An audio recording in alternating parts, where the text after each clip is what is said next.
protection. Liberty Mutual, saving you bucks by protecting your truck. Cause Purdy told me to only pay for what I need. Thank you, Limu. I'll always trust in Limu with Liberty, Liberty, Liberty, Liberty.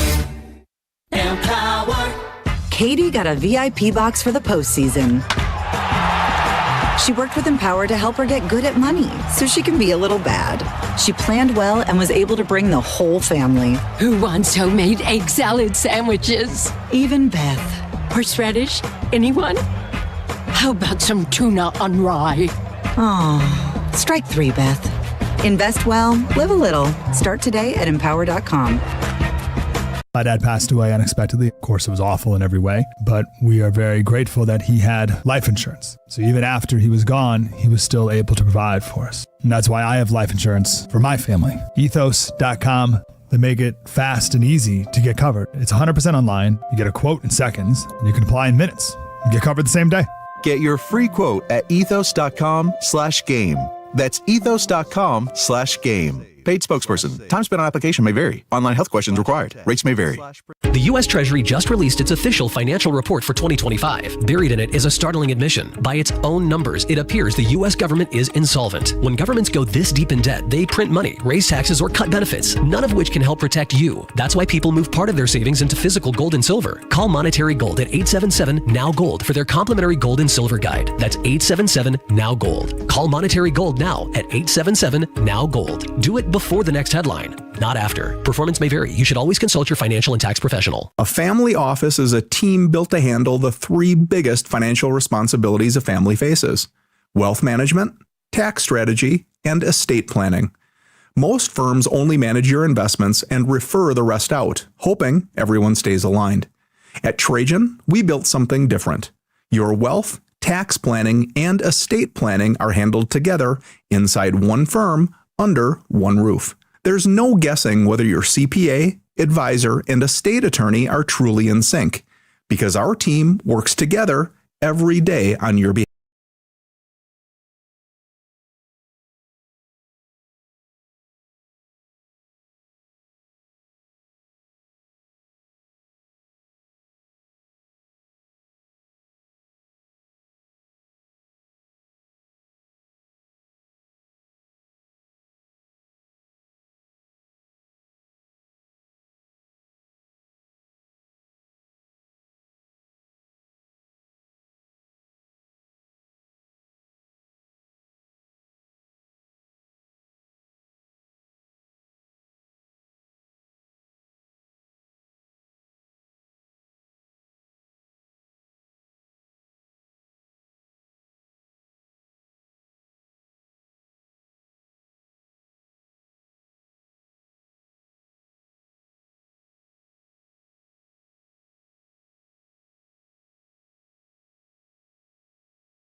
This is the exclusive home of Dallas Cowboys football. KRLD-FM and HD1, Dallas, Fort Worth. Let's go, Cowboys. An Odyssey sports station.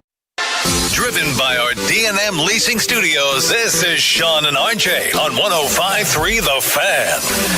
Good morning, Metroplex. We are live with the Monday edition of Sean and RJ. Kind of back together again.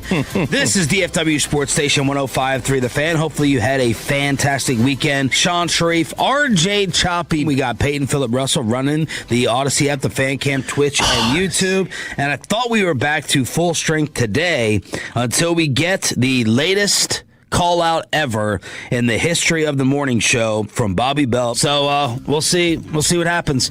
I just said send me the number for the guest at 8. He did not even a feel better. No, not so irritating. 518 as we're gonna try to get everyone back together again. Just kidding. I'm here. Oh, Choppy's here. Peyton's here. That was Sean from 3 weeks ago. Sean is not here. Because you cannot call out at 5:18 like I did, but 1:33 in the morning, A-OK. Noted. Plenty of time. Duly noted. That's 5 hours, I guess. Man, here's the thing. Bobby saved that from 3 weeks ago. How many times have I already replied to the group text? Send Peyton Mike Curtis's number. Yeah, you have a lot. Yeah, but the amount of times that Bobby has saved that, he saved that, and he's been waiting.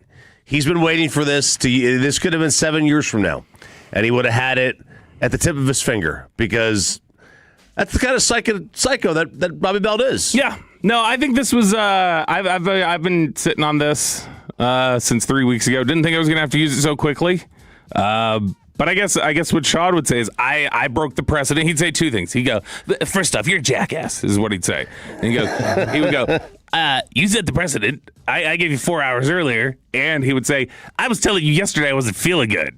That's right. But I would say, I told you the second I wasn't feeling good. The second I felt it, I told you. That's fair. It just happened to be right then. Listen, nobody's a winner in this. Oh, I don't know. That felt like a win right there. I mean, that was I'm a winner.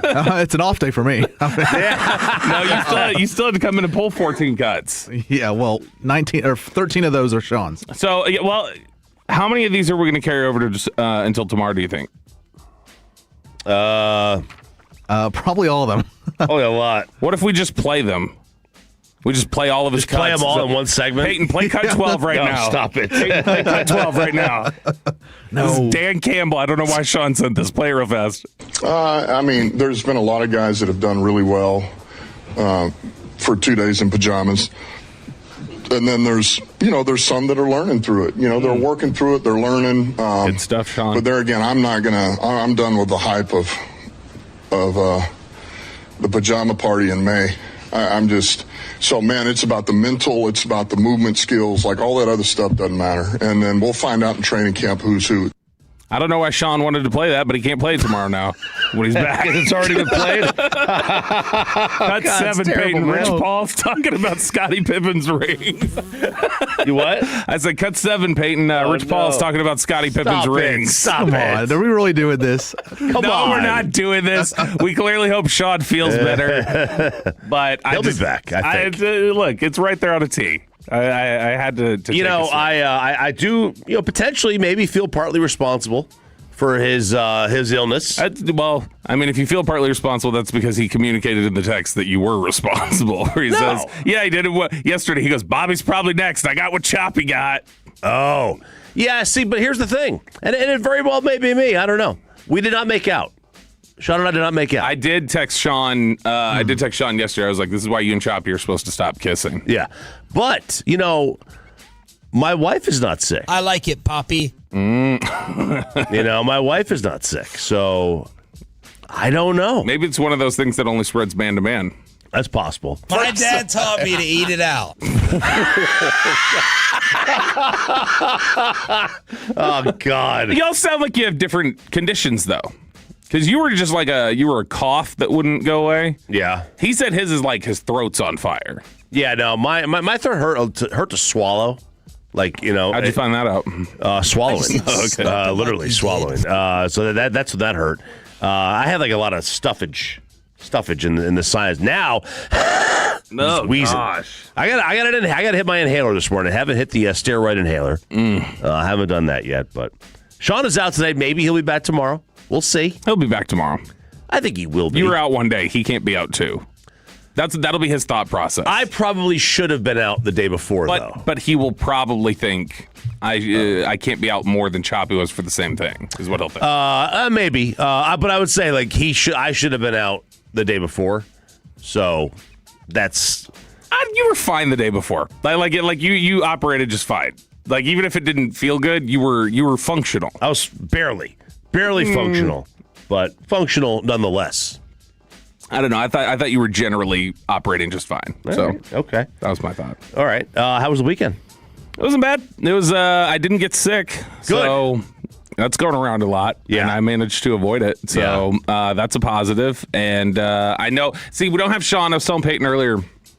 We don't have Sean for best and worst of the weekend. I think we should call him at 7:40. Oh, and wake him up. Yeah, wake him up. Yeah, just ask him like, his phone's off anyway. Hey, I know we were with you this weekend and we know what you did, but why don't you tell us what you did this weekend? Okay. And so that's what I would like. And no, we'll have some of that at best and worst. But it was a good weekend, obviously, because we went to the Rangers game. Yes, we on did. Saturday. Mm-hmm. You shout ducked out out, Jonathan. Jonathan, yeah, absolutely. Shout out to Jonathan Ibarra. You ducked out and missed the wild comeback, though. Yeah. You had to get to Jerry Seinfeld, and you ended up missing the wildest comeback of the season. If you that or the Diamondbacks game. Yeah. No, the Diamondbacks game. 315. No Sean today. Big Mavs news on the horizon. Yes. Maybe they'll hire their head coach today. We'll never know. Hey, that'd be great. You never know. If they really hire their head coach today, Sean really is some sort of Mavs jinx or whatever. Yeah. He calls himself the Shanks. Mm-hmm. I don't know. That's it could be the case if they wind up hiring somebody. But they do get the 6-3 win yesterday, and I do believe that finishes off a sweep of the Kansas City Royals. Which is great. It's great to get a sweep of the Royals, but again, one thing to remember is that it is the Kansas City Royals, and that's not a great baseball team. You're just playing "Oh Happy Day" for the Royals. Yep. No, this is wonderful, but remembering that this was just a brutal baseball team that you're up against. Are they the worst in the American League right now? Is that the worst record in the American League now after this weekend? No, they're close. Yeah. They're Angels are really bad. They're half game back of the Tigers, but. When I'm sitting here, Reetma's Tigers, man. Woo. That's why he's not here. He's just mourning. I will say they had the sweep this weekend after Jake Rah-Rah Reetma pumped them up with his speech on Friday. They did. So I don't know. They scored 22 runs in this series. He may be the good luck charm. Him out there saying, "Do it for Coach Reetma, do it for Bobby's mom, do it for RJ's dad." That may have been the key. Get in there with the kids. We have Diamond Calves coming up at 7 o'clock. Mm-hmm. And I'm going to explain. A little news I heard over the weekend about why the runs are coming in bunches now. Ooh, can't wait to hear what Brett Boone said. I don't think it was Brett Boone. And we have Matt Hicks at 8 o'clock. We do have Matt Hicks at 8 o'clock today to talk Rangers. This was them beating the Royals, though. I was looking this up yesterday. I was like, how many times, though? Like how much of their even 500 record at this point is just against teams that are below 500? I didn't realize this was the case. This has been a struggle this year against teams below 500. Yeah, they had to start this great schedule, and they've stunk it up until this weekend. They are 15-15 right now. They're exactly 500 against all of Major League Baseball's above 500 teams, which that's not bad. If you come out of it, if you're splitting every other game with the above 500 teams, that's okay, cool. You split those games and then you beat down the bad teams. Heading into this weekend before the Royals series, the Rangers were 10-16 this season against teams below 500. Like the teams that are below 500. And in the last 15 games against those teams that are below 500, heading into this weekend again, they just swept them, so they cleared that up. The Rangers were 4-11 against the below 500 teams in Major League Baseball in their last 15.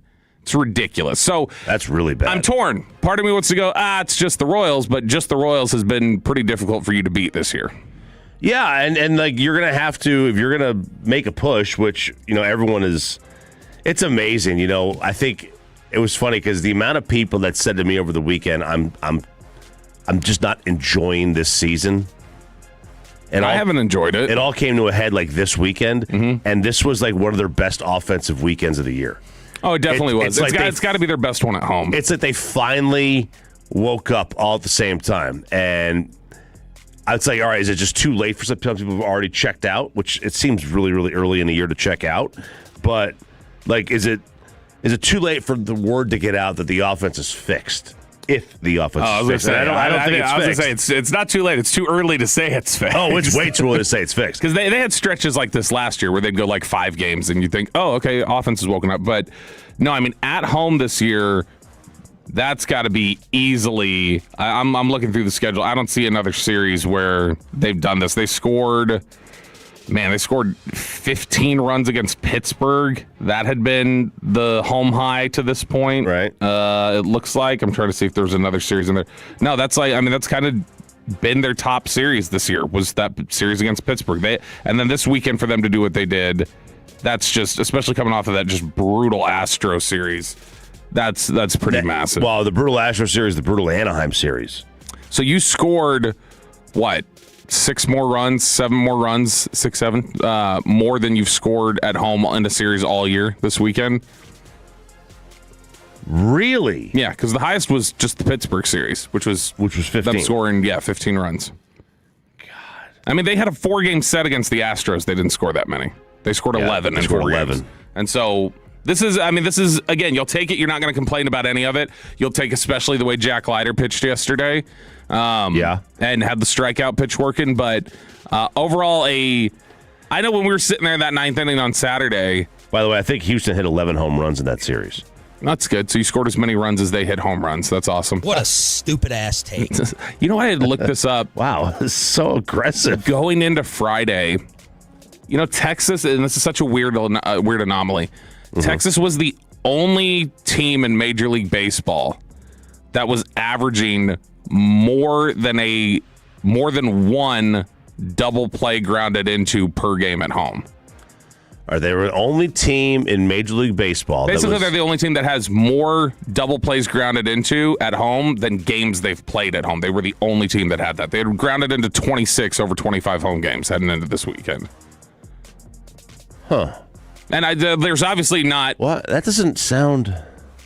Is it me, or do I assume a team grounds into double play just about every game? You would assume that it would be somewhat common. Texas's opponents this year... I guess nobody's hitting ground balls anymore? Well, Texas's opponents this year at the Globe have grounded into 11, and Texas had grounded into 26. How is that possible? I don't know. That's what I'm saying. Some of that's just got to be bad luck. Now, that's not an excuse at all to just wipe away what the Rangers have done, but I'm just saying they clearly have all year just struggled to drive guys in when they get on base, even at home. And to have a weekend like this where you head into that 9th inning, we all felt like there's no way they're going to come back in this. We're just kind of like, all right, waiting out the clock till we get to dinner, and then they're able to take advantage when guys get on base. Some of the fluky hits they get to get on base to start the inning, they end up driving them in, and it was a whole weekend of that, and that's an encouraging sign. Am I nuts, Peyton? I just assume somebody grounds into double play in every game. It seems very common. It's too easy for big leaguers nowadays. Like, someone's got to be on first and second, less than 2 outs, and he hit a ground ball. So it's got to happen, right? 9 innings of doing that.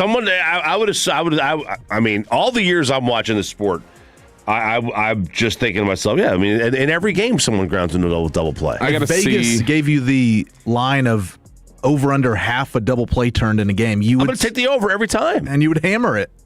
Yeah, the team that leads the majors in double plays grounded into this year is Pittsburgh. They have 52, and they've played 60 games, so it's less than 1 a game. But Texas at home this year, heading into the series, had done it more than 1 a game. I wonder if it's less nowadays because there's less contact than ever before. Yeah, I mean, that could be it. Maybe that's what it is. It's it's the era of the launch angle, and guys are just no ground balls. Yeah. Whereas Texas is struggling with that. All right, Sean and RJ here on 105 through the Fan. Sean is out today. He is out, so he is going to miss us breakdown. He was in as of 1:32 this morning. As of 1:32 this morning. 1:33 he was not. 1:33 he was not. Matt Hicks at 8 o'clock. Let's break down this NBA Finals. We got it. It is set, and that is coming up next on Sean and RJ on 105.3 The Fan. But first, we're going to get you over to Underdog.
customers than any other provider, and for good reason, offering personalized plans, automatic savings, and a total satisfaction guarantee. Find out why TXU Energy is the #1 electricity choice of Texans.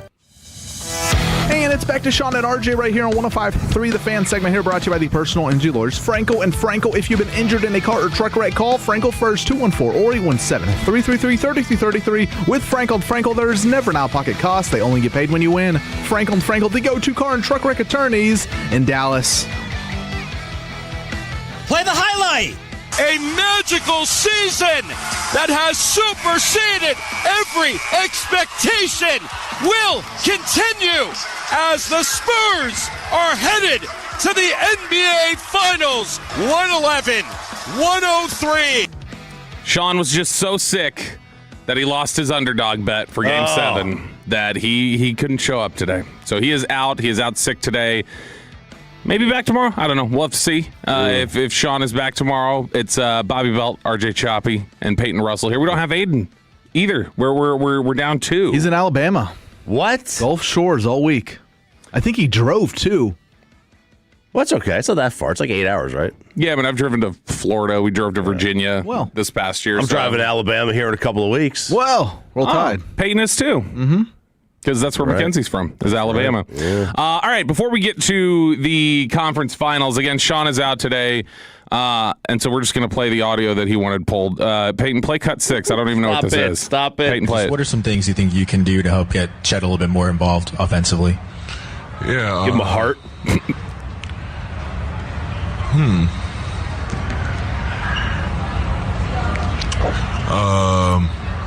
There's no way Sean told you to pull that. Dude, that's the entire clip. That's awesome.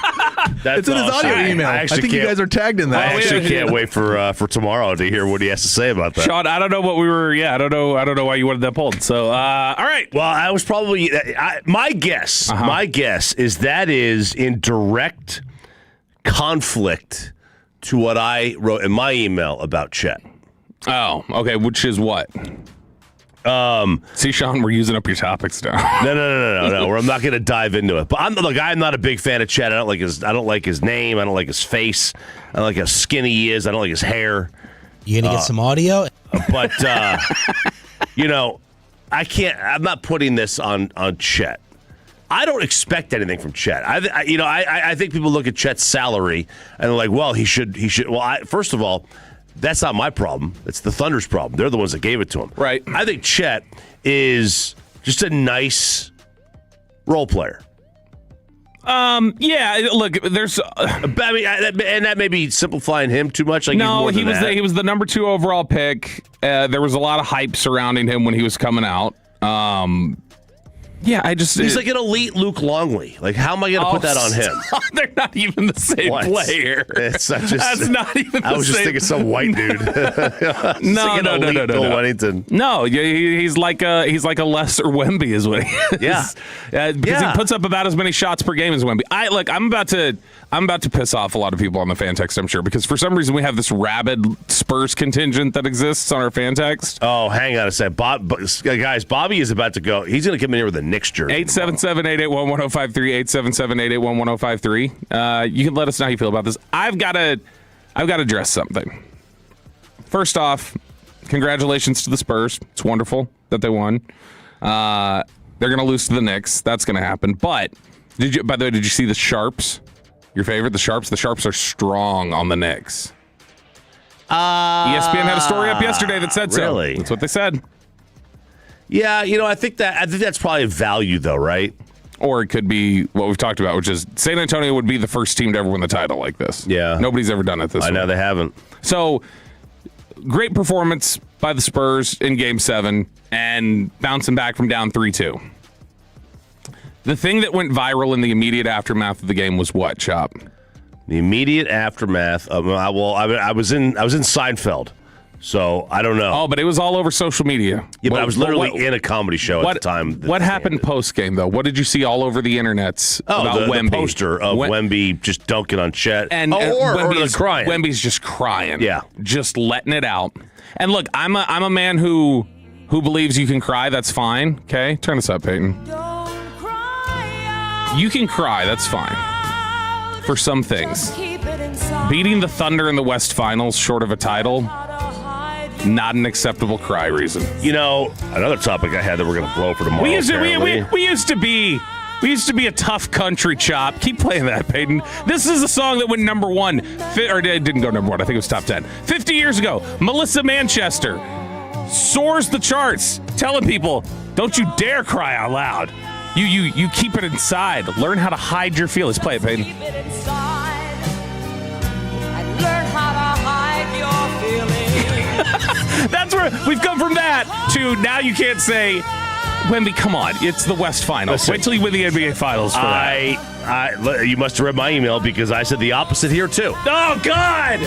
You loved it? Hang on. I have no issue with players crying after games. I don't, as long as it's a title.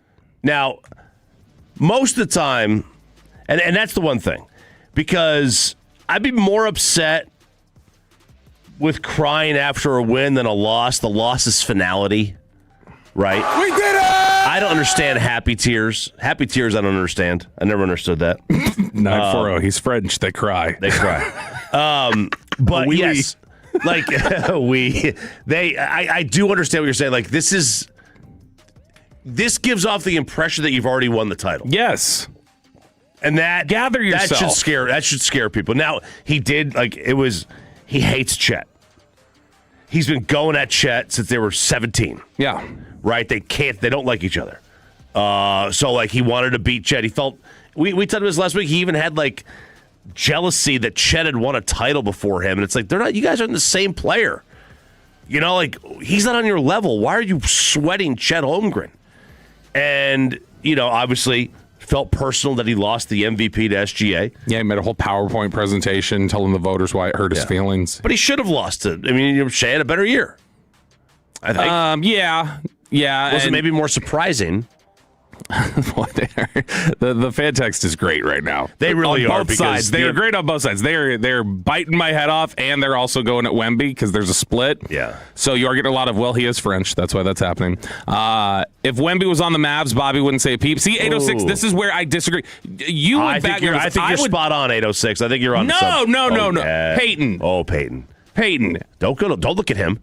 Look at me. Don't look at him. Look at me. Peyton. I'm talking. Am I not the most consistent with I will chop it. Come on. I will trash somebody on one of these teams if it's like, no, come on. That's soft. Like how many times did will I go at random Rangers or Mavs or Cowboys or whatever else for them doing something I think is weak?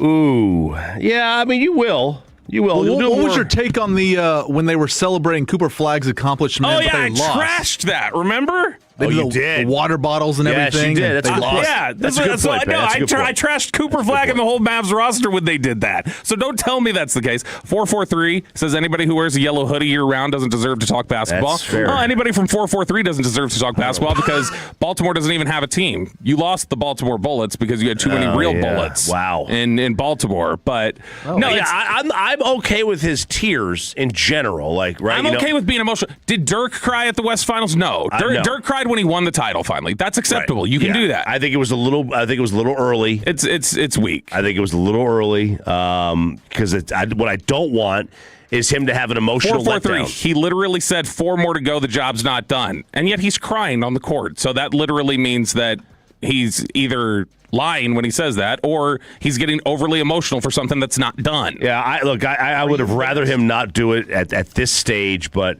I mean that is such a monumental win for a 22-year-old. Or 20, however old he is. I think he's 22. Such a monumental win on the road against the defending champs with the MVP. We were all wondering, why is this only a 3.5-point spread, right? It was 3.5. It made no sense. Every other game in this series was like 5.5. Yeah, just as a default. Right. Whoever was the home team was generally like 5.5. So it made no sense what the spread was. I mean, and they were right. I mean, they were right on it. So I understand why he would cry. Like I get it. I think it's premature to do it at this stage. But I don't understand as a person. I don't understand happy tears anyway. But I mean, my gosh, I had a moment in the car the other day myself. Mm-hmm. You know, not because of this. Because you were going to go see Seinfeld. No. I was just a song came on the radio, triggered my dad's funeral, my speech, and that's somehow delved in to me giving my mom a eulogy. My mom's alive. What? Why would you start thinking of your mom's eulogy before she's gone? I mean, she's in her 70s. It's going to happen. Yeah, but why not just worry about it once it's there? Well, exactly. But then here I am driving down a road. I'm just bawling. Was it this song? No, it was not this song, Peyton, and I hate you. What was this one called again? This is Little Wonders. That's This is what Rob Thomas. Yeah, Little Wonders. This is going to get me my feels, my kids. Damn it. Okay, so while you collect yourself, here's what I'll just say. You always say this. This is a saying I've heard you say. I've heard Nui say it before, too. So I don't know if you guys both have just talked about this before. The idea of, like, we like who we want to like. We pick who we want to, there are two people that can do the same thing, and we pick one that we like, and we pick one we don't. Yeah. We'll our criticism will be different. That's what this is. We will crush, generally as a sports society, Caleb Williams. Yeah. But then Wemby, it's like, let him be. Like if LeBron did this, the entire basketball world is like the entire media world is going, come on, LeBron. They're crushing him for it. Well, yeah, again, at 41, but it's at 22. Regardless, if he cried after the first Heat title, they would have.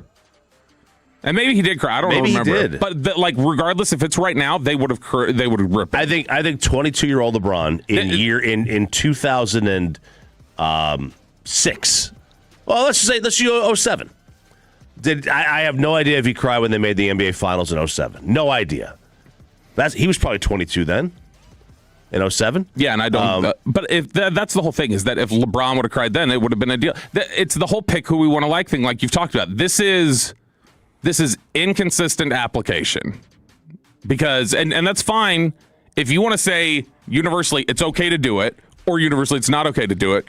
Fine, but just pick what, because I do think there is a societal tendency to just say, nope, we're going to say it's okay for him to do it, but not for him to do it because we don't like him as much. And so that's soft coming from him, but it's competitive coming from Wemby. Oh, well, we will hypocrite like nobody's business. I think that there's just a handful of people who can do this, but those people can't do that.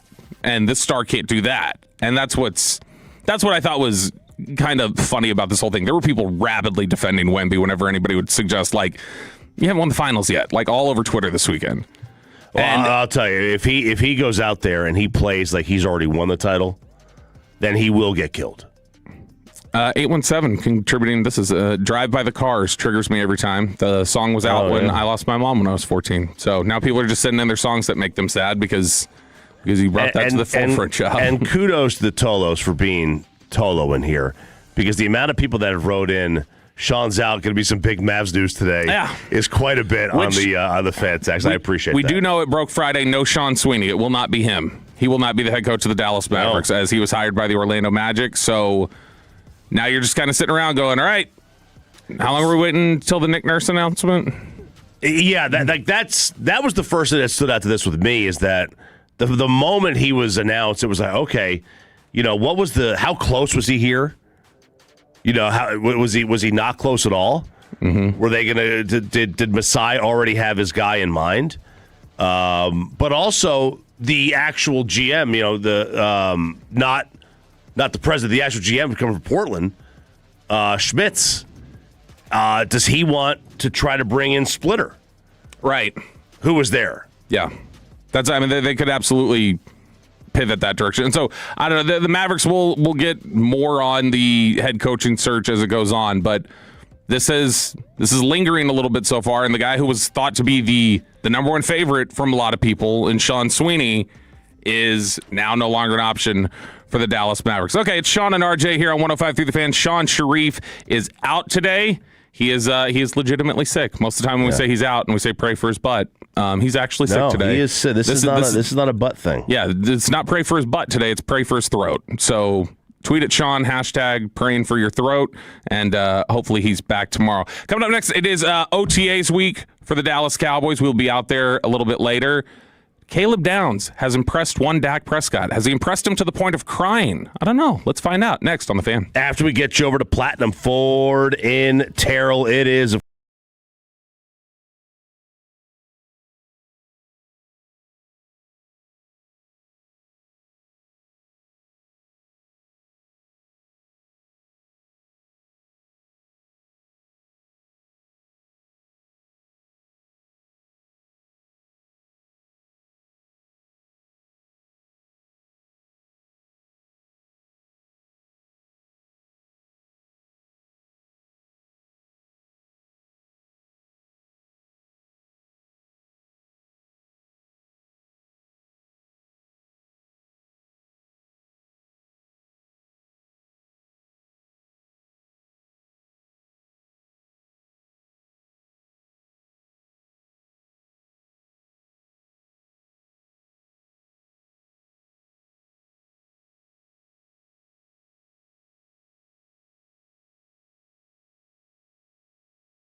Ted Emmerich and me. Our coverage of tonight's action gets underway at 6 o'clock on 105.3 The Fan and the Odyssey app. And it's back to Sean and RJ right here on 105.3 The Fan segment here, brought to you by Classic Chevrolet. If you're in the market, upgrade your vehicle, get to Classic Chevrolet in Grapevine today. The #1 Chevy dealership in the world, 3 years straight. They've got more new Chevys than anyone else, all priced to sell. Visit ClassicChevrolet.com. This is Texas. This is Classic Chevrolet. Together, let's drive, relax, enjoy the difference based on new Chevrolet registrations 2023 through 2025. Back here on Sean and RJ on 105.3 The Fan. I'm Bobby Belt. He's RJ Choppy. Peyton Russell behind the glass running the board. We have no Aiden Butler today. We have no Sean Sharif today, as they are both out. Aiden vacation, Sean illness. We'll see if Sean is back tomorrow. Cowboys have OTAs this week, and I mean this has been such an odd schedule. Usually by now we've seen the Cowboys. Usually OTAs are done like middle of May, and then they end like you do mini camp by the end of first week of June, second week of June sometimes. I always remember because it was like I used to like view mini camp as like that's how I would tell the season, because you start like the weather. Mm-hmm. You would start mini camp and you might be in a hoodie. And by the end I would be for sure. You would be for sure. And by the end of OTAs, you're dying out there. You're sweating, like sitting there on the side of the field. That was the funniest thing when I got to the suite last on Saturday. Mm-hmm. And when Jonathan saw me, and you said something about the hoodie, but he's like, oh, he really does just wear a hoodie everywhere. Like, yeah, that's not a big. No, like, I really do wear that everywhere. Everywhere. That's what it is. But yeah, this is typically like, this is a little bit later schedule. I feel like we've heard about other teams being there. This is June 1st, by the way. We're going to be on lookout all day, I guess, for does the A.J. Brown trade go through today? Is that finally going to happen? Is that going to... Because it's June 1, yeah. Is that domino finally going to get pushed? But the Cowboys are going to be out there for OTAs. We will be allowed out there. Media will on Thursday, and then we'll be allowed out there a little bit next week as well. But Joseph Hoyt over at the Dallas Morning News had caught up with Dak Prescott, and Dak was doing a charity event, and he asked him about Caleb Downs. And as is normally the case with Dak Prescott, when he talks, you have to, all right, let's sift through the political language or the vanilla language, whatever it would be, and just find out, okay, this is what he actually said through the sifting through the words. And is any of it, is he saying anything that's interesting from it? You can never just listen to his answer and have anything. So I thought this was funny what he was saying about Caleb Downs, and I want to hear if your takeaway is the same as mine. So Jerry had recently said Caleb Downs reminds him of Dak Prescott in terms of just the personality type that's been up there. And Dak said, honestly, I can say in just a month or whatever I've been around the kid and watching the kid, hell, I think I take it as a compliment when those comparisons come around. He says he's taking note of just how professional he is, how calm he is, quiet yet confident. It's contagious. You feel it. He's a man who's sure of who he is. When you are that way in this business, you know you can speak up, speak out. You can say things you believe, and age doesn't really matter because you know you're doing the right thing. He goes on a little bit further. He said that Downs is a guy that's a leader just by the way he carries himself and the way he approaches it. I know he's leading that rookie class, but he understands the way the locker room goes and what it means to earn a veteran's trust and to get their respect. He's a humble kid that's coming in there each and every day, quiet and grinding. And that's a nice sentiment. But again, when we kind of like peel it back and look at it, there's a lot of, yeah, he's quiet. He's quiet. He's quiet. I think what Dak's telling you is like, I don't know him yet. Oh. And not in a bad way, just sort of like a Caleb Downs. And then he references it there because his whole discussion, Dak does not want to just say, yeah, it's been good, and then just blow it off. Like, Dak will give you a 40-second answer, even if it's just a bunch of fluff generally.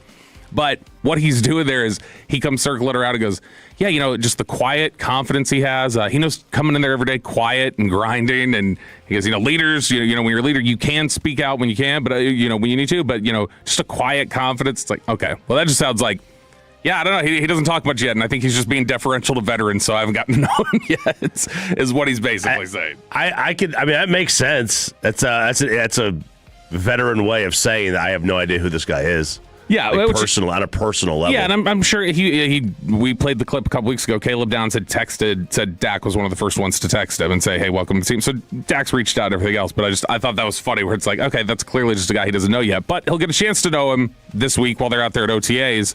But I was thinking about something in specifically regards to Caleb Downs and Malachi Lawrence as well, I guess.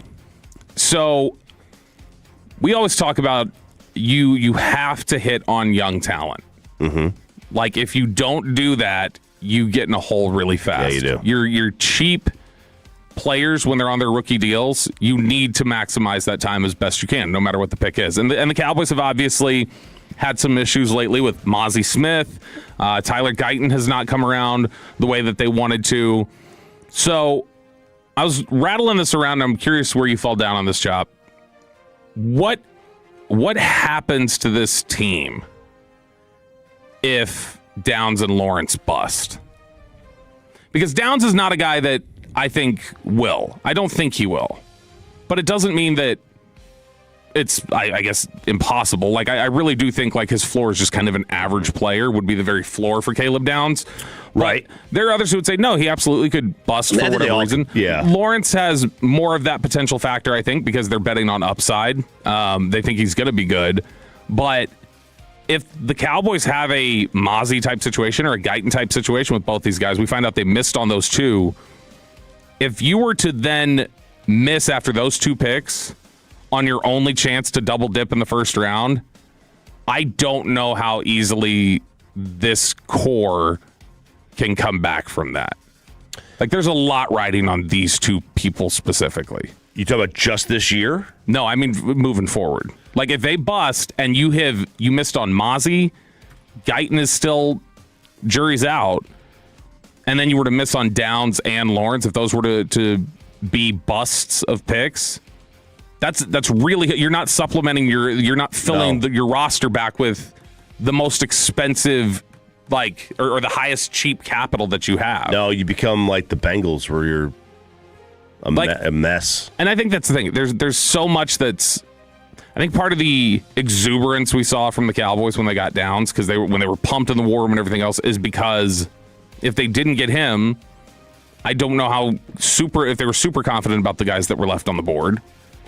And if that's the case, then they probably looked at it and were like, we need to hit this. Like, we need to hit these picks this year. Well, I'll tell you this. These cannot be misses. The Rams don't. The Rams went 10 years basically without a first-round draft pick. Right, but the Rams also had, like, that started with all the supplementing around it with, like, young core players like Donald and Cooper Kupp that were, like, that hit. And so they hit on those and then built around and added and did those different things. Goff hit, even though they ended up having to trade him, Goff hit, and they ended up trading him for his replacement. Right, yeah. So, like, they could have that sort of thing. But Dallas's structure is built on the young, cheap talent. And all of their big contracts that they have, they're paying out the most to a quarterback right now. They're at least paying out one of the largest receiver contracts, maybe two. They're paying out the largest kicker contract even, or was until it just got passed recently. So financially, they've got so much invested that it's like anybody who's cheap for us has got to be really, really good. They've all got to be playing over their heads, and they've not been able to do that with their first round picks lately. Booker looks like he's going to be good. What percent chance would you put on it that Lawrence turns out to be a better player than Downs? Probably, just for me, 5%, 10%. That low. Just because I think Downs' floor is so secure. High. And Lawrence could be a good player. Downs is the one who everybody talked about that's the guy with the Hall of Fame potential in this class. Mm-hmm. And so you've got Hall of Fame upside, it feels like, and a very average to above average type of floor for Downs. Yeah. And Lawrence is a guy who a lot of people are saying he could be really good, but there's some upside that you're betting on. It's like Tyler Smith. When they picked Tyler Smith, he ended up being a Pro Bowl player, but you definitely felt like there's some margins here. You can either go way up and be a really fantastic player because of the upside, or you could end up being way back here because you've got all these issues that you're still ironing out. I think that's Lawrence. Lawrence is still somebody who I think he's going to be good, but there's definitely more of a question about his bust potential than there would be with Caleb Downs, just to me personally. But I think that probably secures, if they were to miss on those two, if those two end up not being what they need, I think that probably secures that Dak's not getting a title here, if they were to miss those guys. If they miss if these two guys don't hit. Which is so critical. It's so wild to think about how we're happy with the picks, and so nobody's thought about the implications that come behind that. But I think what comes behind that is, yeah, they are riding so much, not just on fixing the defense, not just on this year. They are there's so much invested in these two guys being who they're supposed to be over the course of their careers, that if they're not, Dallas is in trouble. Not just, oh, you missed and you hate that. They're in trouble with this core, and they're probably going to have to blow it up eventually if those don't hit. That might be the case. I mean, that might be the case because if they don't hit, the defense is not going to be very good, right? And that means that even as good as we think Christian Parker's going to be, there's only so much a coach can do. Yeah. You know, you need the players. The players don't hit, then you're kind of cooked. And that defense is not at least league average.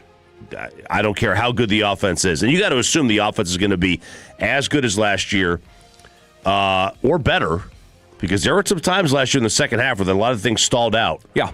And then you've got to have health. They were not good enough in the red zone last year. Yeah, and I don't know why. It makes no sense. They've had issues in the red zone in the past. They had a good running back. Like they cleaned it up, but they had a good running back. They had two amazing wide receivers. They've got a tight end who should be able to make plays in the red zone, and they got a quarterback who could find them all. Make no sense why this team wasn't very good in the red zone last year. None. Yeah, other than what we've talked about, which is the idea that there might be too much leaning on Aubrey. Don't want to turn the ball over. Let's play it safe. Let's just kind of scale things back a little bit once we get past the 50. All right, we're going to come out of here with at least 3 points. We're not giving up. We're not going to turn up. They play more. Points. They call more conservative plays on first down, second down. I think in general, there's an unconscious security in Aubrey that has caused for them not to be as good in the red zone as they could be. It's the old Matt Rule clip. We've played it before, where Matt Rule was given a coaching clinic when he was at Baylor. Oh, yeah, the best job he ever did, yeah. And he talks about how his first year at Temple, his kicker quit, like right at the beginning of the season. And he said, we went 2-10, we weren't a good football team, kicker quit. He said it was the best year of my life other than going 2-10. And he said, because it forced me to challenge myself, and I couldn't kick. And I had to come up with, all right, well, I got to drop a fourth down play here for us to score. Or, okay, I got to get really creative with our 2-point conversions, or we're doing this, or we're doing that. And so it forces you to be in a more creative space. And it forces you to, basically put pressure on the other team. It's the theory that we've all talked about the analytics before. What if he went for it every time on fourth down? That's what Matt Rule's having to do anytime he was in the red zone. He just had to go for it. And his red zone percentage was over 70% touchdowns, which was one of the higher marks in the country that year. He's like, we weren't very good, but we were scoring when we get in the red zone, because it forced us to expand this and to attack this. And so I do think that that's still something that needs to be looked at, is whether or not you do have too much of a security in Aubrey. And it causes they you do. to... I think they do. And I think it basically causes your offense not to be as good as it can be. So, I don't know. We'll see. They're going to do a lot of self-scouting, and hopefully that's something that Shoddy looked at. I know we talked to him about it at Combine, and he kind of pushed back on the idea when I was like, is there any chance he's a little bit of a crutch, Aubrey, for you? And he was like, no, he's just really good. It's like, okay. Well, I mean, I think that there's still got to be a little bit more aggression that's in there. All right, it's Sean and RJ here on 105.3 The Fan. We got Diamond Calves coming up next. Choppy, what are you going to tell us about? You noticed the ball's flying out? I did. At the Globe? Yeah. That is by design. Oh! That's next on The Fan. Let's get you over to Blue Chew, boys and girls. It is time for a little...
Odyssey Sports Station. Driven by our D&M Leasing Studio, this is Sean and RJ on 105.3 The Fan. 1-2 outs, no score, first inning. The pitch swung on and a high fly ball to deep left field. Collins going back, still going back, and it's beyond his reach off the wall. One run is home. Here comes Berger around third.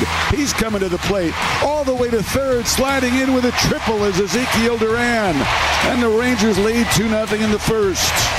You're an idiot and you don't know baseball. Ranger fans, you're not dreaming. How can you not be romantic about baseball? How can you not be romantic about changing that old thermostat? 6. Oh, come on, man. It's good. It's just it was there was no you just basically just like told me what it was. Right. You didn't like make me.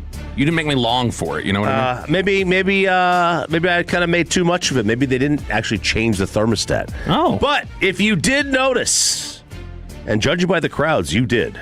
There's some good crowds over the weekend. Yeah. Crowds we were part of. Mort 740. Yeah, I was part of 2 of them. Wow. Yes, I was there on Friday for the Nolan. I got the Nolan jersey. Sean was asking when we were walking out. He was like, do you know if Chop ever got the Nolan jersey? Yeah, I was like, he didn't say, but I would assume he did. I got it. I might wear it tomorrow. Well, I might wear it to work tomorrow. You never know. That'd be nice. Yeah. You never know who's going to be here, so you may not even be here tomorrow to wear it. Right. I'll be here tomorrow, I think. We'll check in at 1:33. Yeah. So if you noticed, the balls were flying out of the globe over the weekend. Scoring was definitely up for the Rangers. Going into yesterday, in the 6 home games, there were 21 home runs combined by both teams. It's pretty good. That is 3.5 a game. Mm-hmm. My math right on that one? It's pretty decent. It's a good number. Maybe a little high. Maybe a little high. And I had heard on Friday night they were tinkering with things at the ballpark. Meaning what? Tinkering with jet streams and doors opening here, doors opening there. Talking about weather warfare? Weather warfare, baby. You know, mess with the jet stream. Cloud seeding. Cloud seeding. Yeah, chemtrails. They got chemtrails inside the globe. Temperature inside the building. Did you notice when we were there? A little warmer. I was sweating a little bit. It definitely was warmer. Little warmer in there, huh? Because when we were in a suite, when we got up and we went into the suite, you could noticeably feel a difference in the air conditioning, where in past years wasn't the case. Friday, I noticed I had neck sweat. There's nothing worse than neck sweat. Okay, I had it. I'd say. Under boob sweat's pretty bad too. Well, and sweat below the belt. That that's just. You just walk around like that in the summertime here. So yeah, I would just assume. Can I say taint sweat? Whoa! I don't know that you could say that. I mean, maybe you can. I don't know. You know what Sean says the C word. You know what? You know why it's called that though? Because it ain't this. It ain't this. Right. So I don't think that's a bad term for there it. There you go. But so I was sweating, and and it's for good. As I honestly think, because now the next question is like, which one do you prefer? It was maddening to watch the other one where there was no home runs and no runs scored. But also, do you want to go the complete opposite of that? Yeah, and do you want 4 home runs a game on average? I mean, I want that them seems to, a lot. I want them to score more. That's what I want. They haven't done it. That's been a problem. So your options are 2-1 games or 7-6. Yeah, essentially is how it works. So, by the way, this was this weekend. Did you know that they had 1 game of 10 hits at home this year? And then they had all 3 of them this weekend. Wow. So, I mean, these 3 games this weekend are their highest, this is the most number of hits they've gotten in a game at home this season. The top 3 are all these 3 games against the Royals. Wow. So as the fan text says, it's globe warming. Globe warming. There you go. Globe warming. This is also this weekend. All 3 of these Royals games, they are 3 of the 5 highest scoring games for the Rangers at the Globe this season. Yeah, they were high. They were high scoring. Now I don't know if it's bad pitching by Kansas City or bad bullpen. They're not a good team. They're not a good team.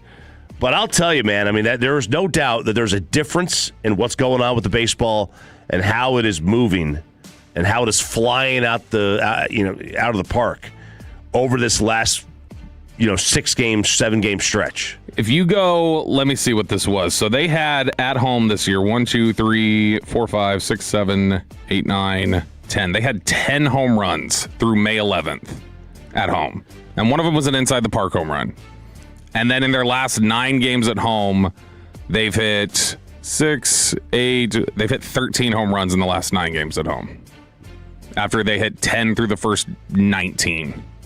Wow. And I wonder how many were in the. I have to go back because the number I pulled was combined. I didn't tally Ranger versus other ones. I know Houston had 11 in the 4 games, so that's a lot. Yeah, I mean, if you look at Texas as their last 9 games at home, their runs scored are 7, 6, 0, 10, 3, 1, 9, 7, 6. And man, you're talking about their 1, 2, 3, 4, 5, 6 highest scoring games at home this year have come in the last 9 games at home. Now they've had shutouts in there too, and a no-hitter. But yeah, that's right, and a no-hitter. Forgot about the no-hitter. And the no-hitter was in this new Jetstream era, right? Yep. Ooh, but that's where we are right now. So we'll see. We'll see how this thing continues and what they do because they're going to tinker. I was told they're going to continue to tinker with this and try to figure out kind of the perfect homeostasis. So what? Literally, all they're doing is just turning the thermostat up. No, they're changing. They're just trying things out. Like, all right, is this temperature good? Do we need to lower it? Do we need to raise it? How does just for ball flight though, not for anything else, not for like comfort. Or they're trying to figure out like why the ball isn't traveling here. Right. So they got to tinker with a lot of things. Jock Peterson, has he found a home at the top of the order? So going into yesterday, he had 56 plate appearances from the leadoff spot. Speaking of big guys. Now it's 59. He had a 0 for 3. So that's roughly the same amount of at-bats that he had when he was hitting 5th. Mm-hmm. Okay? But it is not close. Like, he is much better as a leadoff hitter than 5th. So he's hitting about 286 in the leadoff spot, 6 home runs in now 16 games there. His OPS is over 1,000. You really can't ask for more other than, like, speed. But let's not get greedy. And we have seen modern-day leadoff hitters be different. Shohei leads off, does he not? Mm-hmm. Yep. Aaron Judge has led off at times, especially when he was chasing 62. He was leading off every game. Find me a hitter on the team right now that you'd rather have up than Jock Peterson over the last, week. Yeah, I mean, right? In this current stretch that he's on. Yeah, he's been much better, much more consistent. Had a big home run at the game we were at the other day. Young has still been hitting the ball well. Yeah, he has been. Because he had a home run over this weekend. Mm-hmm. He went, what has he been? Yeah, he went 6 for 14 during this stretch against the Royals with a couple extra base hits. So you got 2 guys that are carrying a lot of it. Man, Peterson, I thought for sure he was going to get plunked on Saturday, first at bat, because his absolute slow trot around the bases in the 9th inning or in the 8th inning on Friday. What's he supposed to do? He's a slow guy. Oh, but he pimped it.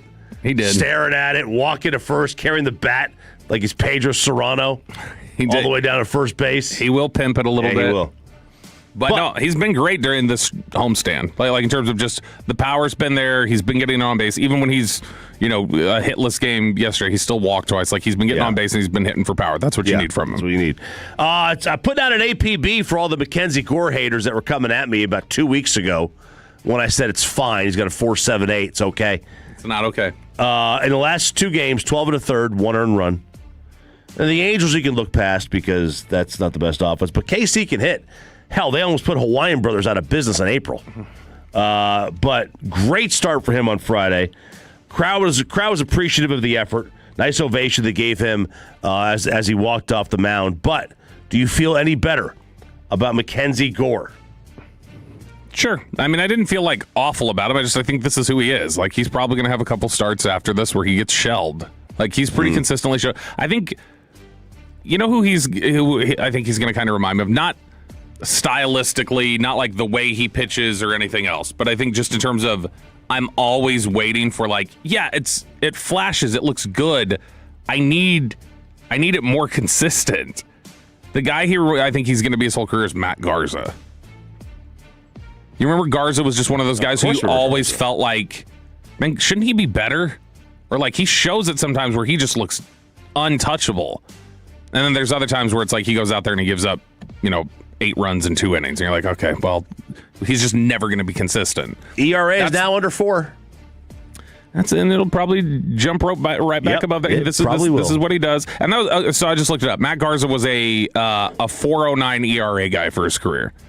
And for much of his career, he was somebody who was like, okay, he looks like he's got, now Gore's got more of the strikeout pitch going than Garza did. But Garza was always a guy who I felt like, man, he should be better than he is. Or he should just, if he was just more consistent, he'd be one of the top pitchers in baseball. And that's sort of the same way I feel about Gore. If Gore would just be more consistent, then you'd have something. It was a mob scene on Friday night for the Nolan Ryan giveaway. And, I mentioned that I got the shirt. The bloody shirt night, and the amount of people that were like, why is there red on your shirt? That just didn't know. But it was an absolute madhouse. We got there at 5 o'clock. Mm-hmm. So we had the kids there. The high school team went out there because my son goes to Colleyville. That's where Bobby Wood Jr. went. So the whole team, or half the team went. They were all going to go take a photo with Bobby before the game. Bobby's really cool. Does a lot of stuff with the with the school still, donating things and everything. So it's awesome. But it was a madhouse. So we get there at 5 o'clock, and out the door is a line of 1,000 people right by Texas Live. Easy, dude. Those giveaways, those collective people. It's nuts. Nuts. It took us almost 30 minutes to get inside.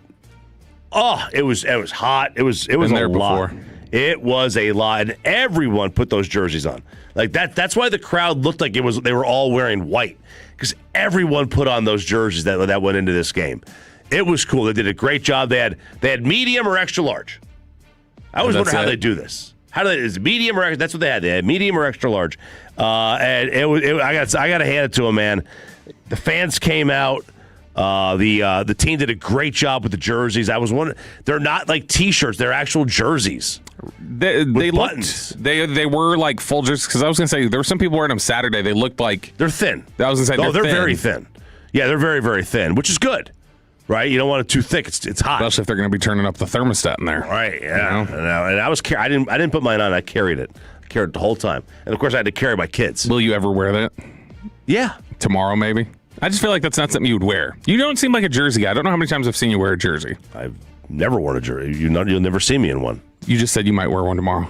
I don't really say that's not a jersey. That's not a jersey. It's a giveaway. You just legitimately said it is a jersey. It's a jersey. It's not a jersey. It's not like, it's not thick. It's not thick. Yeah. I almost wore it on Saturday, but Sarah said that's weird. She can't wear it on Saturday. I said, why not? She goes, because you just got it yesterday. You can't wear it. Half the crowd was wearing them on Saturday. I saw them. I know, but I don't dress myself. No, I don't dress myself. I dress myself. You can probably tell. Yes, I can tell. I can tell you do. But it was cool. Shout out to the Rangers on that awesome giveaway. Nolan Ryan, demigod night with the bloody jersey. Happy to be there. It was fun. It's good stuff. All right, coming up next here on Sean and RJ. Sean Sharif is out today. Maybe we'll call him at 7:40 and wake him up from his illness just to see what he did this weekend, even though we were there for it. We did go to the Rangers game on Saturday. RJ Choppy went to Seinfeld. We're going to talk about that. But coming up next, why Kyrie Irving may have just sent everybody into a panic with one Twitch stream on Friday. That's next here on The Fan. After we get you over to QC Kinetics, we're going to get you healthy. We're going to keep you healthy, boys and girls.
Opinions that get you thinking, mixed in with laughs that keep you around. Thanks for listening as much as you do to The Fan. And it's back to Sean and RJ right here on 105.3 The Fan. It is the Expressway right now on The Fan, and it's brought to you by the On Time Experts. Left wing Vassell, sidesteps Wallace, skip pass, Champagny in the right corner, step back, right wing three, got it! JC for three, and the Spurs by 11. Spurs beat the Thunder in Game 7. I've already seen a lot of comments on the fan text. Is Bobby homeless now that he said to bet the house on Game 7 on the Thunder? Is he apartmentless? Did he bet the apartment? That's the great thing about having an apartment. It's not mine to bet. So I can say bet the house, and then it's not really mine to actually speak for and put up as capital. I can't do that. But the Did you Thunder, do a welfare check on Cody from Sales? No, God, he's been so tense about this whole series. I was like, this is not. Last year, I mentioned it last week. I texted him after Game 6 when the Pacers forced it, and he cussed me. It was funny. I'll have to go find the text. I'll show it to you. He was not happy with me after that. To be fair, I was trolling him sort of aggressively right after it happened, but still, the Thunder end up dropping Game 7. The Spurs are moving on to the NBA Finals. Just like a rematch of the last time the Knicks were in the NBA Finals, we get Knicks Spurs. This will be actually from a full season instead of that half-season run that they had, but the Spurs are moving on, and there were a lot of people unhappy. This is going to get great ratings, by the way. I think it's going to be a good series. I really do think it'll be good basketball. There's a lot of people I saw some people saying you're going to get gentleman's sweep and stuff like that, but I think it'll be, I think this will actually be a good series. Sean and RJ here on 105.3 The Fan. Sean Sharif is out today. You got myself, RJ Choppy over here, Peyton Russell, and people are upset at my Wemby take from hour one. They are. They were not happy with me. They should be. They should be unhappy with you. No. I still think it was a good point. But as a mea culpa, as an olive branch, I think we'll just go ahead and hook the people up early with some Shabuzi tickets. Oh. I need some good news. Send me sipping on cold. All right, Cholos, that's right now. Caller number 10 at 877-881-1053 wins a pair of tickets to see Shabuzi at the Southside Ballroom in Dallas on Saturday, September 12th. That's caller number 10 at 877-881-1053. I hope somebody with a 210 area code wins the tickets just to do you a solid. San Antonio. Because they were unhappy with me, but I still hate the Spurs. Sorry, I'm not going to sugarcoat that. Are you going to root for the Knicks? Yeah, 100%. I hate that, but really? I hate the Spurs. I 100% hate the Spurs. I grew up hating the Spurs. I despised them. They were the. I know. No, listen, I get it. I mean, but then there's the old adage. Mm-hmm. I root for any and all things Texas. So yeah, but I'm not rooting for Houston in anything. I'm not rooting for them. I've got family in Houston, but I'm not rooting for Houston in sports. You can't. It's just a rule. I get you. And I'm not rooting for the Spurs after everything they did to get in the way of the Mavericks in the mid 2000s. I don't know that I could handle the Knicks winning the NBA title with the New York media. Oh, I think you could. I don't. I think you could block it out pretty easily. Let's stick to some NBA before we get to more Jackson Dart drama here in the Expressway. Kyrie Irving is noted for. He will drop some big-time news on you in the middle of a Twitch stream. He loves going on his Twitch stream, gaming, and talking to his tribe, as he calls them. And he always gets on there and it's very personal chat. It's not like one of these just unconscious streams where somebody's just either doing content or playing a character or whatever. It's really like he views it as a community thing. So he always says some really insightful stuff on there. Well, he had done this stream on Friday. And people were celebrating this at first. They're like, oh, that's great news. Listen to him. This is all positive. I think this is a terrifying clip. Oh, no. So Kyrie Irving was talking about, you remember, he tore his ACL beginning of March of 2025, okay? So we are now 15 months down the road. It's June 1st. And Kyrie Irving gave an update on his Twitch stream on Friday on his rehab. And Peyton is taking a call right now. Yeah, he's on the phone. So we can't play the clip. But whenever he's ready, which he's still writing down the number, so I'll just talk about it for a sec. What has been your position on trading Kyrie? You've said you want to see him first, or you would rather get rid of him beforehand? No, I think the issue is going to be... I shouldn't say get rid of. That sounds very caustic. I don't mean it to sound that way. I'm just saying. I don't know who caustic is. Yeah, you do. Here's the thing. If they play him, see, the risk is if you play him and he plays poorly, you have no value. Yeah. No, that's what happened. I mean, you let Anthony Davis get hurt again, and that probably costs some value. If you play him, if you trade him before you play him at all, you run the risk that he plays and he plays well, and you could have maybe gotten more value for him. Sure. And also the actual play on the field, maybe you want to keep him. Or the court. What did I say? Play on the field. Whatever. So, which of those two outcomes is more likely, though, to you right now? The more likely outcome to me is that he plays and is not the same.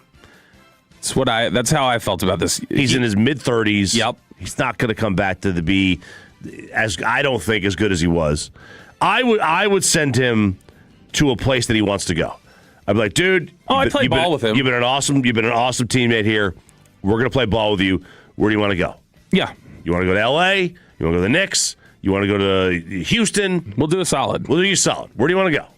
Yeah, and so I look at this and I just say, my thought has been, you're probably moving him at some point. So just do it now before, like you were just talking about, he may show himself to not quite be what he once was. Because, again, we're 15 months down the road, and we have Peyton back with us. So who did the giveaway? Was the giveaway won by somebody from San Antonio? No, it was a 972 number. Oh, okay. Good for you, 972. I didn't want San Antonio to actually win. All right, Peyton, play cut 8 here. This is Kyrie Irving updating his rehab. I am definitely, close to being over at 100% in terms of my ACL recovery. It's been a while now. It's been a year and some change. I'm so grateful that I've had the time to heal and just experiment with my body more on the court and off the court in the weight room. And just pushing myself to the limit, to my own limits, even if I thought I had limits. At this age, I feel like the game is slowing down, but also I'm able to do more out there just more efficiently. And given the proper time for other parts of my body to heal after grinding, playing a lot of minutes, grinding, playing a lot of minutes, summertime. It's just been the same kind of routine over the last few years, whether we make the playoffs or not. So I've been tired, man. I've been tired. I know a lot of my peers are tired. Okay, so that was encouraging to some people. Oh, look, he's saying he's rested. He's saying he's almost 100%. That's terrifying to me. It was 455 days ago he tore his ACL, and he's almost 100%. I would think that you're, because look, we're talking about, and this is not a criticism. I want to be clear. I don't want the fan text to start going like, what's your problem? There's no problem. I've come to really like Kyrie since he's been here. But that's concerning to me that you're 34 years old. You are a player whose game is built on lateral agility, and your ACL is taking 15 months to get you to 100%. Yeah, and we're talking about Patrick Mahomes playing week 1. Yeah. Right. Well, I mean, he may be lying, but yeah, it's at least a discussion. I mean, he's on the field. Yeah. He's in OTAs. He's got arguably one of the largest leg braces I've ever seen in my life. Yes. I mean, that thing is ankle to you-know-what's. But, we're talking about him potentially playing week 1, 9 months, 10 months after his ACL. And here's Kyrie, 15 months? Yeah, 15 months. And he's almost 100%. Almost 100%? Now, he'll be 100% by week 1 or by the opening week, opening night of the NBA season. In theory, yeah. In theory. I've been pretty consistent. To me, it's about the future now. I'm not worried about winning tomorrow. Kyrie Irving helps you win now. I'm not interested in that. I'm interested in building this thing. Now, if you're at all interested in, I think you need to take whatever the blueprint the Spurs had with Wemby. Well, their blueprint was just, hey, you're Wemby. Yeah, go play like an alien. They did get Harper, they did get Castle. Yeah, they built around him, and they built through the draft. And you got to hit on these guys. 972. Oh, shut up. He would have been available at the end of the season. He just told you he wouldn't have been. He just told you he's not 100%. Like now. Right now, he's not 100%, 972. And tearing your ACL does suck, 903. It's awful. I'm not saying it's great. I'm not saying that's like an encouraging thing, but we are talking about a 15-month recovery where he's still not back to 100%. And this was interesting. This was the other clip that we had here. This is clip 9. You heard him mention there a little bit how tired he's been and how it was nice to finally rest. This is him talking about when he'll be happy that he's finally going to be able to get some rest when he retires eventually. I know once I'm done playing, I always hear about a lot of my vets, a lot of veterans that I looked up to saying, you're going to miss the locker room, you're going to miss this, you're going to miss that, which I agree with partly. But, when you're putting in that daily work, I'm not going to be tired. Like I'm not going to miss it. I'm going to put everything on the table, give it everything I have, and just live with the results. I definitely have made peace with why I started playing basketball and why I continue to play basketball and why I can continue to do the things I do. So is that a concerning element at all for you? Because what's the Parcells line? Once you think about retiring, you're already gone. Yeah, you're already there. Which Kyrie's not like actively talking about, but Kyrie to just randomly pivot in the middle of that to when I retire, it's going to be great to get rest. Yeah, that sounds like a guy who's just I think this has been a slow recovery. It's been a difficult process getting back. And I think he's realizing, you know what, it's been nice to just breathe and catch my breath a little bit. And maybe I won't hate this so much whenever I walk away from the game. But if he's already talking like that, I wonder how much you're going to get fully invested, fully healthy Kyrie back to where he was, because he is in his mid-30s and he's had serious surgery. I don't subscribe to the Parcells theory necessarily in basketball, because these guys are wired different in the NBA anyway. They're not wired to play every day. They're wired for load management. They're comfortable taking games off. They go through the regular season. They almost sleepwalk through it. They get all set up just for the playoffs. The mental grind isn't there necessarily that might be there for the NFL, because the NFL is 80% of what you do in football is practice. Mm-hmm. And that's the most boring. That's the biggest grind. Baseball's a grind too, right? Because there's no days off. I don't feel basketball to be the same way, and I think the players are like, they're pretty. I think the NBA players in general have a pretty decent perspective on life, on work life, especially the European players that you might not see in the NFL. So I don't know that thing fits. The Parcells line fits in the NBA. So I'm not worried about Kyrie wanting already to maybe think about retirement. I'm just worried about getting the most value. 469, what's the expectation if 15 months is too long? That's a good question. I assume there aren't a lot of people who are just going to always be aware of how long an ACL recovery is. ACL recovery in professional sports has generally been thought to be about 9 to 12 months. Like 9 is generally the shorter end, where a guy is able to come back pretty quickly. You've seen some instances of, I think we've seen 6-month recoveries is the very highest end. But generally, when you're at the 12-month mark, you're thought to be ready to go. Yeah, Adrian Peterson was the... If you are past 12 months, there's something that has not clicked into place the way it normally does in that rehab. So the fact that you're 3 months past that date, still not there yet, you're in your mid-30s, and you lean on that part of your game so heavily is a concern to me. Like I don't, because I'm sure he'll come back, and this is the analogy I made last week. Klay Thompson has not been the same player. He's still a decent player. But if we had never known the Klay Thompson before, like we'd be like, yeah, he's good. He's a good player. He'll put up 15, 16 points for you, and he'll make some threes, and he can catch fire and put up 30 every now and then. That's the way you would have thought of him if you hadn't known who he used to be. And then you saw, that's not the same guy. I think that's going to be Kyrie. Kyrie will still be a guy that when you watch him out there, I think you'll watch him go out there and still put up points and be like, that's a good player. That's not the guy he used to be. And I think it's going to damage the value too much to be able to, justify keeping him around and letting him play on the court again before you try and trade him. 940, Lindsey Vonn competed at the Olympics, no ACL. Kid, 39-year-old, is a point guard for the 2011 Mavs. Kid did not work on speed. Jason Kidd's game was not built off necessarily lateral speed. No. He was a strong, he would walk it up, totally different type player. He was not creating his own shot. Jason Kidd was when he was shooting, it was a spot up shot. He was not a create his own shot type of guy.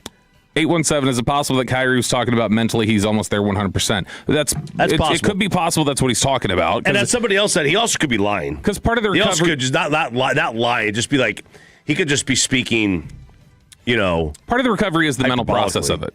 Because the mental process obviously has been We saw Michael Gallup have that issue. Michael Gallup came back and was not ready for contact. Like, he was healed, but he was not ready. There's a difference between being healed and being ready. But even still, even if that's the case, that's a concern to me. Yeah. That if he's at 34 years old, like, I don't know that I'm ready to go out there and do that again. And then he's talking about how much he's going to enjoy the rest when he eventually retires. That just doesn't sound like a guy who's going to come back and be the same player. Or maybe doesn't have the same fire necessarily, which he's always been a work-life balance guy anyway. That's kind of been his focus. Yeah, none of my desire to trade Kyrie has anything to do with his desire to play, his ability. I don't even care if he's 100. If you can tell him he's 100%. To me, this is about building a foundation around Cooper Flagg with high draft picks. Like, that's what I'm looking for. Mm-hmm. That's what I'm not interested in paying a late 30s, mid 30s, point guard anybody really.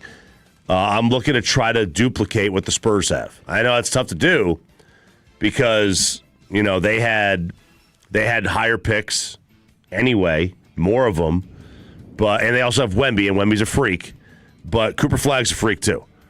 So yeah. I'm trying to build young superstars around him. All right, before we talk some Jackson Dart here and then get into best and worst of the weekend, just a real quick public service announcement because we get this a lot whenever there's disagreement on the fan text. I know what you're talking about, though. Guys, if you say, stop with all that, or, man, that was at the end of May, or something like that, okay? If you say stop, end, something like that, you will get a notification back that says you have requested to stop getting texts from us.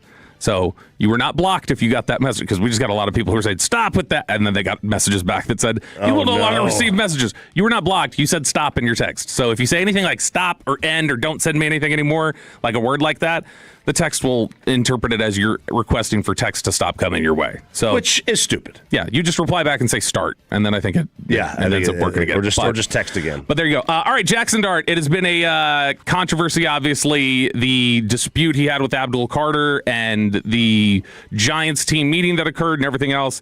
Cut 14, Jackson Dart over the weekend issuing a statement on his decision to introduce Donald Trump last week. No, obviously this was a unique opportunity. Being asked and given the opportunity to introduce the President of the United States, my thinking was pretty simple. In the fact of, I've always loved this country. I have extended family members who have fought in wars. I have two uncles who have retired from the Air Force Academy and served themselves. And I even have a great-grandfather who served as Secretary of Treasury at some point. So the president position has always been a position that I've well respected, regardless of political affiliation, regardless of political party. And my intentions were just that. This is, I don't think, I think you and I agree with this. I don't disagree with anything you just said. But, that's typically what the office has been. It's just he saw it as an honor. I said last week, I don't think the president, any president, going to see them or introduce them or take a phone call for them or play golf with them, I don't think doing that with any president is a political statement. Right. Now, I think it's just you're just playing golf with the president. It's just, and I think that here's just the only thing that I would say. If he's surprised, if Jackson Dart is surprised that it stirred up reaction, that was poor foresight, because everybody should know at this point it does stir up reaction. Oh, for sure. Right or wrong, whether you support him or you don't support him, whether you're a supporter, you're not a supporter, whether whatever it is, you should know that's how people have reacted to it. Again, I'm not commentating on whether that's right, whether that's wrong, how you do it, whatever else. But that is what happens. Is people. Yeah. I would if I was. You can't be surprised by this. If I wanted to go up there and do it, I would then anticipate that let's say here at the station, he's coming to town, and they say, Bobby, we want you to introduce him. I go, what an honor. I would introduce any president. Okay, let me go up there. I'm going to do it. And I introduce it. I can't be surprised if somebody up here gets mad about it. No. I know somebody's going to be mad about it if I do that. If we got offered to have him on the radio, any of them, right? It doesn't matter. This Trump, Biden. Well, and 4 years ago, if I'm introducing Biden, I think somebody at the station's probably mad about that too. Like that's what happens. People get mad about these things in this day and age. That's how people react to it. See Dez? No, I did not. Dez tweeted about this. Man, you got some time on your hands because he had to actively go dip his toe in this. He didn't have to. He dipped. And he said, I don't understand the hate he got for introducing the president, good or bad, if you support him or not. You're in a lose-lose situation. Politics and religion are difficult for sports. Folks have a right to believe in whatever the blank they want. I don't know. I live by a code. As long as it's not interfering with my blank, do whatever you want because you've got to take care of whatever you're on up with God. I'm too much of a sinner to be judgmental and political. Damn.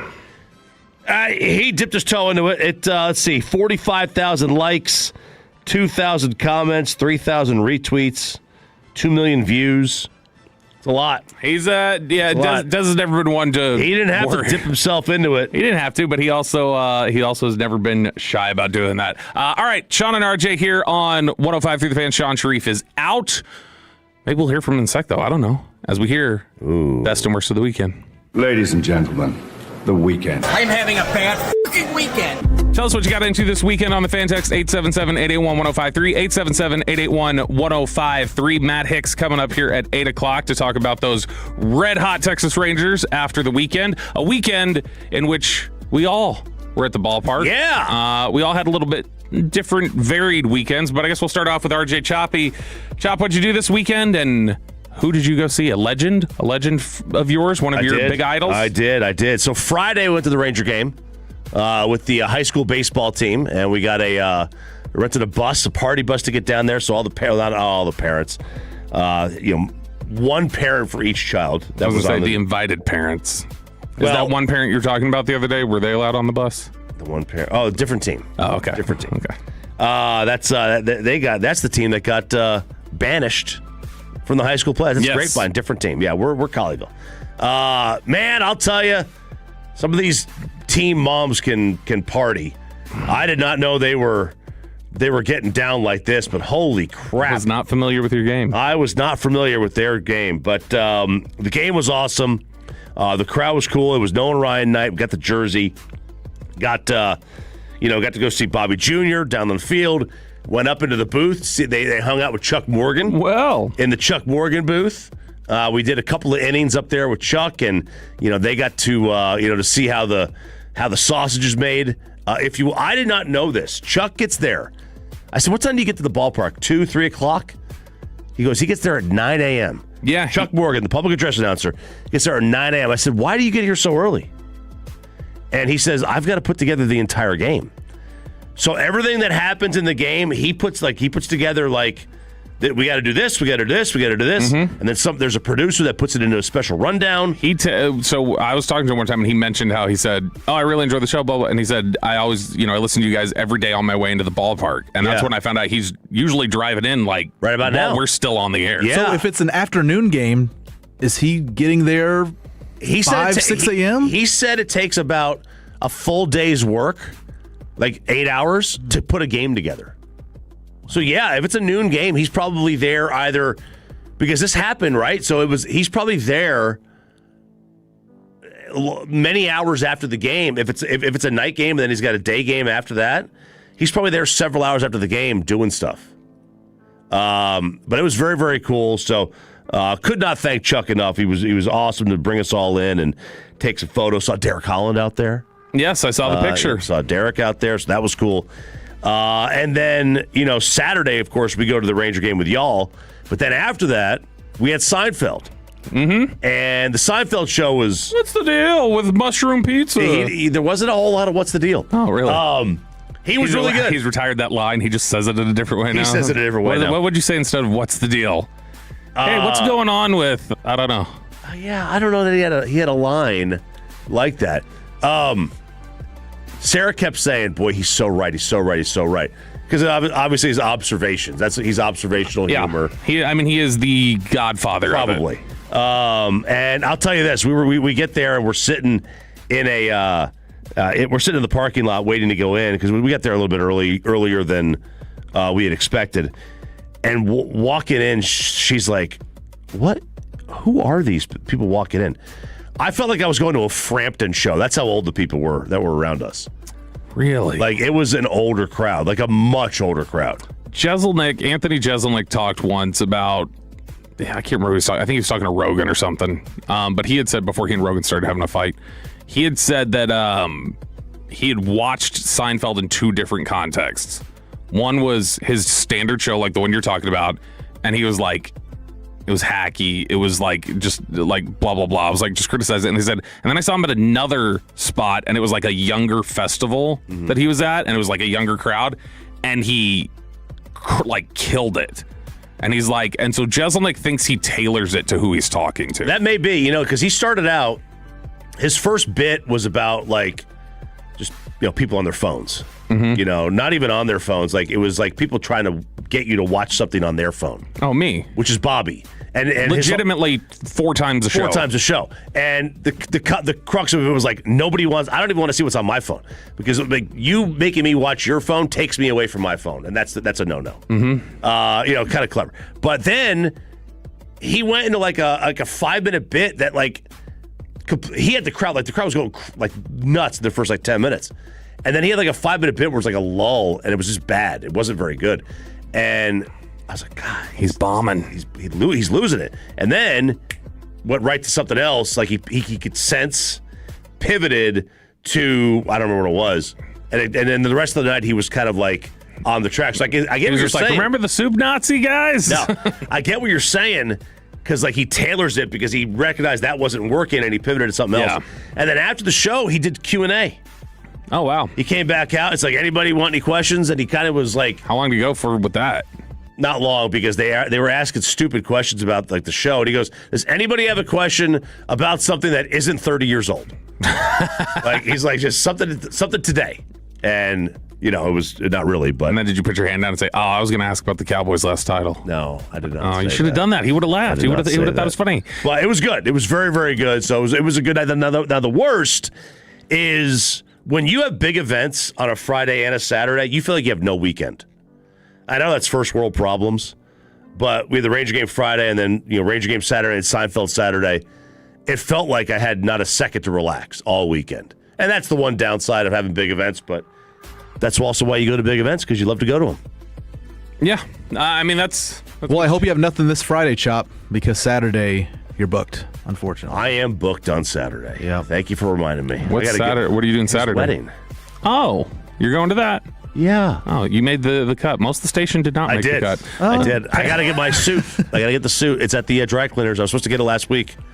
Oh, that's still there? Yeah, it's still there. Some of the fan texts before we go over to Peyton. 817 had my graduation party this weekend. Graduated from Texas Tech as a lifelong Longhorn fan. Congratulations. Congrats. Let's hear. Just got back from Disney World, says the 940. Went in at Epcot. Didn't have to wait 30 minutes to buy my kid a squishy because they just had them ready to go. Thank God. 817, I've actually been watching Seinfeld bloopers all week to lift my spirits. All right, best and worst of the weekend, Peyton Russell. Yeah, you guys talked about the Ranger game. We were all invited to the suite. Shout out Tolo Jonathan for that. It was great to meet him, his wife, family, friends, co-workers there. It was great to be out the ballpark. Yeah, the core personnel folks were awesome. Yeah. That was their suite. Just a nice, very nice invitation. Now, that's my best, obviously, but slightly under that would be, the better my weekend, which was taking $5 from Bobby Bell. $5, it doesn't seem like a lot, but anytime Bobby gets an L on his record, it's amazing. $1, $2, $5 doesn't matter. Bobby turned back to me right as Chuck Morgan said before the dot race, no wagering, please.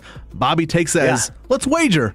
He told me no. He's a kid. You tell him no, he's going to do exactly the opposite. As soon as he said no wager, I was like, let's bet on this. Good idea, Chuck. That's what he texted. Hey, thanks for the idea. I thought of it until he said it. Don't make rules about it. Bobby was like, $5. You pick a color, I'll pick a color. Mackenzie, she picked a color as well, but she wasn't really playing. And I believe it was red that won. No. Which color won? I don't remember which color. I picked green. I remember that. Yeah, I think blue won. Blue ended up winning, so I got that right. Green was, I looked at the stats. I saw the standings. It was like 10 for red, 9 for blue, and 7 for green this season. I was like, well, surely they're not going to go 10, 10, 7 and just leave green. Chuck's going to balance this. I got to tell you, next time I tell to Chuck, why did he pick what if you're colorblind? You have no idea who won. They announce it. He just started cheering. Yeah, I won. Yeah, I won. I have no idea. You won't know. You're just waiting with anticipation until Chuck says it. Yeah. But Chuck will announce it.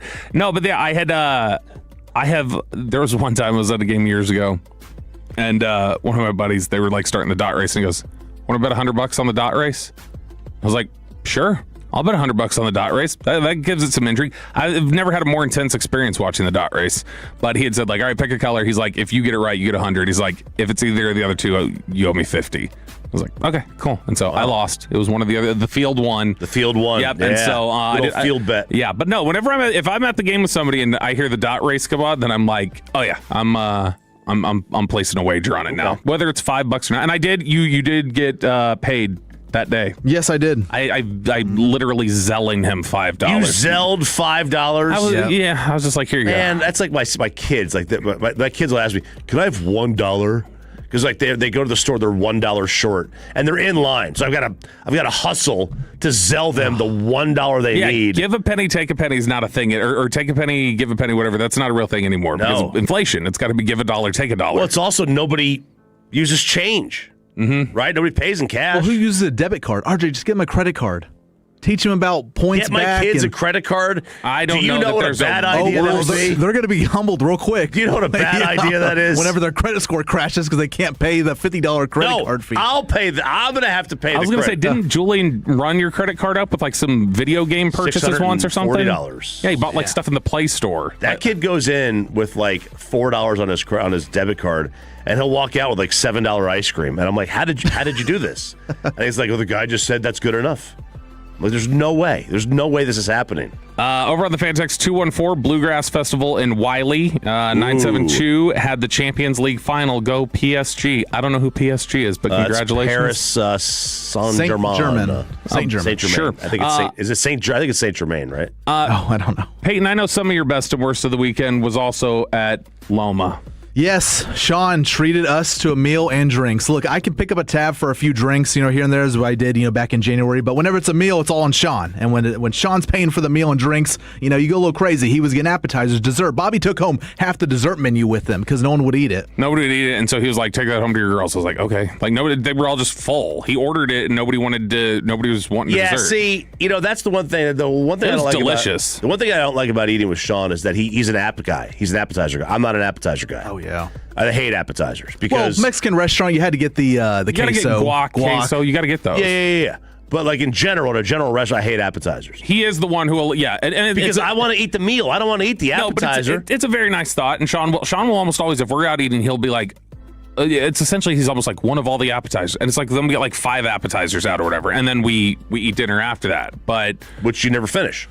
No, well I did because you've filled up on deep fried whatever. Well, that's the thing. I'm not going to generally be an appetizer guy because a lot of appetizers have things like fish in them. So I'm like, no, I'm not eating that. And so I don't end up filling up on it. Yeah, I don't have willpower. But Loma was. I'm most disappointed. If you haven't been able to tell yet, Sean Sharif is not here today. He is out sick, and I'm most disappointed that we didn't get to execute. You should have executed at the table. Your instincts initially were right. The bit that we were wanting to do, because this was the planned bit, Chop. I wasn't here for this. We had already left to go to I was still going to say it, but I want you to pretend to be Sean for a sec, Chop. So Peyton, tell him how great Loma was. With the apps? Yeah, Loma was fantastic. It's Brandon Hurtado's restaurant there right across the ballpark. It's at the old ballpark, so you can walk from Globe Life Field over to the other side of the road there. But it's unfortunate that I won't be able to go back. Why won't you go back? Well, because I thought it'd be funny to give Brandon Hurtado a wet willy, and he kicked me out of the restaurant. He didn't think it was funny. Why do people not like wet willies? We're like talking about doing it at the table. It's like, no, just wait for Monday when Sean goes to you. Just be like, well, I won't be able to go back. Like, why won't you be able to go back? I thought he was going to drop it. It's like, we didn't get a chance to, but it was great. I thought we had a really good server there. I thought I didn't get his name, but he was a nice guy. We ran into a couple listeners while we were walking over there, and Sean was just displaying Peyton like a trophy when the listeners walked up. They go, hey, have you ever met Peyton? Peyton's here. And so Peyton got to shake the hands of a couple Tolos, too. So it was a good experience for everybody. Nice. And so it sounds good. We got to see listeners. We got to go to Loma, Hurtado's new restaurant. It's fantastic. You got to see Jerry Seinfeld. It was just an all-around great weekend. It was a great weekend. It really was. Not a lot of worst at all. And it was a great weekend for the Texas Rangers, who swept the Kansas City Royals. Is the offense fixed? Is this the turnaround we needed? We'll talk about it next with one of the voices of the Texas Rangers, Matt Hicks. That's next here on The Fan. Now on camera, and looking like they just rolled out of bed. See for yourself.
day. Maybe back tomorrow. Not sure. He's got a little tickle in his throat. Same tickle I had. A little sickness. I'm hacking some good stuff up, though, right now. And good news, could hear out of this right ear. Oh, good. The pressure's finally Yeah, the pressure's popped. letting go. Popping. I'm a big, blow your nose, but, cover it. I do that, too. The fake I blow. think I've heard that's not good. I've heard it's not good, but I mean, it works. It works. So we'll see. Maybe Sean's back tomorrow. Joining us now is one of the voices of the Rangers, Matt Hicks, right here on 105 through the fan on the D&M Leasing Hotline. Morning, Matt. Thanks for popping on. Hey, good morning, fellas. How are you? Good. Matt, have you ever popped your ears? Have you ever done that? Have you ever done the pinch the nose, blow your ears out to relieve the pressure? Absolutely. And see, Matt's fine. Especially when you're flying all over the country during the baseball season. It happens all the time. If it's good enough for Matt Hicks, then I think it's okay, Chop. I think we're in the clear then. I agree. So did you remember what a home run call was? I mean, you guys hadn't had home runs at the ballpark that much, but the ball's flying out of there this weekend.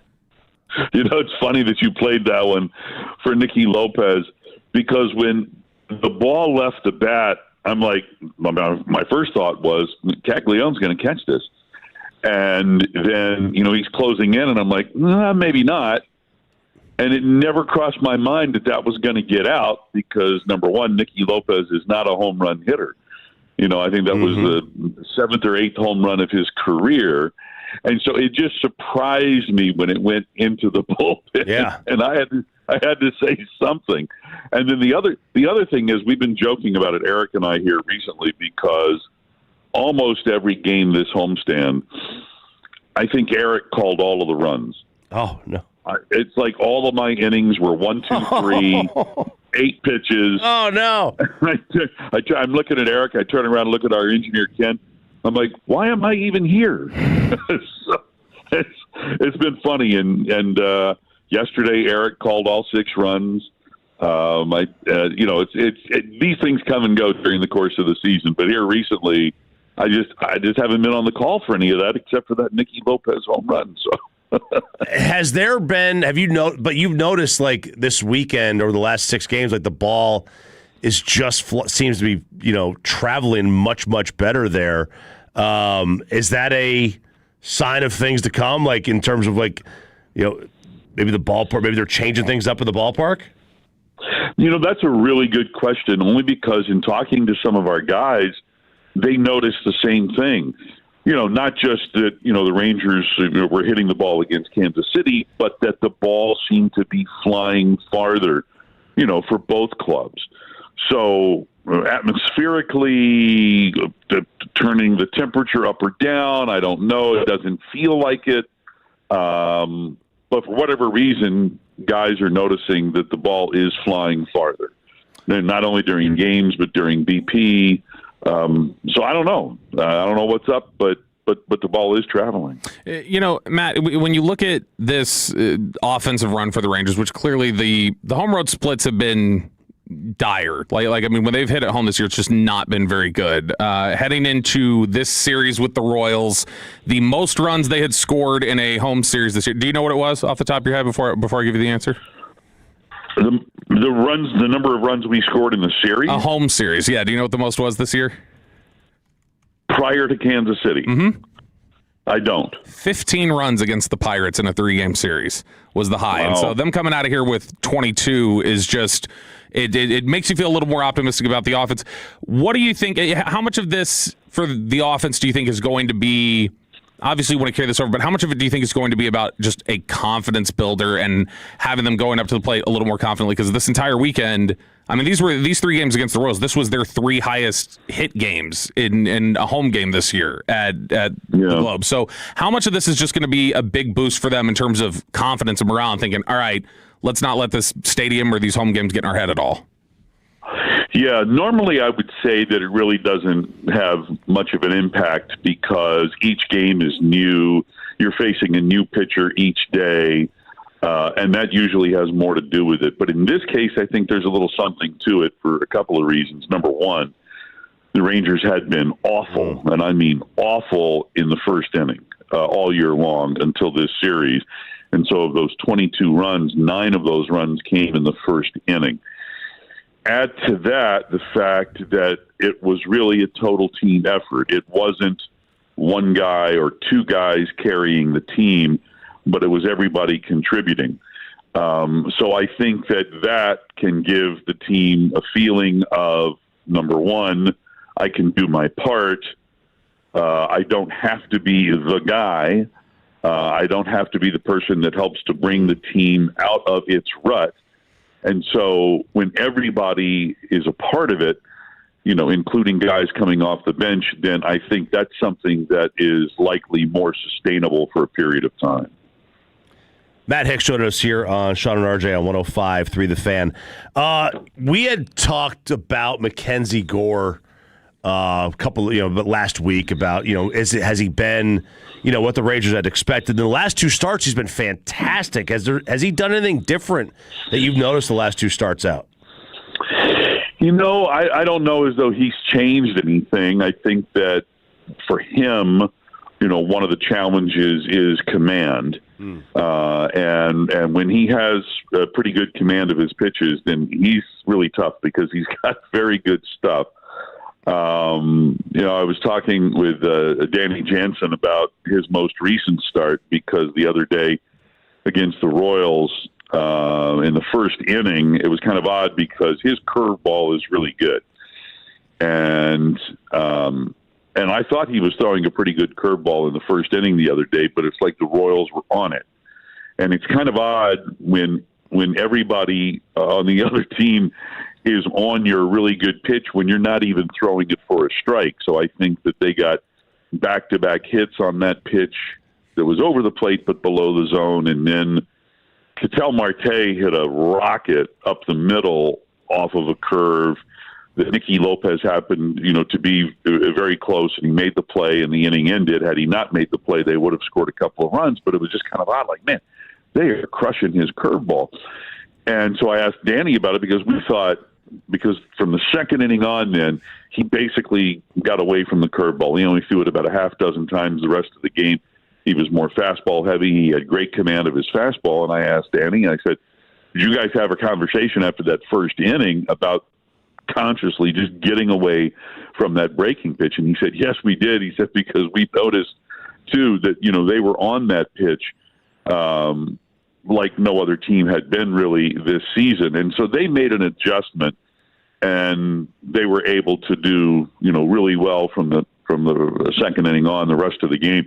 And of course, he didn't give up any runs in that start. So I think that with McKenzie, it's a matter of, number one, having your command, and number two, being willing to make adjustments throughout the course of the outing. And he did that this last time out. Matt Hicks joining us here on 105.3 The Fan. Matt, the Jock Peterson, opportunities he's been getting as a leadoff hitter, he's just looked like he's been a different player at the plate, leading off as opposed to where he had been a lot of the season in the 5-hole. Is it just as simple as getting in there early and finding a rhythm, or do you think it's just, it's coincidentally timed up with some sort of a change in approach? Because he's just looked like a much different player than the one we had seen for the first year and 2 months. Yeah, well, I've talked about this before. The leadoff spot is the spot where he's hit most in his career. So I think he's most comfortable in that spot. It's something like a third of all of his starts throughout his career have been in the leadoff spot, and there's no other place that's even close. So I think there's a level of comfort there with that. And there's a lot of things I think that go into it. Number one, I think our hitting coaches have been really good at helping him make adjustments, especially in-game adjustments. And he's hitting the ball really hard. He's like in the upper 80th percentile in terms of hard hit percentage. And, he's also, I'm pretty sure, I looked this up the other day, that he is hitting more line drives than he's ever hit in his career. So, he's always been patient. He's always above average in drawing walks. He's below average in striking out. So his on-base percentage has been really good. And in this run where he's been the leadoff hitter 9 of the last 10 games, 10 of the last 11, whatever it is, his slugging percentage has been over 800. The 5 home runs over the last 6 games, OPS over 1100. He's seeing the ball well. He's confident. He's comfortable in that spot and in that role. So all of that, just sort of you put it all together, and you're getting, the kind of production that you've seen in the past from Jock Peterson. At times, he goes on these runs of 2 weeks or 3 weeks where he's just blistering the baseball, and right now we're in the middle of one of those. Mentioning that he's had most of his plate appearances during his career out of the leadoff spot, but we've heard guys talk before about playing DH. It can be tough sometimes to find a rhythm if you're not in the field. Like a lot of guys will talk about how they prefer being in the field than playing DH just because of the limited opportunities. Do you think that's some of a boost too? Just the fact that, hey, when you're a DH, if you're hitting fifth, like you may not be getting out there till we're 30 minutes into a baseball game and you're just kind of lounging around. Do you think that also is a boost for him as being able to get his feet wet immediately as a DH?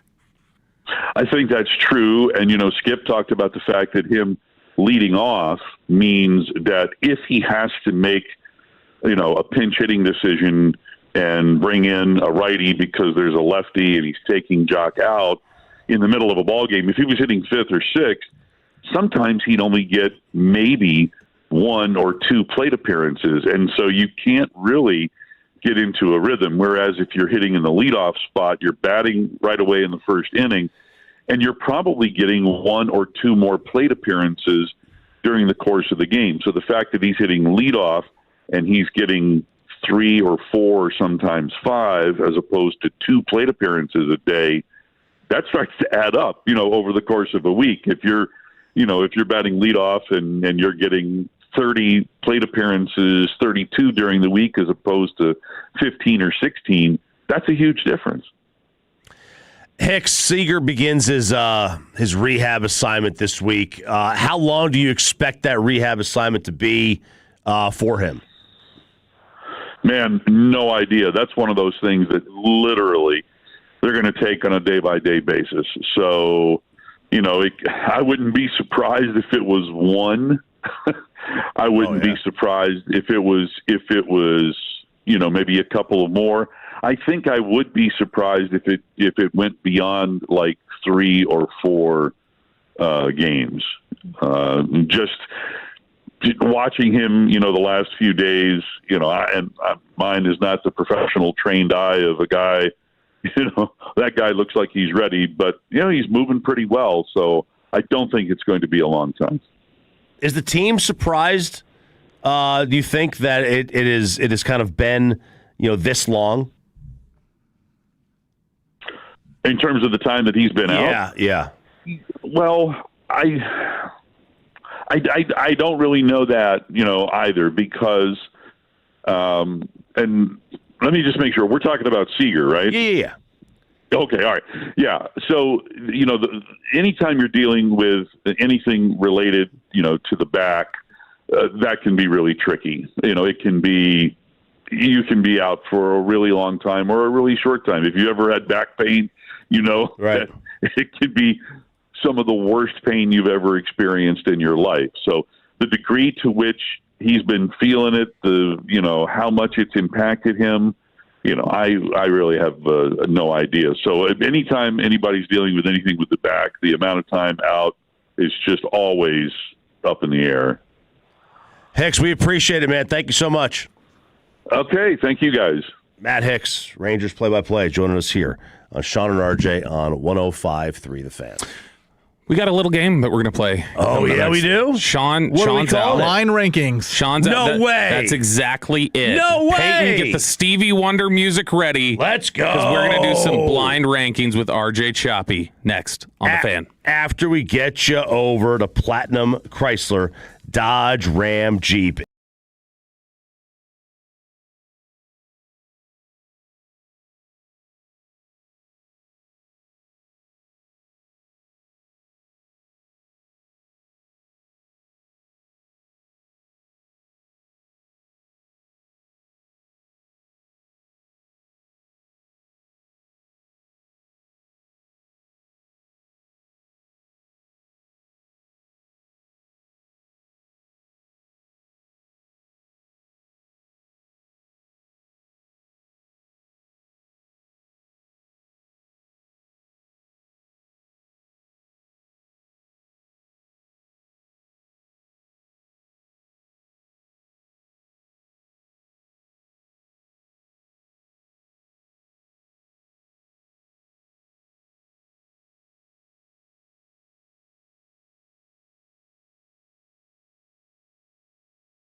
He is out today. No Aiden Butler. He is out today. But we got myself, Bobby Belt, RJ Choppy, and Peyton Russell.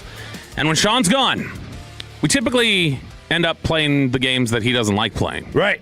So that's How Young is Peyton Russell. I don't know if he doesn't like it. I just don't think he would know them either because it's pop culture. And so because it's pop culture, he doesn't enjoy the game. We have to do it one time where we set it up like it's for me, and then we change it up, and you go, how old is Sean Sharif? And then you ask him all the questions. Yes. That I like that. We can do that one. I do like that one. But one of the games we play when he's out is a little game that Choppy likes to run called Blind Rankings. Man, I just don't like this open. What? I really this is don't a classic care for song. it. It's a great song. It's really is. Superstition. No, I get it. I understand. Yeah, the whole idea is like, you doing blind rankings, like, it's you got to be a little superstitious the way that you maybe rank some of these. Like, oh man, do I really want to put that one number one? I don't know what's coming next. I'm a little superstitious about it. Right. Yes, absolutely. I don't know if I use superstitious correctly there. So we got some categories here. One of them might get us canceled, but I don't know. Oh. That would be accents. Oh. Hey, there you go. We don't have to do that one. Movie villains. Okay. Foods. Non-alcoholic drinks. Social media apps. Actors. Or another episode of Conspiracy Theories. Oh. You want to do conspiracy theories, Peyton? Yeah, let's do it again. All right, we'll do conspiracy theories first. All and so right. the way this works, Choppy is going to, if you've not heard this before, Choppy has 5 things that fit these categories. All right, and so Choppy will read one, and you don't know what's coming next. And you have to blindly rank where you think it's going to end up. And then at the end of it, you may hate your list or love it. So if Choppy's doing, for instance, athletes, then he may say, Wayne Gretzky. You're like, ooh, Wayne Gretzky's very well could be the best one that he names here. So I'm going to put him number 1. And then he goes, Michael Jordan. And I go, crap, I didn't know he was going to name Michael Jordan. Right. So that's the way that it works. All right. So we're doing conspiracy theories here. Conspiracy theories. And I'm ranking these based on how entertaining I find them, not how accurate I find them. Oh, okay. Or do you want us to do accuracy? It's your, I mean, how do you guys think you want to do it? I mean, it's your call, right? Entertainment. Okay, entertainment value. Entertainment. Yep. Okay. Conspiracy theories. We landed on the moon. Okay. Or did we? So this one is fascinating when you hear people talk about it. I don't think it's correct. I think we did land on the moon. But I think that a good conspiracy theory has the why. Why would you have done such a thing? Right. And there's a why there. There was a whole race with the Soviets that you were trying to win. Okay. And then there's what's the evidence or what's the little shaky evidence? Like this doesn't totally add up. They got plenty of that. But it kind of, the Kubrick angle's funny. Like he did it. Stanley Kubrick directed it. That's good. I saw some of his movies around that era. It didn't look as good as the moon landing, so I think that's a hole in the theory, is that if it was a director, it was not Kubrick because it didn't look good enough. So I'm going to put this as 4. 4? Ooh, see, I like the drama factor in it. I like Derek Collin texting you guys and calling you guys about it, and everyone going back and forth and bickering. So I'm going to go 2. Aiden puts it at 1. Easy, I think. Aiden loves it. I think. I went with number 2. Number 2, okay. All right, next one. The cold envelope.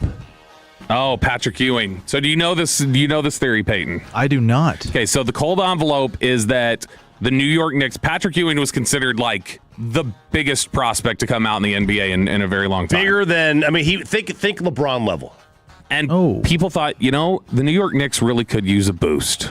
They would love it if the New York market would be good. And so the conspiracy theory out there, what has been claimed, is that they did not actually win the lottery the year they got Patrick Ewing, that there was a frozen envelope, and the envelope containing the Knicks logo was the frozen one, so David Stern would know which one to grab and say was the number 1 overall pick. Ooh, okay. And a lot of people bought this? There was 2 things. It was the cold envelope, and they also thought that they kind of earmarked a corner where they bent a corner so when he grabbed it. Okay. What didn't make sense about the cold envelope is, like, if you were to take a piece of paper and put it in the freezer for a while, it would not.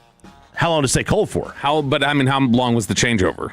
Like, it would be colder than the others. Yeah, it would be. Absolutely. I'm saying this is 3, partially because I could 100% see David Stern doing this. Just because I think David Stern was by any means necessary, bro. I'm getting this done, and we're going to get it the way we want. And he definitely would have wanted to see Patrick Ewing in New York. So I'm going to say 3 on that one. Peyton? I wanted to go 3. I think there's one a little bit better. I just can't put it right under Landing on the Moon. So I went number 4 with Cold Envelope. All right. Next one. Blind rankings. You don't know what's coming next. Conspiracy theories. Chemtrails. This one doesn't entertain me at all. I think it's dumb. This one always annoys me whenever people want to talk about it, so I put this one 5 easy. 5 easy? Yep. PP?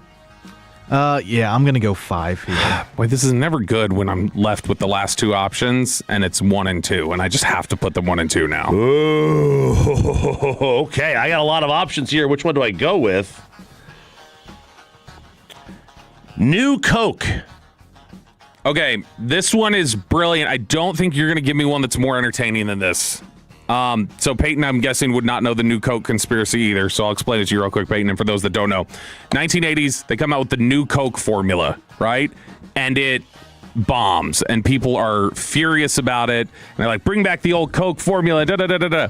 Well, the conspiracy was Coke sales had really started lagging. I think that was the 80s was when Pepsi started really making a push that was hard. And so Coke had kind of died down. People thought they were in a lull. So the conspiracy theory was, we're going to introduce New Coke, get people all worked up about it, and then bring back the old formula, and then they'll just start drinking our old formula again.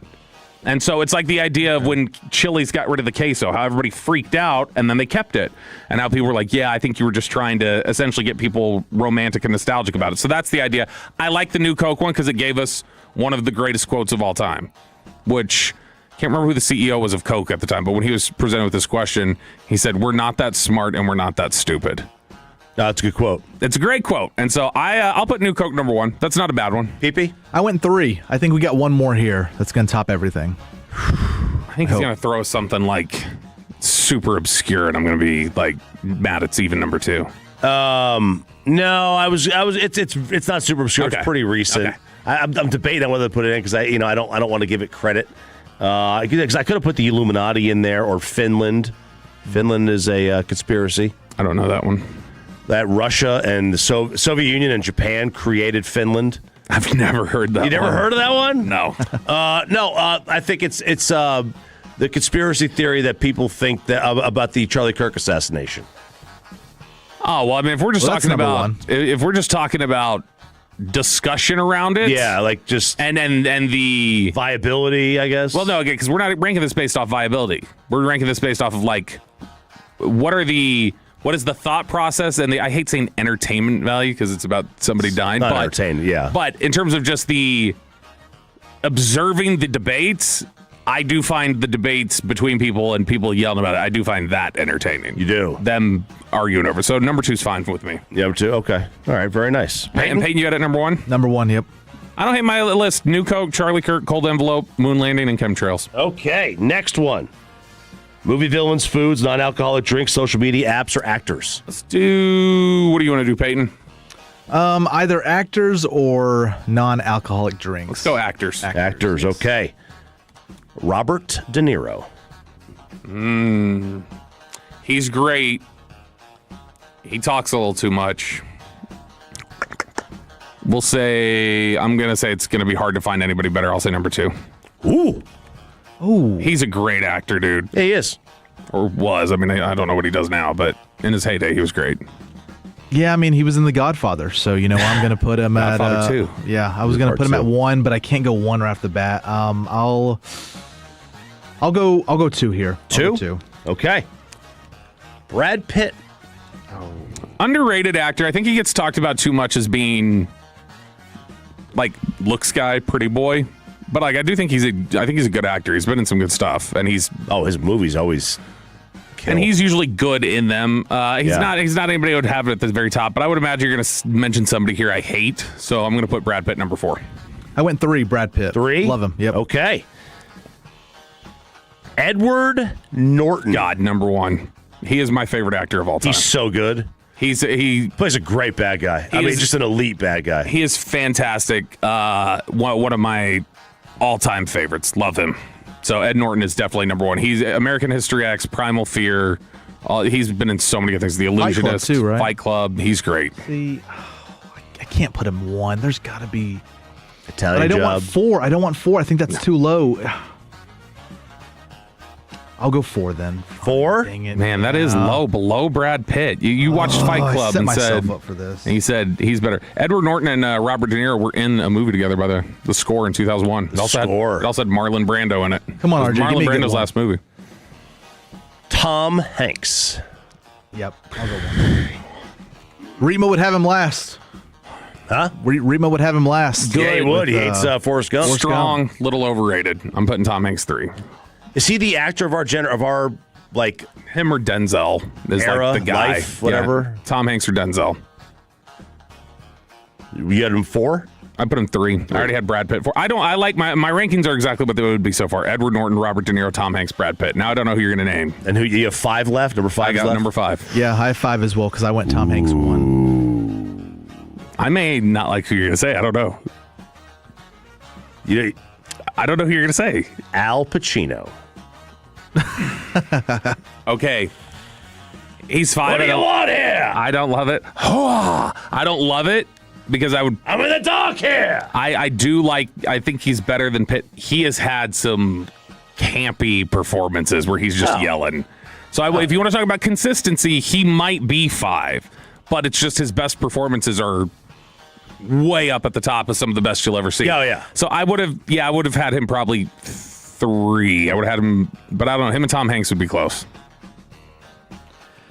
I went number 5. I had to go Al Pacino number 5. no. So Tom Hanks was 1, Robert De Niro 2, Brad Pitt, Edward Norton 4, and then Al Pacino. Man, so I think I spoke too 4. high of Brad Pitt. Wow, Maybe I that's should have lowered him That's some. bad. Should we do one more? Yeah, let's do one more. Let's do non-alcoholic drinks. Non-alcoholic drinks. Sprite. Obey your thirst. It's good. It's Is it refreshing. McDonald's Sprite? It's different. It's just Sprite. I think it's just is it different? I'm gonna say it's 3. It's 3? good. I'll go 4. All right. Orange juice. 5. No pulp? If you put a pulp in there, I'm not putting it on the list. I don't care if you are naming 5. It's not going to spot. I like pulp. I like it. You know You what? like pulp? I bet you do. Boy, you do sound like a pulp guy. I like it when it gets in between my teeth. Oh, God. What's the OJ matter 3. with you? That's disgusting. Why you just say orange juice? Don't say OJ. Yeah. Wow. Snapple. Oh, that's 4. I do like opening though that. Well, you gotta pop the bottom. Pop, pop. That little, yeah, you do. That little, when you pop it, and it does the little release. Love that. No, Snapple's 4. So I got Sprite 3, Snapple 4, orange juice 5. I went 5. You were 5. Yep. Man, I grew up on peach Snapples. Peach Snapple's good. That's every day. Every day. Pepsi. For those who think young. Yeah, we'll go 2, I guess. I'll go 2. You have 1 left? Yep. Hey, Yep. what do you have left? Number 1 because I put Pepsi 2. Ooh, okay. Well, this actually might work then. Dr. Pepper. Yep, number I 1. like it. Out of those, number 1. Yep, that's exactly. I feel good about pretty much all my rankings here. I think that these ended up exactly what I wanted. On the drinks, it was Dr. Pepper, Pepsi, Sprite, Snapple, orange juice. So I feel pretty good about that. Okay. Dr. Pepper 1, Pepsi 2, OJ 3, or orange juice, Bobby. 4 Sprite, and Snapple 5. Yeah, I think I feel pretty good about that stuff. So that's blind rankings. Good stuff, RJ Choppy. Thank you, sir. It is Sean and RJ. Sean Sharif is out today, potentially back tomorrow. Not sure yet. Aiden Butler is also out. Peyton's running the fan cam. So be sure to troll him if you're in the Twitch or the YouTube. Go after Peyton if you like him there because he's got to monitor all that. We got Below the Belt coming up next. How the Cowboys manage their injuries with technology. That's next in Below the Belt on the Fan. I love days like these at the pool, but my moderate to severe plaque psoriasis can sometimes take me out of the moment. I'm ready to make a splash with clearer skin thanks to Skyrizi, risankizumab Riza. Skyrizi is a prescription-only injection for adults who are candidates for systemic or phototherapy. At 4 months, most people saw 90% clearer skin when measured from head to toe, and many were even 100% plaque-free. People also saw significant improvement in psoriasis symptoms of pain, redness, itching, and burning. Don't use if allergic to Skyrizi. Serious allergic reactions, increased infections, or lower ability to fight them may occur. Before treatment, get checked for infections and tuberculosis. Tell your doctor about any flu-like symptoms or vaccines. Now there's nothing on my skin thanks to Skyrizi, and that means everything. Ask your doctor about Skyrizi, the #1 dermatologist-prescribed biologic in psoriasis. Visit skyrizi.com or call 1-866-SKY-RIZZI to learn more. When you own your own business, you own every decision. Catch the red eye or take the 6 a.m. Make a new hire or promote internally. Celebrate a win with the toast at the gate or unwind at the lounge. Big props to this team. Some decisions are a win-win, like earning 8 times points on Chase Travel. Chase Sapphire Reserve for Business, the business card that gives back all you put in. Visit chase.com/reserve business to learn more. Cards issued by JPMorgan Chase Bank and a member FDIC, subject to credit approval. Terms apply. This is the story of the one. As a maintenance engineer at a beverage manufacturing plant, he starts his day knowing every line is ready to run because Grainger delivers the industrial-grade products he needs to keep mixers, conveyors, and packaging equipment moving. With Grainger's vast selection of bearings, belts, and motors, he keeps operations running smoothly, so nothing grinds to a halt. Call 1-800-GRAINGER, click Grainger.com, or just stop by. Grainger, for the ones who get it done. Finding great candidates to hire can be like, well, try.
Bag Nation Mondays at 420. Nobody covers this team like your home of the Rangers. 105.3 The Fan.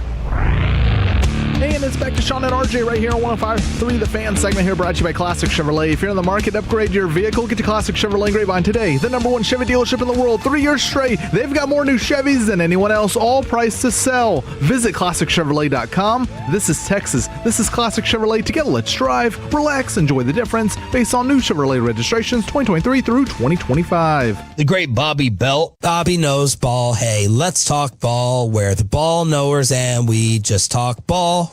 Oh, thank you, Sean Sharif. I'm sorry you're not going to be here to hear about how the Dallas Cowboys use science to rehab their players.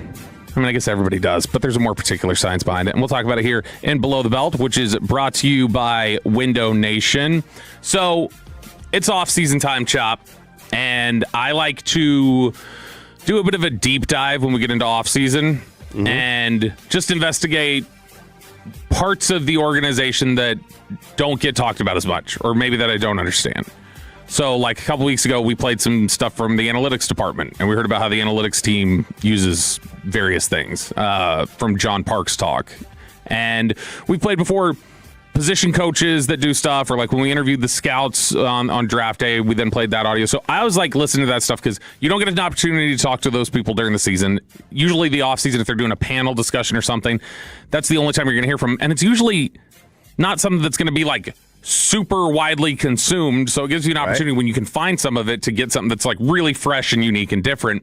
And so that was the idea when last week, and I wasn't sure how I wanted to cut at this, but it was a guy named Braylon Tatum. So the Cowboys have somebody named Braylon Tatum. He is he has been he was an intern for a while in the strength and conditioning department, and he ended up being one of their assistant strength and conditioning coaches. But his main title is he works in the sports science department for the Cowboys. And a lot of people may not realize, like, the Cowboys have a specific sports science department, just like they do have an analytics department. But I was listening through to this audio, and there were a couple really fascinating things to me in it.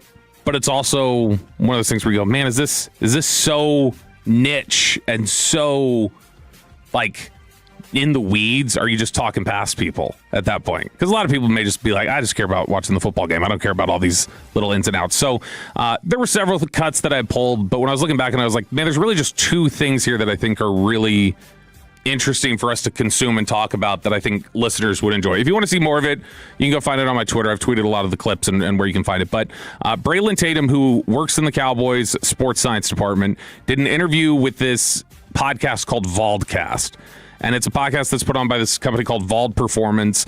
And they do a lot of they have these unique, like, patented tools that sports teams will use a lot of times to measure different things with, like, athletic performance. So GPS tracking and, like, they'll do a lot of the monitoring of muscles and stuff like that when you're, like, having somebody do jumps and things. They'll be able to tell you, look, this is what's firing here. It's really in-depth sports science material on how an athlete literally is moving from the ground up and what's going on with their muscles and everything else. So, like I said, it gets into a little bit of the weeds, but there were two things that I thought were interesting. We're going to play the first one.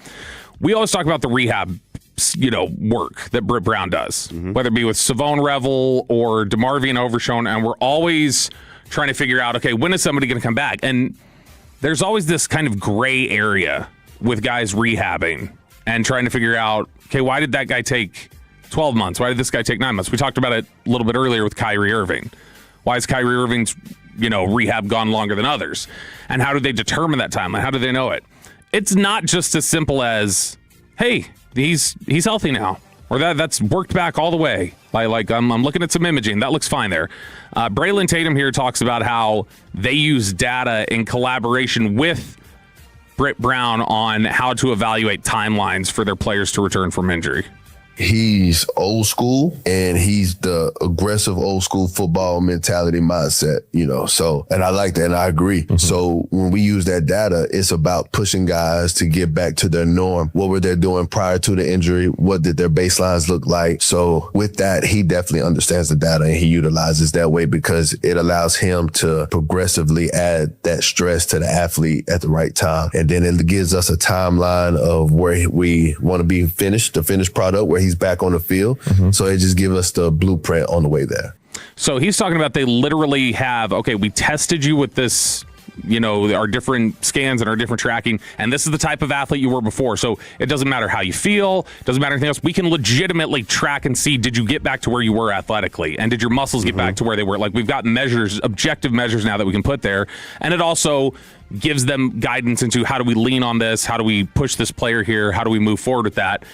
And that's one of those things where when people are always asking, why is this taking longer to go? Right there, like you're hearing it, when they look at certain metrics like that, they're going to slow down somebody's rehab, or they're going to say, hey, let's move the timeline up because he's just not where he was athletically yet. Like, we've got objective measures that tell us that.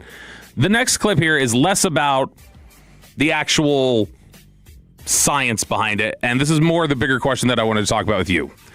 Is this a normal thing we're about to hear, or is this a concerning thing we're about to hear?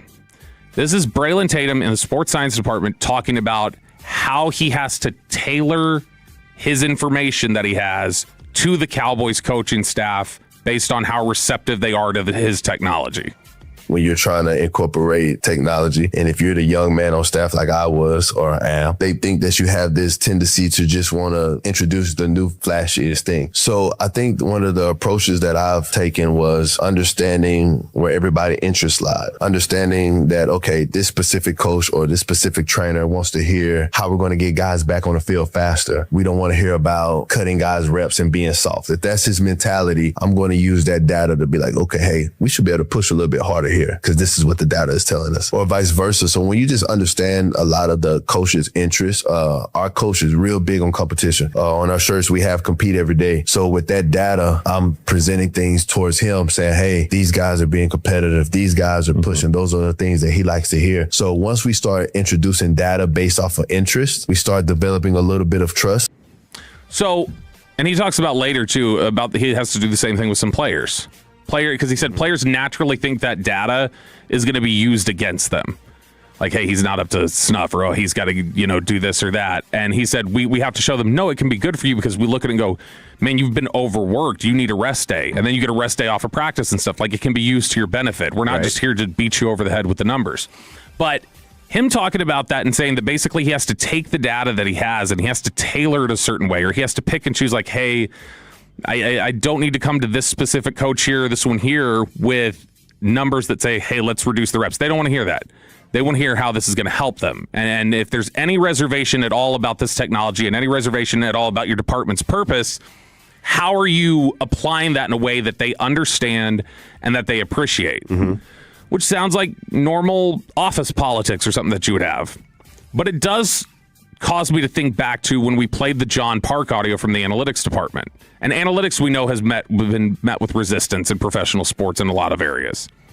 And oh, yeah, big time. He said that he mentioned in those audio clips that we played last time from John Park, he said, if there's a long-term goal and a short-term goal and all things are equal, most research departments and most teams will pick the long-term goal. We're going to answer a broader question, a bigger thing. He goes, we don't do that here. The tiebreaker is we will answer the short-term question because we're trying to show the coaches and the people the value of what we're doing and helping them see it can apply to them and basically just give us equity with them to show them, hey, we do this a certain way and this is how it can help you.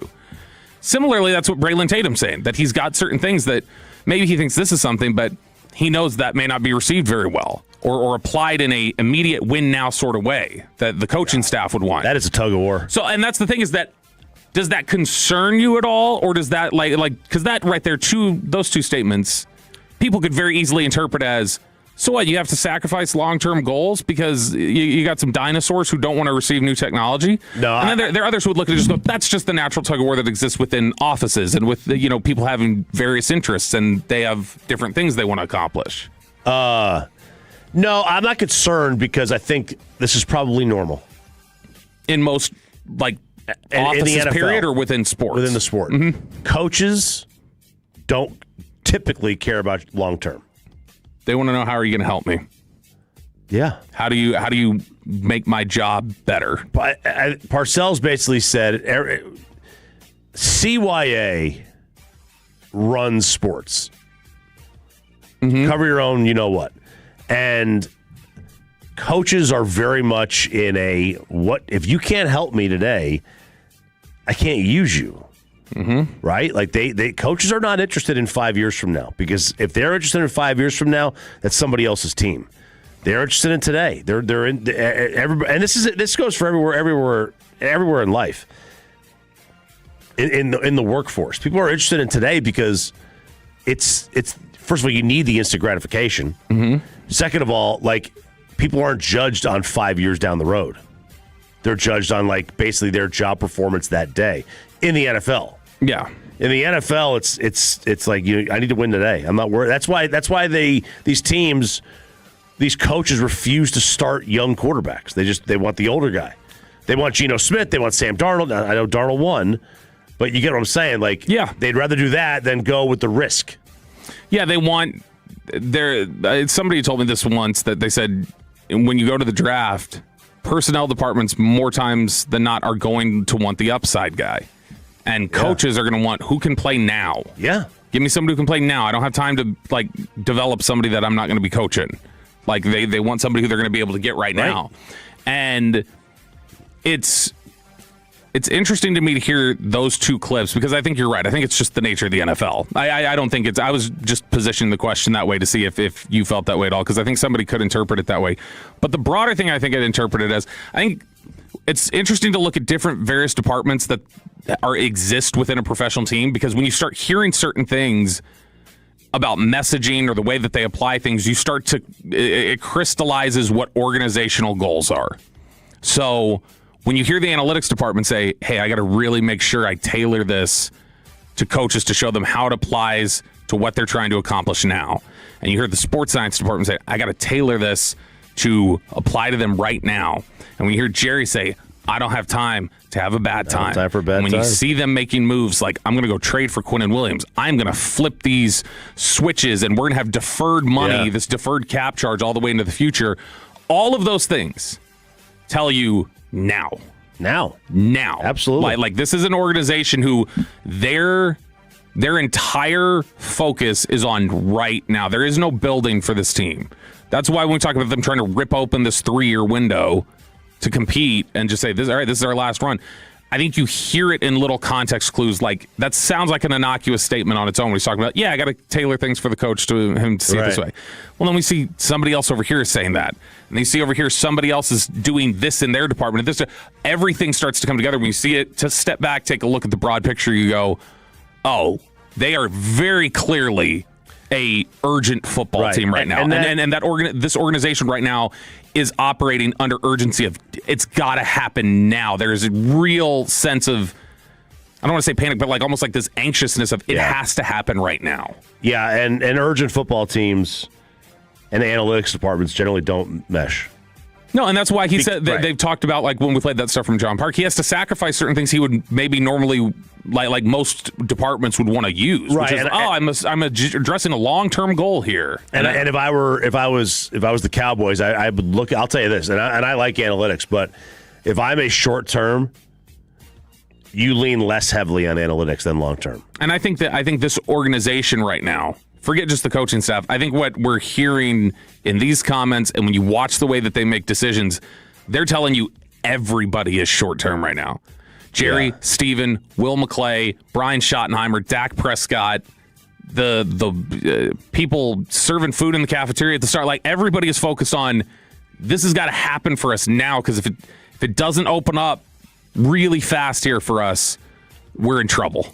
We're in trouble with this core. We're going to have to blow it up. And I think that this just all speaks to the thrust and the focus on, hey, they've got 3 years to figure this out before this is just a brand new football team. Ooh. B-Lo. D-Belt. Right here on Sean and RJ on 105.3 The Fan. I'm RJ Choppy. He is Bobby Belt.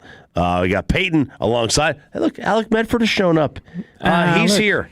That's right. He is here. And where do the Mavericks go from here with their next head coaching search? Because somebody is gone. Jason Kidd's available. Jason Kidd is available. He is available. Plus, we got an NBA Finals ahead of us here. And why? I just cannot get this one thing about Chet out of my head. I don't like him. He's skinny? Oh. Yeah, he is skinny. It's 9 o'clock hour. Red Zone coming up as well here on Sean and RJ 105 through The Fan.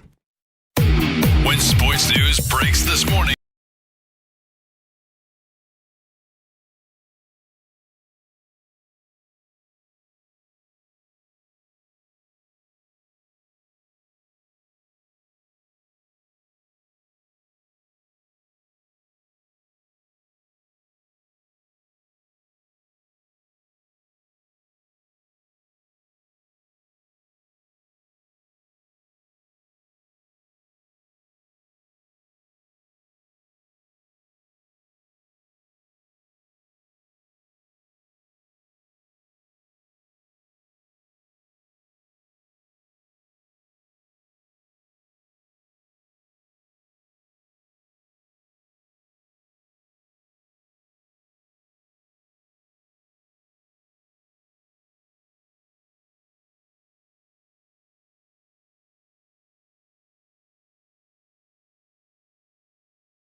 Network, an Odyssey sports station.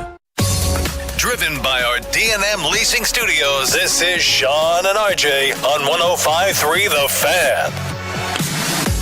Good morning, DFW. Sean and RJ here, 105.3 The Fan. I'm RJ Choppy. He is Bobby Bell. Peyton is alongside. Even Alec Bedford is fist pumping in the hallway. Let's go. Let's get it. Let's get it. We got a ticket giveaway coming up here. Shabuzi. In this hour. Another double shot of whiskey. That's right. I was wondering how many songs Peyton was going to get to this week. How many that he knew? I knew that one and the one we played today. So we played one for. Got a couple more. We played one last summer with Big X the Plug. That's right. Highway. He's not bad. I like Shabuzi. I like him. So we got that coming up here. Crosstalk as well, and then the Red Zone at 9:20. But right now, let's get into this real quick. I do want to talk about Brendan Sorsby because he's got a big court date today. I'm not sure it's going to matter after the news that came out over the weekend. But the Mavs do lose out on their many thought was going to be one of their top coaching picks. I don't know. You and I were pretty in lockstep that it was like this sounds like Nick Nurse because of the Ujiri history. Nurse or, the name that keeps, I'm looking at Splitter too for me. Well, the poly market and some of these other things like these betting odds and stuff, who they're really trending on lately is Billy Donovan. Well, yeah. I mean, here's the thing with Billy. Like, I think he's a better college coach than an NBA coach. Mm-hmm. He's also never had a really good team in the NBA. Like they were decent. I guess I shouldn't say that because his Thunder teams are pretty good. Yeah. I don't know. I just feel like he's never. I don't consider him to be like this elite NBA coach. Yeah, I mean things obviously went downhill with the Bulls. Like, I mean, he was. Like, if you fired Jason Kidd instead of on Billy Donovan, I'd be like, all right.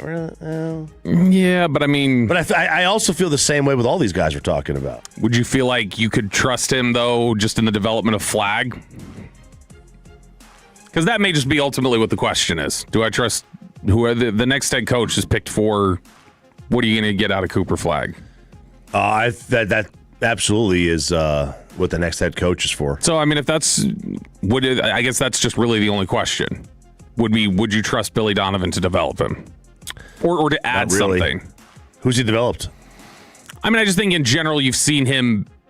Is hiring a college coach the worst idea? Or a guy who's I'd a rather successful hire college John coach? Shire. Okay, then that's fine. But would hiring a successful college coach be a bad move if you're talking about developing young talent? Not necessarily. Especially because Billy was... I mean, he was in college, 15 years ago, 20 years ago. But it was like 10 years ago, I think. God, I feel like he's been in the NBA longer than that. Yeah, 2015 was his last year at Florida. No way. Yeah, 1996 to 2015. No freaking way. Yeah. 2015? Yep. All right. I feel like I just, now he developed in college? He developed Horford, Noah, Brewer. He had some good guys. I mean, he had that title team. Yeah, I mean, they won. Of them. Yeah, there was 3 guys on that team. I just don't know who he's really developed in the NBA that I would be like, oh, this is the guy you have to have. So I think Billy Donovan would be a bit of a downgrade. I don't mind. I would take a shot at John Shire. I don't know that he would leave. There's been some interest in Shire. There's obviously Donovan. There's who we've mentioned, Nick Nurse. There's Frank Vogel. Like, these are all guys that have come up. I gotta think. I know there were a lot of people that were like bummed by that news on Friday that Sweeney was going to be taking the. I wasn't bummed by Orlando. I don't know that was their guy. Like, because I mean, I think that there was going to be an uncomfortable air around the fact of, hey, wait, y'all are starting all over again from this Luka era. You're trying to wash clean of it, right? And you're just trying to do this whole reset. Then why bring Sweeney back, who was here for that? And I think was somebody who was less pro Luka than others that were in. I'm not saying he was the one who pushed for all this, but I don't think he was like Luka's biggest fan. He was a defensive coach. He probably didn't like that he didn't bust his ass on defense regularly. Yeah, makes sense. Did you see they released the court for the finals? No, does it look bad? It's got the big Larry O'Brien in it. Silver said it would be coming back. I remember he said that in the past, but I guess I'm surprised he actually followed through with it. But this is what he does. He is the most reactionary commissioner that there is, but this is a good reaction. Good reaction. Because, it was dumb to take it away. And then when they tried to do that awful superimposed one on the court, God, that was so bad. It's just, that's what I don't like about Silver. It takes him 8 F-ups before he figures out, it needs to be done this way. He is just the absolute worst commissioner in sports. And it's just the worst possible drop from who came before him. David Stern was, to me, one of the top commissioners in the history of sports. Well, I mean, I guess it's easy to be when you got Jordan and LeBron. It is, but that I think magic. David Stern did a lot for basketball. A lot. And he had no problem telling the owners, go jump in a lake. This is what we're doing. I cannot remember the specifics. He was in some disagreement with the owners in a closed-door meeting. This is when he died. They had different stories that were being told. And one of them was he was arguing for something, and one of the owners didn't like it. It had to do with a TV deal, I think.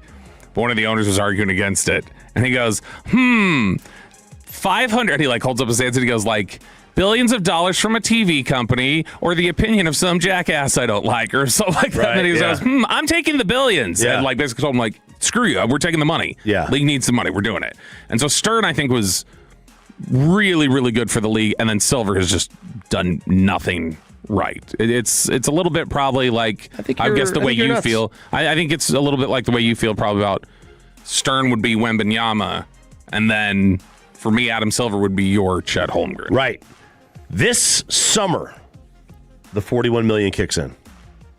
It's a lot of money. The $41 million kicks in this summer. Next year, it's 45. The year after, it's 48, then 51, then 54.5.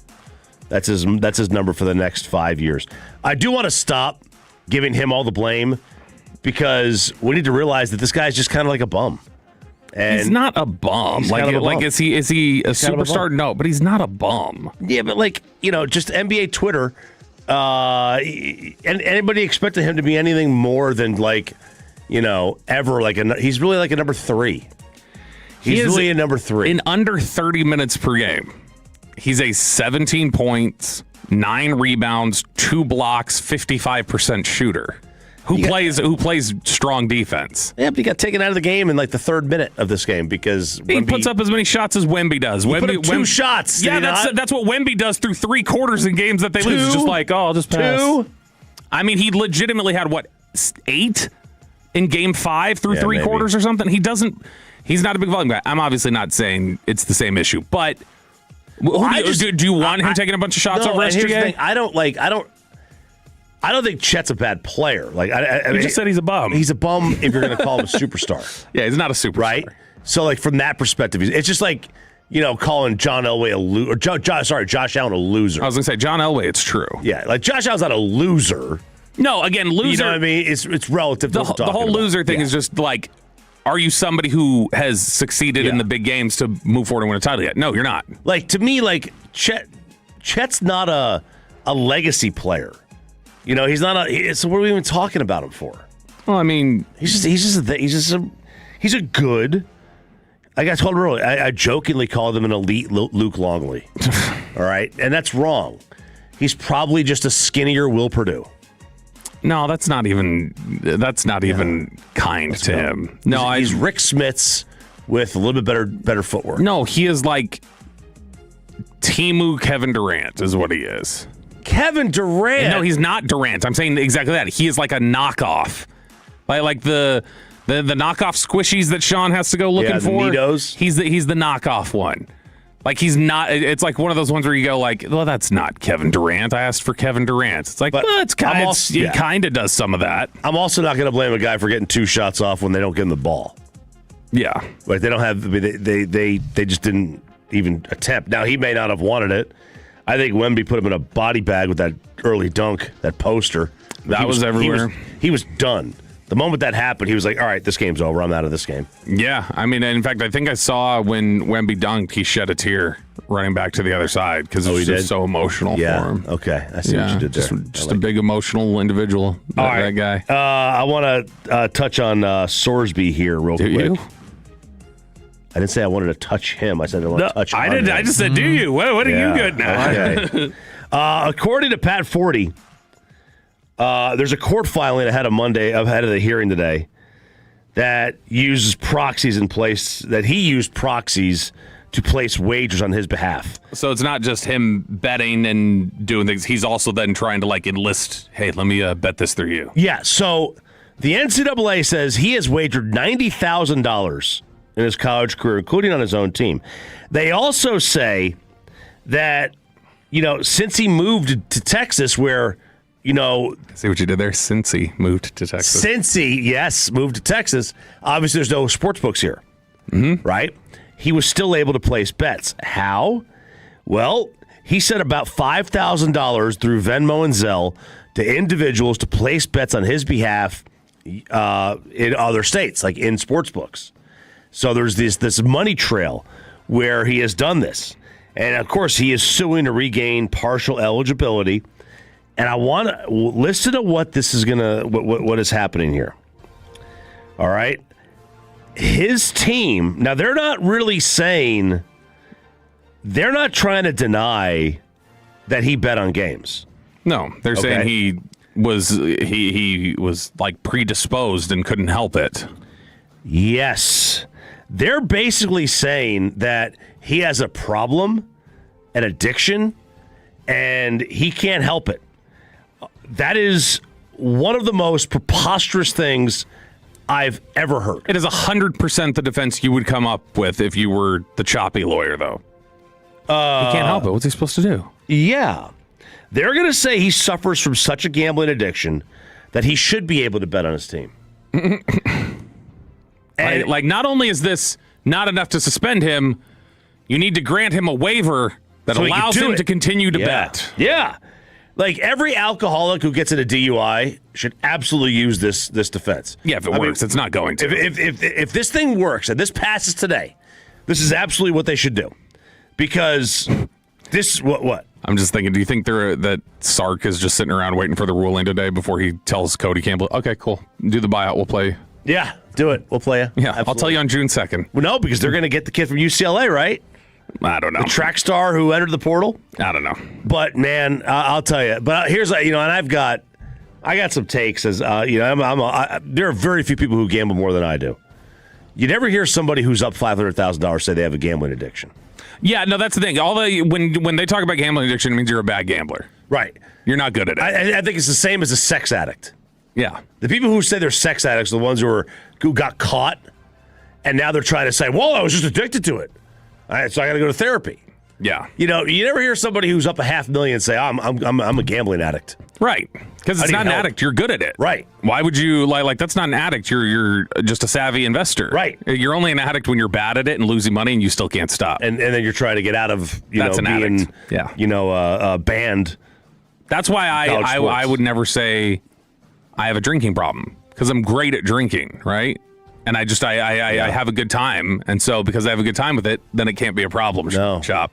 Unless your drinking problem is like in the movie Airplane, where he can't reach his mouth. Yes, yeah, that's a problem. Pours all over. That's a problem. That's a problem. Yeah, exactly. That's a problem. All right, that's a little kind of NBA kegger combo. All right, we got the Red Zone coming up next here on Sean and RJ. Sean Sharif is out today. What battles will we be looking forward to out at Cowboys OTAs this week? We'll talk about it next year on 105.3 The Fan. After we get you over to Zerez, get that carpet professionally cleaned.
Nation.com now to book a consultation. And it's back to Sean and RJ right here on 105.3 The Fan segment here brought to you by the personal injury lawyers Frankel and Frankel. If you've been injured in a car or truck wreck, call Frankel first, 214-817-333-3333. With Frankel and Frankel, there's never an out-of-pocket cost. They only get paid when you win. Frankel and Frankel, the go-to car and truck wreck attorneys in Dallas. How many people want to eat a W tonight? You know what I like about the media? They think you can just dial 1-800 and get a quarterback. It is time for the Red Zone here on Sean and RJ on 105 through the Fan. The Red Zone brought to you by Just Love Coffee. You keeping track of the community? Is the community a buzz, or is there a stir that you're investigating over there?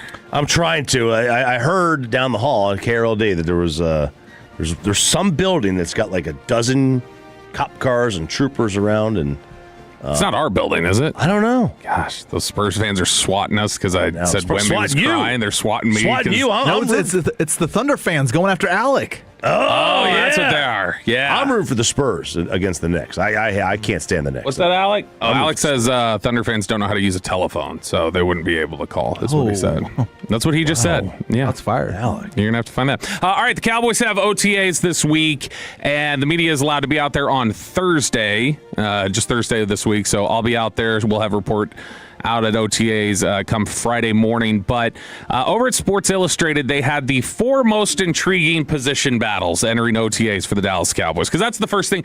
There's not a whole lot you can look at. In fact, Peyton, if you would, can we play cut 12 from Dan Campbell? This is a clip Sean pulled. All right, and we're going to play it right now, and we're going to ruin it for him. I mean, there's been a lot of guys that have done really well for 2 days in pajamas.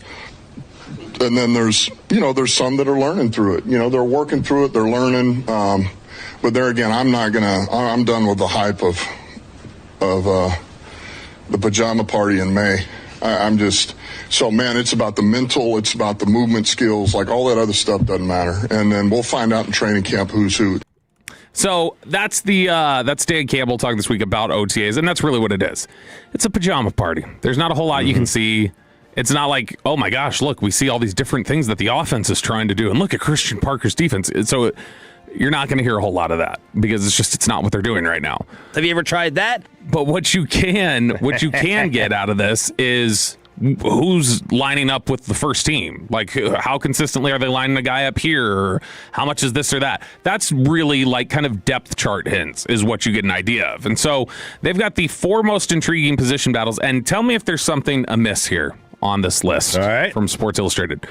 Number 1, reserve inside linebackers Shamar James and Jayshon Barham. That's on the interest list. Number 2, defensive line Jonathan Bullard and LT Overton. I think that's interesting. I don't know that it's a competition yet. It may get there. Wide receiver depth Marquez Valdez-Scantling, Jonathan Mingo, Anthony Smith, Trayshawn Holden. Okay. And then finally, cornerback Savone Revel, Kobe Durant. And it says Devin Moore. So I am not interested in the reserve inside linebacker. You're not interested in which one? Reserve inside linebacker. Mm-hmm. Okay. I'm not interested in reserve anything. Okay, so you're not interested in the receiver depth. Receiver depth is different because I don't really consider receiver depth being a reserve. But that was like receiver 5 they were referencing. Yeah, I'm not really interested in that much. But the other two. There's a problem here, though. And I don't know what this is because I've gotten pushback against this whenever I've mentioned it. And it's completely missing from this list of the 4 position battles.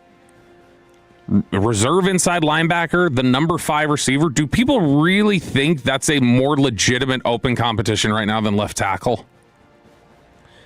That is not Guyton's job right now. I think Guyton's going to win it, but that is absolutely not his job. They're going to compete Guyton and Nate Thomas. That is the plan.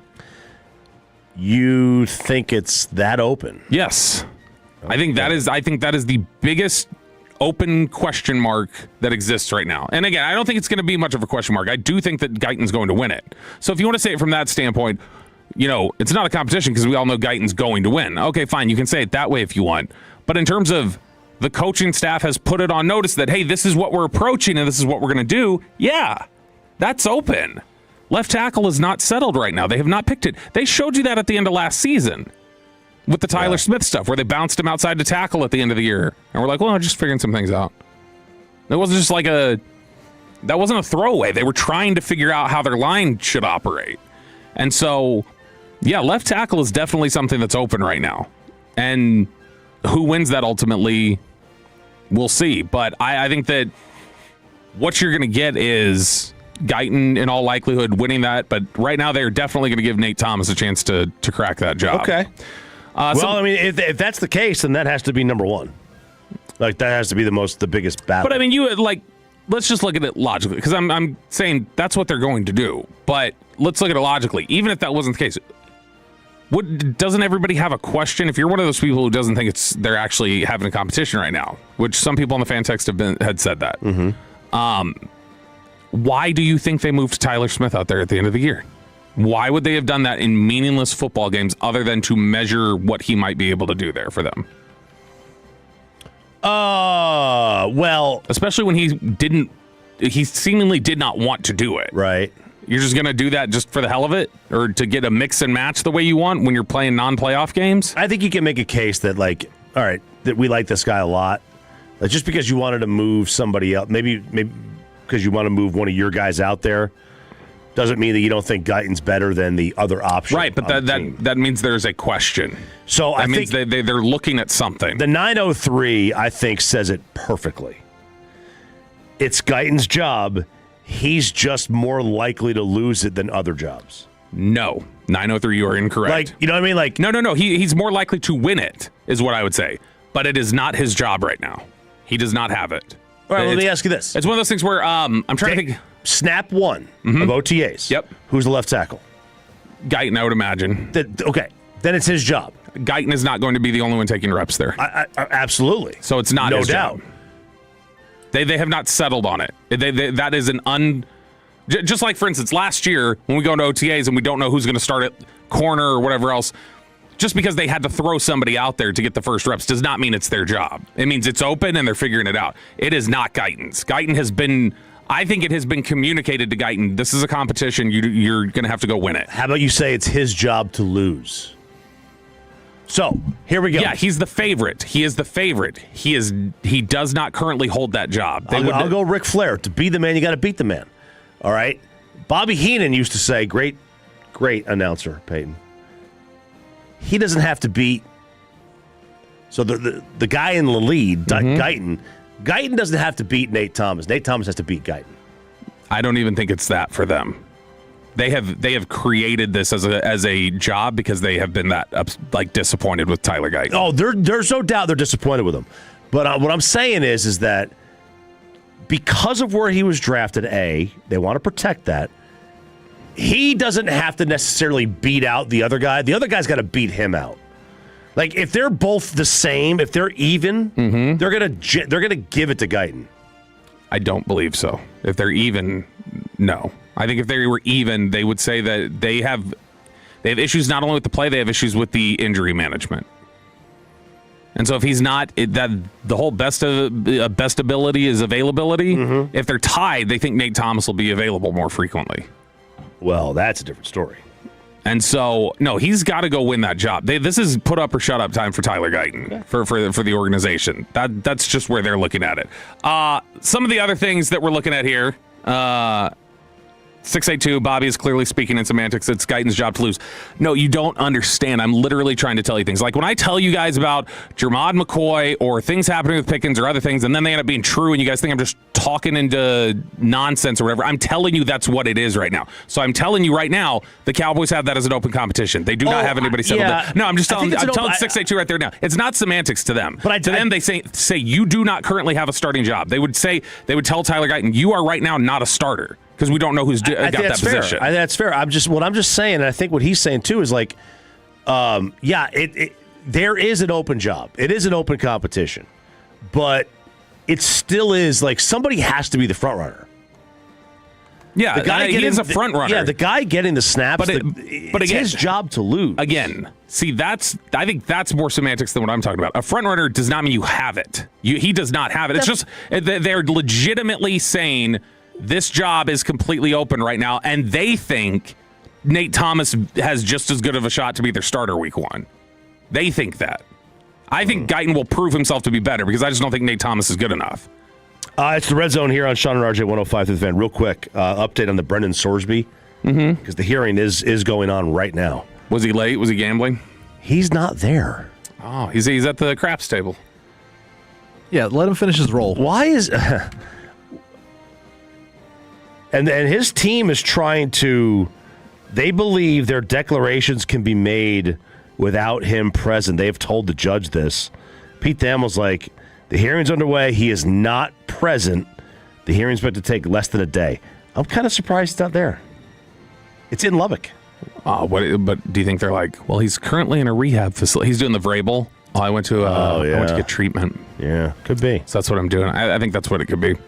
Some of the other things to look forward to with the Cowboys out at OTAs. D. Winters, how is he looking, stepping into the linebackers role? That was obviously the biggest hole that they had around the draft, where it was like, we do not have anybody to play that right now. So now that they've made the trade for D. Winters, how does he look fitting in? What attendance, if at all, do we get from George Pickens?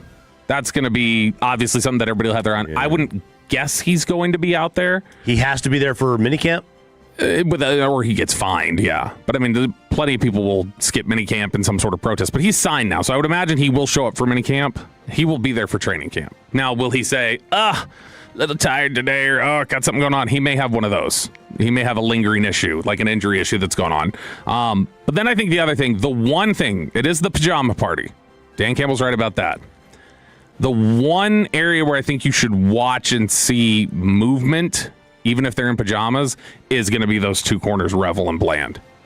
There was so much last year where Revel looked uncomfortable moving out there on the knee.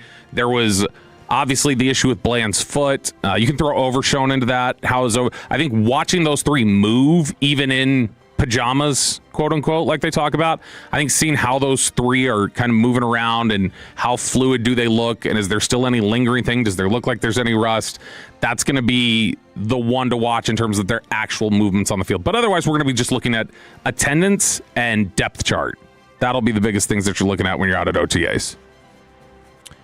I mean, my number one thing for OTAs, the only thing I care about is getting out of those things without any injuries.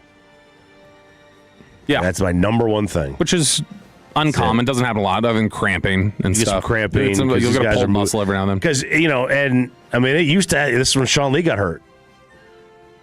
Right? That 1 year. Yeah. OTAs. He got an ACL. Right? It was Zach Martin who caused him Sarah's ACL. And no, that was, I think that was first day of training camp, wasn't it? Or was it OTAs? I thought he got hurt in OTAs. Well, 1 year, he definitely got hurt in OTAs. It was a non-contact. No, he got hurt. Kind of open. He was out in space. May, you're right. It was that. But no, it was not non-contact, because that was the thing, is that Zach Martin told the story after he retired that I think it got talked about a little bit at the time, but Zach Martin went a little too overeager, and he ended up actually being the reason that Sean Lee tore his ACL, and he felt awful about it. Sure. I get that. Yeah. So. Crosstalk, the KNC Masterpiece coming up next. We got a request. We have a request for some more blind rankings during Crosstalk of movie villains.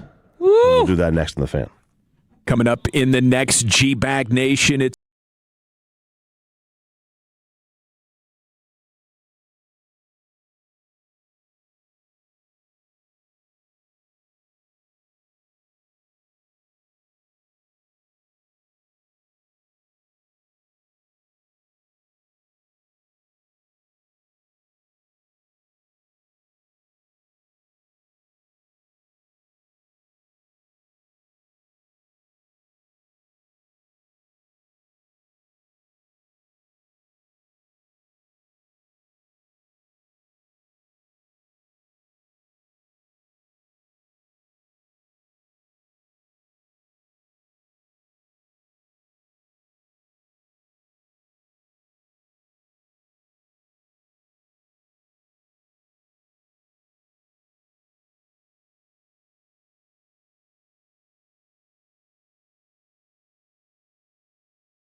and RJ right here on 105.3 The Fan segment here brought to you by Classic Chevrolet. If you're in the market, upgrade your vehicle, get to Classic Chevrolet Grapevine today. The #1 Chevy dealership in the world 3 years straight. They've got more new Chevys than anyone else, all priced to sell. Visit ClassicChevrolet.com. This is Texas. This is Classic Chevrolet. Together, let's drive, relax, enjoy the difference based on new Chevrolet registrations 2023 through 2025. Good morning, Metroplex. We are live with the Monday edition of Sean and RJ.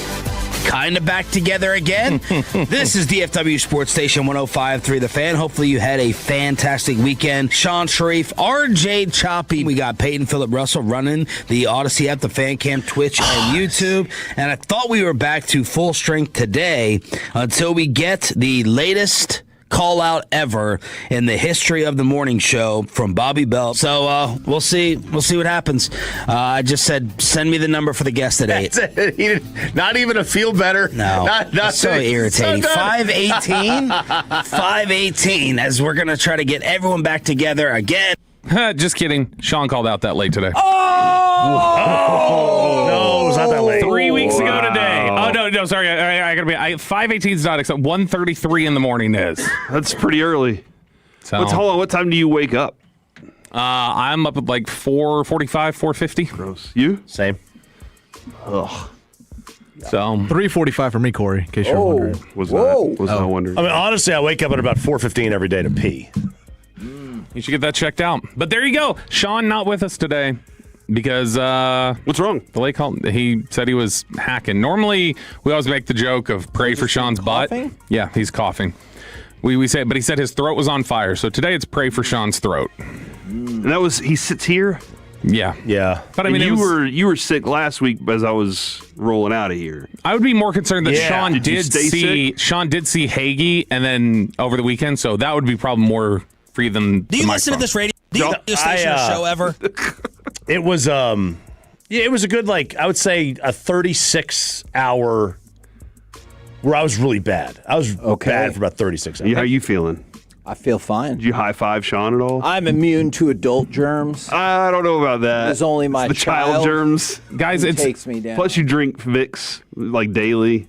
It helps. You literally drink Lil Vicks? Wayne did that. He Not would put every day. I don't know. Is Vicks an actual drink? No. Yeah, don't do the Vicks. Do the Target red generic the one. Equate version. Yeah, and then you go get a Jolly Rancher and a Sprite, and then you just can create a really nice drink. That's lean. Look, you guys saying this Is reminds that all me. it is? Yeah, basically. You guys saying this reminds me of something fascinating though. Peyton, if you would play cut 7. I think Scotty's rings are just the same as Michael Jordan's. Why not? Because he won the best player on the team. Yeah, but he was the most impactful player on the team. I get it. What do you mean I he wasn't? Listen, I get it. If you unplug Scottie Pippen off that team, Sure. Jordan's 0 for 6. Sure, Could be. who knows? But could be. But if you Not no replace who Scottie, knows. but replace Scottie Pippen with another All-Star. No one does it without another All-Star. Replace him with another All-Star. He's going to win more than one. You can replace him with another All-Star, but just because it's an All-Star don't mean it's Scottie Pippen. No question. I'm not saying right. 6. I'm saying, but he's going to win some. How many All-Stars are going to be willing to take a back seat knowing 100% of every All-Star who ever lived? That's not true. If you're playing with Jordan, you got no choice. No, that's not true. Now, that has nothing to do with anything. Sean just sent the cut, and we're playing all of his audio that he sent so that he can't use it tomorrow. So I have no idea why he sent that clip of. Hang on. All you're doing now. I have no idea why he said Rich Paul talking about Scottie Pippen's rings, but we can't play it tomorrow. No, we can't play because not only you did, you created more work for the rest of us. You created more work for the rest of us. Hey, Peyton pulled it. I don't want it to not get used. Come on. There's a new audience statement that every was, 5 too. minutes. So yeah, look, I mean, I understand what he's saying, though. Peyton, play cut 10. No. I wish I looked just like Jackson. He's this guy. I said, is he a male model or what? He's a handsome guy. He's a wonderful guy. And he's, conservative guy. He said, I love you, sir. And I didn't know he was in it, but he's potentially a great quarterback. He's a young boy. He had just really started. But when he's in a game, he moves the team. And I didn't know him, but I watched him a little bit, and he really moves the team. He's got tremendous potential. If he stays healthy, he's going to be a great. All right. He says he loves me very much. That's very interesting. So, I think we played all of Sean's audio. He moves the team very well, Just real quick, I guess I have not reflected. He's a beautiful head of hair. I have not wonderful reflected spiral. correctly on how handsome Jackson Dart is, but there's no way in hell He said, "I love you, sir." That I love you, sir. There is no way that happened. He said, "I love you." We both have beautiful heads of hair. I mean, that's also the same guy who, during his Claude Lemieux tweet, Truth Social, he said, "He's a wonderful fan of me. He's a big Trump supporter." He's a young boy. That's different. You could absolutely think that he said that. What was the? You remember the greatest tweet of all time comes from Trump. Could you read this for us? Kofif? Hagee, can you read that? Hagee, just read it. No, I'm not going to read that. Chop, read it in your Trump voice. That is an amazing tweet. Chop, come on. Oh my gosh. You can read that. Yeah. Okay, I'll do it. I would like to extend my best wishes to all, even the haters and losers, on this special date, September 11th. Man, that is a real tweet. That's awesome. What a great time to call out the haters and the losers. Like, Bobby, while I'm thinking about it. From the 903, Bobby's the type of coworker that you turn the other way when you see him coming down the hall. Yeah. That's it. What do we have on the show today? Okay. Hold on. Quick question. I hate this topic. Oh, my gosh. If this hadn't happened 3 weeks ago. Would I have done all this? Yeah, no. you would not have, Hell right? No. I just thought, he literally in the text that day said, like when I said I was throwing up, he was like, send Peyton Mike Curtis's number. So I've sent that probably, 4 times in the text over the last 3 weeks? At least 5. Yeah, whenever there's anything, anybody's talking about something sad happening to them, I just reply and say, just make sure you send Peyton Mike Curtis's number. Corey, what's coming up on the show today? 10:20 is the Thunder's run already over. Yeah, they It is lost. the Spurs' time now. Yeah, it's definitely over for the year. Big picture. Yeah, big picture stuff. Okay. Then we get into some Dallas the Cowboys OTAs conversations and one cornerback that will rule them all this year. Oh. All right. Okay. So I need to address something that it's very much on the topic of what I was just saying about the coworker that you go the other way. So we were at we've mentioned today we were in the Rangers suite with Jonathan Abar. It was great. Thank you for having us there. You and Wolchuk were in a suite just a couple over from us. True. And I invited you guys over. You did. And so we went over there and we said hi to you guys. And I would like you to, I'm going to let you represent it first. I don't want to be accused of misrepresenting it. Chop, I don't even know if you know about this.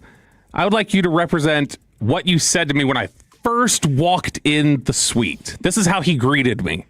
And I do want to say that I believe Bobby's retelling of this would probably be accurate as well. So I do work with a charitable group called Refugee Resources. Very, very nice, very admirable. Look them up. They're fantastic. And I brought one of my kids, Ling, to the game. He'd never been to a baseball game before. And I said, "Hey, Bobby, how's it going?" And I was like, "By the way, please don't make fun of or say anything negative to my refugee kid." He thought I would go up and make fun of, to their face, a 10-year-old refugee. And what did I tell you before? And I was like, wait. I was like, what did you think I was going to come in here and do? I told you. I thought you would make jokes that you were like, "Oh, they went over his head. He didn't get it." But like they were for me. How tall is he? Right in front of him.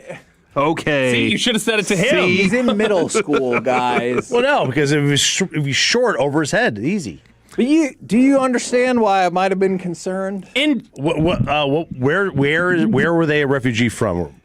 He's from Burma, but the group Myanmar? Yes, correct. They're from all over the world, but he specifically is from Burma, and I can already see Bobby thinking about like clever quips. No, since Mike is no longer with us, who are the top 3 people at this station that you were concerned about? In Bobby any is given, number one. Yeah, I get that. I understand. But here was my contention is that I am, and I was talking to Reggie yesterday. I was telling Hagee this. I was on the phone with Reggie. I was talking through something with him, and he was. I was like, "Do you know what Hagee said to me at the ballpark yesterday?" He was worried I was going to go mock a refugee child to their face or something, and he was like, "Well, he's like, I'm just, you can understand why you can be a little loose with the jokes sometimes." See? And I said yes, but I said there's always it's always within the clubhouse. That's when it's applied. He goes, yes, I hear you. He said, locker room talk. He said, but in the clubhouse, I was told that's not a real thing. He said, but in the clubhouse, you will. He said, you will also sometimes say things that, oh, maybe you shouldn't have said that. I said, yes, but it is always only to my detriment. I never target it against others. I never do it to somebody else. I I would have been perfectly. I told nice. you my concern was you'd walk up to Ling and make jokes that you thought only I would get, and that he was too young to understand, and But I would he's just super stare smart, at you. and he would I would definitely make get dad him. jokes out of him. Like, what, was your when you flew over here? Was your plane on time or was it man delayed? Because Burma, Mandalay is a city. All right, never mind. Now RJ is Bobby. You slid down the list. This is what I'm saying. Congratulations. Still waiting on three. Is it Eric? Maybe. Well, Chuck. No, Eric Broadus, Dawson. I think Eric would be a risk around other adults. Eric around children, I think, is generally going to go in there as like, hey, buddy, how you doing? Like, he's going to be that type, is what I normally expect. Broadus is scouting the kid. He's like, all right, how is he going to be a 6'4"? You know, kind of defensive end is he going to be? I gotcha. Yeah, that's exactly what it is. But no, I was telling Higgy, he was like, you can trust me not to like. Now I understand. Like he thought I was really going to walk up and be like, so which dictator did you flee? Like, what would you? And then he thought I was going to do like bits like that. But just listen to that recreation. You could totally You could not see me say that in front of a 10-year-old. Yes, I could have before. You explained it to me. Yeah, that's exactly what it is. RJ, you could have seen that. I could have just seen it. I thought it was, but it was a great game. Did you stick around to the end? Yes, we or did. did. You try to beat traffic? No, we this guy stayed around beat traffic. till well, this I went Good to for you, buddy. Seinfeld. I went Good to for you. Seinfeld. This was Ling's first ever baseball game, and I didn't want to set he get the into it? precedent that yes, he did. It's perfectly okay to leave before the game's over, I agree. unless it's a World Series game. Then you can't. Broadus made Seager's Wolchuk up. do. I think that's why Wolchuk stayed, even with his wife and daughter. He's like, I can't. He's like, nope, I Yeah. remember. Yeah. No, that's exactly the when you get scarred like that. Yeah. If you have something like that, you will never leave a game Never early let it again. go. I totally understand. I left a massive like Mavericks comeback years ago, and that was kind of like, yeah, I don't want. I'm not going to leave anymore because I think it's in hand. And this was a game that I would have been close, but I was like, no, let's stick around to the end, and it ended up working out for him. They ended up coming back. Do you think Sean's going to be back tomorrow? We'll find out at 1:33 in the morning. We'll find out before then. All right, the KNC Masterpiece is up next. Hey, thanks for starting your day with Sean and RJ on 105.3 The Fan, YouTube, or on the Odyssey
Corey.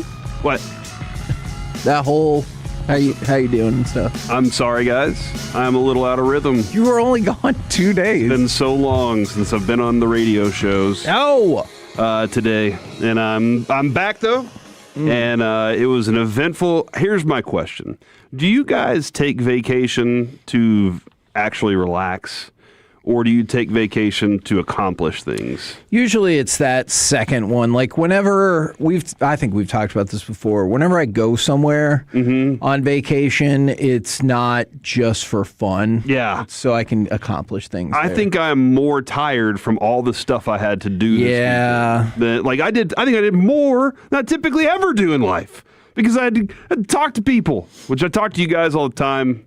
Love you guys. I had to pick up cakes. I had to, make sure that food was out. I had to clean things. Do you like to clean? Hell no. But do you like how it looks whenever you're done cleaning? Of course. Everybody loves how it looks when it's done cleaning. Here's what happened yesterday, though. On the way out of the door, 4 going into high school teenagers all stopped and said, "Thank you, sir, for letting us use your swimming pool today." Are you kidding me? That's nice. Are you kidding me, dude? They all thanked me. Thank you, sir. Now, my question is, A, what did they do to the swimming pool? B, why would you assume that? Dude, come on. Are kids just like 877-881-1053? Are kids just like that, where they just thank you for letting them use their swimming pool? Or so your issue is that they were too polite? I got to go back and watch the film. We have a camera in the backyard, and I got to go see what they did. I feel like they were too polite. Eddie Haskell type stuff, dude. Do you watch? Does that still play, Eddie Haskell? I don't think so. Okay. Do you watch that film ever? I don't know how to go back and watch.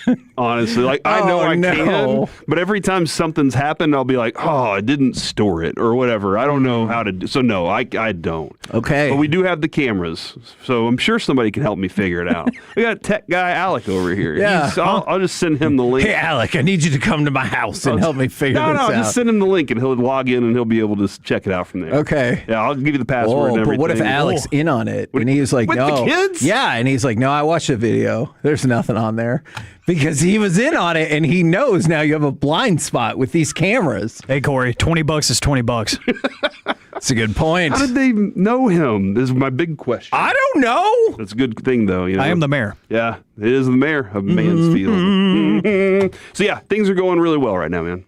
Okay. Back. Alec, how are you? Doing great, man. There's a lot to unpack there, Majors. Thank you for that. But yes, I'm totally in on that. So you might not want to give me the password because I might change it. Ooh.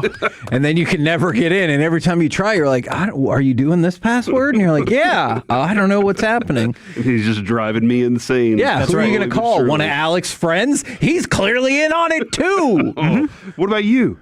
I'm not tech savvy enough to be in on it. From the, you know that. From the 972, it was a long weekend without y'all. New schedule is 7 days a week.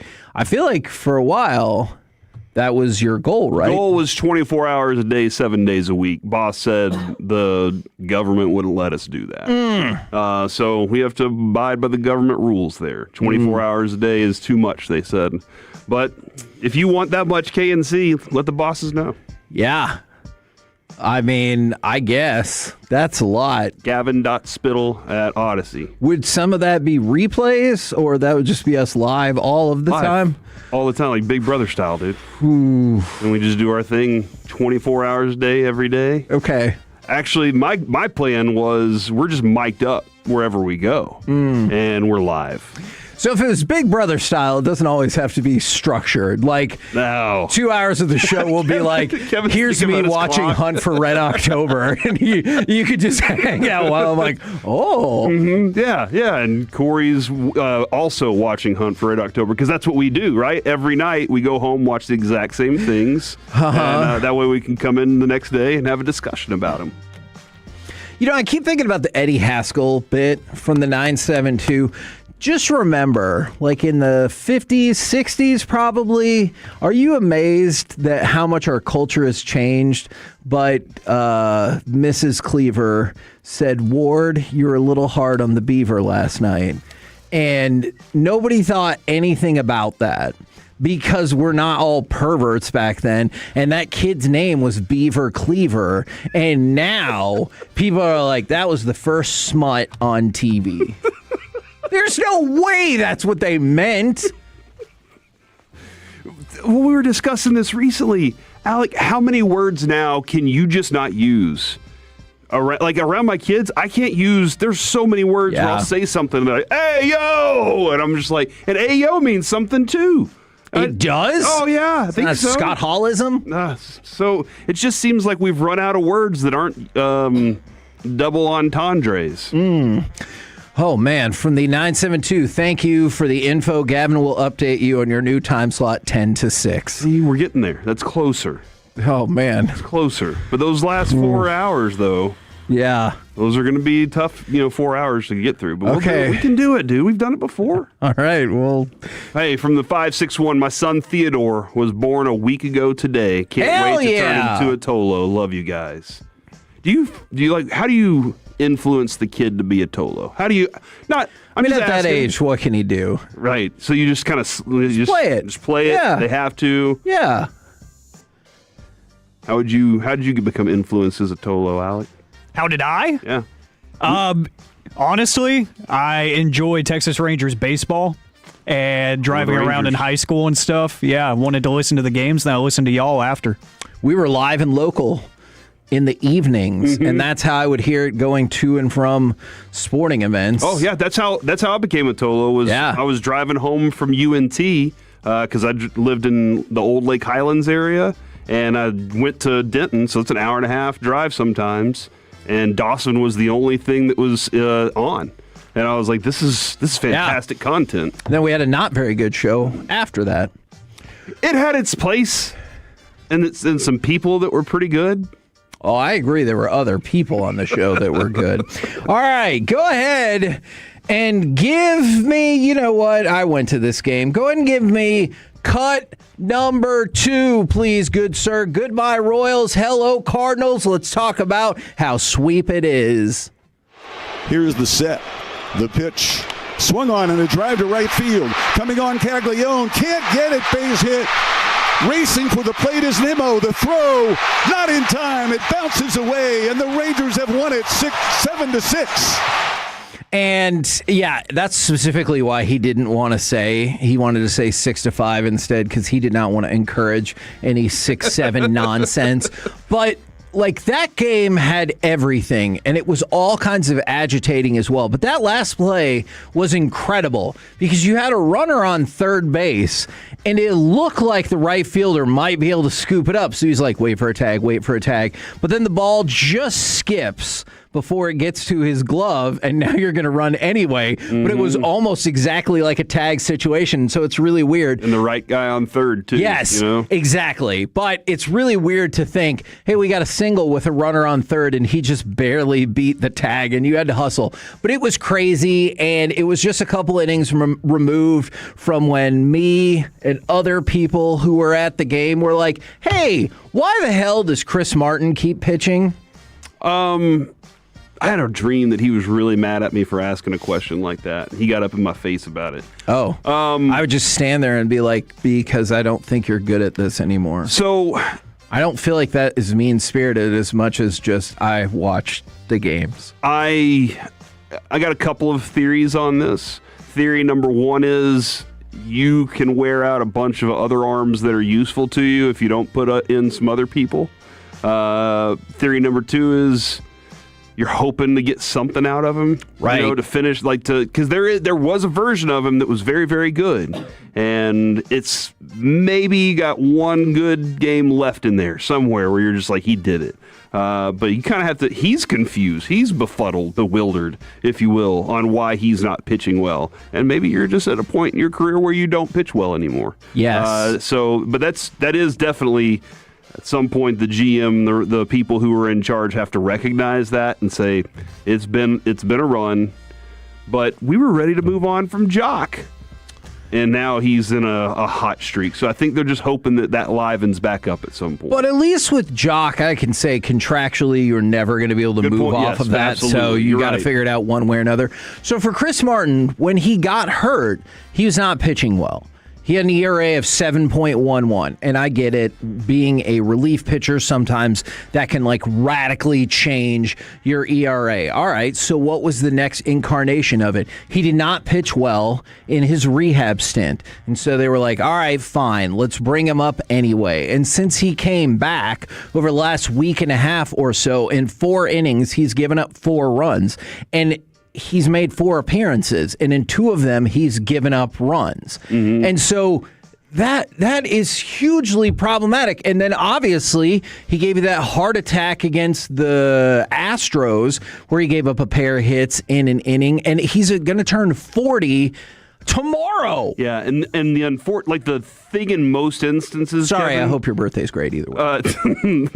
In most instances, you're hoping you can get him into a game where you have a significant lead and just let him burn the innings off and find it back, right? That I could see. And unfortunately, this team doesn't typically have a lot of those. And then whenever because you don't have enough of wins in a row. Right. Yes, the nice sweep is good and everything, but you don't typically have this. So you're trying to find those innings for him where it's not too high leverage, or maybe it is. And you get okay, get out there, find your groove back.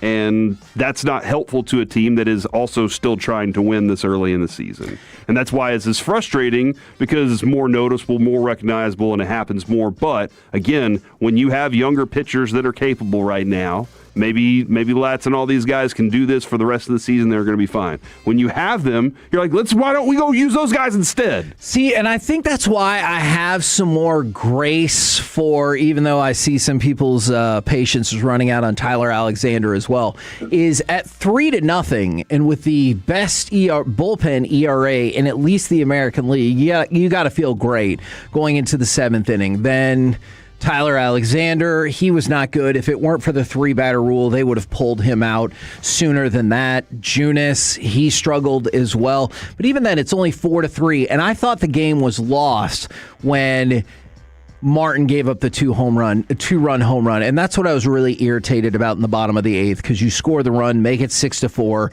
And I'm like, okay, dang it. If it weren't for Chris Martin, would it have been a tie game? But you figured out a way to get the win. Jock Peterson, as you mentioned, he led off the 9th with the home run that obviously had the ballpark really, really buzzing. And then you get Young, Berger, Duran gets his first ever walk-off hit. It was a tremendous effort across the board to come back in the 9th inning. And it is true, you got the sweep. Kansas City is a bad team, but my God, you needed some positive momentum. And to get it is huge for this team. You can't say they're a bad team with this team. What do you mean?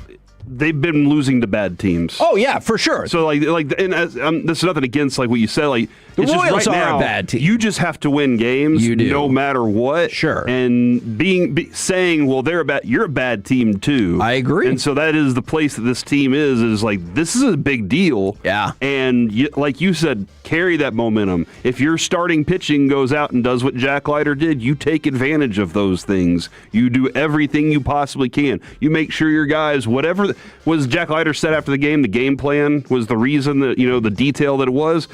All right, game plan like that every time, guys. Right. Game plan like that every time. And maybe you'll get more of these outcomes. And Kumar Rocker, going back to Saturday, then we'll talk about Leiter.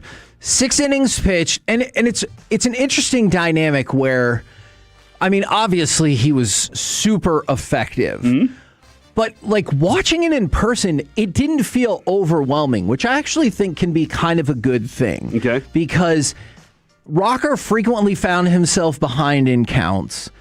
It didn't feel like he was getting a whole lot of strikes. I think he only had a couple of strikeouts. But for most of the day, it felt like his ball and strike count was hovering way too close to 85-52. Yeah, so 85 pitches, 52 strikes. Yeah, so not great. Yeah. Now, by any stretch of the imagination, but Gets you through 6 innings, though. Exactly. And that's the thing, is like in a weird way, so you're not overpowering, you're not getting a ton of strikes, you're not getting a ton of swings and misses. You only have 2 strikeouts. But as the game goes along, he started to do better, retired the final 9, gets out of 6 innings with no runs given up. And like, you got to have those days where maybe you don't have the most overpowering stuff, but damn if they couldn't figure out a way to do anything with it. And so props to Rocker for that. And then Leiter. I wonder, Kevin, remember that you talk about certain running backs where as the thing goes on, they get better? Sure. Derrick Henry was always one of those guys.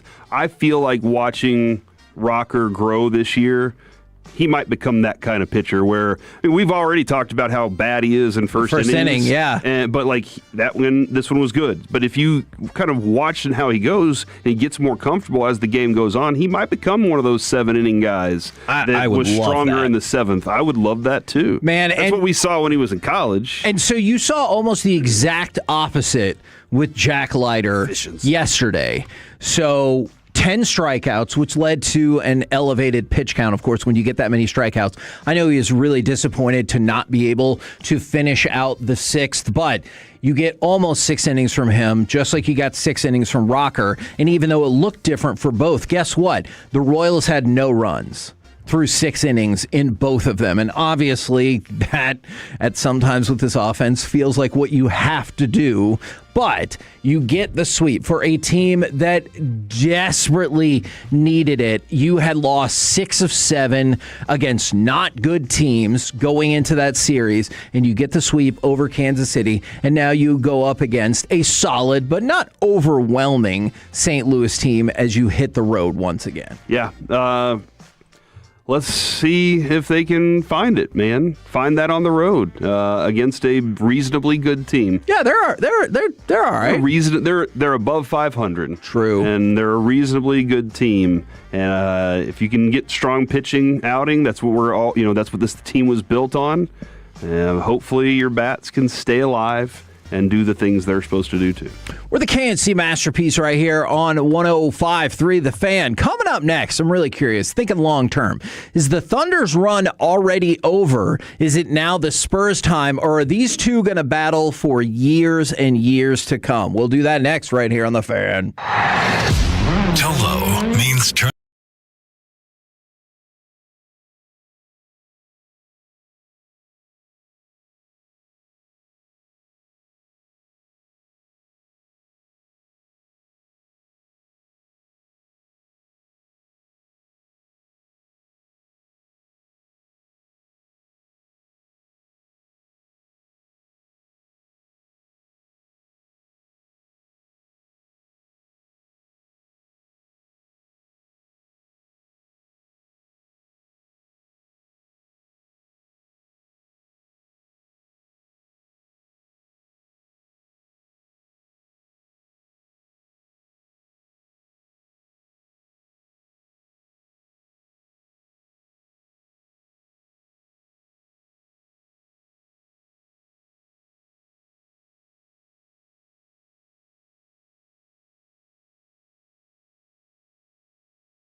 CNC Masterpiece right here on 105.3 The Fan. Thinking kind of big picture here.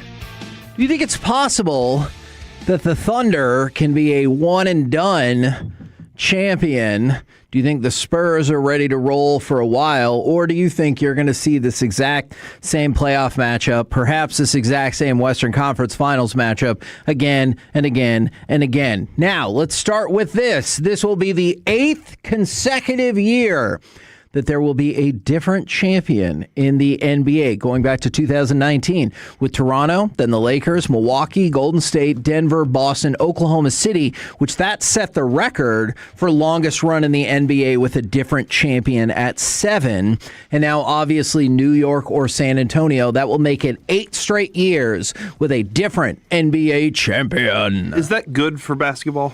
I'm conflicted about that because last week Alex said, correct me if I'm wrong, that you're not the biggest fan of the Dynasty. No, I'm not. Okay. I love parody. See, so from that perspective, yes, and I bet there's a whole lot of people that feel that exact same way. I just feel like over time, usually TV ratings bear out that a dynasty is good because you have people either tuning in to watch greatness or tuning in because they're like, God, I want to see Oklahoma City lose. And like my contention would have been, let's say Oklahoma City would have won on Saturday and then won in the NBA Finals. Then it would be 2 in a row. You'd still have the flopping narrative. And I feel like a lot of people would watch them last year to be like, God, I hope they lose.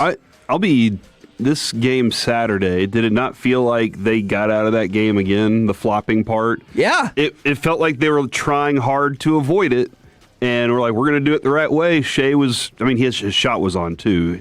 But except in the fourth quarter. Yeah, the rest of it just didn't work out, and they were really, the Spurs were really good, dude.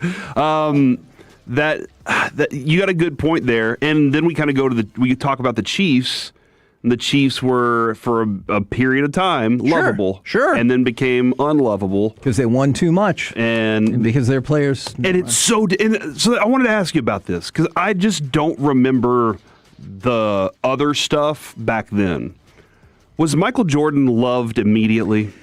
In those first three? No. Yeah, by the time he won the first one, everyone was waiting for it to happen. And especially because I remember that 90-91 NBA Finals, they went up against the Lakers and they lost game 1. And so you're like, that's right. You can get this far, but the old guard is still there to hold it down. And then they smoke them the next 4 games, and you're like, okay, never mind. Yeah. And it felt like people were genuinely happy for Michael Jordan. I wonder if he had not left the game, this is where I was going next. If people would have been all aboard the Rockets bandwagon in that, to take them down? Yeah, exactly. If they'd have been like, it's Hakeem's time. He didn't get it in college. Now he should get the title. If they would have turned against Jordan. But because Jordan disappeared, it kind of reset the clock. And by the time he came back, everyone's like, oh, yeah. We needed this back in our lives. And so I feel like Jordan, to a certain extent, avoided that. But maybe that's just because I was not as media culture savvy at that time in my life. And I didn't hear all the people hating on him and saying he pushed off on Russell and all that. And LeBron, I have heard that. LeBron in his time, young age, everybody was very excited about the player, right? They were very excited. For sure. He wins, the decision is made, and then everybody's like, come on, dude. Yeah. We're very about you. Right. And then that changed, but the perception was always, I think, you rooted for him very early, and then it changed to now we're rooting against him. I don't know that I was ever really rooting for the Thunder. See, okay, and that's interesting. Can I ask you about the team before this then? Denvers? No, because they only won 1. Yeah. The Warriors. Because I feel like the Warriors fell into the same trap of people really like them until they won too much, and then they were like, God, I hate the way Steph chooses mouth guard. And you're like, that's it? Yeah. That's what's setting you over? Honestly, you can find things to dislike about a team. I think the Chiefs are very unlikable, but if you just win too much, that's when people will turn on you. Well, and also bad for basketball, they had 2 villains at that time. because LeBron was. Sure. And then because the Warriors had won enough, they were like, well, we also don't like them. Right. So I'm just not paying attention. At least with this parody, as Alex talking about, it's like, okay, something new and fresh is popping up. There's plenty of reasons to root for Brunson and absolutely plenty of reasons to be fascinated by what Wembanyama's career might be. And that to answer the question you started with, Kevin, with this Thunder, is it their time over? I think you're going to see them involved in this mix plenty. They still they still have the talent on their team. They do have some questions they have to answer right now, some very big questions, but this Spurs team at this young of an age, 25 is their oldest player that's in the core of this group, and that's where you start going, oh no. Outside of like Fox. Yeah, outside of Fox. You got Castle, I think is 25, 22, Champagny, all these 24. These guys are young, and I don't know how long you can keep that together because, things happen in locker rooms and stuff happens, but they all seem to love Wembanyama and know that they're part of something special. So I do think that they're for him to be in his first playoff run and be in a title series right now, insane. And a title series that they're favored going into. Man, you talk about the Thunder. This is unfair. Maybe it's the series. Maybe it's just a big nothing burger he put up in Game 7. But Chet Holmgren is under contract starting next year. 5 years, $239 million. And he's not going to be able to beat Victor. I mean, it sure as hell feels like that. Not at all, yeah. Like he's not. And then Hartenstein, it was just, he tried, he battled, but then, once Luke Cornett swats your shot, man, your career's pretty much done after that. That was amazing. But what a hustle play, dude. Really what a hustle play that was. So Holmgren had all of 2 shots, scored all of 4 points, and had 4 whole rebounds in the deciding game. So that's not great. Then SGA, and this is watch the game. SGA, he was incredible, right? He had 35 points. Man, it's not his fault. He had 4 points in the fourth quarter. Mm-hmm. So if you pile to rise up. If you pile up 31 points in the first 3 quarters, I get your overall stat line is going to look incredible. He was very efficient shooting. He was very good in terms of assists with a more limited amount of turnovers. But in the fourth quarter, 4 points. I will say a lot of things that I fell out of love with regarding his game throughout this series, and that was obviously the flopping stuff. But he has a beautiful mid-range jump shot. Just an absolutely drippy mid-range jump shot that I really like a lot. But you're right. When that moment comes up, I do wonder, he wasn't drawing a lot of fouls late in that game. And I wonder if it didn't look like he was even attempting to. Right. And I don't know why. Like that's been part of your game all year. Why are you changing this in the fourth quarter of the biggest game for you right now? I wonder if he'd have just been like, you know what, I'm recommitting. Or if he was like, look, man, I'm not going to get away with it. Or let's win this one clean. Whatever, do whatever, take the fall, act hurt. Your Mighty Ducks said that. But eventually they learned from the mistake. And this is You'd rather win the right way than on a dive. Exactly. This is why I kind of want the Mavericks to just totally redo the bit, with all due respect to Kyrie, because you were mentioning their core players. So Wemby is 22. He won't turn 23 until January.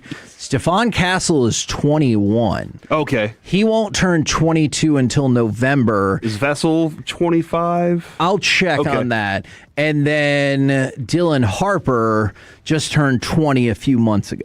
So and that makes sense too, right? Because you're talking about your last 3 draft picks. So them being 20, 21, and 22 makes a whole lot of sense. And that's why the idea of oh man, it's going to be Cooper and Michael Brown or Burries or whoever you think don't have enough is the group that's going to be a whole bunch of youngsters to try to build up and go after them. But the youth on this team is astonishing, and I do kind of wonder how quickly that narrative changes just a little bit if the Knicks beat them up if it's going to be like, all right, this is the natural part of the process. They'll be back next year. Versus if they win the title now, you're going to be like, good Lord. Yeah. Are they going to win like 8 championships? Well, that's what we were thinking about the Thunder, right? Yeah, that's true. We were thinking I'm that still we're kind done of stunned. forever. I have to admit, it was a 3.5-point spread. I am still kind of stunned that the Thunder lost because I thought this was going to be a step in the story, much like Jordan with the Pistons, of, yeah, that's incredible that they got to Game 7 of the Western Conference Finals, but the Thunder were always going to win. The Thunder were always going to win the title and go back-to-back. I'm still kind of stunned that didn't happen. Well, and I mean, even the way the game started, Kevin, the Spurs came out and just were picking lanes and taking the ball away, playing great defense.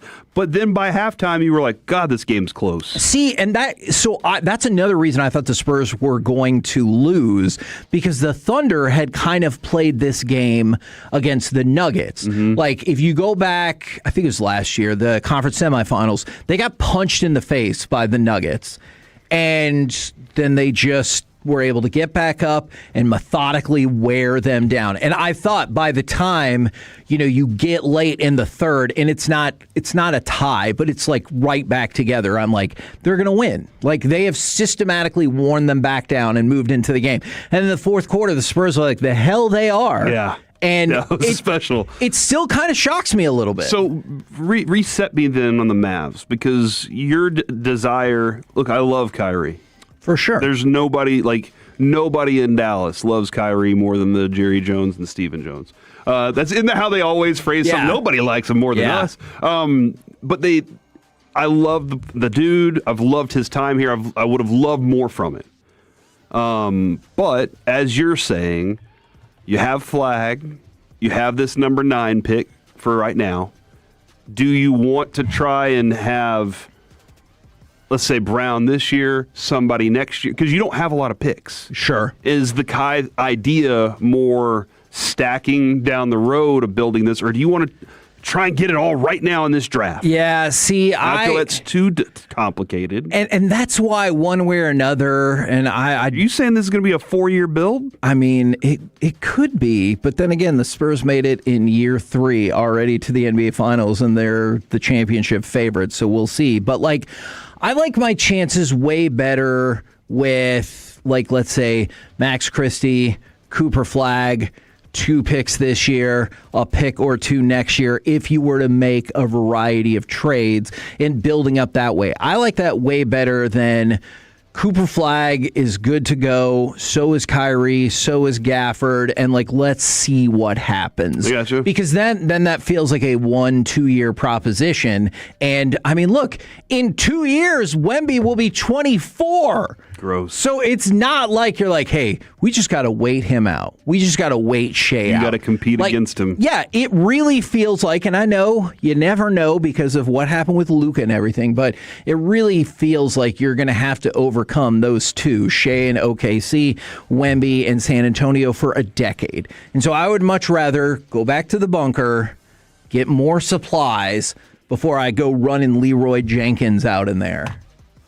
Which, again, I learned about like 2 months ago. Leroy Jenkins! You know, the more I watch that video, the thing that's interesting to me is it really takes a good few seconds for the rest of them to realize what just happened, because they're so dumbfounded that guy would just jump into They're in the plan, thing. dude. They're in the plan mode. And I think finally they're like, well, crap, we don't get to say, no, that doesn't count. Come on back. They're like, I guess we got to go. Because they're so stunned about what's happened.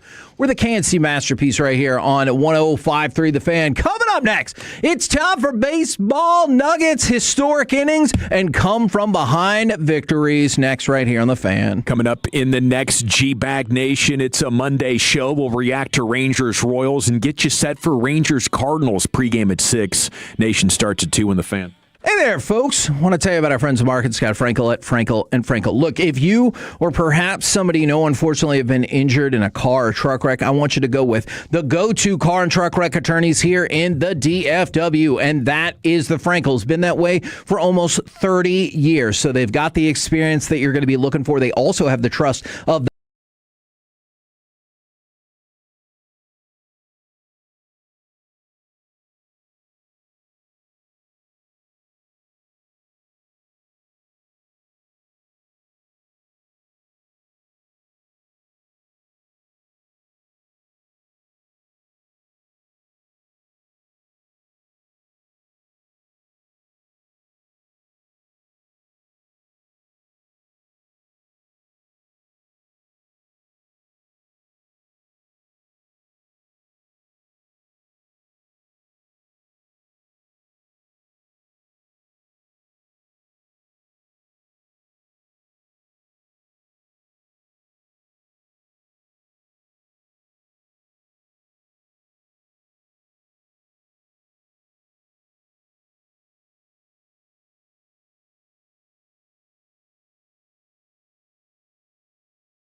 DeGrom is on the mound tonight for the Rangers as they open a 3-game series against the Cardinals in St. Louis.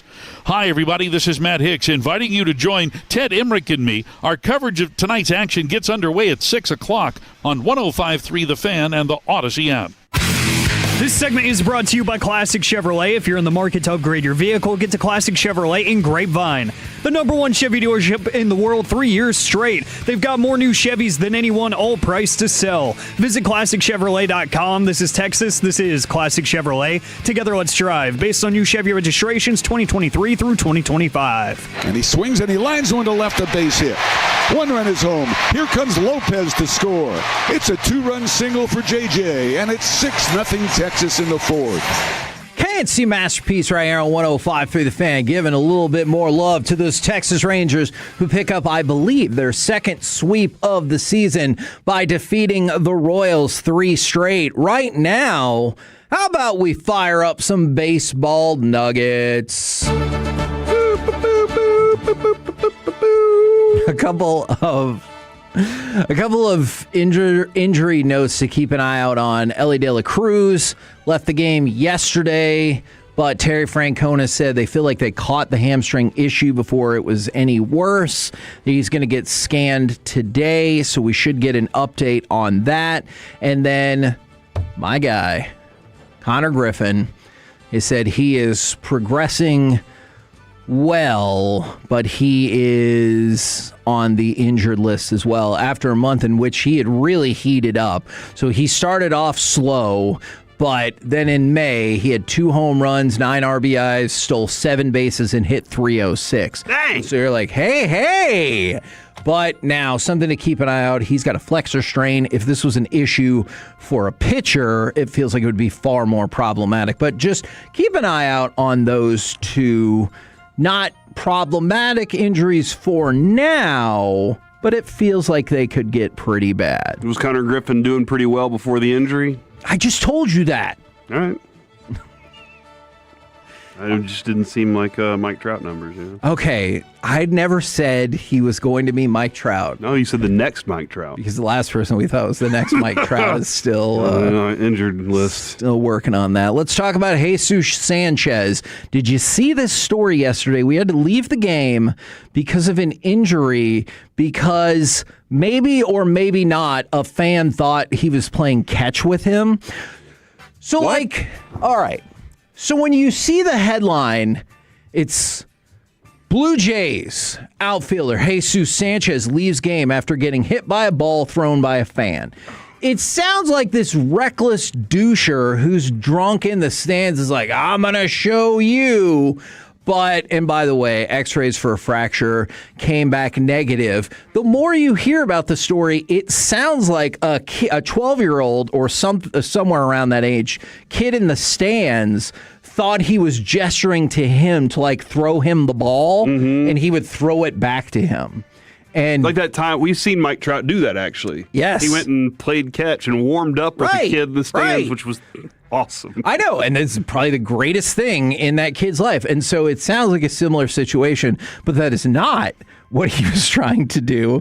And so they threw the ball, hit him in the wrist, and he left the game to get checked out. Not chucked out, his wrist and his thumb. But it sounds like hopefully this will not be a long-term issue. They made that kid leave the game. Can you imagine? That might be the one game you get to go to, and you think, I'm getting to play catch with one of the opposing players. Sure. Which is kind of like, wouldn't you want to do with your player? And then you break his face, and now you're like, oh my gosh. And they're like, get out of here. And you're like, I just spent $68 to sit in these stands. Well, because nuance in the moment is difficult, right? Because all they see is, did you just throw a baseball at one of our guys and get hit? And you're like, no, wait. I thought he was signaling to play catch. And you're like, sure you did, buddy. Hit the bricks. Yeah, and I got a bunch of property in Arizona next to the ocean. Exactly. How old were you before you understood what that song meant? 27. Oh, my, that feels too old. Oh, because I just sang it as a kid. Yeah. They're going to have to put up nets along these foul lines now. Out in that outfield. No. Home runs are going to land in nets now. I hope you can't throw balls at players, dude. I hope that. I mean, that's true. You just can't do that. Even now, I feel like I would be hesitant if Wyatt Langford goes, yeah, you, throw it to me. I'd feel like, is he talking to me? I have the ball. Yeah. I will say this, though. This is what every single child that I've ever played baseball with or taught, we always say, make sure the person is looking before you throw the ball. Because how many times have you turned and then turned back and the ball's a foot away from your face? You're like, oh my gosh. Right. So exactly. That's part of it, too, even when you're throwing it at an opposing player from the outfield seats. Poor kid. All right, let's talk about the Atlanta Braves. Last year, do you know how many games it took for Atlanta to win their 40th game? Oh, they were bad last year, right? That is true. I think we were into late June. Even later than that, 91 games. So they were 40-51. They won on Saturday to move to 40-19. So they got to the same number of wins with 32 fewer losses. Now, it is true they lost yesterday, but they're still 40-20, and last year they were 40-51. You're a bipolar baseball team, dude. I could see that. And it's often felt like as Acuna goes, they go. Which is weird because when they won the World Series, he was injured. But like he's been on a tear as of late. Yeah. All right, let's go to the Baltimore Orioles. I'm going to set the scene for you and see if you can guess what's going to happen. Baltimore, they entered their game on Saturday down by 4 in the 9th inning. They had lost 368 consecutive games when they were down by 4 or more going into the final half inning. One of their fans hits an opposing player in the face of baseball. And then they won. Turns everything around. No, that actually, I'd be like, ooh, copycat crime, can't have that. So with all that in mind, give me cut number 5. Alonso hits it through the right side to win it!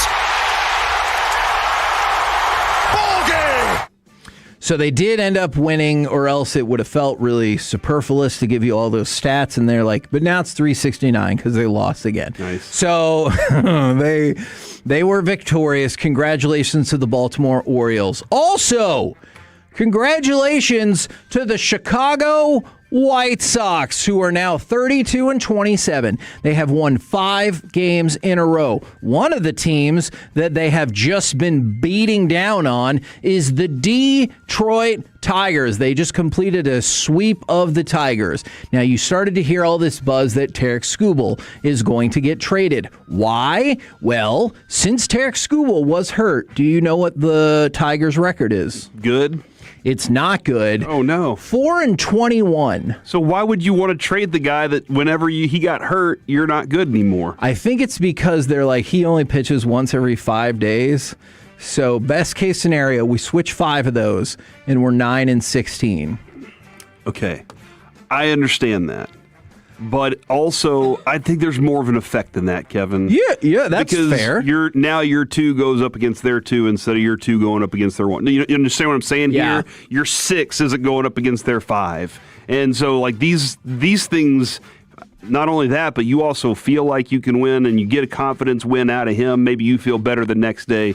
I think that's a bad way to look at it. Now, if you were wanting to rebuild your team, that's a different story. Especially because it's the last year of his contract, Yeah. and you are now tied with the Rockies for the worst record in all of baseball. And there was an albatross whenever they were looking to have that conversation. True. A significant gap. They were 18-17 when he got hurt. Now they're 22-38. Dang, dude.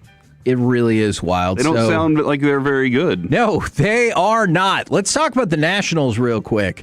This was a very bizarre story that I wonder if it has gone under the radar. So the Nationals Director of Community Relations, Sean Hudson, was let go because there was a secret video of him from the O'Keefe Group saying that they, had like not used a pitcher in certain situations because he was Catholic, that they keep an eye on conservative players' social medias, that they've tried to do things to make President Trump happy with their organization, and all this different stuff. Just like, I don't know why he was talking to the person in the video he was talking to.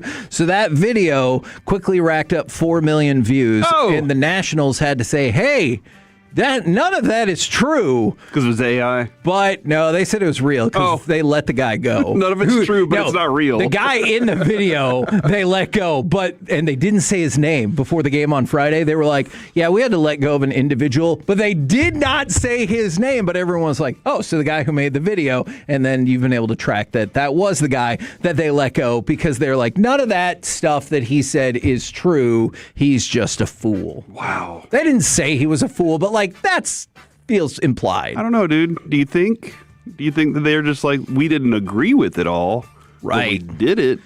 I'm very curious. That is a good question. Yeah. Is he just that guy that he's broken, he's lost his mind, and he's just rambling, or is there truth? In the conspiracy. I don't know. I mean, it feels like it could be a little bit of both. Like, do you ever feel like there's a conspiracy theorist who is a little bit off, but they throw out so much rambling stuff that a couple of them hit, and you're like, see? It's all the space scientists that have gone missing or died. Like you're just like, hold on, let's look at this real quick, and people are like, you don't look at that. Do I need to be keeping better track of that? We probably should. Okay.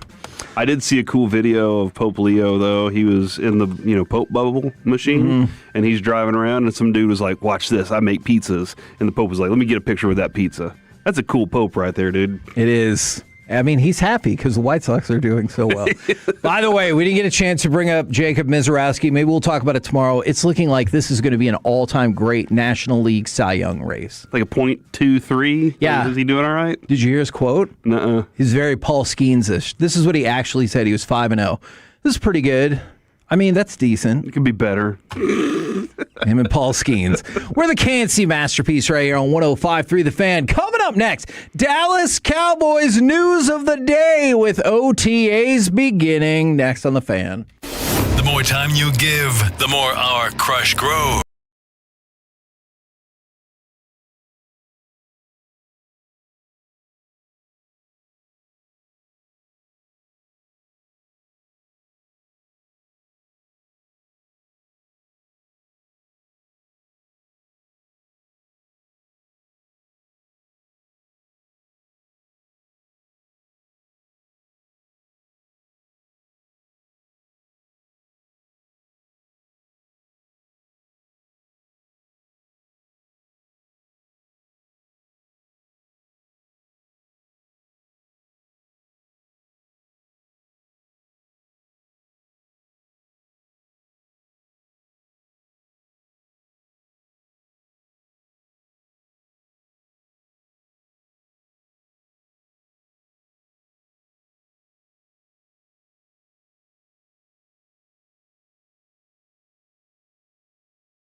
Odyssey Sports Station.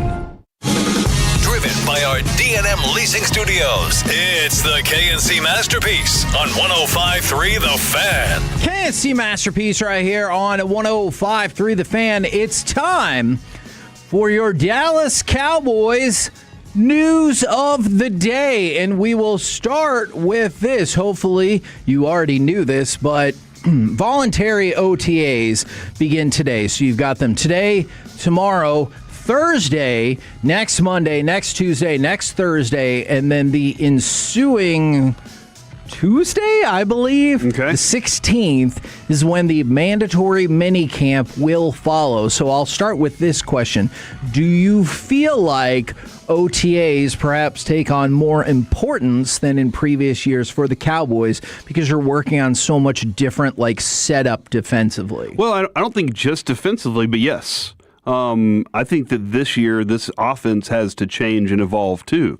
They've said it. Schottenheimer said it. Clayton Adams has said it. Dak has said they can't just be what they were last year and still be effective because, Kevin, that becomes predictable. Right. And your play calling then gets predictable too because you're just like, well, these are the things we know that works, and they'll take it away from you. But absolutely, you're right. When it comes to this defense, what does D. Winters have to learn? How quickly? Your secondary players, I think this is going to be a completely different approach for your secondary than they are even used to or have seen. Fortunately, I think Caleb Downs has a really smart, brilliant mind to go along with it, and that'll help it speed that process up. Can I ask a secondary question? Ooh, I like that because it's also a question that's second. The importance of and your belief in Deron Bland.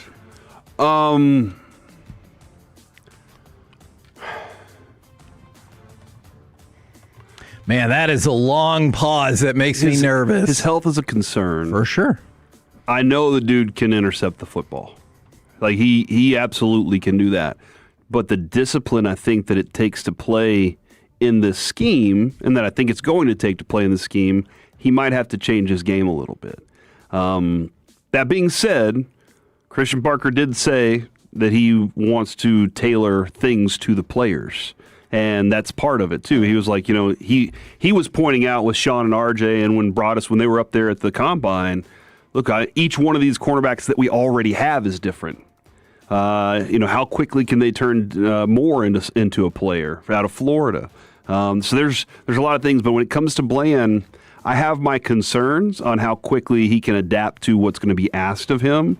But I think that if they're going to be like, well, we're just going to turn him loose and let him intercept the ball, it'll be an absolute blast. So I was looking at the way they've set up his contract, and theoretically, this could be the last season he's on the team. Okay. If it doesn't go well, you've got a significantly lower dead cap after this year. It's around $13 million. So it'd still be a heavy hit even if you post June 1st it. And so obviously the Cowboys hope that's not the case because they're like, hey, this dude is 27 years old or he's about to turn 27 years old. And like you said, he's a dynamo at going and getting the football. So I'm sure they're hoping nothing that is conceivable. But when you look at the way the contract's set up, if he runs into injury concerns yet again, that feels like somebody who might not stick around. The health is always the concern. The foot injury on a skill position is always a concern too. So that's kind of why it was such a long pause there, because there's a lot that goes into what the dude is. Very high ceiling. Sure. And also he might not even be on the field kind of situation. Well, and that's one of the reasons I hated the long pause. But isn't that why they invested? I mean, look at how much they went at quarterback this offseason. And that's the concern, because I was hoping I would just find a magical coalition of people who are like, nah, he's fine. He's going to be badass. And so the pause, I think the pause is everybody that we think of in terms of, maybe. I don't know. These OTAs, you really want to make sure everybody lines up the right way. Sure. But now this is a great time to start explaining the why of what you're lining up for.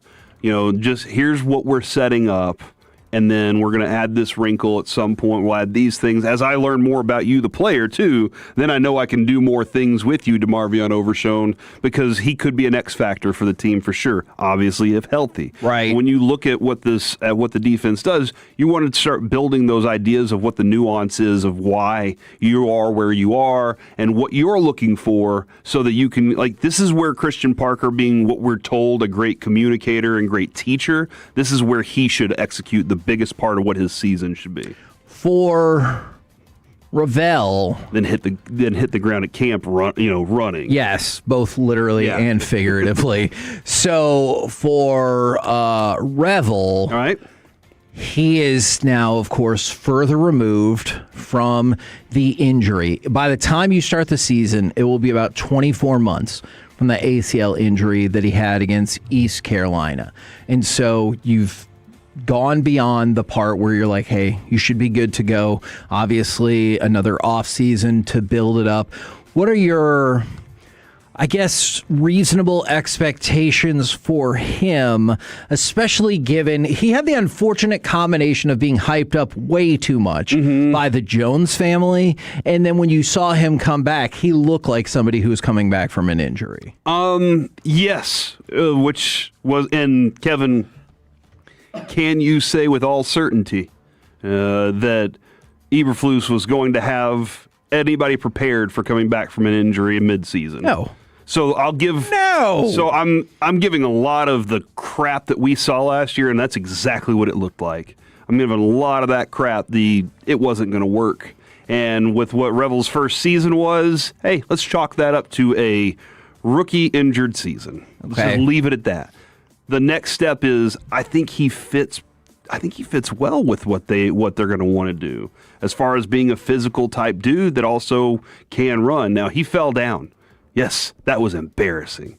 There was a couple times. Yeah. There were a few more times where he did look absolutely lost. Like, I don't know what I'm supposed to be doing. Again, if Christian Parker, who will be spending this much time, he's like, I know I'm the defensive coordinator, but what's my strength? My strength is the secondary. Then I think Revel's gonna benefit greatly from that, as long as he can pick up what they're doing. We don't know whether or not he can, because we didn't see it last year, and we didn't even get to see it in camp the right way, right? So I think if I really am going to give him a lot of leeway through these first through training camp and the preseason games. But once they hit the field, I think he's one of those kind of guys that can be physical at the line and really be a good cornerback for this team, though.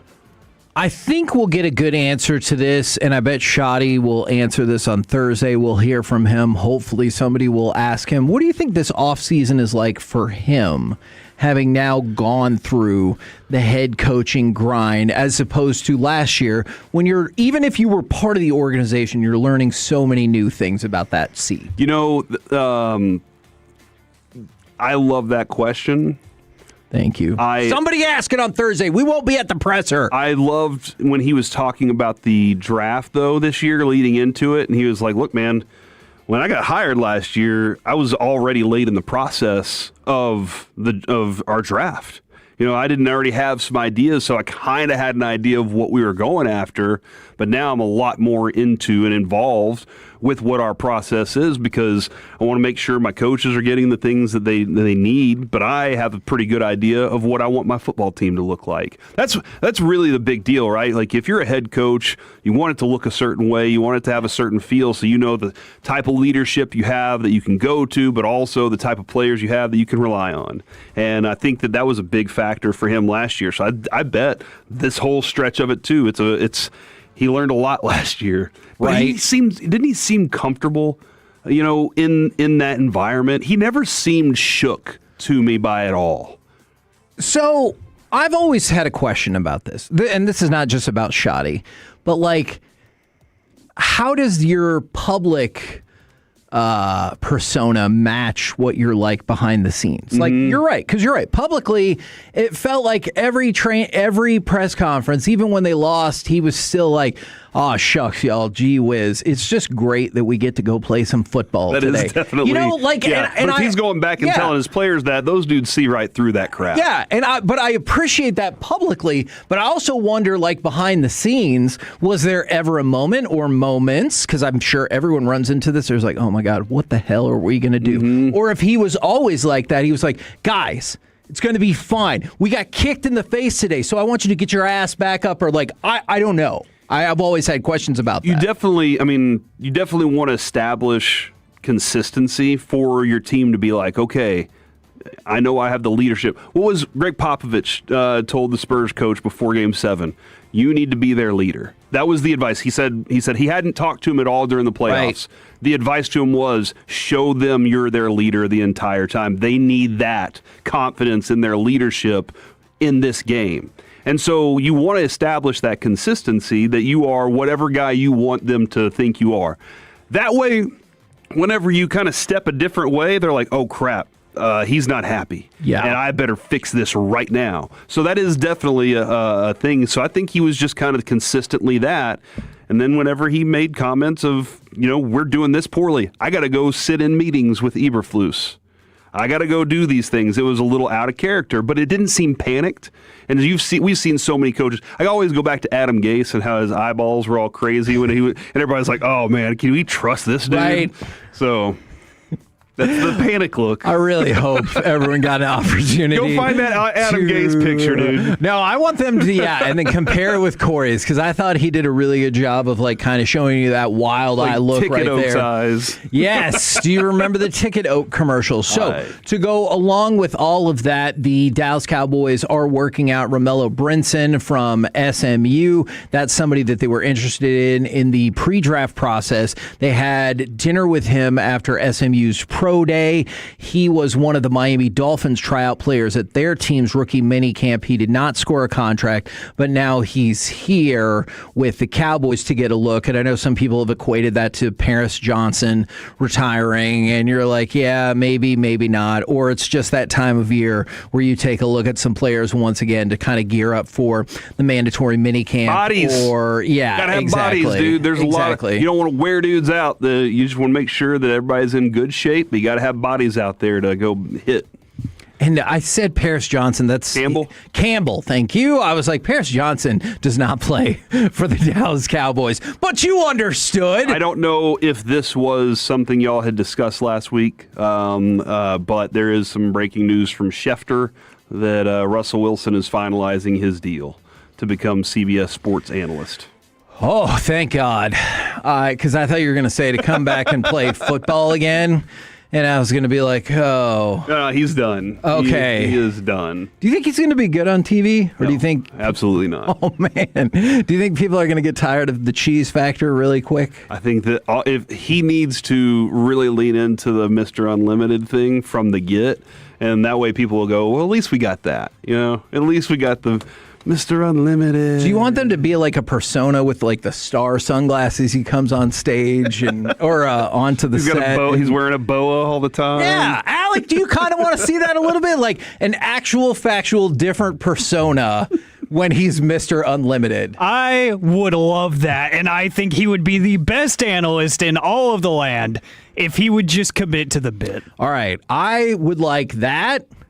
Russell Wilson, who's like a fun guy, but has lots of football knowledge. And then I want Russ, who's just super serious and he gets broken out once in a while. I want him to go, now this is Russ talking to you right now. And you're like, oh, it's serious what like he's Nick doing. Cage versus Nicolas Cage. Exactly. Two different people. We're the KNC Masterpiece right here on 105.3 The Fan. Coming up next, there are a lot of them. So let's do wankers and winners of the weekend right here on 105.3 The Fan.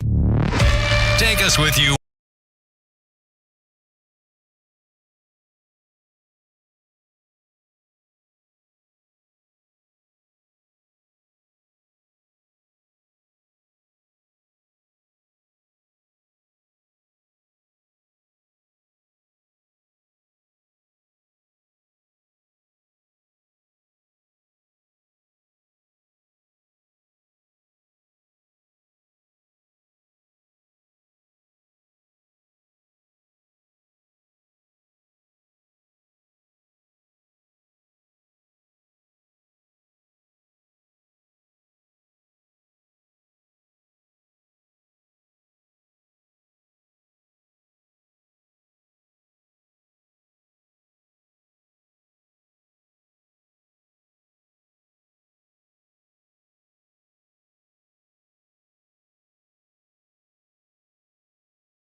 So smooth and creamy, it makes every bite better. Duke's Mayo. Look for the yellow lid.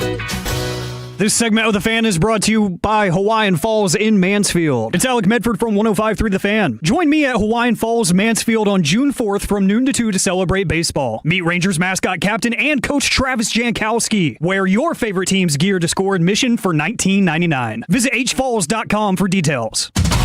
This segment of the KNC Masterpiece is brought to you by the personal injury lawyers Frankel & Frankel. If you've been injured in a car or truck wreck, call Frankel first, 214 or 817-333-3333. With Frankel & Frankel, there's never an out-of-pocket cost. They only get paid when you win. Frankel & Frankel, the go-to car and truck wreck attorneys in Dallas. It all comes down to his next kick of the ball. Oh, it's way over. Way over. It's Paris Saint-Germain on repeat. And that's why we all just say PSG. KNC Masterpiece right here on 105.3 The Fan. And it's time for winners and wankers of the weekend. 877-881-1053 if you want to throw in your own on the Frankel & Frankel injury attorney text line. I definitely want to hear that. Corey Majors, would you like to start with the winners or the wankers of the weekend? Let's start with the wankers, Kevin. Well, this person from the 214 said they are wanker of the weekend because they turned the Rangers game off Saturday after the Jensen home run to preserve their serenity before they were going out to an event, only to find out they walked it off and won it. Look, it's going to happen again in your life. Not to Wolchuk. Not. It will happen, though, where you will turn off a game and then they'll come back on you. And you'll be like, wow. Yeah. Why I missed that. And that's the fear. A lot of times, it's why you go ahead and stick around. Except for that last 1 minute of the Stars game, I was like, no, I'm not watching the rest of this. I knew the season was over at that point. But it's going to happen. Just don't let it happen to you in the World Series. Or in a game that could send you there. That's fair. Like in those types of moments, that's fine. Regular season, hey, good job, guys. There's 162 of these. I mean, you're right. It was very exciting. But in the grand scheme of things, will the late May Saturday walk-off victory end up being the difference? Don't know about. Dude, you now, at least two that I know of, have been in walk-off situations. The Adolis Garcia one that I predicted. You did, and I felt bad afterwards, probably because I shouldn't have said this anyway, but I was like, that's stupid. You're stupid. Because Adolis had gone 0 for 4 with 4 strikeouts, and Corey's like, he's going to hit a home run. And I was like, that is idiotic. And he hit a home run. And then Noah started to cry because of the fireworks. Yeah, there were a lot of fireworks. It was awesome, though. Corey knows really ball. Cool. Yeah. He does. Indeed, he does. All right, so there's that person. Then there's the opposite side of that. What? Kevin, wanker winner of the weekend. Odell Beckham Jr. is returning to the New York Giants. Indifferent. I have found myself just not caring. He is signing with New York, according to Adam Schefter. Whatsoever. Hey, it's good news that they're going to waste a roster spot. So dumb. On somebody who's not good at football anymore. When was the last time he played a football? I mean, he's played a football. He just hasn't been good at football in a long time. Hold on. Let's reference the specific statistic. The last time, this is a true fact, the last time that Odell Beckham Jr. had even 600 yards receiving in a season was 7 years ago. 7! 7. What are we even talking about? 7. Yes, Friends fans. What's up? I was graduating high school the last time he did that. Alec Medford was in high school the last time Odell Beckham Jr. was even reasonably good at football. Ooh, I guess except for the postseason run. That's probably not fair. That postseason run with the Rams. All right, I'll take that part back. But in the regular season, Gunnar Olszewski. Yeah, because he tore his ACL or Achilles? Yeah, Achilles. So that's, I mean, like they're just signing for a body, and they're like, hey, let's bring some pizzazz back with Odell Beckham Jr. I don't think it's gonna make that much of a deal. Do you think we should go sign Zeke now? Somebody texted in and asked. I do. No, the Cowboys have other stuff to do. Maybe Woodson. The Giants obviously have a lot of disarray. up there. If we re-sign Woodson, would that restart his Hall of Fame clock? Dude, that might be a brilliant idea. No Veterans Committee for you. We're going to get this done. You seen that man? He looks like he could play. Yes. 6 seasons in 1 year. 100%. I think Darren Woodson could have been a valuable part of our defense last year. 100%. All right. So on the other side of that Champions League final, Arsenal, which is my older son Brandon's favorite team. He was very sad. They continue to struggle against French teams in the Champions League. They have never defeated a French side in a knockout round in Champions League history. Really? Of course, losing to PSG in the semifinals last year, and then PSG in the finals on Saturday. Is PSG a fighter?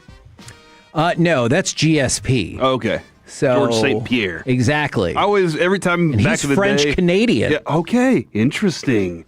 And did he ever beat PSG? He did not ever fight a soccer club in the cage. Would I have watched that? Yes, of course I would have. All right, let's go from that to let's set the scene. It's very dramatic. We're in the college baseball regionals. It's an elimination game. It's been a crazy game. NC State is down to their last out. It's a full count. They trail Auburn 17-13. Yes, in a baseball game. And I will let cut number 6 take it away. And too much time, and that apparently is strike 3, and the game is over. And that's how it ends. And Elliott Avent, whose head coaching career at NC State has just come to an end, is livid. Oh, of course he is. Their season's over. His run at NC State is over on a pitch clock violation. That's the worst. It really is.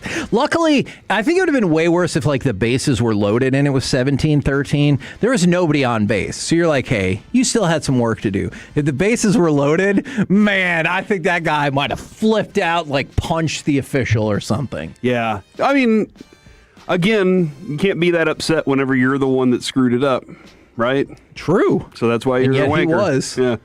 You should be upset at yourself, if anything. And then for the 682, I hate my GSP. It glitches and keeps missing turns. Now, that's GPS, so let's reset. PSG, back-to-back Champions League finals. GSP, multi-time and then multi-weight division champion in the UFC. And then GPS, your directions that occasionally wants to turn you into a lake or something, and you're like, I can't drive that way. And Law and Order SUV is no longer on television. That is SVU. I do not. Although, dude, that's one of my favorite lines from The Sopranos. Is when Christopher, he's like, "Oh, I love the SUV," and I was like, "That's hilarious." Something for them to consider if they do another reboot. All right, let's go to Brendan Sorsby again. So we get more information as the days go by. He placed at least 40 bets involving Indiana football while he was the quarterback, or a quarterback with Indiana.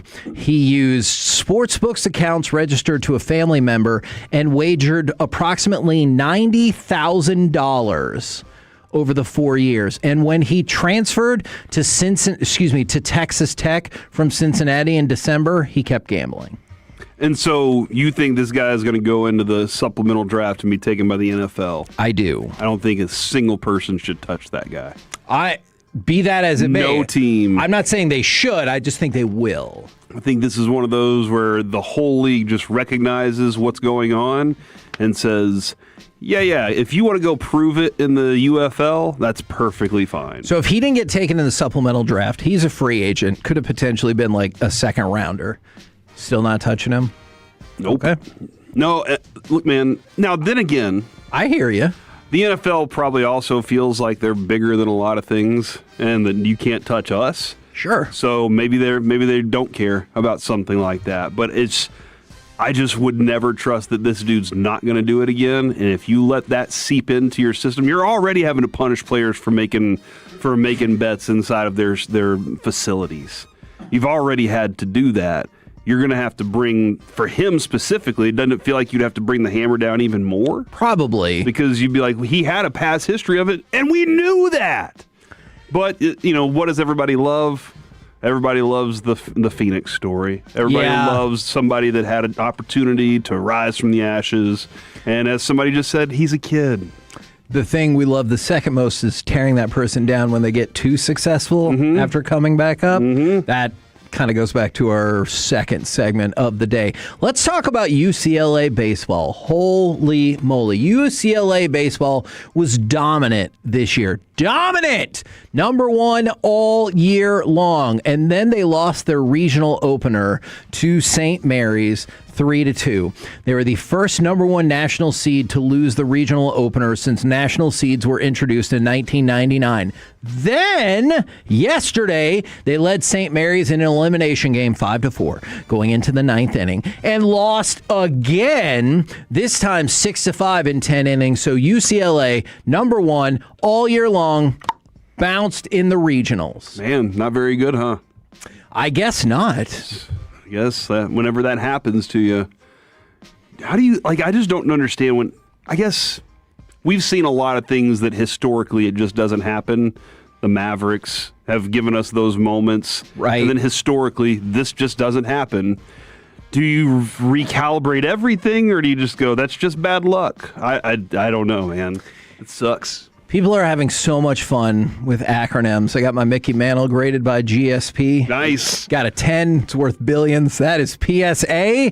That is incorrect. Billions. PSG. Is there a card out there that's worth $1 billion yet? No. All right. I think that card, if it was like a 10, would be worth an ungodly amount of money. Oh, but so not, more than $1 billion? Not billions. Trillions. PSG, the world's most famous arena. That is MSG. And that's also like the bad for you chemical in some foods, I believe, is MSG as well before that one. That's right. Comes up. It's the arena in Dallas where the Stars and the Mavs play.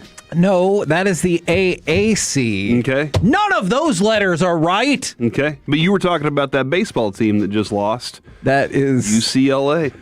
That is true. And then USC has a chance to eliminate A&M today. So we've given up. While all the words have become sexualized, we've also given up on real words, and we've just shortened everything. PSG is the basketball player that broke his leg in the middle of that Team America game. That is Paul George, a.k.a. PG 13? 13? Yeah. No, PG to all goes of that. missing and yes, whenever it's a big I know game. SGA is out of the playoffs. I understand all of that, and I know you guys are laughing your ASS off. What is that an acronym for? Ass. That's the word, dude. It can be an acronym as well. PSP. Okay. Used to be a pretty cool gaming device. By the way, PS5. this is a story we have to tell. Okay. Have you ever heard of Ivana Howell? It's fine. Probably not. I had not until the story Is this a no-joke zone, or? I think the guy's okay. I want to howl. But you But I was going to say probably still not. Okay. So she's part of the Michael Jordan racing team, and she ran over an old man with a golf cart. Oh. So police say she was driving in a golf cart the wrong direction at Charlotte Motor Speedway. So she swung around, hit a curb, and pushed an elderly man into a fence and then ran him over. I'm assuming not on purpose, but... Hold on. She was in the golf cart the whole time. Yes. Okay, in my mind, I saw her like taking this old man and throw him up against. No. Gets in the golf cart, backs it up, and just rams him. And then this might be a silly question. I'm assuming if she was driving the wrong way in the golf cart, hit a curb, and then ran over an old man, she was probably drunk. And if Maybe. that's the case, do you get a DUI for that? I mean, you're driving. I'm serious. Not out on them streets, though. We've got to have a lot of golfers or somebody who's like encountered some weird situation. Have you ever gotten a DUI at a golf course? You can get it driving a boat. Yeah, that is true. So that is true, but I don't know. There's I don't know either. Public and private stuff from the 214. Love that robot C-3P from Star Wars. Pat, it's not. Although there is a card where it looks like C-3P. It is a very famous error card where it's just a goldenrod and not the kind of printer paper. If you get one of those graded high, that is worth a shocking amount of money. He's like, beep, boop, boop, beep, real. Yeah. It's R2D2, Kevin. Yeah, I was going to opine on their complex relationship, but I probably won't. You think they're lovers? A little bit. Lover bots? Yeah, because they seem like an old married couple. Or sometimes I just think C-3PO is kind of a jerk. Why can't people just be good friends and not be lovers? Yeah, because of the culture. Because we have turned everything into something else. And then Like somebody said they got a DWI on a bike? Like a bicycle. What? Was it Terrence Williams that was on the little moped? See, but that has a motor at least. Have y'all ever gotten too drunk and said, I'm not driving, and then tried to push your car home, and they still were like, guys, y'all can't do that? I cannot tell you how many people have texted in. It's a shocking amount that on a bicycle you can get a DUI or DWI. So I want to know if you're just like up on the law. Did this happen to a friend of yours? Was it you? Maybe was it you? I have questions about that. Oh, and you remember last week I talked about how drunk do you have to be on a bicycle? You know? Like, come on. I think it's two wheels and you're just rolling forward. Well, I know, but I think you're always busted if you go, what seems to be the officer problem? You're always, you're done. This is a unicycle. By the way, the French Open claimed another victim because of the setup of its courts. Remember, I told you that the one guy ran into the rain tarp on the practice court and he got hurt. So another player fell over and hit the advertising block on the wall of the court, and he had to leave. And then dangerous. Adolfo Daniel Vallejo, he was fined $65,000. If you recall, Alec, because I know that you do, he was the guy that we talked about on Thursday or Friday that said that lady umpires shouldn't be out there because it's too difficult for them to handle the crowd. He got fined $65,000 for saying that. He's on a generational run and not the good kind. Yeah, what are lady umpires called? Umpires. Umpirette. I mean, yeah, because they're like, it's a comedian. And I was like, fine. Is it a pilot? I just need to know the rules. Policewoman. Not your best word. Policewoman. I always wondered the same thing in they use sports. the word in the definition. Yeah. Sometimes it'd be Lady Panthers. Other times it'd be Pantherettes. And I was like, I just need some sort of uniformity on this. We're the KNC Masterpiece, I guess. Right here on 105.3 The Fan. Coming up next, it's time for Gridiron Gravy. Who are your top 3 candidates to dethrone the Seahawks as Super Bowl champs? Next on The Fan. Coming up in the next G-Bag Nation, it's a Monday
our competition makes fun of us for carrying and covering the Rangers.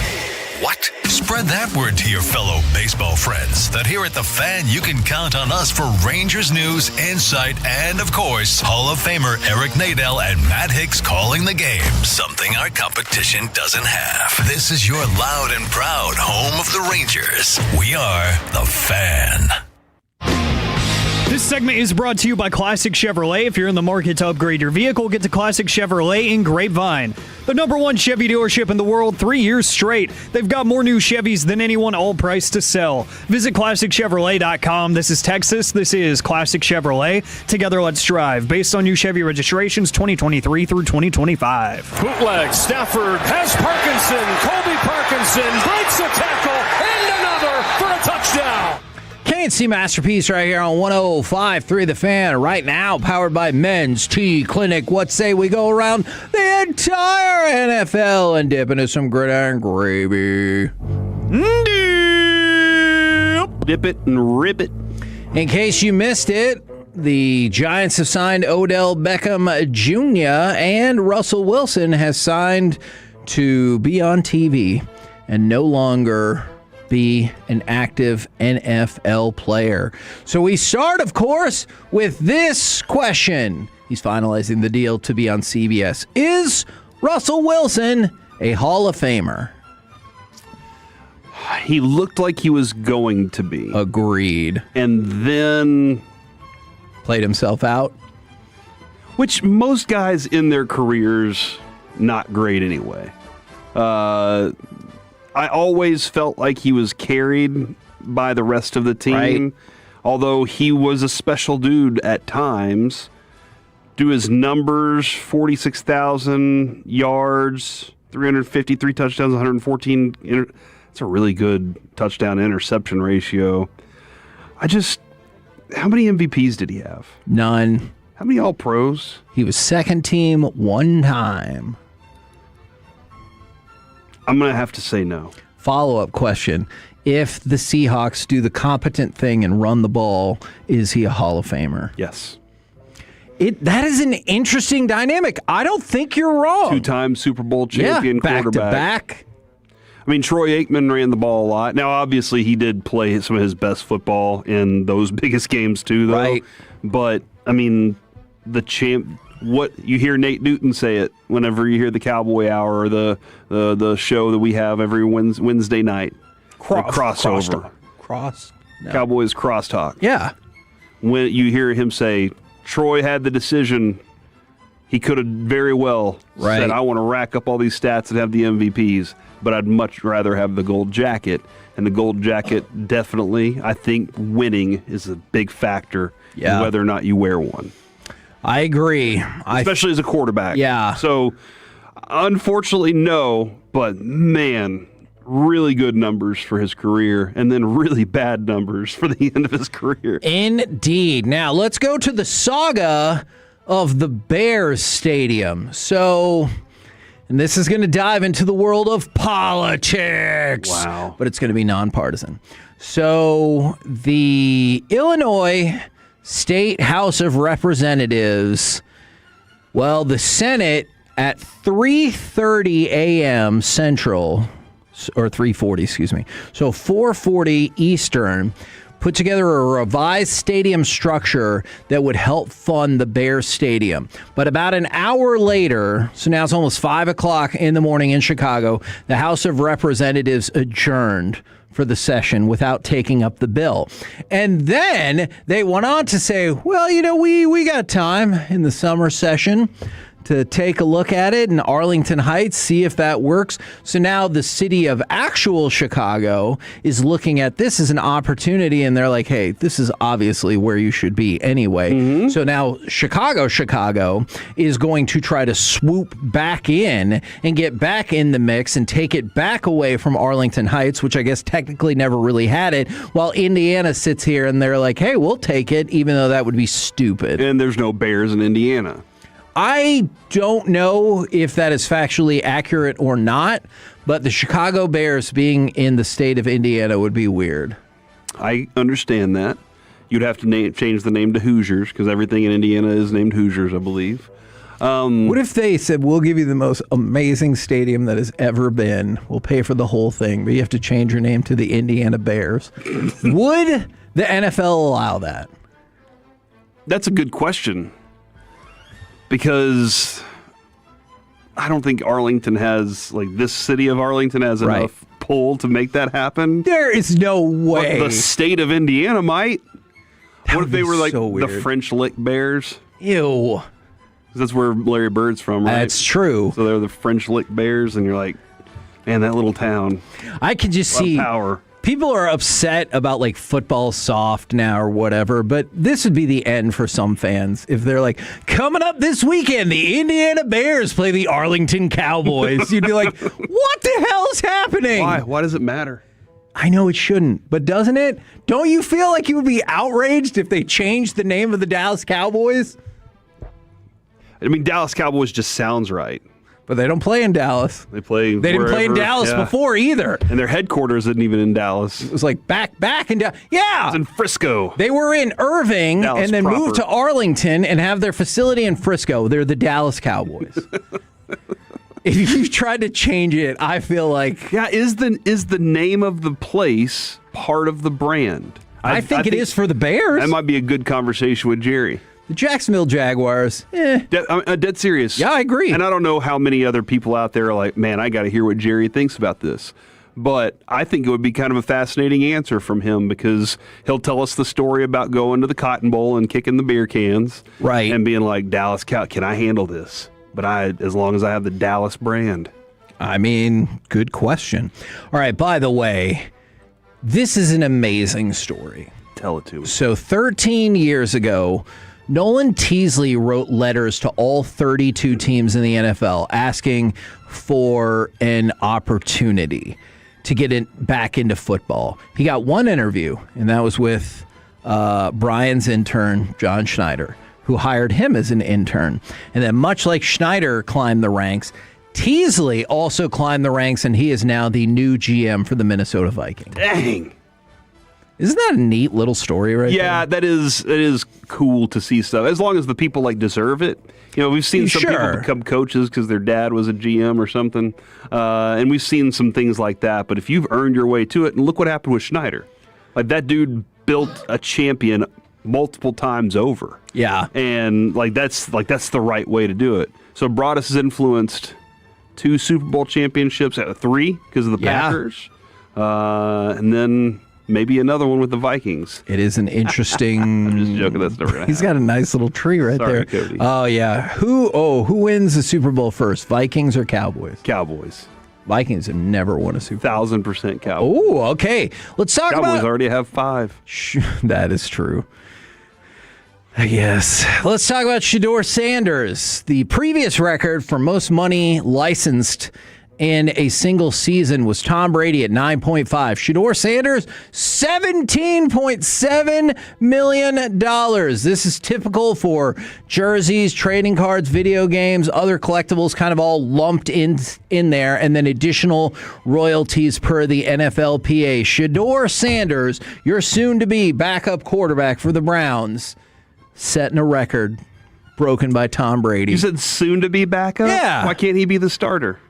Oh, because of Deshaun Watson. Yeah, he's already a Pro Bowler, so that's a good point. Yeah, even though he was like, the hell am I doing in the Pro Bowl? Exactly. Kevin from the 817, fun fact, bears attack 1 million salmon per year.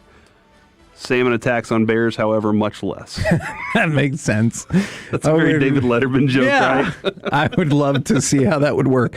And then there's lots of buzz that Caleb Williams will be the Madden 27 cover athlete. Some people claim it was a leak. Other people are like, fake stuff all of the time. But we'll keep an eye on that because there have been 12 other quarterbacks featured on the cover of Madden. Compared to the year prior, passing yards dropped by 11%. Oh, no. Passing touchdowns fell by 25%.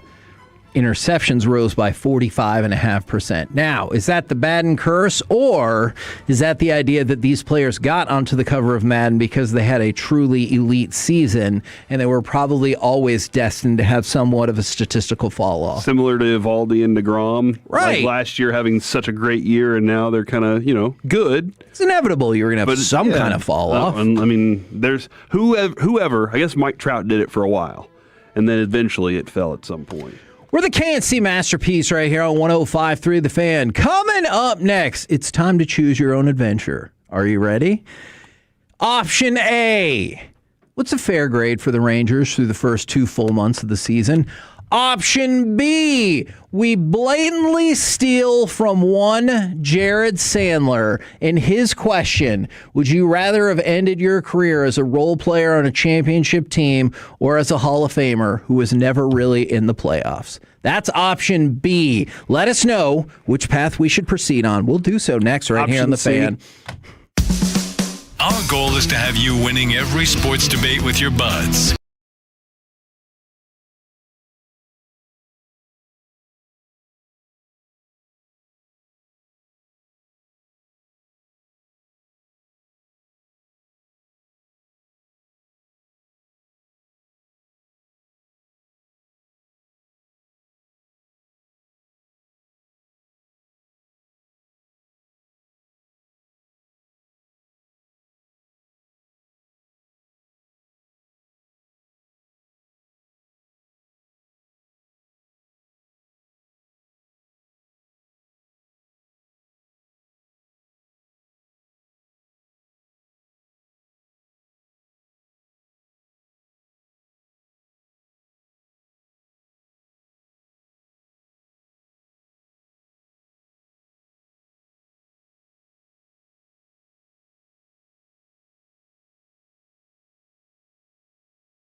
of Dallas Cowboys football. KRLD-FM and HD1, Dallas, Fort Worth. Let's go, Cowboys. An Odyssey sports station.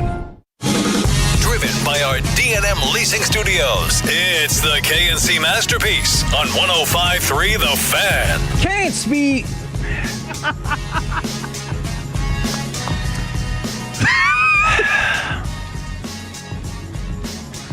From the 3-2-1, it's because of this. And many, many other texts. I pick option PSG. The 972, I pick option GSP. It's because of that. Now I can't even say the freaking name of our show. It's like table salt, right? I need to throw it behind my shoulder. It's like MSG. That's right. The KNC Masterpiece, where it was kind of split. So I'm going to give you a couple of Rangers notes, and then we blatantly steal from Jared Sandler for this question. Okay. Would you rather win a championship and be a career role player or be a Hall of Fame player who never made the playoffs? Okay. It's not cool, guys. Okay, sorry, Jared. All right, so a few things for the Rangers. With their sweep of the Kansas City Royals, this is amazing to me. They scored 18 runs in the first inning over their last 6 games. In the previous 53 games combined, they had scored 17 runs in the first inning. Okay.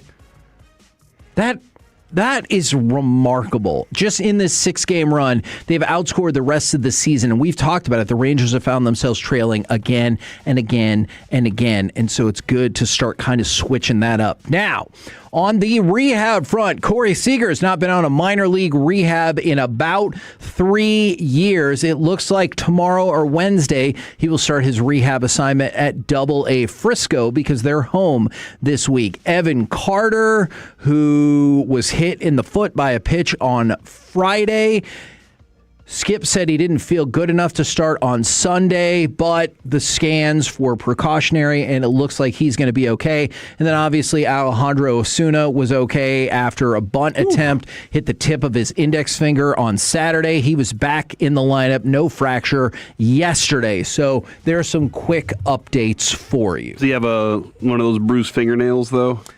Yeah, that eventually fall off or something. Those are the worst looking. Yeah. Now, there are some Rangers updates to the Jared question. The reason why I've really been intrigued by this question, because we've heard this question before, we've probably talked about this question before, but when I looked at the responses on Jared's Twitter, 2/3 of the people said they would rather be a role player on a championship team. And I have to admit, that answer was kind of surprising to me. It's not that surprising to me, actually. And I guess it does kind of depend on what role player version you mean too. Because somebody just said, so Brian Cardinal or Myles Garrett, right? And if you're looking at Cardinal's career, I'd like to see what his career earnings were for sure. Because career earnings is going to be a big factor here. But can't you live off $5 million? Sure, I'm sure you can live off $5 million, but also be like, but what else could I get with $270 million? Absolutely. Like those things are all factored in there, and you can get very rich off of having a $5 million career. You can do something with that to make it all go work for you. I think everybody wants to be the star that gets the big shot late in a game. That gets the big opportunity to be at the plate, to win it all, to have all the glory, to be the Hall of Famer. And I think those guys play these games for those big moments. To be a Mike Trout and to never have the ability to be in big games and proving you're the best. Right. Sure, I'm going to wear that jacket and I'm going to be in the Hall of Fame because of what I did as an individual player. But I was never in those, like from the moment we play as kids, we want to be in the bigger games. The legends are made from the Aaron Bleepin Boone is a right, the manager of the Yankees because of that one moment right there. You know, there's all these great legendary stories that if they weren't in the championship games and they didn't turn into that, then you don't get it. Travis Jankowski will be a great example in this. He will live forever. Especially if you go see him Thursday with Alec. Yeah, go see Travis Jankowski Thursday with Alec. Where are you heading?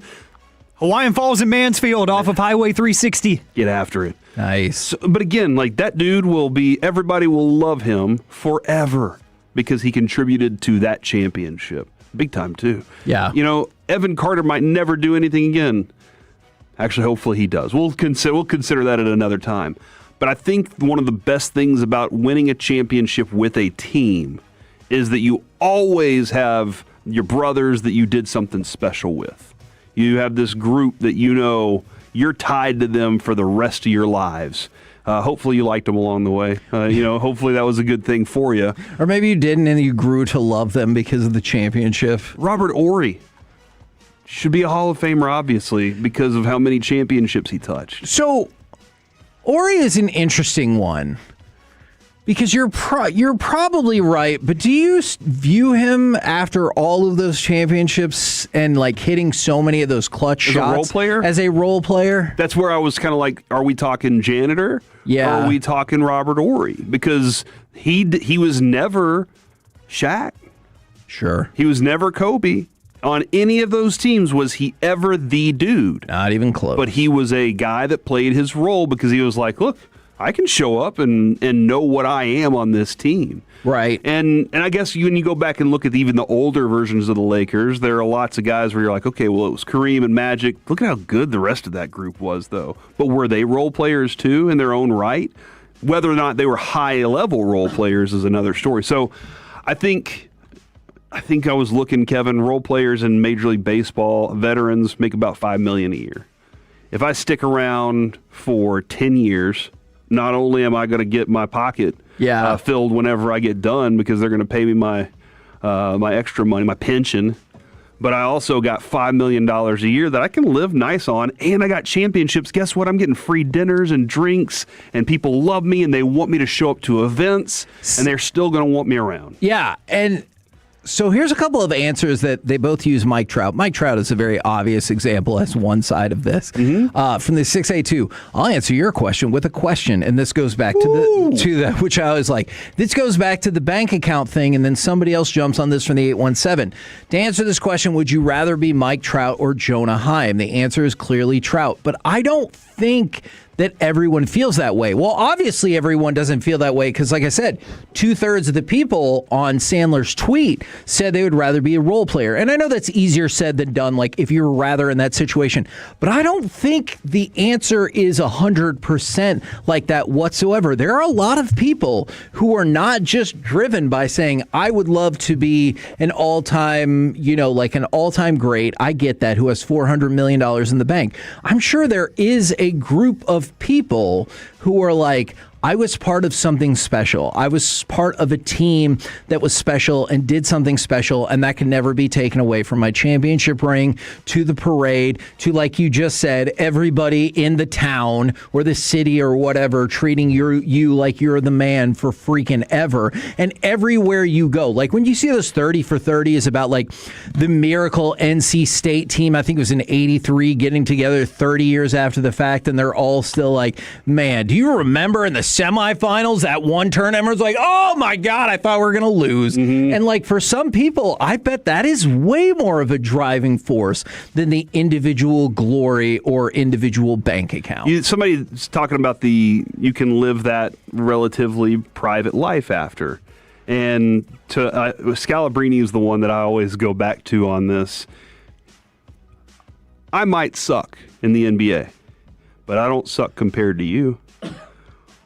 And just like Mike will sit here and just be like, please don't talk about my career, right? He'll be like, I don't want to, because it wasn't, he always says it wasn't good. But I'm like, dude, you were in the show. Right. You were in the show. And you know what? Here's the rest of that quote, Kevin, that goes along with it. In 20 years, I'll tell my kids I probably started in those games. And in 30 years, I'll probably tell them I was the MVP. So I'm really not that worried about it. And like, who's going to know? Yeah. You're just sitting around talking to people, and they're like, oh, my gosh, this dude was the MVP of the finals because I got a championship. They don't know. They don't remember. Or they were too young to know in the first place. See, from the 274, Corey. It's Tommy from softball. What up, Tommy? I was on a state softball championship as a role player. I wouldn't trade that for anything. And then I love That's this. the thing, being part of that team's fun. Yes, I love this from the 940. Yeah, but for Trout, it's like $200 million after taxes. they're just kidding. But I always do like the person with the lottery is like, it's only $50 million. And I'm like, not worth your time. And I listen, man, the money and being the guy would probably be phenomenally fun. But the regular dude probably would take part in. I'd give my right arm to be on that championship team and earn a few $1 million. Right. I can see that for sure. But I think that this discussion came down once. And it was like would you want to be Carmelo Anthony? Sure. Where you were kind of there, you had a great career. You're in the Hall of Fame. You have all these things, but you never really rose up when it came time to go over the top. And then at the end of his career, he was probably our favorite version of Carmelo Anthony because he was trying hard on defense and doing all these other things. You're like, if you'd have done that stuff earlier in your career, dude, you might have a championship. Yeah. And then you look at comparatively to his peers, and you're like, a lot of those peers had better stuff because they were in the championship game. And I'm sure at least Carmelo had something to fall back on in terms of his international success, but you're right. When you're sitting around with the NBA trophy or the championship discussion, you're like, I didn't get one. I'm sure people like him or Marino or Barkley are like, no, yeah, I would trade some of the money.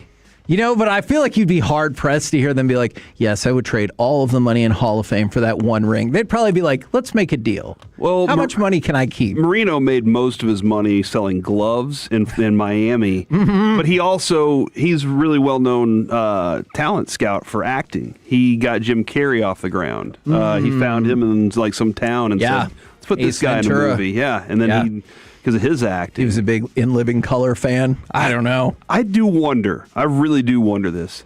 How many people would love Dirk's career? I mean, that feels like just about perfect, right? You got an MVP. Yep. Finals MVP. You had plenty of opportunities to play in some of the biggest games. You did win the championship. And isn't it universally across the league there's nothing but respect for him now? Yeah, absolutely. He overcame he can't do this, he's a soft Euro, all those things. And once Kobe gave him the pat on the butt and respect thing, and they both just respect each other, it was like the rest of the league was like, oh yeah, don't mess with Dirk. Yeah. Like that's kind of the perfect, what is it, Spanglish, when he says 3.5 stars.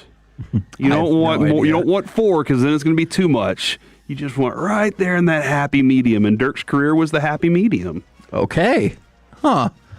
Interesting. You got everything you want. I still feel like, don't you feel like that's really on the high end? Oh, definitely it's on the high end of the happy medium for sure, but like it's not too much. I guess he is actually, like he's still a star though. Yes. He's definitely a star, but would you put him on the people are going to go to, I think they'll go to Kobe first and they'll go to LeBron and all those guys before they make their way to Dirk. Now here, obviously, he's our legend. He's our guy. Dirk over everybody. Everything. We're the KNC Masterpiece right here on 105.3 The Fan. Coming up next, we move into the Expressway. We've got AM on the FM, and we'll kick it off with NFL overreaction or reality, plus a Charlie Puth giveaway. Next on The Fan. When your friends say, hey, did you hear? You can proudly say, I heard it on The Fan. Keeping you sports informed with some quality laughs along the way. Turn it on and leave it on. 105.3 The Fan, the Odyssey app, iHeartRadio app, and TuneIn app. Your windows are so important to your home, and you have taken them for granted for too long. You know what I'm talking about. You've been looking at them going, oh, man,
As traffic control provider, taking care of your project from the evaluation and planning to setting up, maintaining, and taking down the equipment when the project is complete. The Texas Authority in Barricade Rental. BuyersBarricades.com. The Expressway on 105.3 The Fan is presented by the On Time Experts.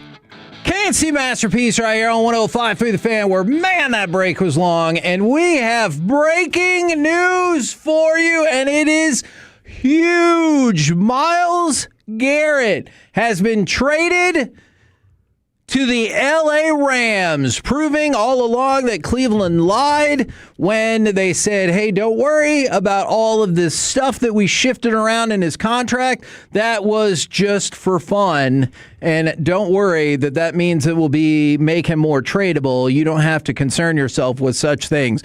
The Rams are sending Jared Verse, the 2024 Defensive Rookie of the Year, a 2027 first-round pick, and other still being discussed draft compensation per Adam Schefter, which, if it's still being discussed, is it really done? That is a good point right there. Has Myles Garrett chimed in yet on this and been like, guys, can't wait to get to L.A.? Man, what a day for Myles Garrett. I mean, and I guess Jared Verse is from Dayton, so maybe he's pumped, but he's probably like, I was on like one of the best teams. Now I go to this team, and for Myles Garrett, he's the discussion from the last segment. Yes. He spends his entire career on one bad team and never gets the opportunity, but you're like, but that money was really good, and he took the money every time. Exactly. And he was like, fine, I will play non-competitive football for the money, because Myles Garrett raged about not wanting to be with Cleveland. Then they offered him all the money, and he's like, okay, I'll stay. And he still gets traded anyway to now, would you not assume we were going to ask the favorites to overtake Seattle this year? Do you not have to go off the assumption that even including the Seahawks, the Rams are the presumptive Super Bowl favorite now? Yeah, absolutely they are. And they were in that conversation category anyway. To be one of these top teams right there in the mix for that. They were if they weren't one of your top three in the power rankings, were you not paying attention to what they've done? Right. This is stunning. It really is. It's also further proof that you can take massive swings in trades. You can still do it and be a successful team. Right. The Rams have consistently been in the conversation in the Sean McVay less need era. I guess he's saying you don't need less need of me. No. He is like they're proof that time and time again we need something. We want a big player. We're LA too. Like that's another thing. They're probably saying we're LA, dude. We should be the mecca of all the star talent. Go get it. People will love it. People will be interested. And this is going to keep their level of interest right there. I just look at Jared Verse, who is in his second year, has compiled 14. I'm sorry. He's put together a 4.5 and a 7 and 12 sacks in the first 2 years. He was All-Pro Defensive Rookie of the Year, and now he's being sent away to Cleveland because it's the best one. Like you got to be like, oh, I'm really, really good. But they sent me away because they wanted the best one.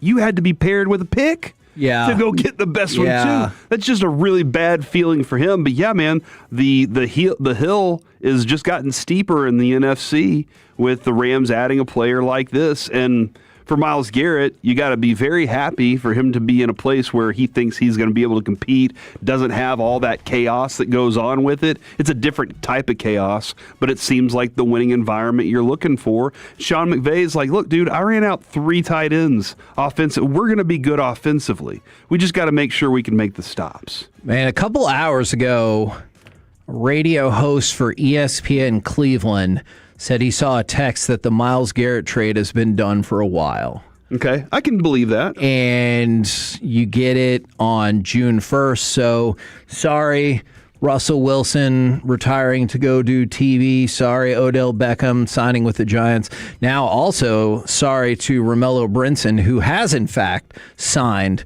with the Dallas Cowboys after his visit. Everything, it feels like it is going to pale in comparison. And I can't wait to see what the rest of that draft compensation is.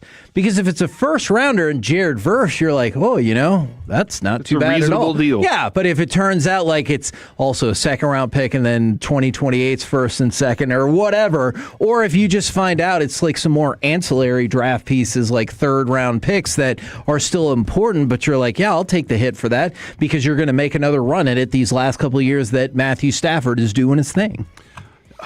Rappaport saying 2 first round. Okay, yeah, we'll wait to see where all that lands. I am kind of fascinated by if you're Cleveland, do you feel like you got enough as a fan base there? Probably not, right? You're just like he was worth the king's ransom. So, no matter how good Verse is, he'll never be as good as that. But does it position us to get another quarterback?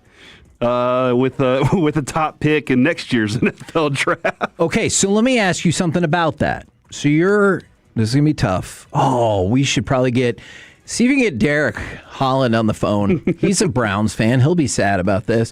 So are you sadder that the player got traded and maybe you didn't get like all the assets you wanted, or are you sadder that like this is your dude, this is the face of your franchise, this is the one thing that you knew worked on this team, and now he's gone? Because that's no shade meant at Verse. That's the Luka conversation, right? I could see that. Like with Luka, half the fan base that's mad is mad because it's not Luka. No matter what, for the rest of the time, we were doing something special with Luka, and we wanted to win with him. And then there's another base. I think you fall in this category where you're just like, that was a terrible trade. Yes. You didn't get enough by any means. You had a problem in making this trade altogether. So I think there's, that's what makes up the majority of it. And then there were, I think, a small portion of people were like, he was a whiny guy. He did these things, and I didn't like this about him, and you were never going to win with him. And you can never prove them wrong because he'll never be back. Yeah. But this is the exact same thing in that instance where you have that. I think that if I'm a Browns fan, he was the one thing I had to hold on to. He broke the sack record. Exactly. Like he was the one thing that at least I knew I had Myles Garrett. At least I knew I had that. Now I don't even have that. And I got a Pro Bowl quarterback who's probably going to be a backup who says he didn't belong in the Pro Bowl. By the way, I don't think this is going to happen whatsoever, but from the 469, now watch Aaron Donald come out of retirement, too. That would be I unbelievable. bet he can still play, too. Probably. I bet he still could play. Yes, from the 972 49ers fan here, I'm absolutely horrified and about to cry a little. And from the 940, the Rams consistently make them want to be a Rams fan. Myles Garrett traded to the Rams for Jared Verse and a 2027 first-round pick. There is more. So the insiders say draft compensation to come. We will find out exactly what that is. Do you have him on the phone? All right, let's go to the hotline, I believe. The biggest Browns fan I know. This is Cleveland Browns superfan and perhaps sad person, I don't know, Derek Holland. Have you heard about the trade, or did Alec have to break the news to you? No, I heard about the trade. As a Browns fan, I get the Brown alert. That sounds kind of weird saying it that way, but it does. That sounds like something different. Yeah. Well, especially coming from me, it kind of fits. But I'm a little devastated. But I mean, at the end of the day, you got to be happy for him. I mean, he's going to a team that's actually a contender. It's nothing against the Browns. I love them. You guys all know that. I know I like to say we're going to the Super Bowl after every game, but. Just like Cowboys fans, though. Hey, you don't have to. It's not we're about talking us. about the Browns right now. You got to be happy for the man. He's going to the Rams. It's awesome. He has a chance to win. He deserves it. The dude's a Hall of Famer. You want to see him go get a Super Bowl championship, a ring, however you want to look at it. You want to see that for him. So I'm happy for him. Does it suck? Absolutely. Are you pumped about Jared Verse coming in? He's pretty damn good. I mean, I guess. That sounds like a big fat no right there. I mean, I'm more excited not excited, sorry. I was just more, It's Myles Garrett. You're losing the best player, best defensive player out there. He's gone. Do you think now the Browns are going to make their next bold move of cutting Dylan Gabriel a year after they drafted him in the 3rd round? I hate to say it, but I think you might be right. Oh! Can't have that many quarterbacks on one team, dude. Y'all have too many quarterbacks. What's the story? Well, I mean, the story is we've been doing that since like 1995. You know, we got to continue to keep the streak of getting a quarterback every draft and just try to go from there. Do you think that was the punishment that the sports gods gave to you because your team went away and then they came back with the exact same name and we were supposed to just pretend like the team didn't move somewhere else? It was just a hiatus. They would have won the same amount of games anyway when they decided to leave. So, yeah, it's about right. Okay. All right. That's a good point. Hey, I'm sorry, man. Myles Garrett is really awesome. I'm sorry he's not on your team anymore. Yeah, I mean, it's okay. It is what it is. Like I said, at the end of the day, you want to be happy for the guy. He's got a chance to go play for a Super Bowl somewhere else with a team that's an actual contender. Again, love the Browns. I hope we're a contender this year. We had a pretty good draft, but yeah, I see Corey shaking his head no on the Twitch cam. Feel free to respond. Man, real-time reaction right there. No, Derek, I'm just looking at this, and the Rams have Trent McDuffie and Myles Garrett and Matt Stafford, who just won an MVP, and I'm just like, that's not fair that they're just the place where you get sent to L.A. to go compete for something. And this, like, Stafford wins his Super Bowl after all these years in Detroit. Right. Now, Myles Garrett might have his opportunity to go win one after all of his years in Cleveland. And Cleveland used to say, at least we're not Detroit. Yeah. I mean, I guess we could do that. But at the same time, I mean, are the LA Rams like the LA Dodgers where everybody just goes there? Feel like it does kind of feel like that, doesn't it? That's the crazy thing, but here we are. Yeah. Hey, but the Rangers swept, right? Yes, I'm 2-0. I went to 2 games this week. Friday, watched that game, and that was pretty wild. And then yesterday, I went to the game, and unfortunately, I had to watch my buddy pitch, Michael Wacha, and get kind of beat up. But hey, if the Rangers can get a dub, I'm going to go with that all day. Sorry, Wacha. Where were you on that no-hitter game, though? Yeah, that was no invite, you know. Maybe they need to send me out there for an invite. Remember, I'm 2-0 right now. He's 2-0. Let that fire keep cooking, baby. I like it. Yeah. Well, thanks for dropping in, even though it's because your team has officially given up on the season. I think we've given up, period. But, yeah, you're right. That's a fair counterpoint. It's kind of like Corey giving up on responding to my text. Whoa! Take a look at the Twitch cam. I saw you look straight to the camera. Hello, Twitch. How are you doing today? There we go. Everybody on Twitch except for Derek. I still don't know how to log in, but I'll figure it out, I promise. Oh, my gosh. All right, Derek. Good luck with the rest of your day. Thanks, guys. I appreciate it. There you go. Derek Holland. That's a positive outlook from him, considering, what just happened, but I appreciate that. It's neat that we have like a World Series hero / Cleveland Browns super fan just kind of on retainer like it's that. Wild. And That's Alex wild. like, yeah, all right, let's give him a call. It sounds like a weird thing that I'm like, hey, I wonder what Derek Holland thinks. And Alex like, well, let's find out. Let's Beep, see. Boop, pop, boop. And then he's like, I already got the alert, guys. The Brown alert. By the way, he is up to date on all the stuff. do we need to talk about how their breaking news is the Brown alert? It's because they think every time they make a move, they just S the bed. Because that's probably what Browns fans think right now. Yeah, maybe so. Maybe so. Now, I will tell you one thing. Dude, seriously, though. The Rams. Unbelievable. What fantastic moves this offseason to make their team that much better with that much more star power. So, question to go along with that. All via trade. Yes. They're kind of like the Knicks and how they've compiled their roster. Do you think that this does anything on the Max Crosby front again? As in shifts him to another team looking at him going, okay. If another team's like, God dang it. I mean, like, there were, 4 or 5 teams that were definitely involved and interested in Myles Garrett. Right. It was look, man, that's a non-starter for us when it comes to this year's draft. There are lots of different conversation pieces that went into it.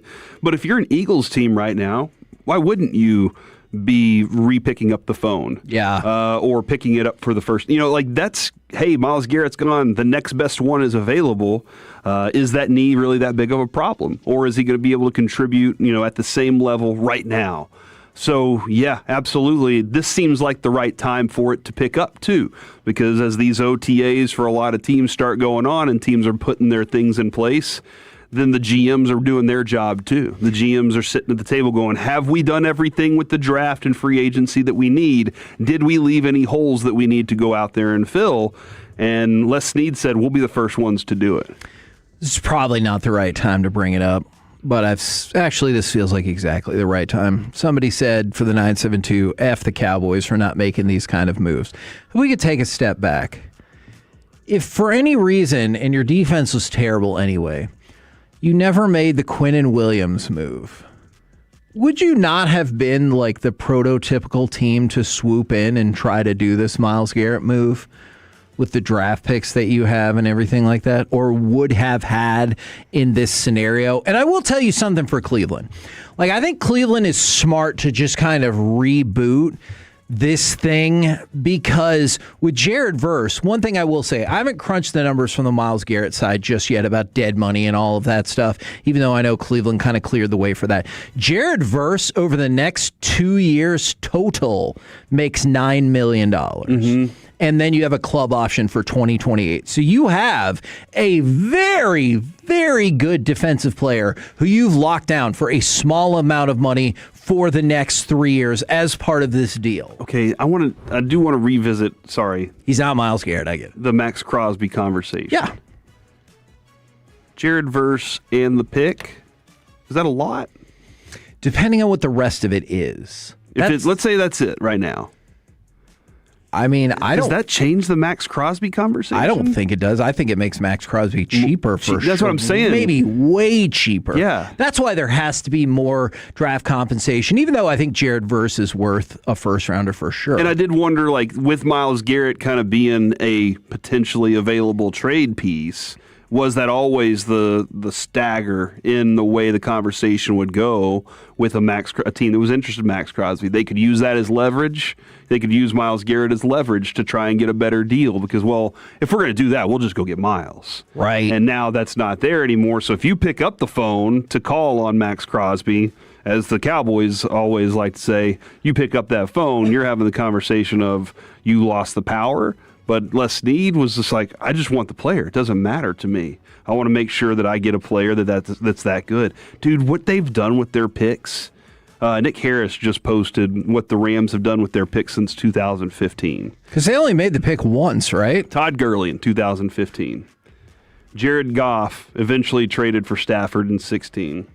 From 17 to 23, no pick. Yeah, I thought that. Goff traded to the Titans to select Goff. All right, so that was it. Brandon Cooks traded the Falcons for picks, traded to the Jaguars for Jalen Ramsey again, and then 2 straight in a row for Stafford. And now Jared Verse eventually traded for Myles Garrett. That's what they do. They trade these picks to go upgrade and put superstars on their team to help them get that close to it. Now they have the one to go along with it?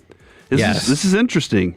It's an interesting approach, but it's given them at least one success. And I just saw somebody say, this is a bold move that I think is going to fail for a quarterback who's one hit away from retirement. But that's the exact reason you make this move, right? And when the Rams argue, well, we drafted Ty Simpson, regardless of what you think about him, that's what they would say. But that's why you make this move, right? Because you got 2 years left to Stafford, let's say. Then why would you not say, let's go all out for it and see if we can take another Super Bowl? That's the epitome of all in. Yeah, yes. You have, when these moments arise, you say, well, we can do what they did with Mike McCarthy and just give him nothing to fail out his last year here.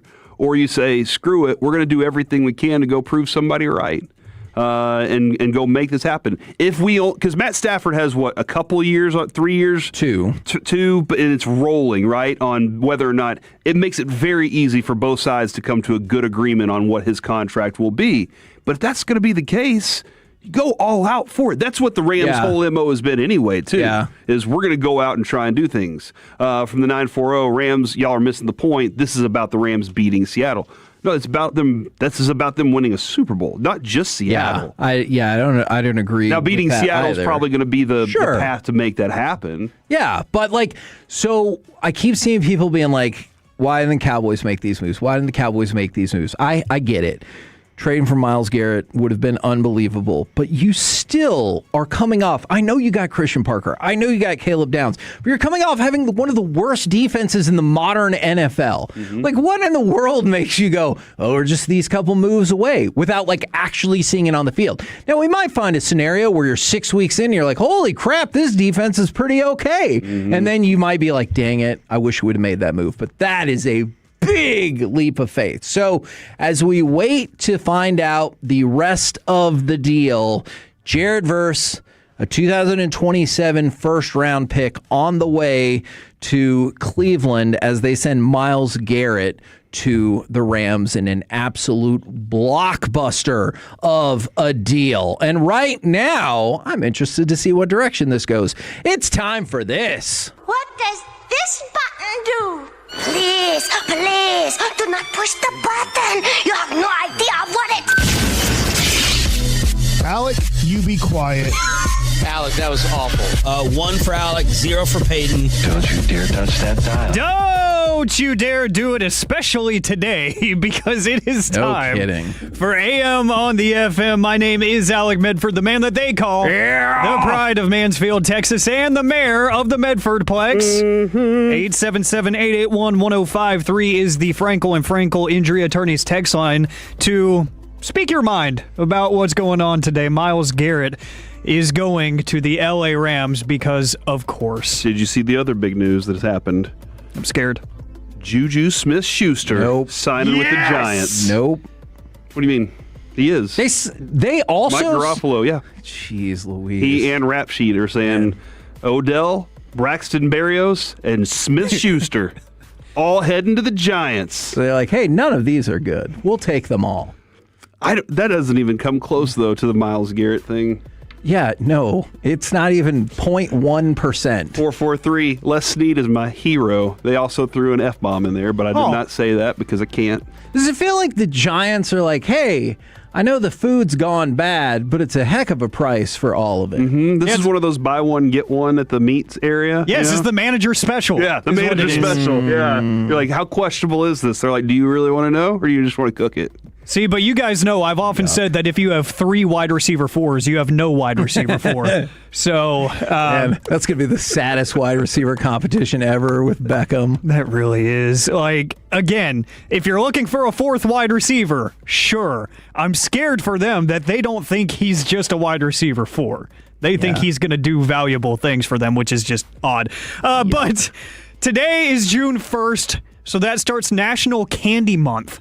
National Candy Month. Okay, I like candy. I do too. So what is the one candy that you just cannot resist? 877-881-1053. I'll let you ponder for a second because I got to let you know we talked about it earlier. This Thursday, I want you to come hang out with me in my city, Mansfield, Hawaiian Falls. This Thursday from noon to 2, I'm going to be there with Rangers mascot captain and World Series champion and your current first base coach, Travis Jankowski. Live forever. That's right. So they said, hey, we need the best hair in DFW sports, the best hair combo in DFW sports. So the powers that be said, I've got the perfect idea. How about Janko and Medford? Dude, they need, for a giveaway, y'all need some hair things. I was going to say hair pieces, but long-haired wigs. Yes. That would be beautiful. Well, if you want more details. I'll be like, hey, Corey, I'm going to be gone for a couple hours. I'll be back by the end of the show. Wear this wig at the water park. I would pay to see that. I would pay to see Kevin wear a blonde wig to the water park. But if you want more details, you can visit hfalls.com, but come hang out with me and Travis Jankowski this Thursday. Here's my question of the day. Do you think it's H Falls because they're like, nobody knows how to spell Hawaiian? Hawaiian. Sure. Put too many A's. I think you put too many vowels in there. But you know how to spell H. H. So hfalls.com makes more sense. I believe that 100%. I spelled it right. Hawaiian. I'm taking your word for it. Yeah, I'm looking at it on Google right now. I'll take your word for it. I'll take your word for it, Majors. I'm proud of you. Thank you. Again, National Candy Month. What is the one candy you can just never say no to? Peanut M&Ms. And I always have a bag of peanut M&Ms. As a matter of fact, Kevin bought me a bag of peanut M&Ms on our flight back on one of our most recent flights. He likes them. Because he needed a favor.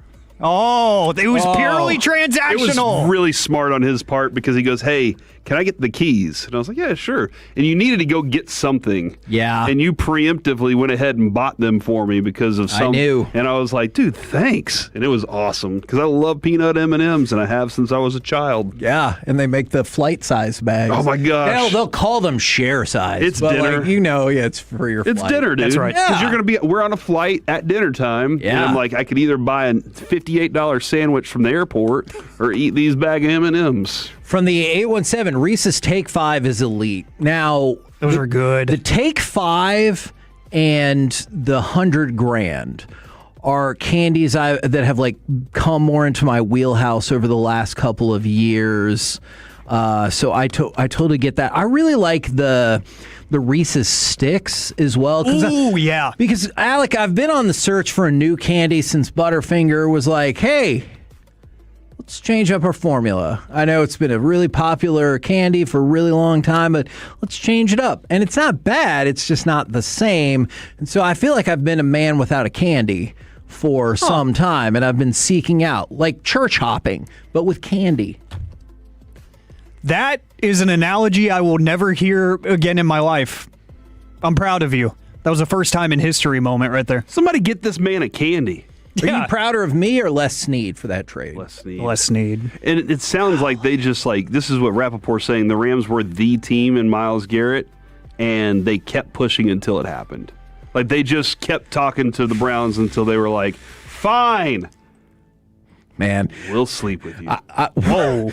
I was going to say, I like the idea of just wearing the other team down, but then when you threw that part in, I don't know if I love that analogy. Well, I mean, like they'll get into bed with you. This is what I meant. That's not much better. In making the trade. They got into bed to make the trade. Is that not how? I mean, I don't know how the trade went down. Or whatever. And while we're on a couple things to add there, ironically, the Browns are doing like a charity golf tournament or something today for the Browns Foundation. So everybody is available to the media. Oh my gosh. That PR guy's like, hey, thanks a lot, you D-holes. You couldn't have done this tomorrow? And like maybe 30 minutes before the trade was announced, Todd Monken, the new head coach, said that he was never guaranteed Myles Garrett would be on the team when he took the job.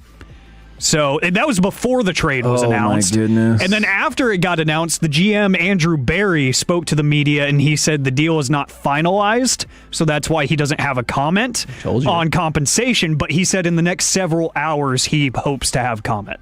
Doesn't it feel like that's just encouraging other teams to come in, swoop in. Stay away, Philly!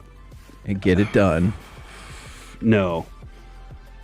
No chance. No, it's just making sure the league approves and all those things. That's what it means by all this. Yeah, but while I'm waiting for that approval, then another team shows up. Nobody's going to do that.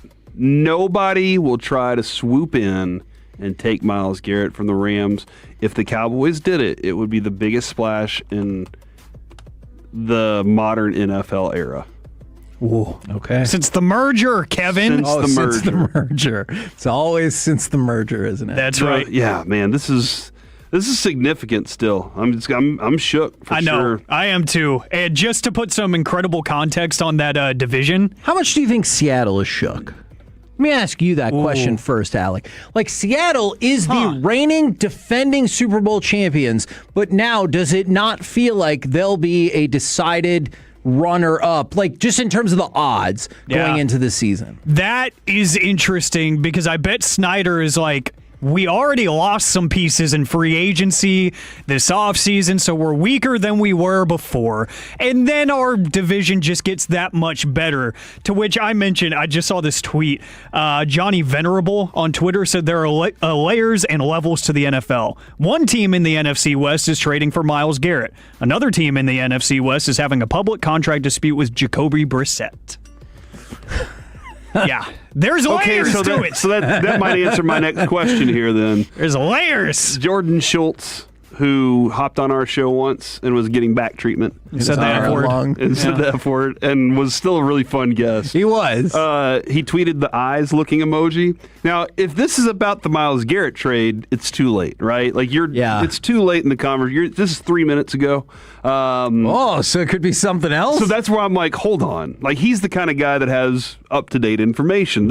I don't think this is a... Are the Rams going to back out of this trade? No, they're going to get A.J. Brown, too. Oh, my gosh. That would be awesome. I would quit. Or maybe Jacoby Brissett has finalized his deal. And he's like, big day for the NFC West. That would be the biggest overuse of the eyes ever. But the word on the street is A.J. Brown's going to the Patriots for that 2028 first-round pick. As we know, so far, they've only traded the 2027 first-round pick. So let's just go ahead and do that deal as well. Do you think Sean McVay will be as excited during the press conference as he was whenever he got Ty Simpson?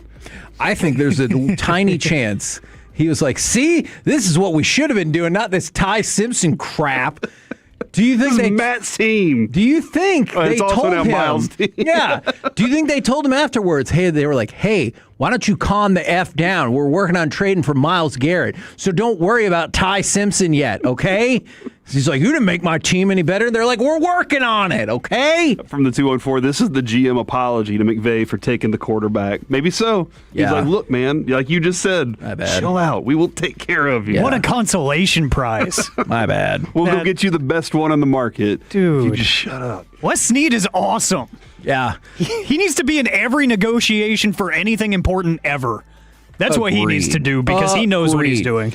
We're the KNC Masterpiece right here on 105.3 The Fan. Let's get something away! That's what McVay is going to be like at the presser. 877-881-1053. Now! We'll win a pair of tickets to go see Charlie Puth at the Pavilion at Toyota Music Factory on June 12th. You can buy those tickets from Live Nation or you can win them for free right now. 877-881-1053. And coming up next, it's time for the C Block. With this move, what do the Cowboys need to do to make you happy? Next on The Fan.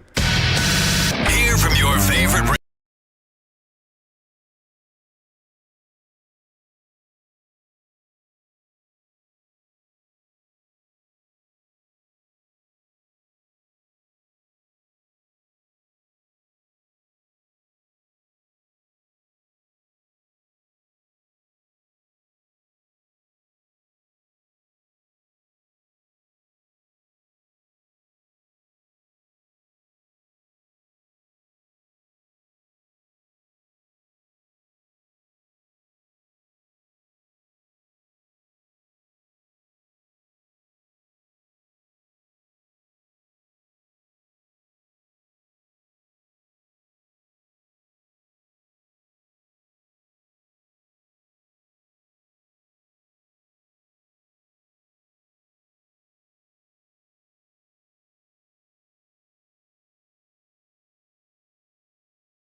an Odyssey sports station.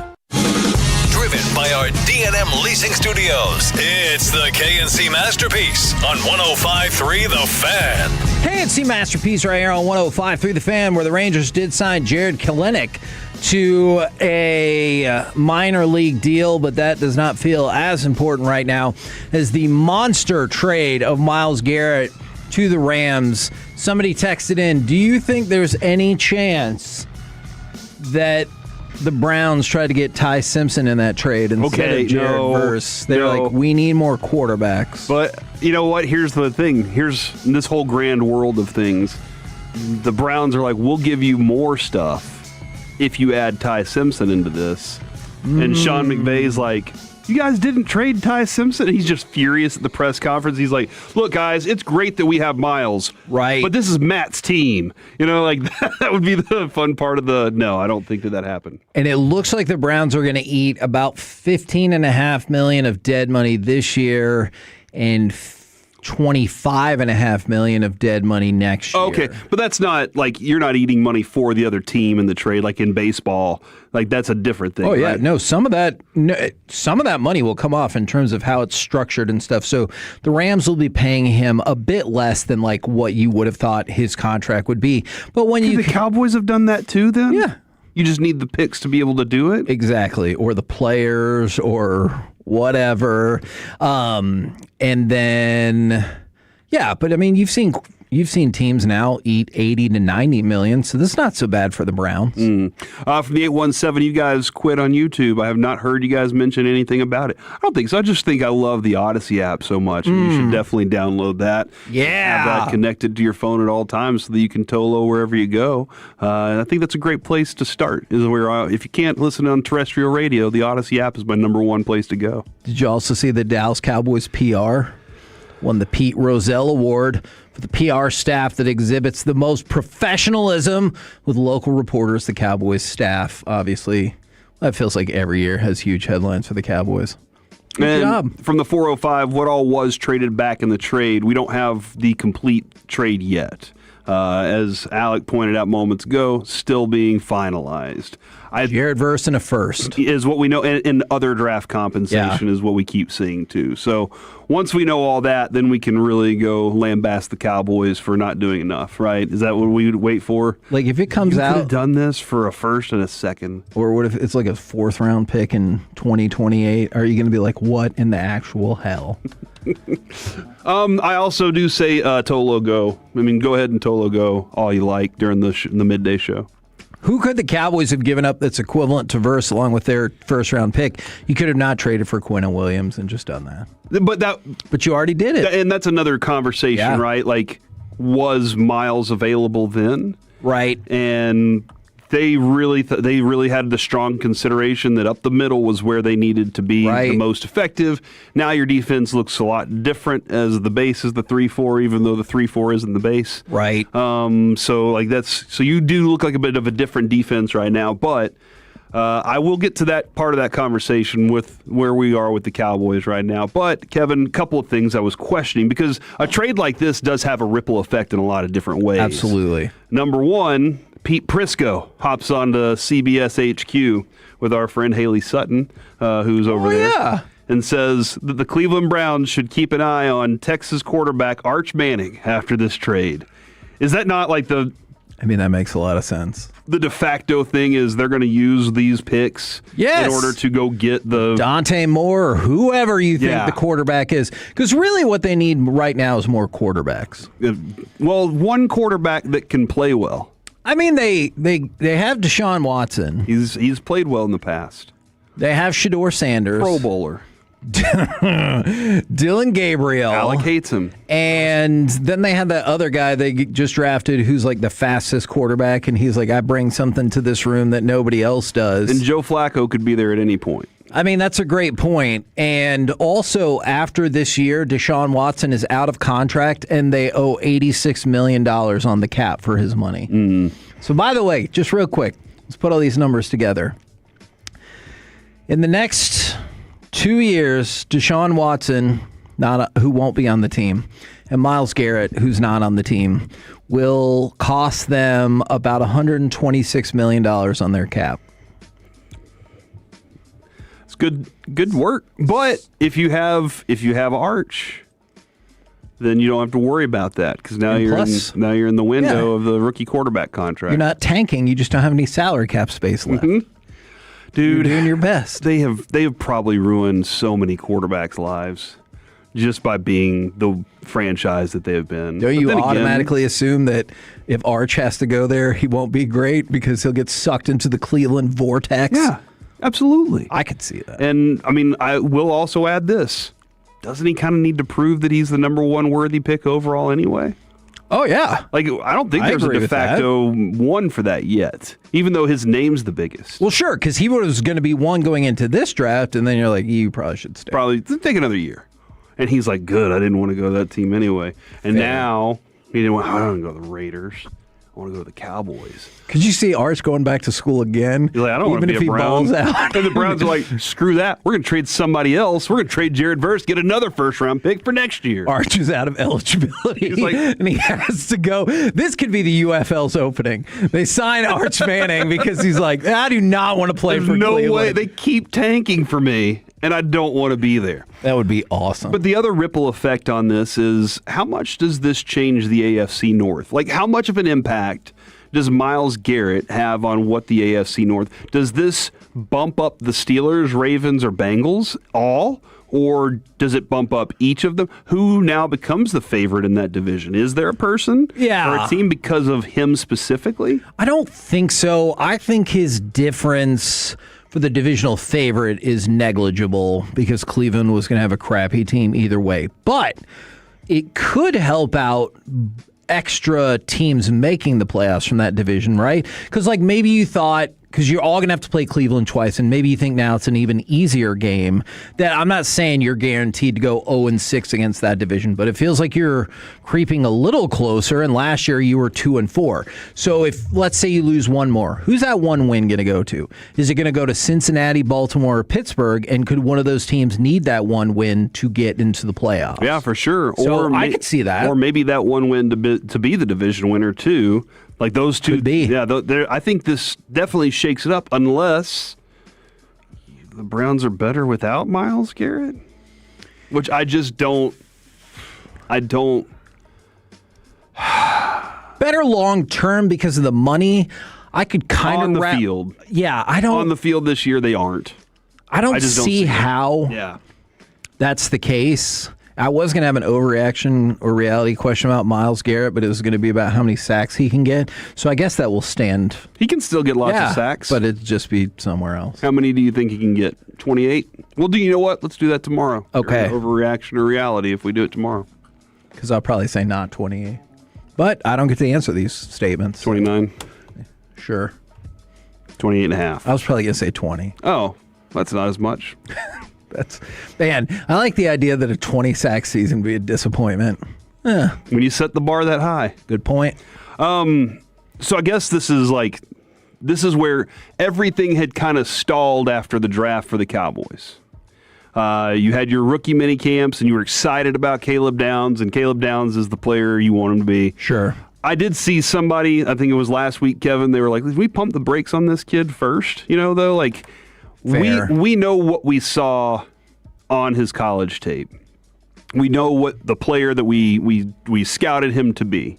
And so that's why the excitement of, man, if you could land a kid like that, you're really doing something special with the build of your defense now. And I'm excited to see what he is for the future.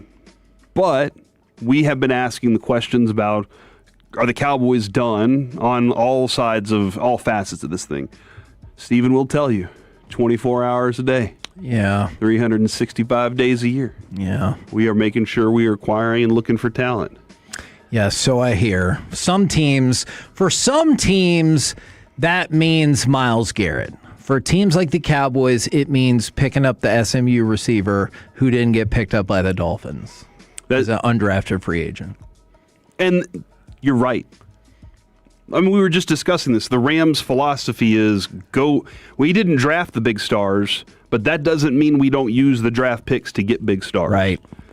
The Cowboys are like, we will use our draft pick to get a guy that we liked a couple years ago to be our 7th receiver, and we're still waiting on him. It's a second round. It was a second round, a 4th to get a 2nd. Yeah, we had him as a 2nd. It took us a 4th to get him, and that's why we didn't have a 4th round pick in the draft. But their philosophy is very different, and they want to build the brand from the player immediately from the draft. The Rams don't care about that. No, they had Jared Verse. They don't care about his brand anymore. They're like, does it help us win a Super Bowl? If not, see you later. We promised Matt Stafford we'd give him a chance to go win. Cowboys have promised Dak that too. By the way, but you got to deal with the fact that we're going to go get guys in the draft, and you have to hopefully lead them to the promised land. And Matthew Stafford, just like Josh Allen, was another example of a quarterback that got paid less than Dak. So 1 year, $55 million, and almost all of his incentives to get higher are based on playoff success. So, yet again, when everyone was like, oh, new quarterback, new contract, you got to pay more. Not the Bills, not the Rams, and they have superior quarterbacks. Does this move, okay, let me backtrack a little bit. I forgot that.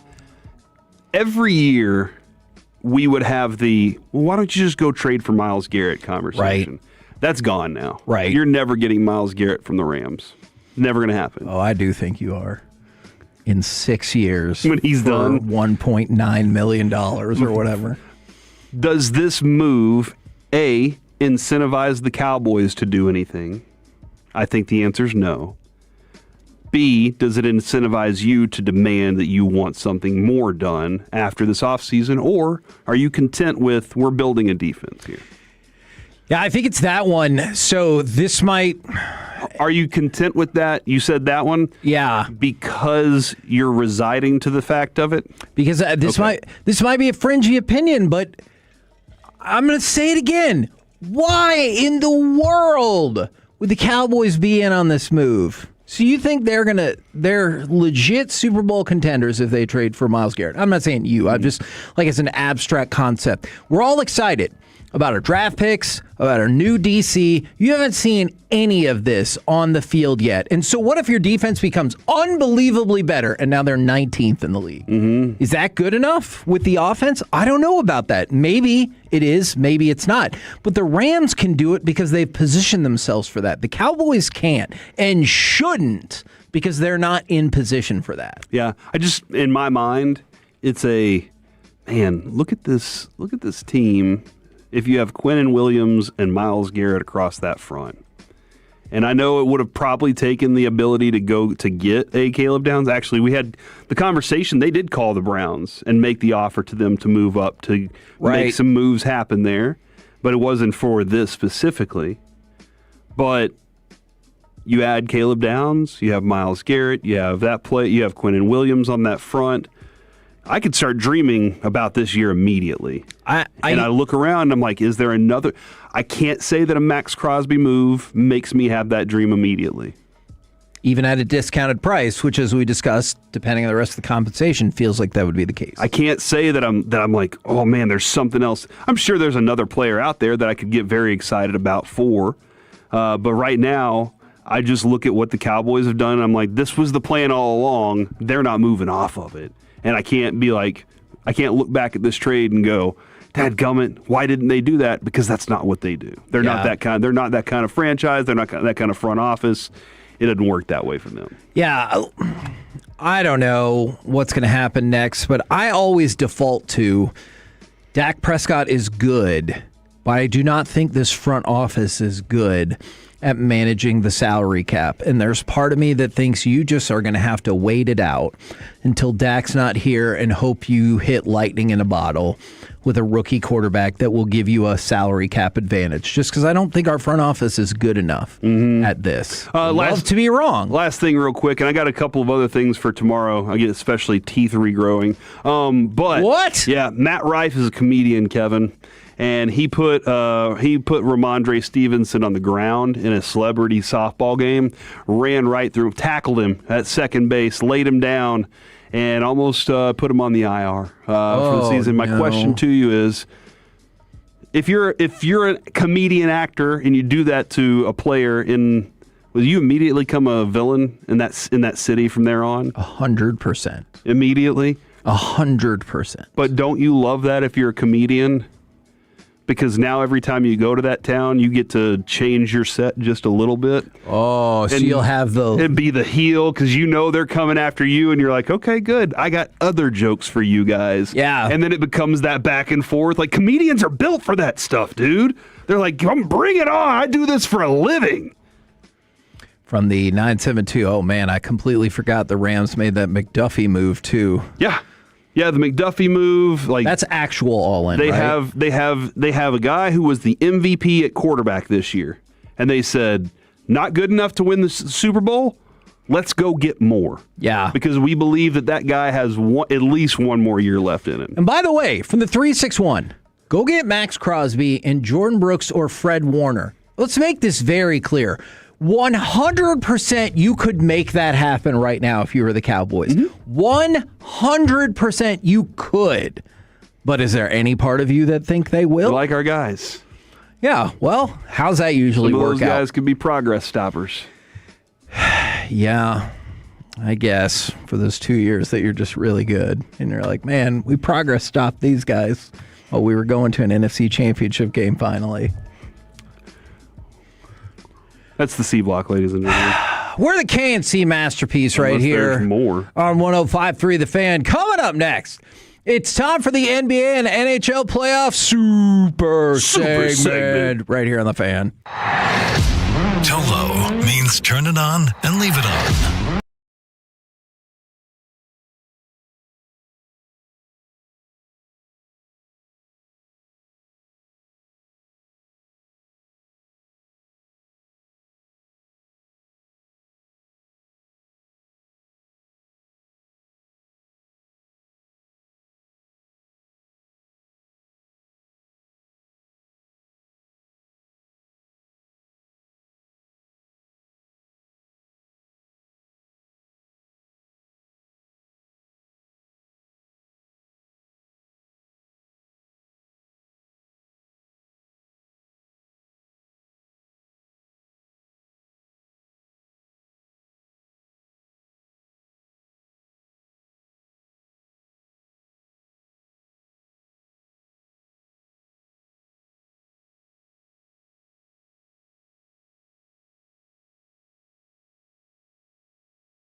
at Boomer Jacks. Wish your dollar could go a little farther? Me too. Join us as we are throwing it back to $2 domestics and $3 Dos Equis every day until 2 a.m. Bring your +1, and we'll see you at Boomer Jacks.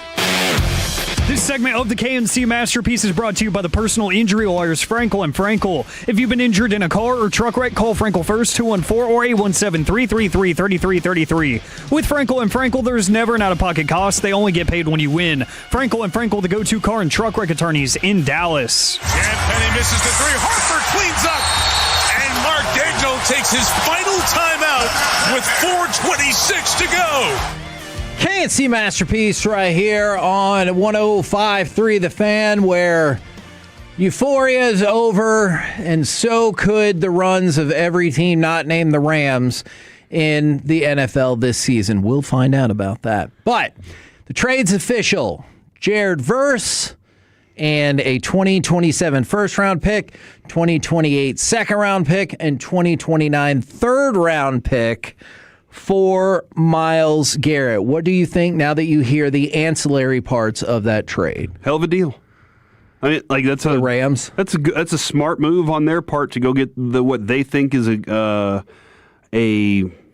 difference-making dude on their team. Now, Jared Verse is very good. They know it. They know how good he is, and very cheap. I want to throw this in there real quick because he is very cheap right now. When will he become expensive? And even still, Myles Garrett's expensive, but they're like, but he's the proven commodity for everything. 24 sacks, 28, as you were probably predicting. I don't know if you were going to do that or not. Probably not. But like he's the proven commodity of what this defense needs. But this is interesting because Nick Harris posted the Rams, like what they've done with those picks, and Wolchuk said the ability to hit on players 3 through 5. Like Puka, Kyron Williams, Byron Young, Kobe Turner has been masterful. The front office has done an incredible job. Jeremy Fowler saying sources in L.A. are giving the early impressions that Puka, Byron, Kobe Turner, Steve Avila this summer won't get extended.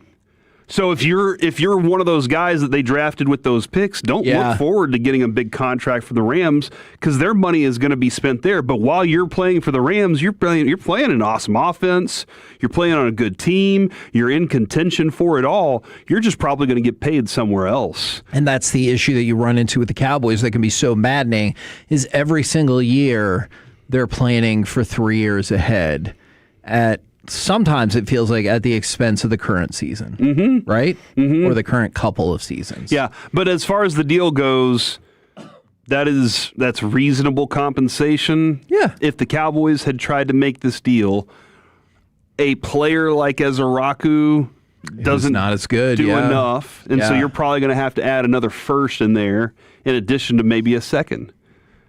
Would you kind of see that?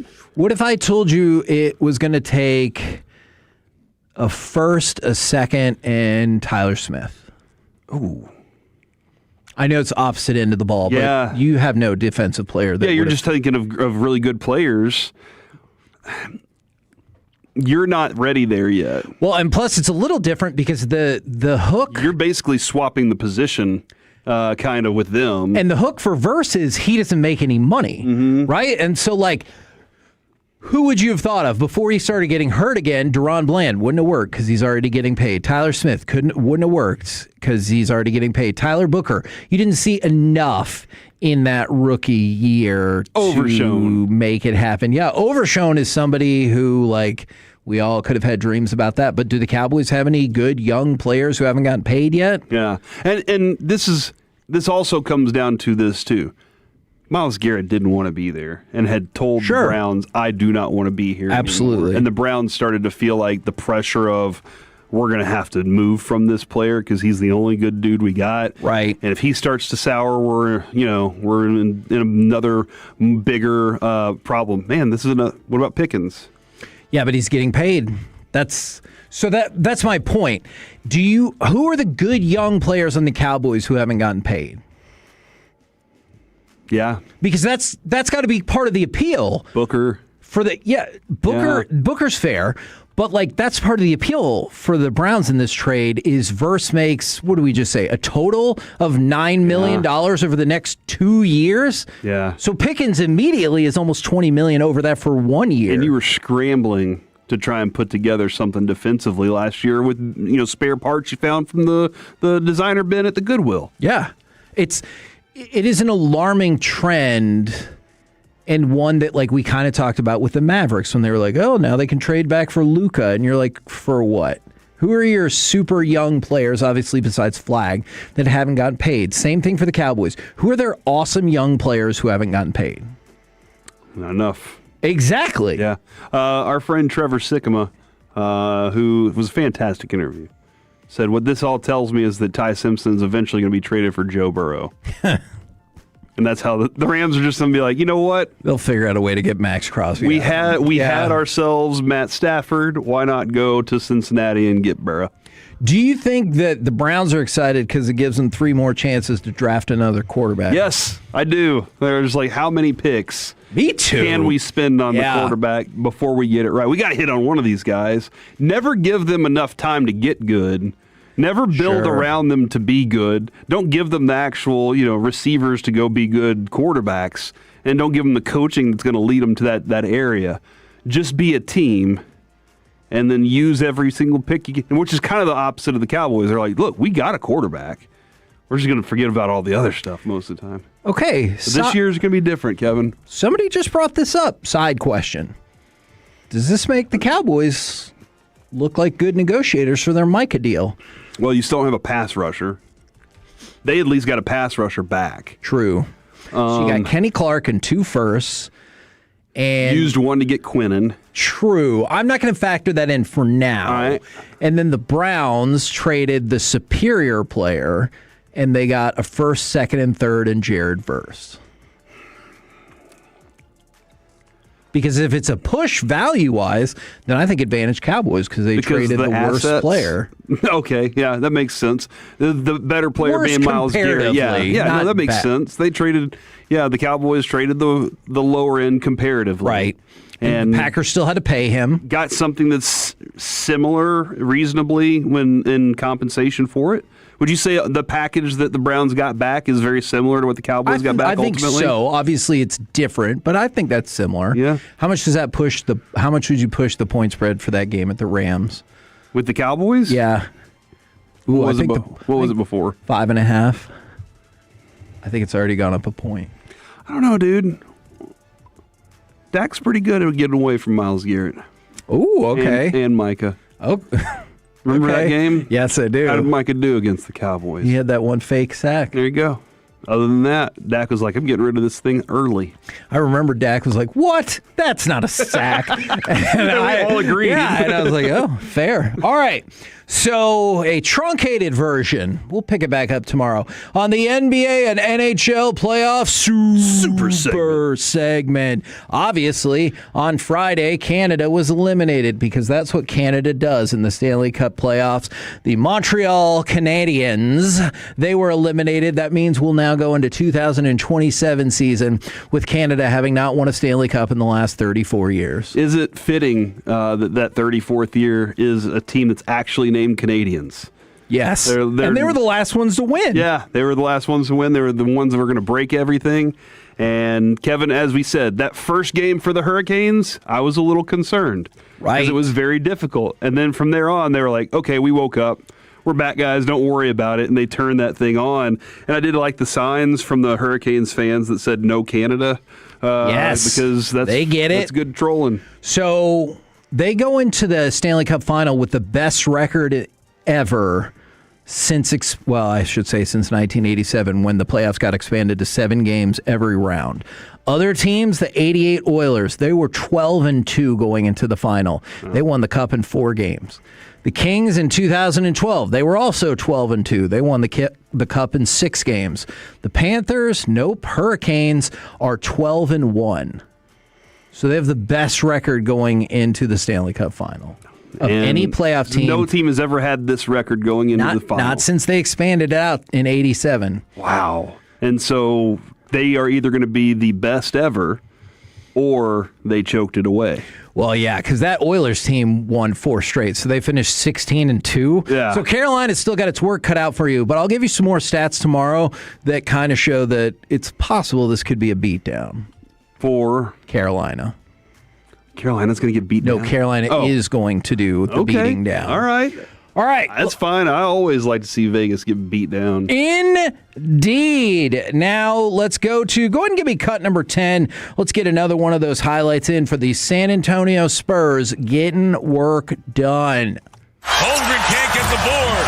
Got to play fast. Look, you got a 3-on-2 here. Champagny, Keldon Johnson off the wing. 11-point game. Timeout OKC. So it was a huge day on Saturday night for San Antonio. By the way, NHL Stanley Cup Finals starts tomorrow. The NBA Finals start on Wednesday, and you're going to get a lot of that alternating one series, other series, one series, other series. We are getting that? So, yeah, you are going to get a lot of that. You had concerned me last week. You were like, they're going to line up and be together. There was rumblings that would happen, and I was like, that's the dumbest thing I've ever heard. And luckily, it is not going to play out like that. Good job, sports. Alex Caruso, he was the first bench player in NBA history with 20-plus threes in a conference finals. And lost. Exactly. Then there's Dylan Harper. He was the first rookie to make 15 or more threes and have 15 or more steals in a postseason since Tatum and Donovan Mitchell did so 8 years ago, and his team won. Some really impressive play by him late in that game on some of those threes that he shot. There was one that was a straightaway three that he just casually put in with about 3.5 minutes left, and I was like, that's a rookie? Yeah. Like, that's a rookie that just stepped into a three and was like, yeah, we're putting this game away, dude. Dagger, dagger, dagger. Impressive. Absolutely. I think that impressive is the only kind of word that you can immediately go with. Now, the better that risked it all and won big. So there's this dude who put down $2,500 on a 4-leg parlay. He picked the U.S. to win the men's hockey gold medal. Check. Michigan to win the NCAA men's basketball tournament. Check. The Knicks to win the East. Check. And the Spurs to win the West. He was offered a cash out before the game on Saturday of $612,000. To win how much? Off of $2,500. He was offered a cash out of $612,000. But if he stuck with it and the Spurs were victorious, he would have won $1.71 million. Would you have taken that cash out? That's a lot. He is rich. That is a huge portion. Like, how much, Kevin, what percentage is that over 2,500, 600? Oh, my goodness gracious. So he would have 30 times his money? So 300%? Is that? No, even more than that. 3,000%? Yeah. Wow. And you can only have 100%, which is wild. Except in finances, it doesn't really work that at all. That is a big number. 300%. Wow, man. Yeah, that's a big number. And I'm probably going, but I think there's part of when you make a play like that and you are a gambler or you do stuff like this all the time.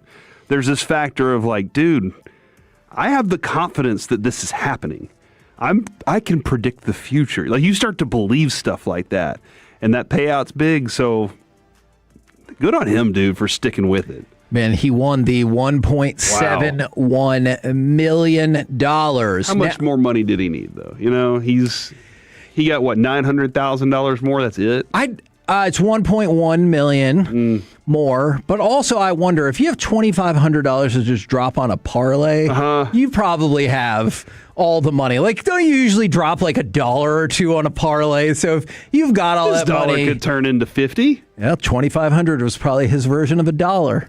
So just think about that. 972, you can't lose something you never had. So he has $669,000 more than he's had to start with. You tell Mike that, because people in the card world don't think that way at all. They're like, like the guy with the Brunson card, probably. All right, couple more things coming away from that. For Victor Wembanyama, he's the first player in NBA history with 15 or more three-pointers and 15 or more blocks in a playoff series. And then there's this. Only 12 players have had 60 blocks or more in a single postseason. Okay. Well, all of them had a combined 8 3-pointers. Victor Wembanyama had 60 blocks and 30 3-pointers in this postseason alone. So if you want to look at the evolution of players and everything like that. By the way, SGA, he said no input, going to let Sam Presti do his job because he's the best GM ever. They still have a ton of draft capital as well. We're the KNC Masterpiece right here on 105.3 The Fan. Coming up next, let's chit-chat with those fellas from the G-Bag Nation right here on 105.3 The Fan. Coming up Tuesday morning on Sean and RJ. Sean is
Listen, you have nothing to lose but everything to gain. 800-265-7681.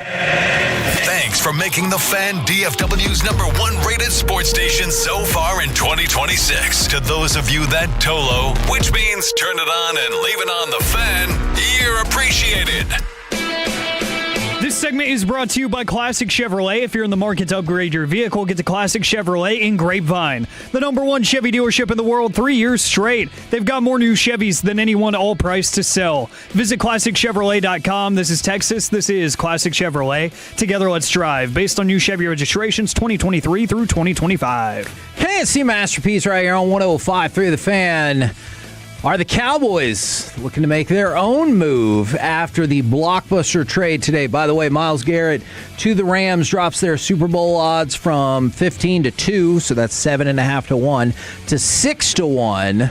They, by the way, and nope, messed all that up. And then Myles Garrett, his Defensive Player of the Year odds go from 4.75-1 to 4-1. And in case you really wanted to know, the Browns' Super Bowl odds dropped from 250-1 to 300-1. Ooh. Which, I don't know. That's big. So they got better, or? Should be infinity to 1.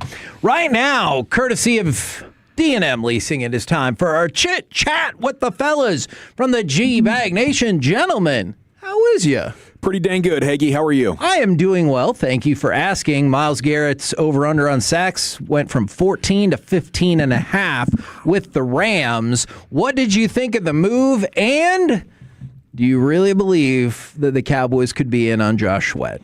I do believe it. I think it's reasonable, like what you would have to give up to get Josh Sweat and his salary. It seems like something the Cowboys would do. Now they'd have to backload and maybe create more void years on deals to make it work. And they can do that. But I think they're up for that sort of modest level of going for it. Maybe it's not adding Myles Garrett and the tremendous amount of guarantees left on his contract, but it is for guys that are under market value. And I think that describes Josh Sweat. Oh, yeah, his salary's not too bad at all. Seems like the kind of guy the Cowboys would want as well, because not only does he rush the passer, but he plays great run defense. Yeah. So there's a lot of things to like about Josh Sweat. With the Myles Garrett thing, I just wonder if they overpaid.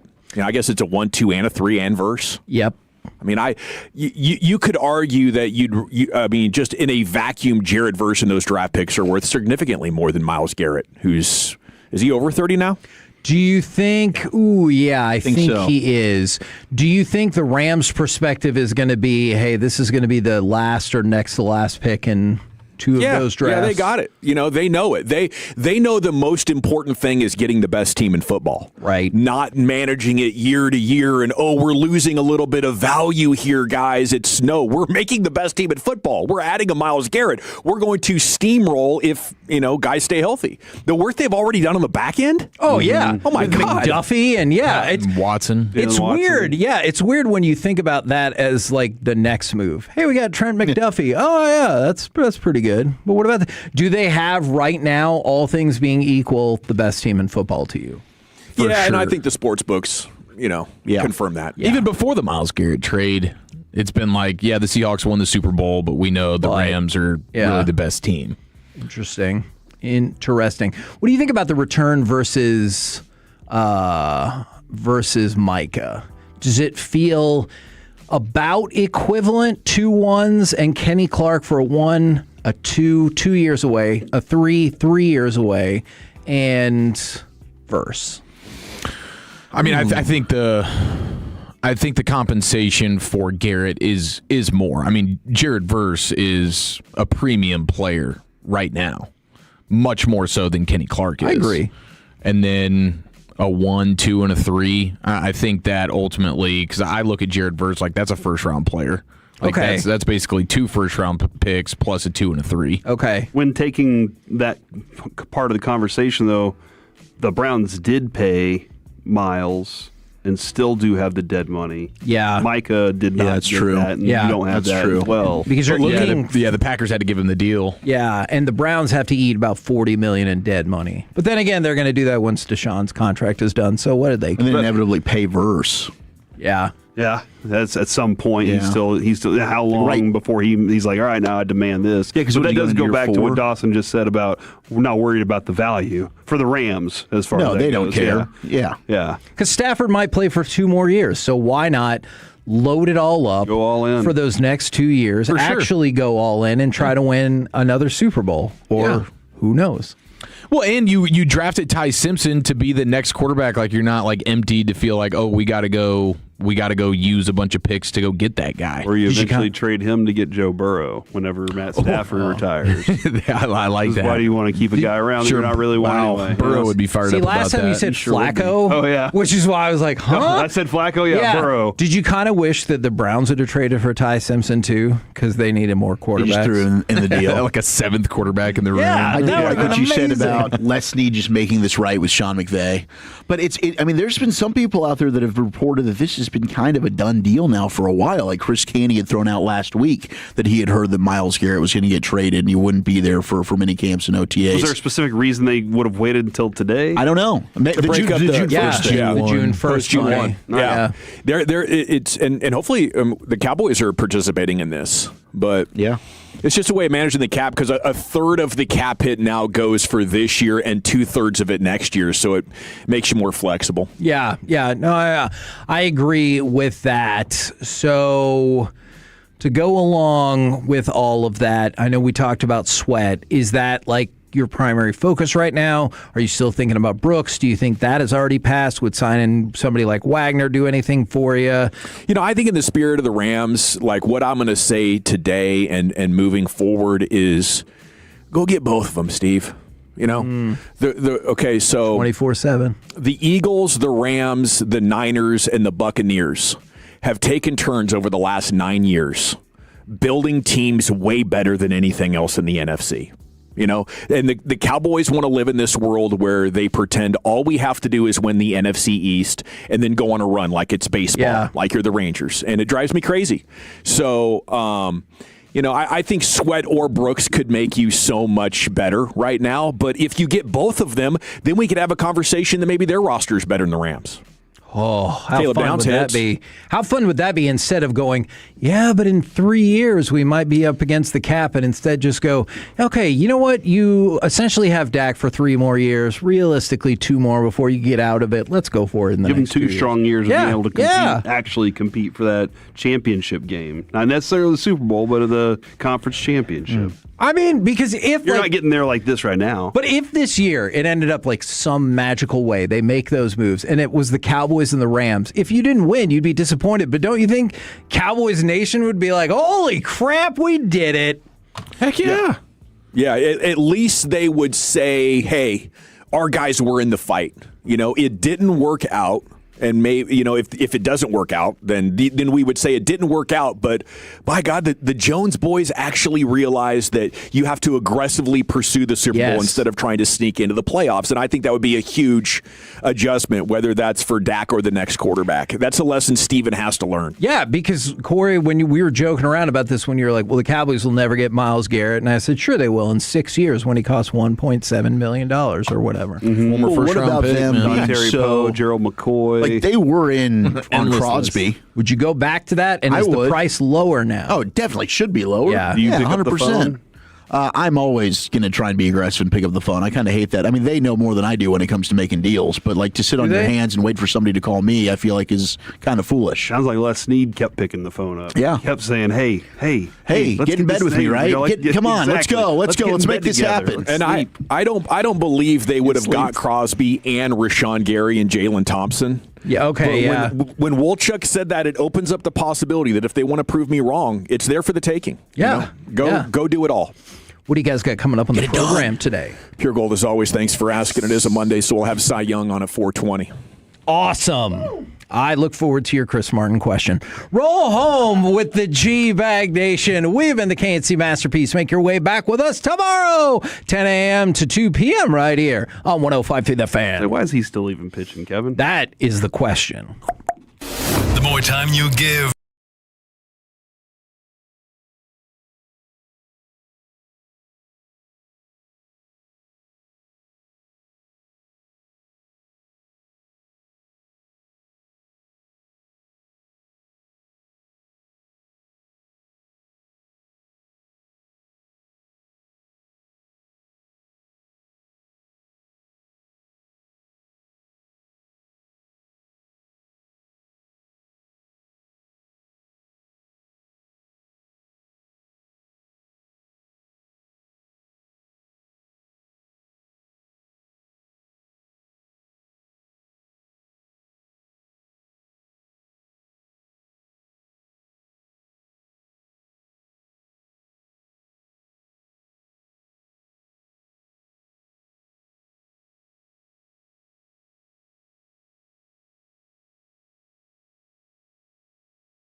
Hour 1 of the G-Bag Nation on 105.3 The Fan. Thanks for making us part of your day. Let's talk about it. We got a big 4-hour show coming up. The Rangers coming off a sweep over the weekend against the Royals. Looking good. Halfway there, halfway back to 500.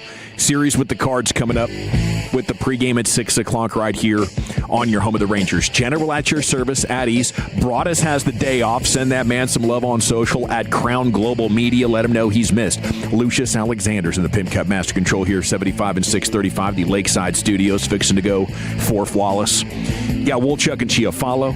Aiden Butler's still off. Yeah, apparently a 3-day weekend turned into a 4-day weekend, maybe even more. I don't know. Maybe, yeah. Good for him. Full-fledged vacay. But you can still watch us and stream us. And a reminder to make sure you have that Odyssey app downloaded. It's the Tolo's best friend in his back pocket. How much of a favorite are the Rams now, boys? At 877-881-1053. The Franklin Injury Attorney text line is open if you want to chime in on that. Does it feel like whatever chance that you had the Cowboys of winning the Super Bowl or whatever just took a massive hit? Yeah, for sure. I think every team in the NFC feels like they all just took a massive hit here. Now, it is still football, and it is still injuries and attrition and all that stuff. One Matthew Stafford injury nukes the entire thing, right? So, but on paper, when healthy, there is no question who the clear and obvious best team in football is, and that is the Rams. And I think that was the case even before the Myles Garrett trade. But of course, when you get the best player, the best defensive player in football, add him to what that roster already was. I mean, they're ridiculous, dude. Yeah, Super Bowl odds went from 15 plus 750. They're now plus 600. The Rams' NFC conference odds went from plus 400, and they're now plus 325 to win the NFC West, plus 135 to plus 105. And the Browns went down from 250 to 1 to 300 to 1 to win the Super Bowl. So, yeah, I mean, look, I rocked with the Rams last year to win the Super Bowl. I was close. I think that I agree. They are the best team roster-wise, and what Les Snead has done, what they deserve credit for, it's not only just being aggressive and making these moves in the FM picks philosophy. If you're going to have that, you've got to be able to hit then in rounds like 2 through 5, the meat of the draft there. And they've done an excellent job. Like, the reason why Myles Garrett, this is an over-the-top move is you look across the rest of the defensive line, and they've hit on Byron Young, who was like a 3rd-round pick, Kobe Turner, who was a 5th-round pick, a defensive tackle, Braden Fisk, a 2nd-round pick, Kyron Williams, 3rd-round pick, Puka Nacua, 5th-round pick. Like, they, despite not having first-rounders, which they've turned into immediate help and bona fide stars, they then go ahead and fortify their roster by hitting in the middle round. So they've done an excellent job team building. They're kind of doing circles around everybody outside of Howie Roseman. Yeah, they're doing a hell of a job. The coaching, the scouting, the trading, the cap management, like, it's all there, and that's why I would say in the opening segment here, just a congratulations to Myles Garrett, a hometown DFW guy, for finding his way to the premier franchise in the NFL. It's not not even close. Maybe his preference would have been to come home. I don't know how much he wanted to play for the Cowboys or not, but this is definitely in the best interest of his chances of winning a Super Bowl. Then the endorsement opportunities being in Los Angeles, like, it's a huge win for Myles Garrett. I mean, Cleveland to L.A. I mean, poor Jared Verse is used to hanging out on the water, having himself a good time with the sun shining, and now he gets shipped off to Cleveland. I guess he's a Dayton, Ohio native. So is he really? He's kind of going back home in a sense, so maybe that's a win. That's not as bad for him. Okay. Well, I don't know how he feels about it, but I do feel like the Rams just are shrewd business people when they look at it and say, we had this home run hit on Jared Verse. Everybody loves him. Like, this is a guy that our franchise is built around, but they look at it and say, man, we got a chance to move him to get the best player in the entire league. And there's no complicating factors or feelings that get involved. This is going to make our team better. It's a no-brainer. We like all these guys. Some of them we got to trade. About 20 of them don't make it back every year, so it's no problem. Yeah, they did it with Jared Goff. Yeah. It's like Jared Goff, he was a Super Bowl quarterback. They lose in the Super Bowl versus the Patriots, and they're like, okay, how can we take what is solid and get even better? Here's Matthew Stafford. There's a ring. So we're happy, I think, with a lot of the Cowboy upgrades that we're experiencing, but this is also a reminder of how it's done at the absolute apex of organizational management. For sure. Yeah. So, Wolchuk had the numbers for you. How much of a favorite are they now? I think that the text is providing the segue that came in just a few moments ago. Relax. It's the same chatter that happened when Green Bay got Parsons. And I think there are some similarities with the reaction to the story, but there's not a lot of similarities when it comes to the entire makeup of the roster and how elite the Rams are in just about every position group except maybe linebacker. Like, I don't know what the position group is, but in Green Bay there were a number of issues. Their back end was unresolved, and their coverage and their safeties really got exposed, especially when Micah Parsons went down. They weren't really viable and got whacked in the wild card round after losing like 3 or 4 down the stretch. Yeah. The Rams were maybe already the best team in the NFL, which is different than saying we're going to jump from a top 10 team to the top because of Micah Parsons. Right, and you've got the reigning league MVP. You've got a quarterback and head coach that have won a Super Bowl together. You got another head coach that's been to another Super Bowl with that organization, and they were just in an NFC Championship game. So this is a team that's accomplished much more than what Green Bay has, if you want to just go ahead and compare both those situations. Yeah, it's just linebacker. That's the only spot that, like, defensively, Nate Landman and Omar Spates, those guys are serviceable. They're not great, but you have a great D-line and now a great secondary. So that defense is going to be pretty legit. Alrighty. Maybe we wake up the Rams are traded for Jordan Brooks. Gosh. Can't put anything past them. I mean, I would not doubt it. They've signed Bobby Wagner. Sure, but I guess for Brooks, it's going to take a 2 and a 5 or a 2 and a 4 is what I'm gathering. And now the Rams don't have a 1, 2, or 3 in the 2027 draft, so then they'd have to look at deploying some 2028 capital. And I don't know if they can get any more, really good players. Maybe that eliminates an aggressive contender at the deadline, unless they want to offer significantly more 2028 draft capital. Well, the Eagles were very close on this. I guess some of the reports coming out were the Browns wanted Jalen Carter, and the Eagles said no, or else we could be talking about Myles Garrett being in the division. Would you have put up your best defensive player, Quinnen Williams, a 1, 2, and a 3 to get Myles Garrett? No, I think I would rather just have. I mean, I'd love to get Myles, but to me, it's all about adding Myles to Quinnen. So to give up Quinnen, I don't know how much better you're really getting. Cowboys not a Myles Garrett away from a Super Bowl. The Rams, for sure, they are. Yeah, I'm looking at the plus 325. Like, there's value there. Yeah. Where, obviously you got to stay healthy, and I'm definitely not rooting for injuries, Los Angeles. If there's any Rams fans out there that want to screenshot this or screen record this and post me, I don't want the injuries to happen. Injuries are an unfortunate part of the game, and that could happen to the Rams. But if healthy, I love the Rams plus 325. Okay, this is now your home of the second place Texas Rangers. Woo, let's go. And could have been a tie maybe, but unfortunately the Mariners are rolling. So we'll talk with CY about both those things coming up at 420. But a sweep of the Royals, Sunday matinee, a no-doubter, just like on Friday. And then the comeback in the ninth, Saturday sandwiched in there. That was a very, very pleasant surprise. As it's 6-4 going to the ninth. Jock Peterson with the dong to make it 6-5. And then all hell breaks loose. A couple of defensive situations for the Royals. Next thing you know, the Rangers are getting it done, and as a result, they got the sweep, and they will host the Cardinals tonight. St. Louis is sitting there at 31 and 26. It'll be DeGrom against McGreevy. McGreevy's 2.89 with a 109 whip, but just 3-4 on the year. I'm trying to take a measured approach with these Rangers right now. Last week just stung, and I don't know what it's going to take. I guess Seager and DeGrom, Seager and Langford being back, and hitting well, right, is really what it's going to take, because even if you would go ahead and sweep the Cardinals and get back to 500, I would feel like, okay, you just had a good week, but we've seen what this group is going to do. I need Seager and Langford to come back, and apparently Seager's going to play this week for maybe Frisco on Wednesday. Yeah, tomorrow or Wednesday, and we'll probably get more insight from CY when we have him on later, but that is the report, so that's good, and I think things are turning positive for Langford. It was just amazing, the pitching.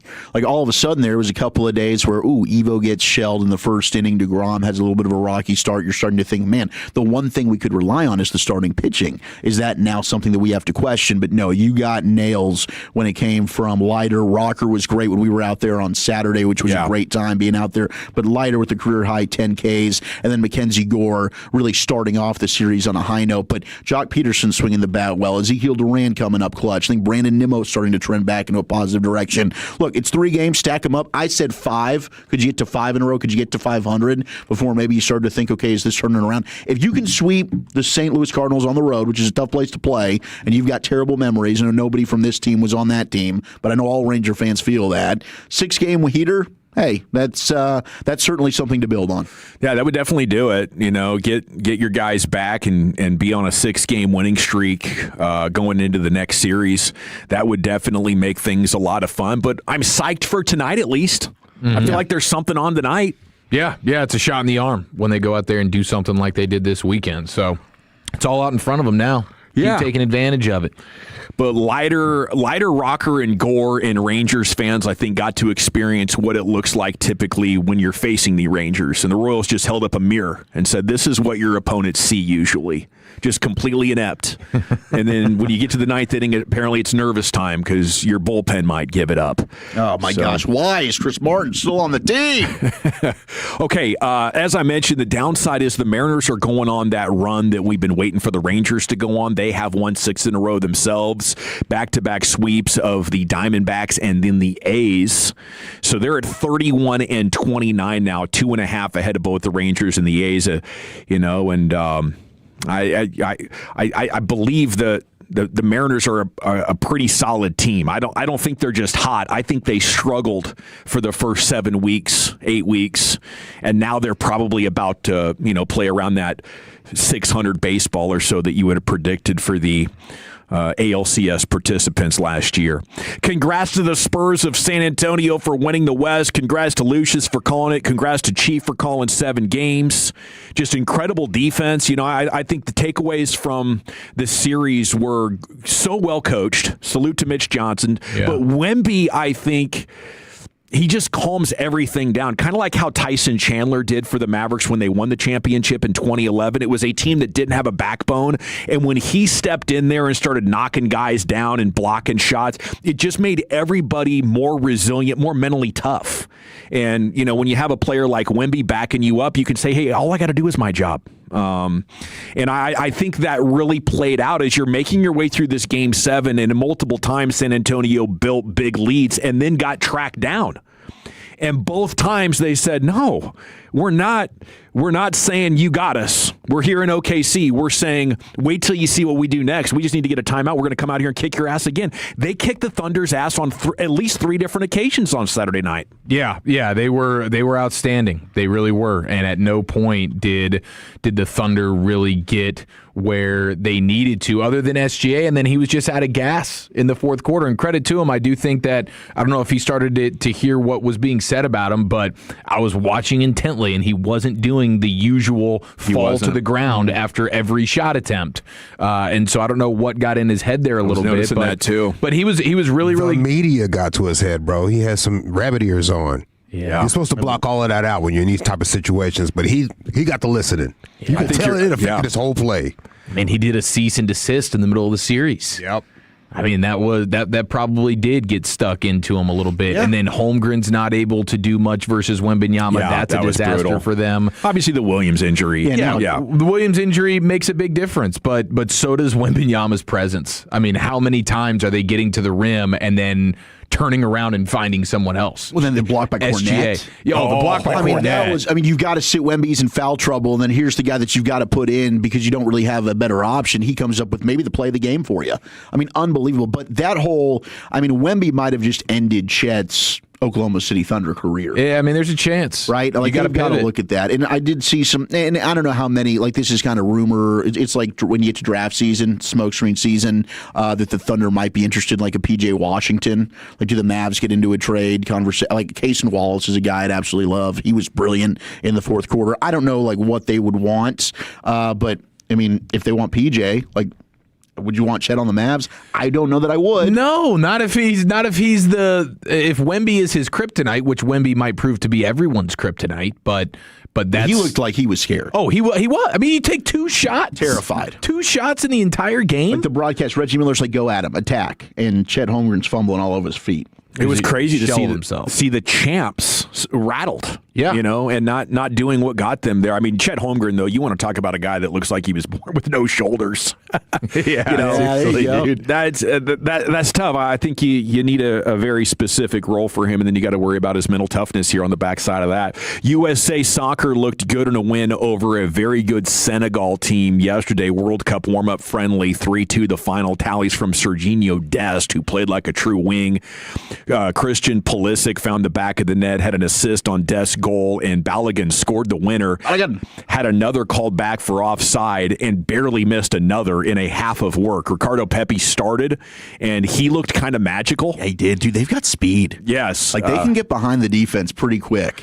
Yes. Their attack is nice. But I think the problem is you can get behind the USA defense very easily. Right. Or sometimes they will just wander out of position. Yeah, their back line is not strong. I guess you're really hoping that Chris Richards can help fix this, and he was unable to play as he continues to recover from those torn ankle ligaments that he suffered late in the Crystal Palace campaign. We got the champ on the other side, then Wolchuk's top 10, buddy. Where are you taking it? Happy National Game Show Day. The top 10 game shows of all time. What's your favorite? And some surprise audio for a G-Bag host. That's next to the Nation. Sean and RJ, the KNC Masterpiece, G-Bag Nation, and Fan After Dark. Live and local.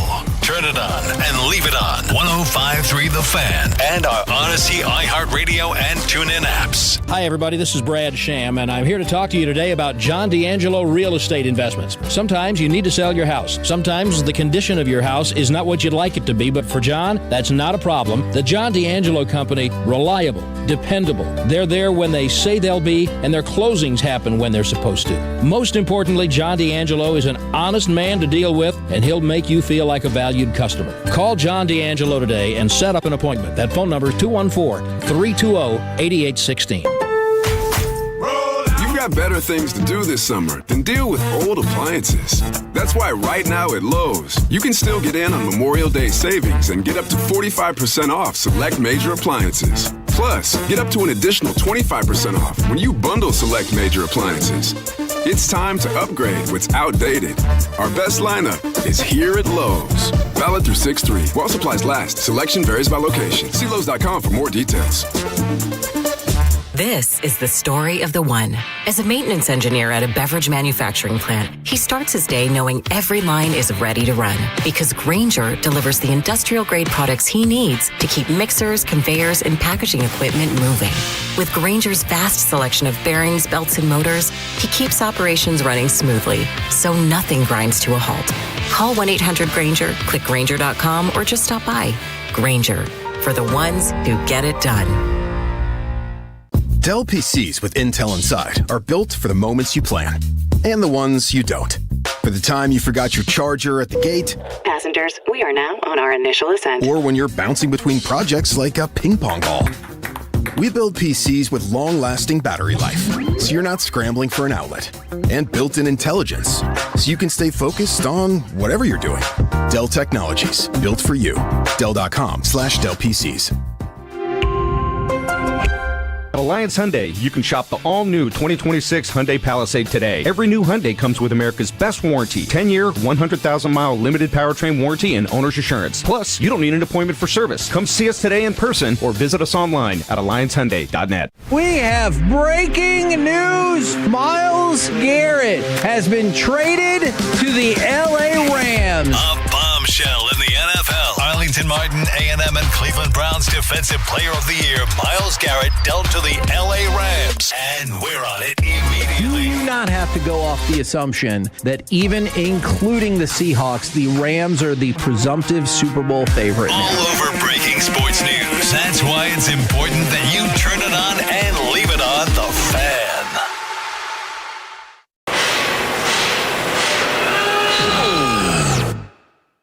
When equipment breaks down and operations come to a halt, Every single second counts. So why is your maintenance team spending 60% of their time doing anything but turning wrenches? MaintainX is the AI-powered maintenance and asset management system that helps your team get back to actually fixing breakdowns. No more searching for manuals. No more hunting down parts. No more drowning in paperwork. With MaintainX, your team can access manuals from anywhere, create new procedures in minutes, and turn voice notes into clear and complete work order feedback. What used to take hours now only takes minutes. Keep your operations moving and your wrenches turning. Join over 13,000 maintenance teams that are already fixing more and filing less. Try MaintainX for free today. Go to maintainx.com/AI. That's maintain in the letter x.com/AI. I'm Piera Palazzolo, VP of Digital Marketing for the American Management Association, a company focused on the management training skills needed to enhance the careers of business professionals. We did our research when it came to the best companies for website development and chose AmericanEagle.com. And we couldn't be happier. AmericanEagle.com worked closely with us to understand the front and back end requirements needed to launch an e-commerce website that could handle the complexities of running thousands of seminars nationwide. Our robust new website and improved SEO saw immediate increases in site traffic and web revenue. If you're in need of managerial effectiveness and success, visit our website at amanet.org. If you're in need of a website that provides an unparalleled consumer experience, I highly recommend AmericanEagle.com. Transform your business today. Dial 877-WEB-NOW1 for a free digital consultation with AmericanEagle.com. 1-877-CARS for kids.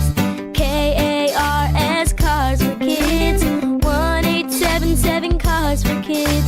Donate your car today. Call 877-CARS for kids to reach a friendly live agent. Donation is super easy, and your car can be picked up as soon as tomorrow. Call us now or go to carsforkids.org. 7 cars for kids. Donate your car today. Did you know you can donate real estate too? The big event is finally coming to North Texas this summer, and that means increased travel activity. Consider using transit, carpooling, shifting travel times, or working from home if possible during busier travel periods. Travel tips, schedules, and maps at nctcog.org/gameplan. Welcome back. It's the G-Bag Nation here on 105.3 The Fan. Segments brought to you by the Frankels. If you've been injured in a car or truck wreck, call the Frankels first, 214 or 817-333-3333. There is never an out-of-pocket cost. They only get paid when you win. The Frankels are the go-to car and truck wreck attorneys in Dallas. All righty, we have top 10 in just a moment. Let's go into the Pimp Cup. Here's Lucius with your jam. Let's do that. All right, this will be going for two today at 5:30, so stick around for this piece of audio. We go to Big Boy's neighborhood. Big Boy. They had a Snoop Dogg as a host, a guest host in a sense. And he tells a story about the time he got pulled over while smoking that. Ooh-wee. I'm going to tell you a story, and I hope that they don't bother me, but this is the truth. I'm riding one night, and I'm swerving because I'm trying to play the music and do all kinds of yeah, looking back, all of those years ago. You know, you hear that? So I'm like, damn. And all of a sudden, mother get behind me. Boo! I'm like, God. So I'm like, I'm trying to put it out, trying to look for the cologne. I'm like, man, all this. It's too much. Pull over. Cup. Roll the window down. $1,000 worth of smoke hit him in his face. He look at me, Snoop Dogg? I said, yeah. He said, man, my wife loves you. Can I get an autograph? He said, man, try not driving and smoking. Somebody's going to give you a ticket. Somebody won't be me. Not a big Snoop double G. $1,000 worth of smoke to the face. I love it. He was just in a give up mode. He's like, man, I want to clear this out, but I already know what it is. Just go ahead and keep smoking. Not worth it. See what he says here. A few minutes. It's time now to get Wolchuk's top 10 at 220. Here's Zach with an H. We do have some audio we've got to get to here, but it is National Game Show Day, so I've got the top 10 game shows of all time. 877-881-1053. Press your luck. What is your favorite game show ever? All right, press your luck. Was your top one? Yeah, I just thought it was fun. I It's don't number 10 know on if the it would have list. stood up over time, but as a kid, it was a lot of fun to watch. I guess it's back. I guess they're doing No it again. whammies. Yeah. No whammies. It is fun. It was from 83 to 86. In 2019, it's been rocking still. I don't know where or what show or channel it's on, but Press Your Luck is number 10 on the list. But I had... It's like a game show network that's always playing. Oh, yeah. Yeah, when I go to the dentist or the doctor's office, it's always there. It's good mindless entertainment. Yeah. Like if you're bored, just pop it on. Like Family Feud. Family Feud's always kind of like a good consensus show. You're just kind of hanging out. Boom. I'll pop Family Feud Did on. you guys ever hear the story of the guy who figured out the pattern in Press Your Luck and just cleaned it's him a out? great little old movie, too. Is there a movie on it? Okay, cool. Is that why they had to shut it down? Because after that, Maybe the they were secret was bankrupt. out. I don't know. I think people have done that with The Price is Right, too. You've got a couple of people that find out, okay, this is how much of the McDonald's monopoly. HBO had a whole documentary about that. Some guy won it 3 different times, and he had rigged it. It ended up having mafia ties to it. It's probably still available on HBO Max. You can go back and watch it. Did he pay off one of the makers of the pieces or something to give him the winning? I think there was something like that. Yes, he was able to find out exactly locations, and he had multiple people that were in on it that would go and buy it from the location, and then they had to use a different person every time to go collect the winnings. But it was all based back to this one, from the Gambino crime family or something along those lines. It was pretty interesting. Several years ago now, so some of the details are a little bit iffy. Certainly slept since then and maybe smoked a little bit. But maybe. He blew them thoughts out. Let's get to it. I had a big friend of the show send me this audio, and I was like, man, do we have a problem on our hands? What do you mean by big friend? He's not big. He's tall, but he's a big time Tolo, and I think he's helped out many people here at the station. Let's just tee this off, and this happens to do with you, Eric. No. Do you have any car issues that are going on right now? Yeah, as a matter of fact, I do. Listen to this, and if you notice something towards the end of this clip.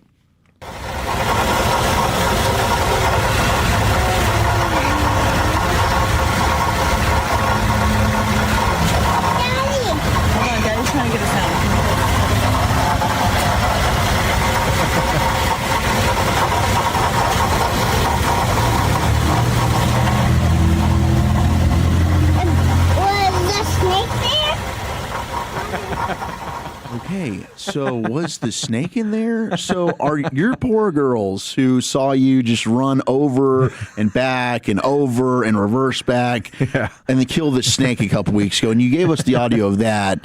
I guess now there's another problem with your car, and now the girls are worried, is the snake in there?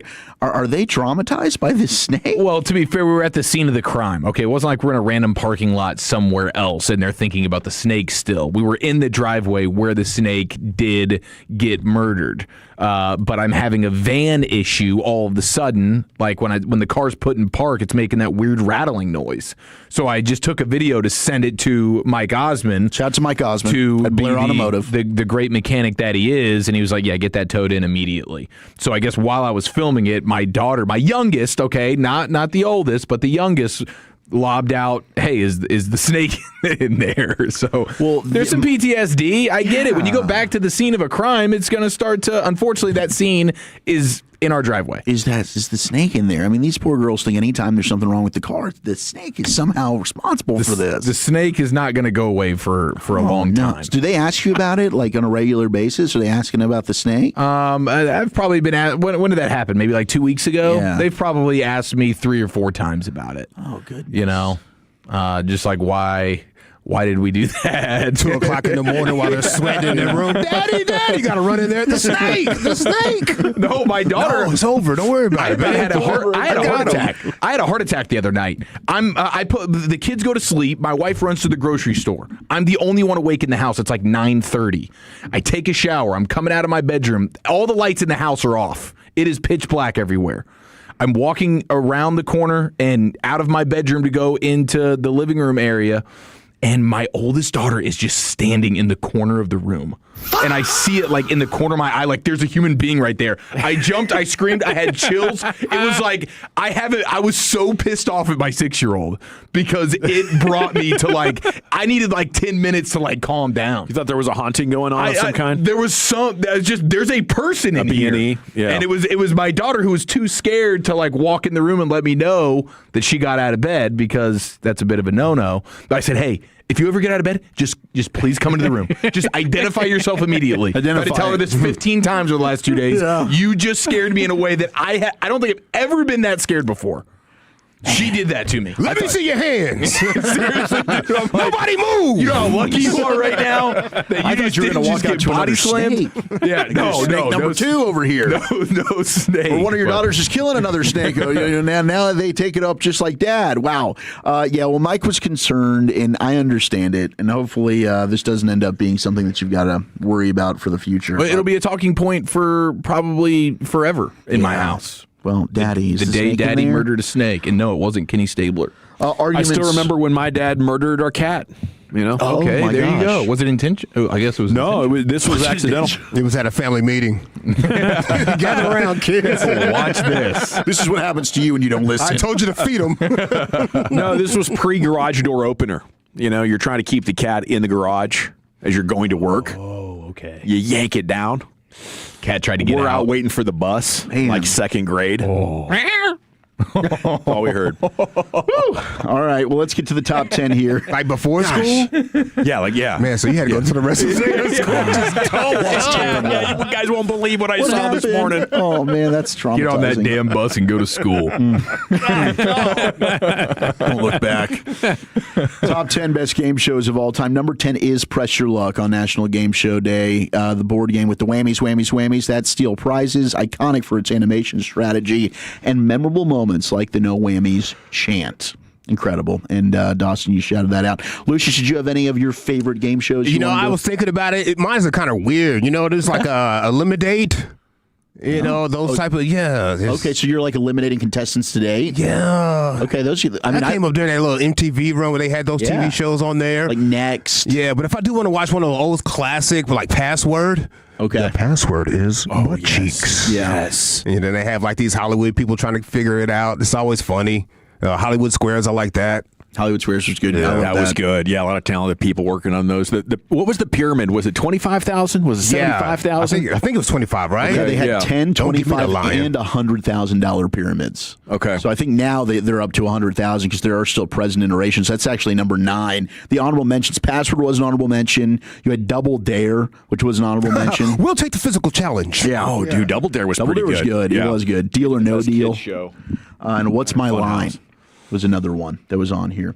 8 is Hollywood Squares. Tic-tac-toe with celebrities answering or bluffing questions. I like Hip Hop Squares, too. It was on VH1 for a while. It was pretty good. 7 is Let's Make a Deal. With now you have Wayne Brady hosting it. But it was Monty Hall. Yeah, oh, okay. Was at least that's who I have here. Maybe there was somebody else. I was trying to think of the other guy with the curly hair who's scared of germs. Yeah, I know who you're talking. That's Deal or No Deal. Yeah, that's Deal or No Deal. Okay. Yeah, and he had hair once. He did. Yeah, back his really curly, bro. His late or his early stand-up shows that you can watch him. Wow. He's got when he was doing Bobby's World as just stand-up. Yeah, it's a blind spot for me. He's bald now. He's very bald. What that is? Yeah. Just a scalp. Bald, yeah. Deal or No Deal, pretty good. It is good. 6 is Match Game. Celebrities fill in the blanks with silly or risque answers matched to contestants, hosted by Gene Rayburn with a legendary panel like Charles Nelson, Betty White. Gene! 5 is Who Wants to Be a Millionaire. Gosh, that was so big. It was awesome. In like the early 2000s, like as soon as we flipped over to the 2000 era, like with Regis. Yeah. 50-50. One time. It was like, it's so good. Yeah, that it's music. so good. It hits. They did such a good job with that. And then I guess it kind of started to get oversaturated because you just had it on. It went from like a one-night thing to every night. It was basically They call your uncle in Paris, Texas. They help you out with some answer. 50-50 Phone a friend. Family Feud comes in at number 4. Steve Harvey. You had Richard Dawson.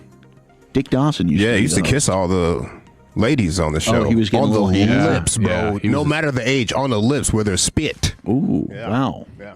3 is The Price is Right. Come on down, Bob Barker and now Drew Carey, to his Wheel of Fortune, which Pat Sajak does not host anymore. Who does? Wheel of Fortune. Isn't it Ryan Seacrest? Is it Ryan? So. It would probably be Ryan Seacrest. I feel like he does everything now. Yeah, he is. Man. But number one, the best game show is Jeopardy. It is Jeopardy. Nice. Yep, number one is Jeopardy. I do think it's not as good anymore with Ken Jennings. I don't think so either. Rest in peace, Alex Trebek. We miss you. It's hard, when you have an iconic host that does it for a long time. That's why the one with Steve Harvey that you just mentioned, Family Feud, it was so good to let it breathe for 2 decades, then bring it back. Yeah. But when you go right from a legend to who is this guy, right? It doesn't even hit nearly the same. Alex Trebek wanted Laura Coates to take over his job. He requested that Laura Coates takes over his job, and the Jeopardy people didn't even interview or anything. They didn't even try her out. Yep. Wow. That's that man's dying wish. Yeah, I would say he made your show. You should at least give it a shot with Laura. I mean, Ken Jennings was just a smart player. He's not a host. He's a nerd. Yeah. Nerd. Okay, we got Hodgepodge coming up at 3. Sands on the other side here. We'll talk Rangers coming out of a sweep against the Royals and then get you ready for the Cards coming up next in the nation. Matolas, you're losing your hair and you need a simple solution that works. You want the best modern technology with top-rated physicians, something that's guaranteed to work, and that's why, fellas, you need Advanced Hair. They have completely redefined hair restoration. From the experience itself to their unmatched results, whether you have a receding hairline, a bald spot, or some just general thinning of your hair, you can address them all with Advanced Hair's simple one-day treatment in a calm, relaxed environment with the most experienced professionals. Now, Advanced Hair has performed tens of thousands of these breakthrough treatments, and you need to be next. How about this? Your own natural hair begins to regrow the very next day. Absolutely unprecedented stuff. No one can offer anything like the Advanced FUE found at Advanced Hair, and I highly recommend their team. You are going to love them as well. It all starts with your free consultation. Call 469-599-HAIR, and just for being a Tolo, you'll get $250 off and 250 free hair grafts. Refine your hairline with a team that's redefined hair restoration. 469-599-HAIR or advancedhair.com. Coming up Tuesday morning on Sean and RJ. Sean is back, maybe. We got a Shabuzi ticket giveaway. We got asked Reddit during the commercial-free expressway, did the Rangers keep the hot bats going in St. Louis? And we'll get you set for Game 1 of the Stanley Cup Final. It's a Tuesday morning on The Fan. Dallas Metro's newest resort community, Bynum Springs Club, has sold over 60 estate lots in just a few months. Their newest phase opens Saturday, June 6th. Go to bynumsprings.com to RSVP. bynumsprings.com. Jack here. I just want to make sure you've got 2 hands on the wheel when I tell you my Munch Better deals are just $4.99. Get a Junior Jumbo Jack meal or a Junior Chicken Sandwich meal for just $4.99. Okay, now let your hands steer you to Jack. Welcome to Jack in the Box. Plus tax, limited time only. Price and participation may vary. Hey Tolos, Corey Majors here with Dax Kirks from Best Buy Windows and Siding. This time of year, everything's about baseball, sunshine, and fixing stuff around the house. Windows are usually at the top of that I'll get to it later list. Until that electric bill hits. Exactly. Old windows can cost you money every single month. Best Buy Windows and Siding is the home of 10 windows for just $59.50 with 0 down and 0% financing with approved credit and lifetime warranty. Upgrade now and start saving on energy bills. Call 469-WINDOWS or visit bestbuywindowsandsiding.com. Best Buy Windows and Siding. Staples presents Celebrations Made Easy. I was throwing a party for the twins and had custom invites and a banner printed at Staples. And that's when I saw Party City is now at Staples. Party City? No way! Yep. So now Staples has all your printing needs and everything you need for a party. Everything times 2. Yeah, and now at Staples, save 40% on custom cards, photo gifts, wrapping paper, banners, and more. Big news! Party City is now at Staples. That was easy. Shop Staples in-store, online, or on the app. In 613, exclusions apply. Summer is coming. Are you ready to look and feel your best? If you're dealing with low energy, weight gain, muscle loss, or low sex drive, your hormones may be holding you back. BioT certified providers help treat men and women for low testosterone, low energy, muscle loss, and low sex drive. Visit myhormonelevels.com to see if you qualify for a reduced cost program or call 817-518-4580. That's myhormonelevels.com or call 817-518-4580. you a follow here, Tolos, and I could not be happier. Thanks to CertaPro Painters, who recently painted my home. You can schedule your free estimate online at CertaPro.com. That's Certa with a C. And now's the time to complete that painting project you've been putting off. CertaPro Painters provides a free estimate quickly and at the right price. And they exceeded all of my expectations. True professionals, top to bottom. My wife couldn't be happier. I couldn't be happier. CertaPro Painters knows how important your home is to you. So schedule that free estimate online at CertaPro.com. That's Certa with a C. CertaPro.com. Each CertaPro Painters business is independently owned and operated. Texans enjoy more ways to save at Kroger, like low prices in every aisle. And you can clip and save more with digital coupons in the Kroger app. Plus, you can earn fuel points to save up to $1 per gallon at the pump. So it's always easy to get Texas-sized savings. Kroger, Texas proud since 1955. Savings may vary by state. Fuel restrictions apply. See site for details. Right now, you can save on Kroger brand 80% lean ground beef. 3-pound rolls are only $4.99 a pound with your card. Kroger, Texas proud since 1955.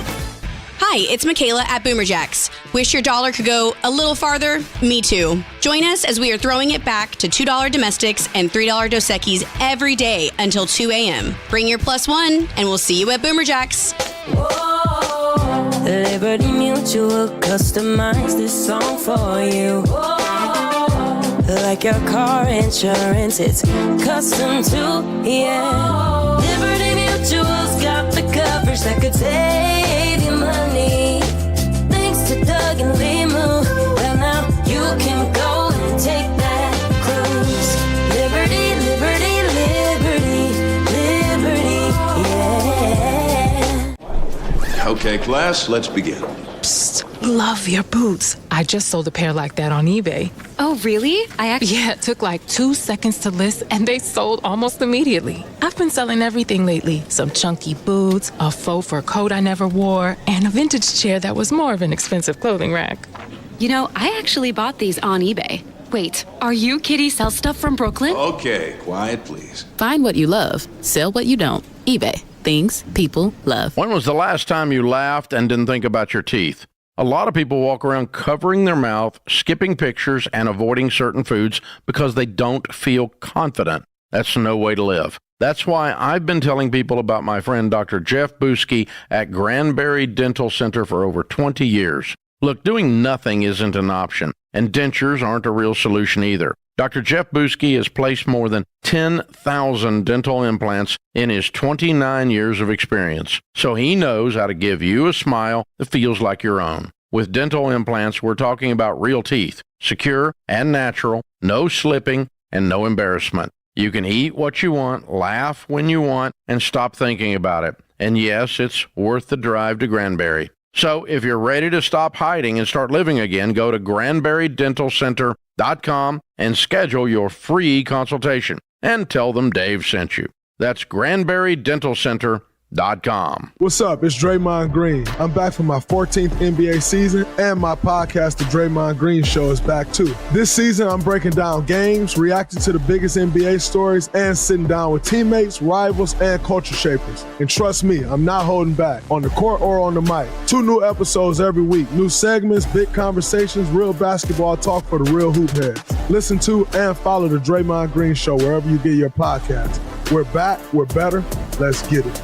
This segment of The Fan is brought to you by ntccog.org/gameplan. The big event is finally coming to North Texas this summer, and that means increased travel activity. Consider using transit, carpooling, shifting travel times, or working from home if possible during busier travel periods. Travel tips, schedules, and maps at nctcog.org/gameplan. Working the phones, at the practices, and covering the biggest events, we call it The Fan Difference. The more you listen, the more you know when you turn it on and leave it on. The Fan. If you're in the market to upgrade your vehicle, get to Classic Chevrolet in Grapevine. Back-to-back #1 Chevy dealership 3 years straight, and they've got more new Chevys than anyone in their all-price of sale. Silverados, Tahoes, Blazers, Malibus, Equinox, and more. Visit ClassicChevrolet.com. This is Texas. This is Classic Chevrolet. Together, let's drive, relax, and enjoy the difference. Based on new Chevrolet registrations 2023 through 2025.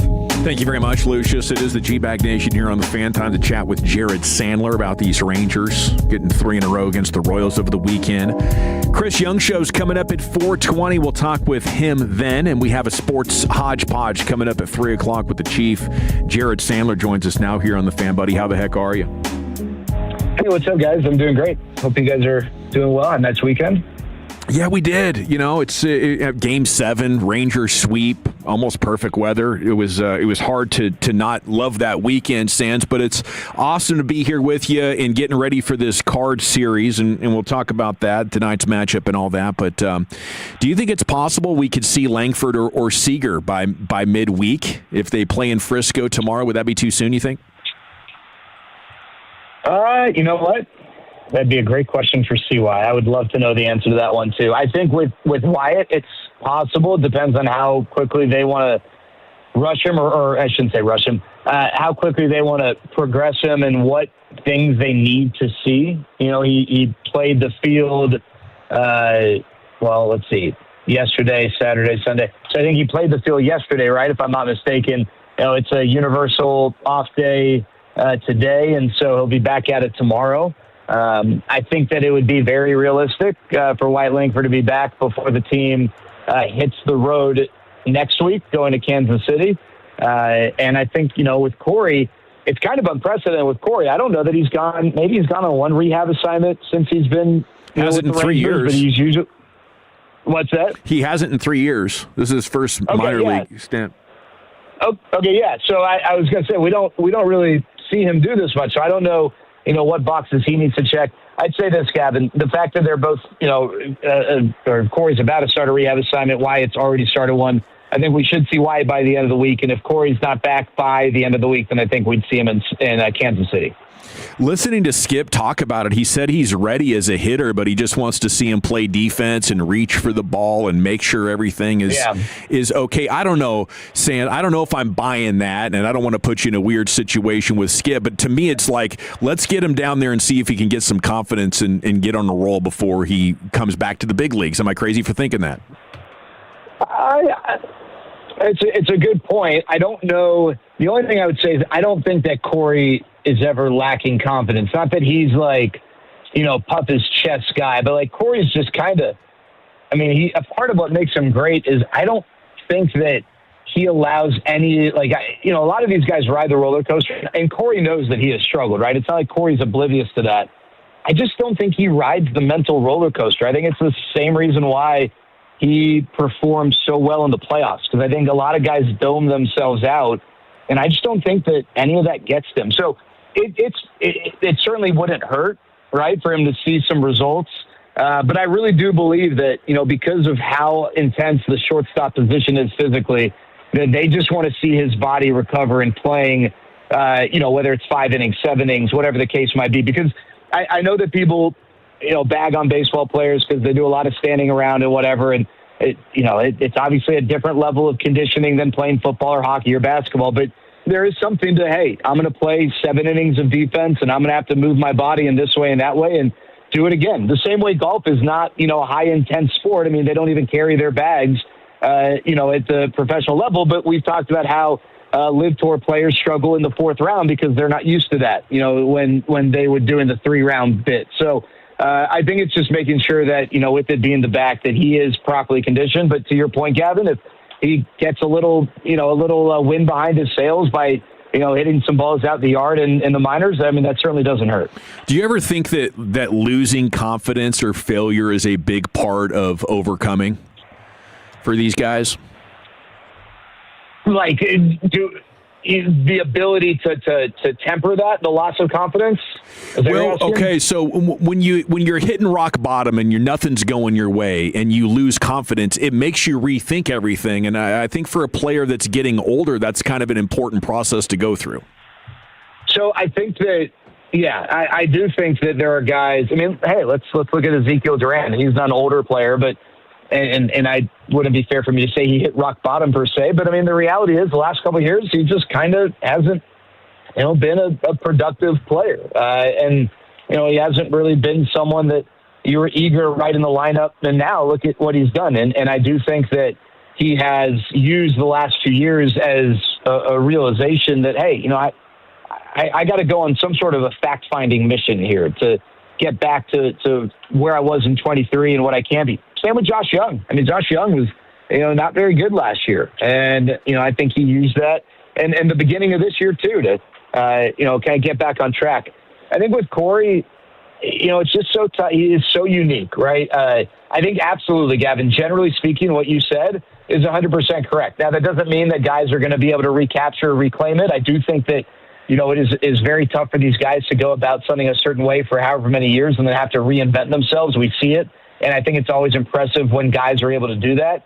I don't know if we're there with Corey yet, just because it's not like Corey's had a full year of struggles. We're talking about, a month and a half or so, but perhaps if he comes back and he's not able to, to figure it out, then maybe he would need to rethink certain things. But I just don't know that we're there yet with him.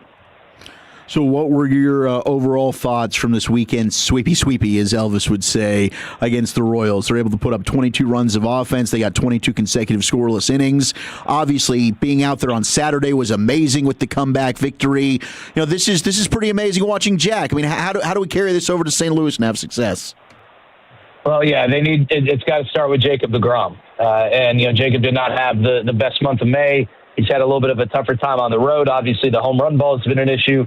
It's got to start with him, right? You need to feel good about, hey, we've won 3 straight. Can we get on a roll? Oh, well, we got Jacob deGrom pitching tonight. Absolutely, right? You need to get back to that point. I mean, you got deGrom, you got Eovaldi, and you got Gore in this series, right? Like these need to be, when you can line up those 3 in a series, these need to be series wins if you can take advantage of it. It's not easy to win a series on the road, and the Cardinals are a good team. They're over 500 and, what's been a very, very competitive NL Central. But, gosh, that's the foundation of this team was its rotation, right? So it starts with that, Zach. Now, offensively, I think just 7 of the 22 runs came via the home run ball. The Rangers did a great job of finding ways to score. We saw creativity. We saw a hidden run yesterday. We've seen, on Saturday, the attempted double steal that, Salvador Perez, or was that Friday maybe? They threw the ball into the outfield. This was Friday.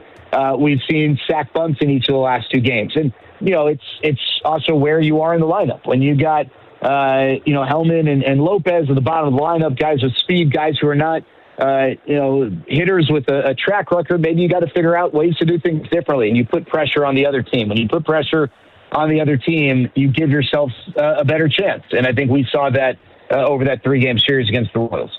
How surprised are you that we're in a portion of the season where Jock Peterson is being intentionally walked? Well, I'll say this, Eric. That's one of those like weird stats where I guess that it goes as an intentional walk, but he fell behind 3, or the pitcher fell behind 3-0, and then Michael Wacha at that point is of the mindset, hey, I don't need to fight this uphill battle. I can instead walk Jock, load the bases. I'm a sinker baller, or I've got a good sinker. He's not, a sinker baller, and that's his only go-to. But let's try to get a double play with a slow runner coming up to bat next, and Josh Young.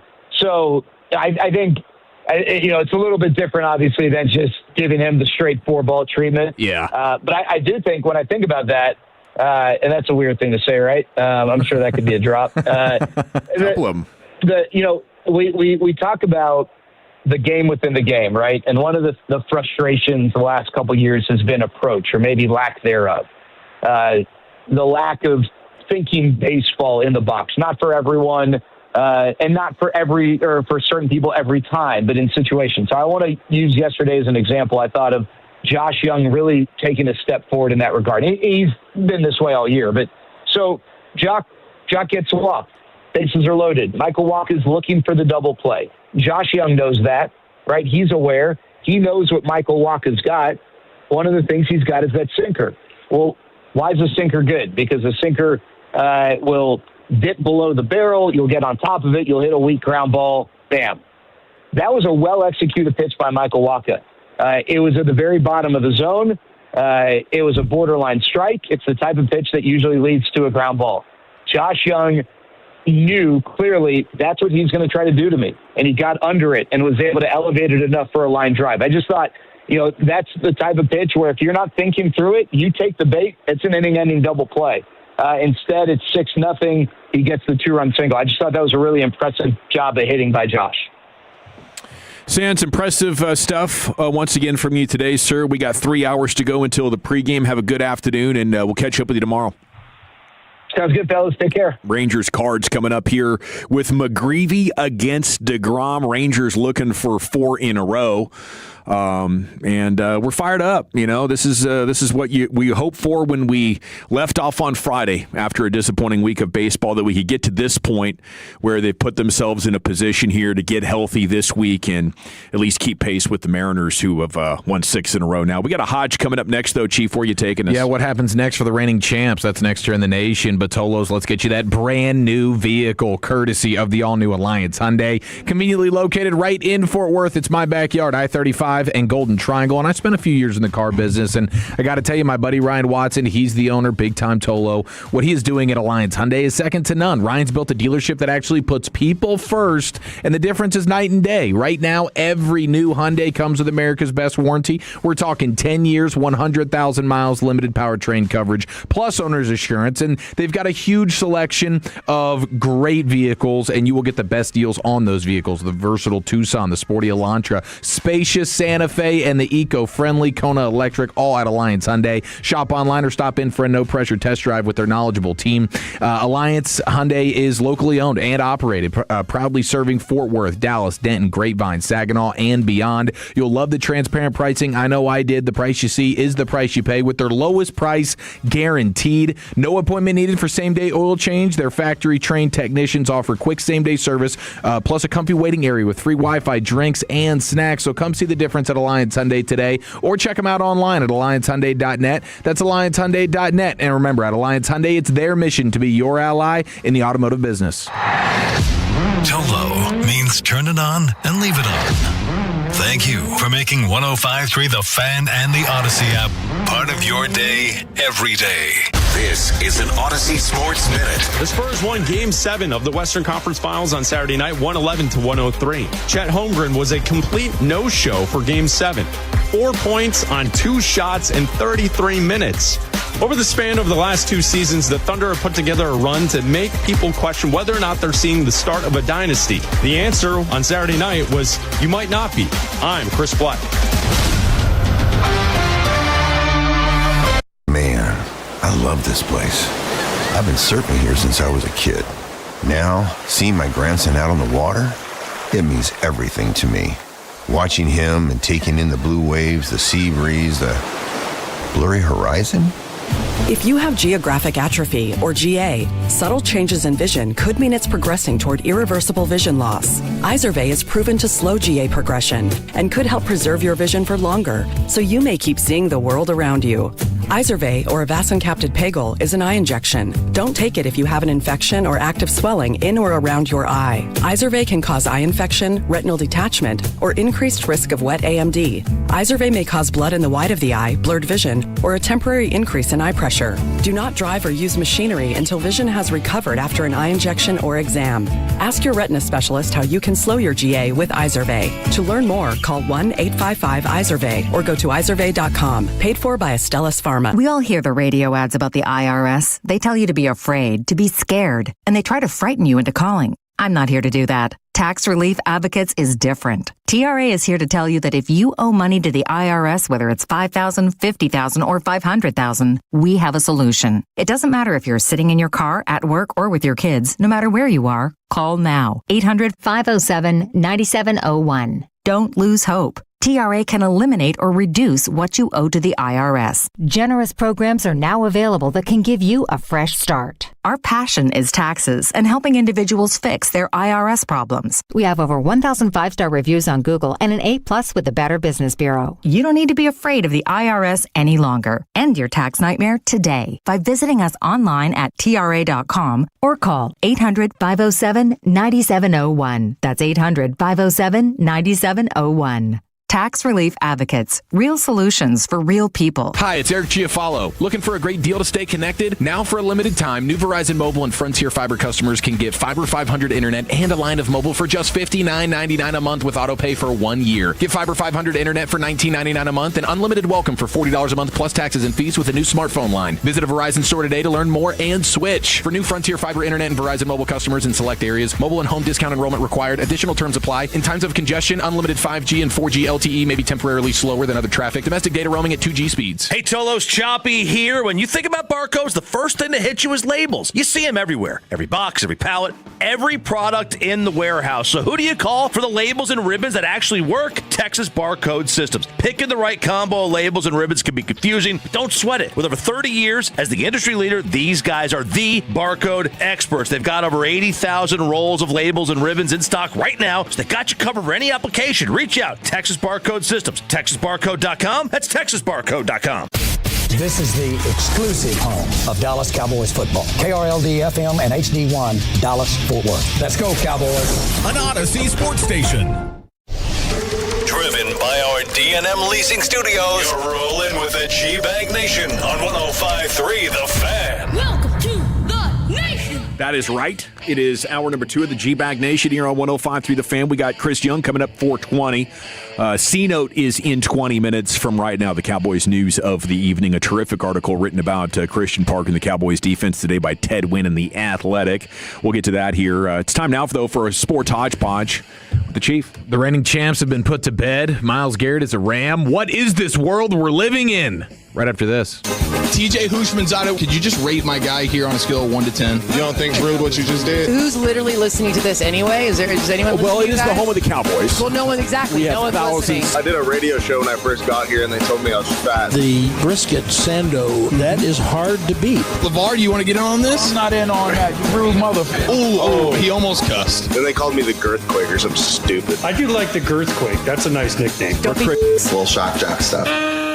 Well, if you missed it, the Browns have traded Defensive Player of the Year, Myles Garrett, local legend, to the Rams for Jared Verse, hell of a player, 2027 first-round pick, 2028 second-round pick, 2029 third-round pick. The Rams, the clear and obvious favorites in the NFL now, and we continue to await a potential A.J. Brown move from Filthy to the Patriots, but Myles Garrett and the Rams stealing the show today in the NFL, and a lot of people are already now trying to put in the request for Aaron Donald to unretire and join forces with Myles Garrett. I mean, we see videos of Aaron Donald working out like weekly. He can still play. If you have a football algorithm, yeah, I mean, he hung him up earlier than most would have expected or wanted.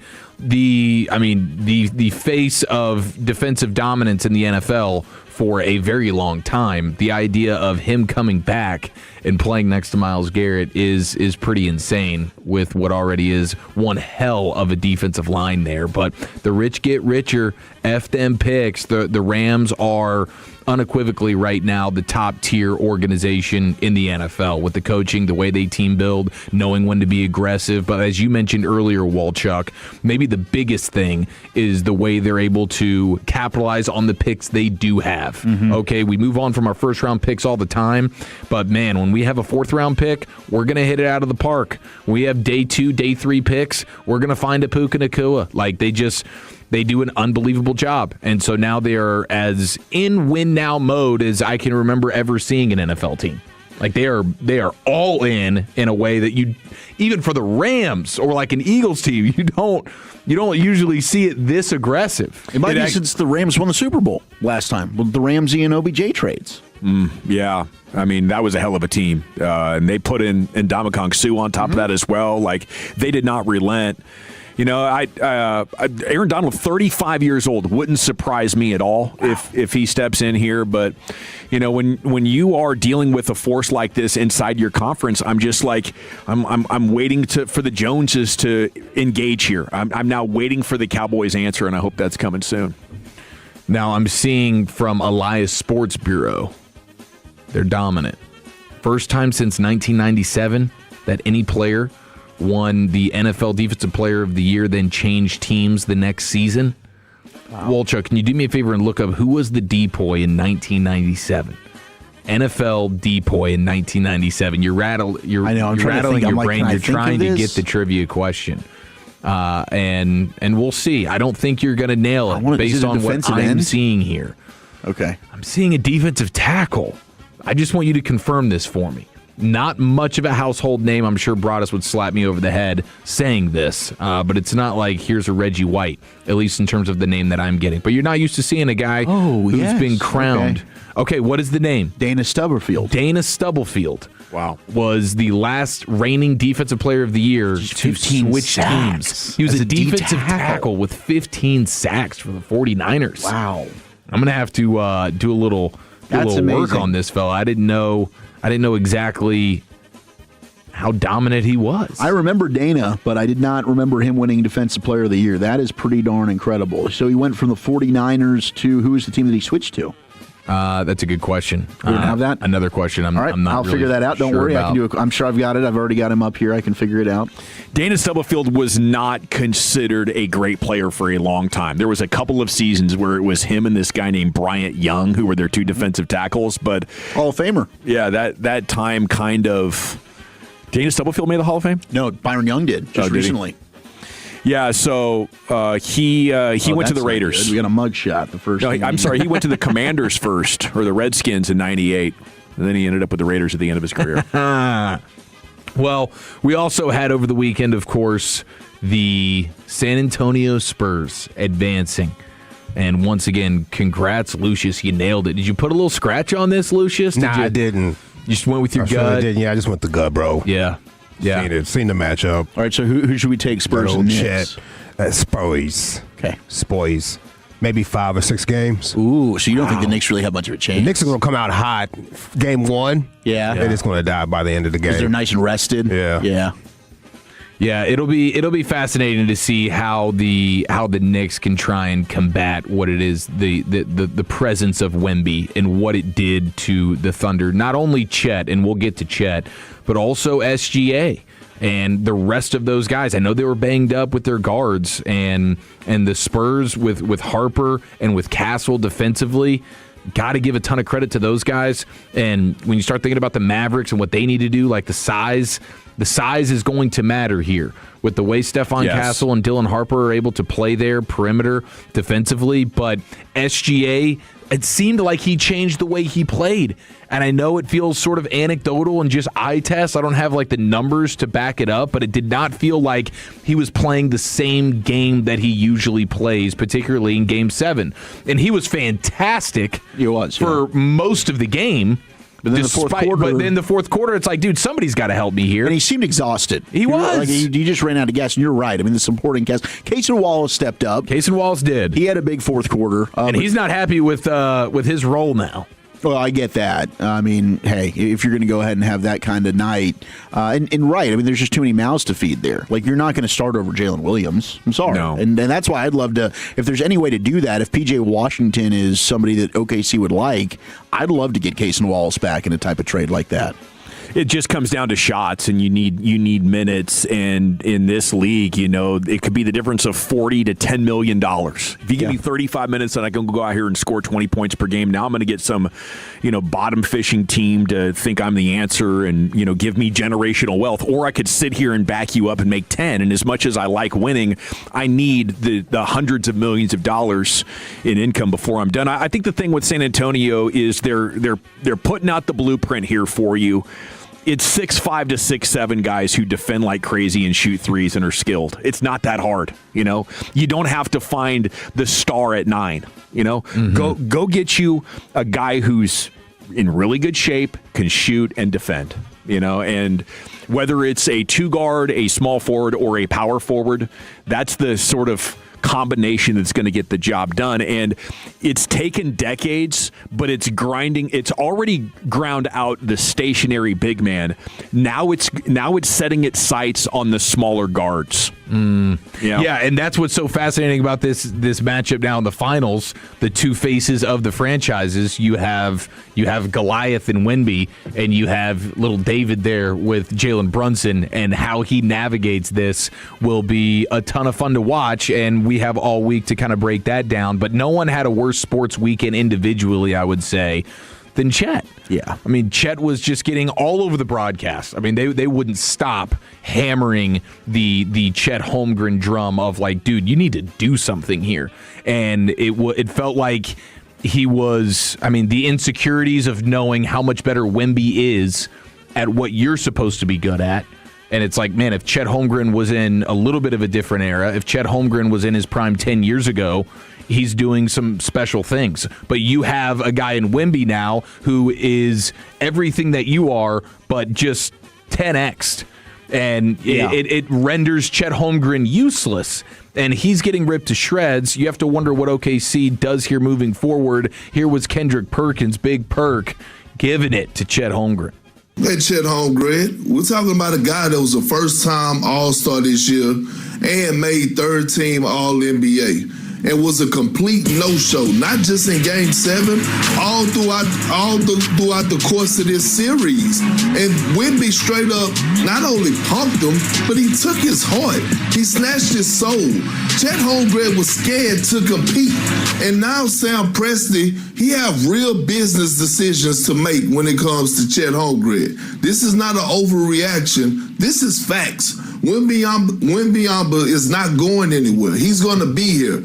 With that being said, you got to find somebody that's going to be that dude, especially if you don't know, at times injuries happen. We saw J-Dub being out, but you got to go find a guy like a Giannis Antetokounmpo that's going to come in and move the needle and be able to go toe-to-toe at some capacity with Wembanyama, because Chet Holmgren ain't it.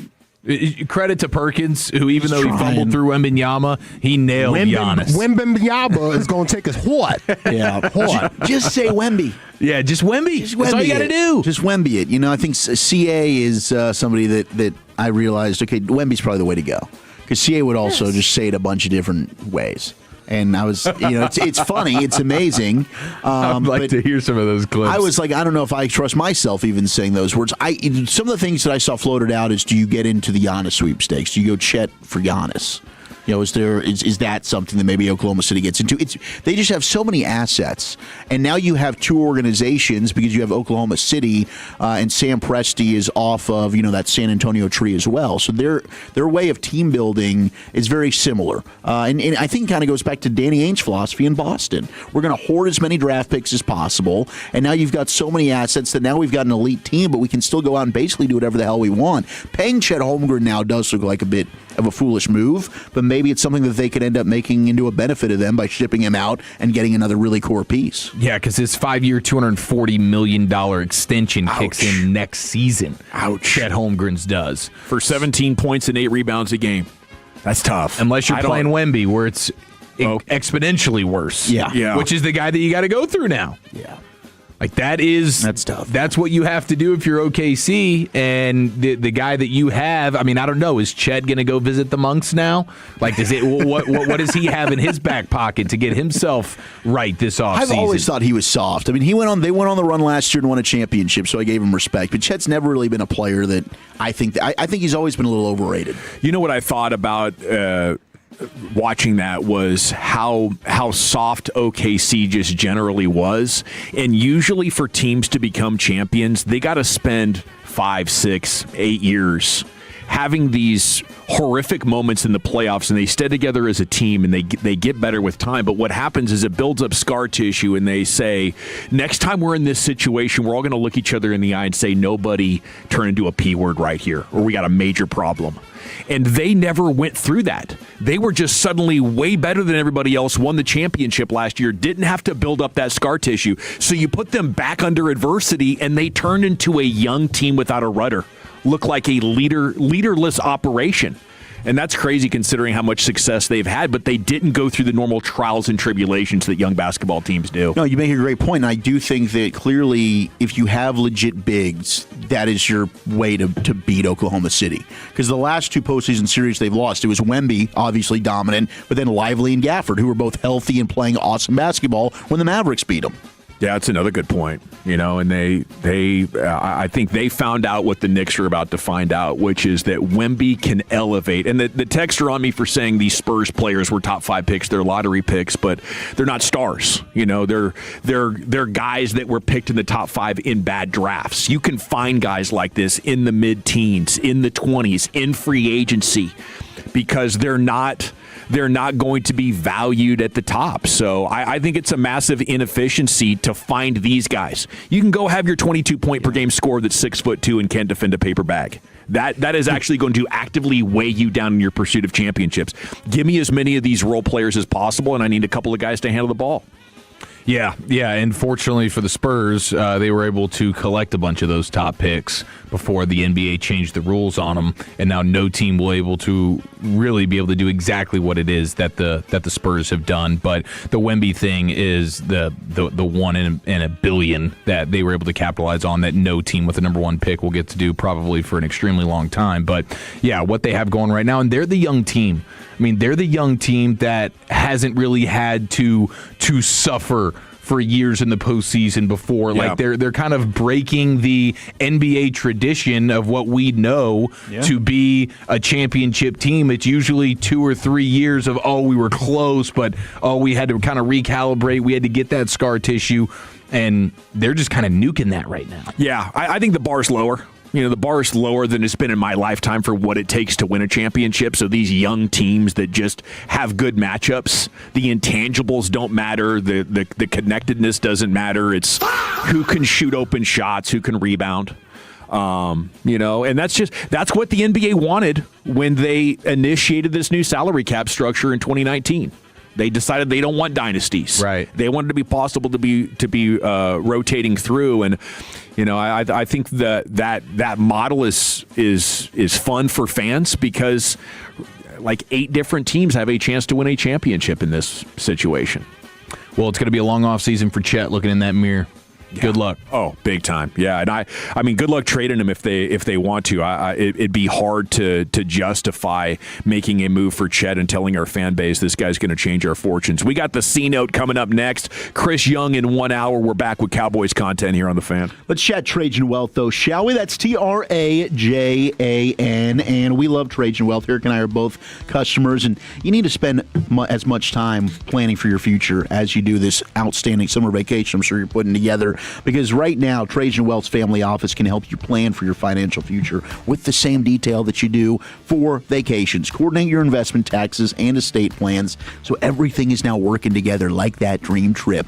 Call Trajan Wealth today and start planning like that next vacation. Give them a call at 1-855-TRAJAN1. That's 1-855-TRAJAN1. They've got a variety of offices across the Metroplex, so wherever you are, they'll have a spot close to you. I go to Frisco. That's my home base. They also have spots, though, in Arlington, in Fort Worth, in McKinney. Eric, that South Lake location is closest to you, right? Yeah, I love it. And you can check them out at trajanwealth.com. Schedule that free, no-obligation consultation because at Trajan Wealth, your needs come first. They're a fiduciary firm, so they're going to be prioritizing your financial well-being above all else.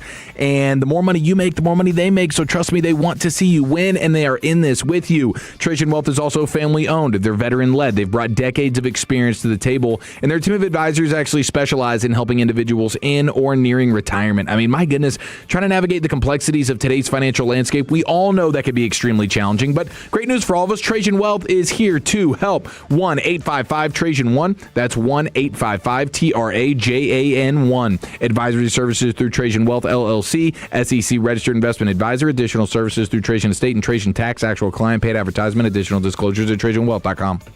The more time you give, the more our crush grows. Together we continue to build something special. Keep turning it on and leaving it on 105.3 The Fan and the Odyssey, iHeartRadio, and TuneIn apps. At Siemens, we take pride in what we build. We're growing our carbon-neutral manufacturing hub in Fort Worth alongside our teams in Grand Prairie and Carrollton. Right now, we're hiring talent at every experience level to build the advanced infrastructure powering EV networks and industrial AI. Enjoy competitive pay, great benefits, and career growth. Plus, you'll do work you can truly be proud of. Transform the everyday with us. Apply at siemens.com/jobs. Tickets to the world's greatest soccer tournament start at ouch and peak somewhere around, okay, seriously? So, we'll watch from home. Academy Sports and Outdoors makes the best seat in the house your house, with grills that make concession stands nervous, coolers that don't charge $15 for a drink, and official team jerseys so you can find your people fast. Go all in for the cup without pulling a hammy reaching for your wallet. Academy. Fun can't lose. We have breaking news. Myles Garrett has been traded to the LA Rams. A bombshell in the NFL. Arlington Martin, A&M, and Cleveland Browns Defensive Player of the Year, Myles Garrett, dealt to the LA Rams. And we're on it immediately. You do not have to go off the assumption that even including the Seahawks, the Rams are the presumptive Super Bowl favorite now. All over breaking sports news. That's why it's important that you turn it on and leave it on The Fan.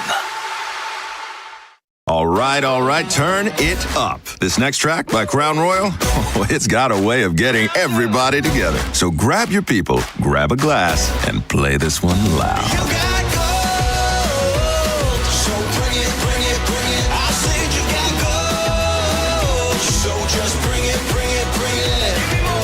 This track is brought to you by Crown Royal. Please drink responsibly.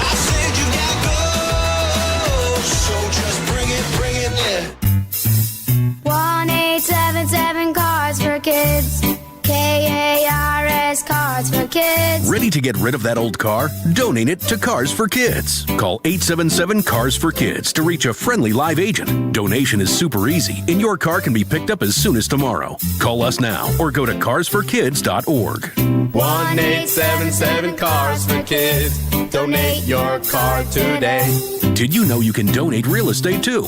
You finally decided to take that long overdue family vacation or business trip. You apply for a passport and then you find out your passport has been denied by the IRS. I'm Dallas tax attorney Nick Namath. And I'm Jamie Flores, the managing partner at the law offices of Namath and Flores. If you thought the IRS can't affect your passport or ability to travel, guess again. The IRS can and will prevent the issuance or renewal of a passport for certain delinquent taxpayers. The law offices of Namath and Flores will help you get your life back. We have been right here in North Texas for over 25 years helping taxpayers resolve their IRS issues. We focus specifically on helping people like you resolve IRS wage levies, bank levies, tax liens, and even unfiled returns. The first visit is completely free and confidential. Call the law offices of Namath and Flores today. Texas tax attorneys at 972-484-0TAX. That's 972-484-0829. Or go to myiRSteam.com. Offices in Dallas, Fort Worth, and Frisco. If you're looking to buy a brand new car, the place to go is Platinum Chevrolet. My family has bought 4 cars from Platinum in the last 6.5 years. It's because of the great people, service, selection, and those low prices. You get them all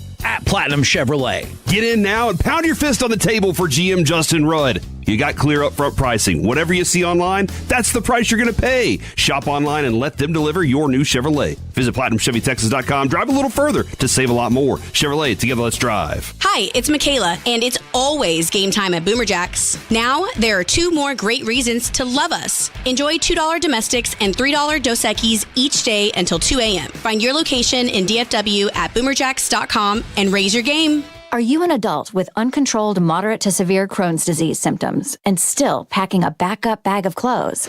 Just in case, Skyrizi Risankizumab Riza can help you take control of your Crohn's.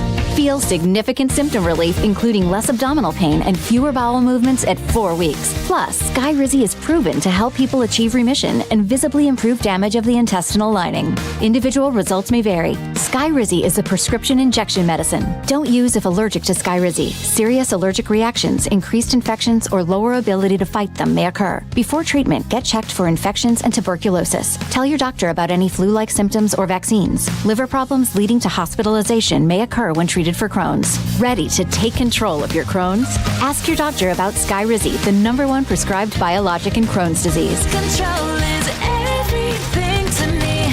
Learn more at skyrizi.com or call 1-866-SKYRIZI.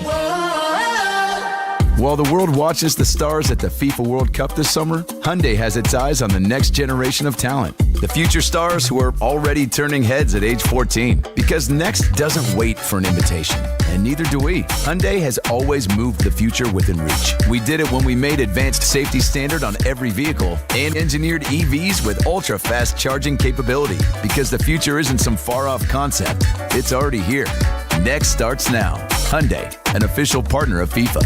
Tolos Chiafalo here, and I got to be honest with you, my home has become my happy place, but I started noticing scuffs, faded colors, and peeling paint that needed attention. And that's when I reached out to my friends at CertaPro Painters and scheduled my free estimate online at CertaPro.com. That's Certa with a C. And whether inside or out, you can protect your home with quality paint in a worry-free process. Free estimates, detailed, easy to understand, and you get a quote right away. They're dedicated to bringing fresh color to your home with quality craftsmanship, just like they did for me. So schedule your free estimate online at CertaPro.com. That's Certa with a C, CertaPro.com. Each CertaPro Painters business is independently owned and operated. This segment of The Fan is brought to you by Hawaiian Falls in Mansfield. It's Alec Medford from 105.3 The Fan. Join me at Hawaiian Falls, Mansfield on June 4th from noon to 2 to celebrate baseball. Meet Rangers mascot captain and coach Travis Jankowski. Wear your favorite team's gear to score admission for $19.99. Visit hfalls.com for details.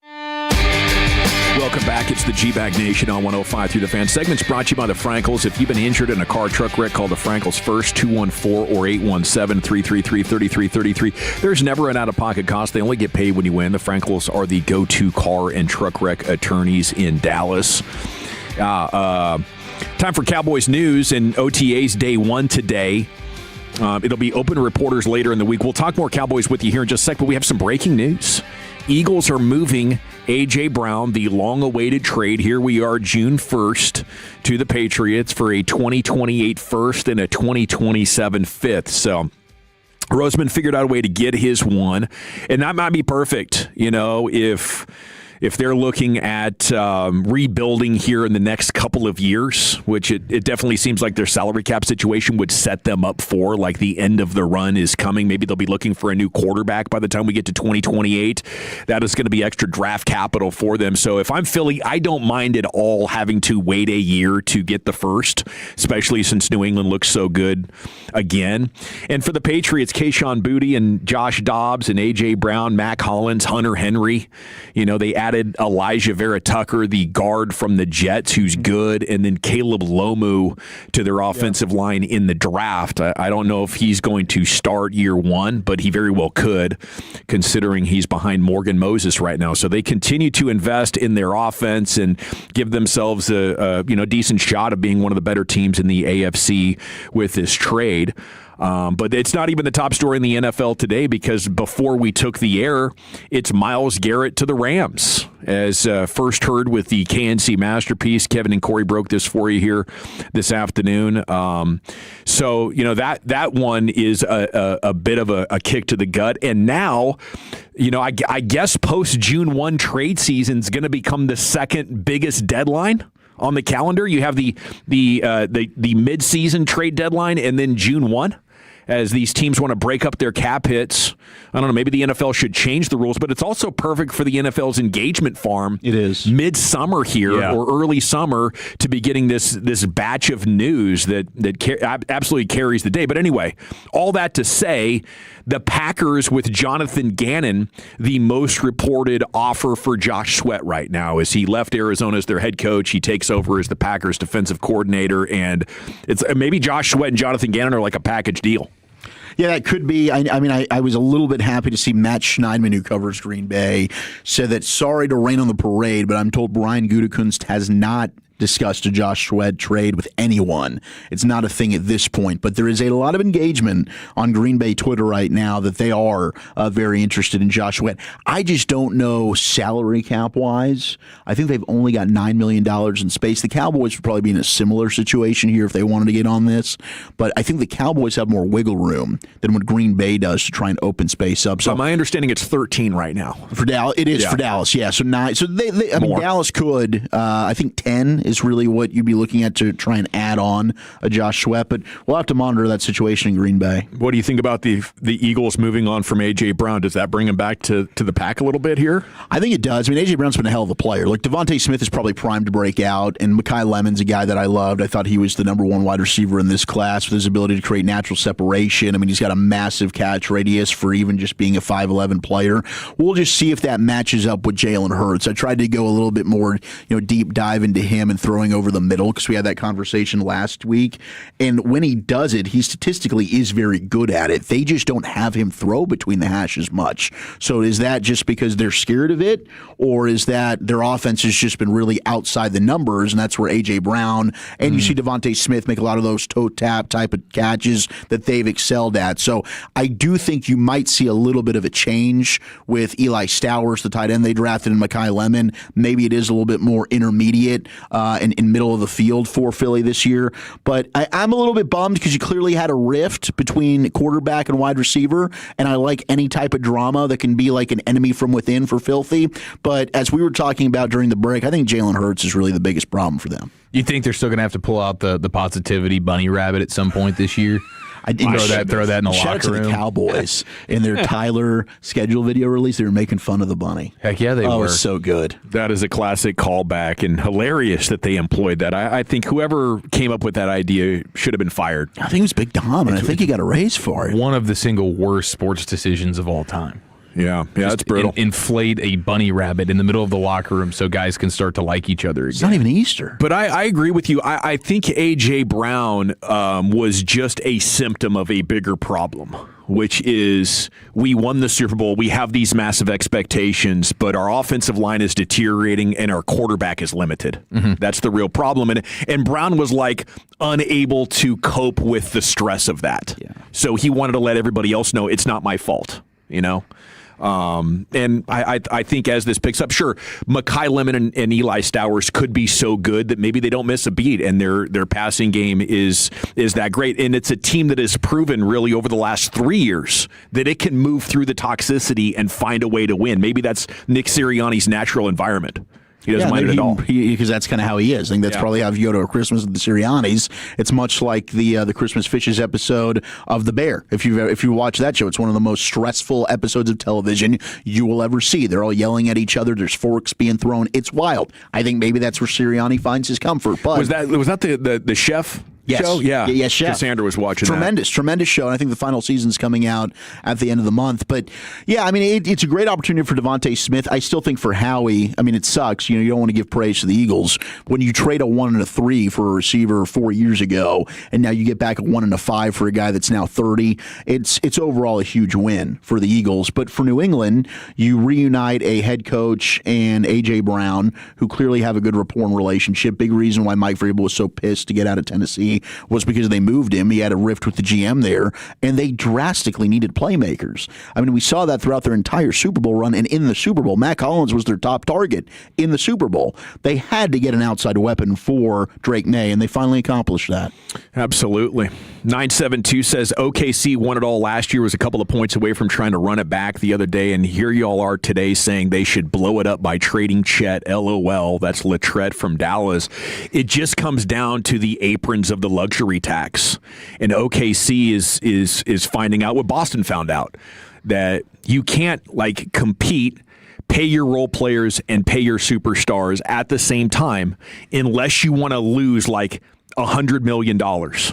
It's legitimately the owner has to say, is it worth me losing potentially tens of millions of dollars, or if we really suck and people stop watching us, over $100 million. That's what they got to risk to keep these great teams together.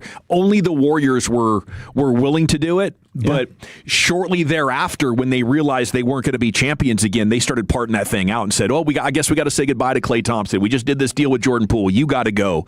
When the Warriors started that dynasty, it was crazy.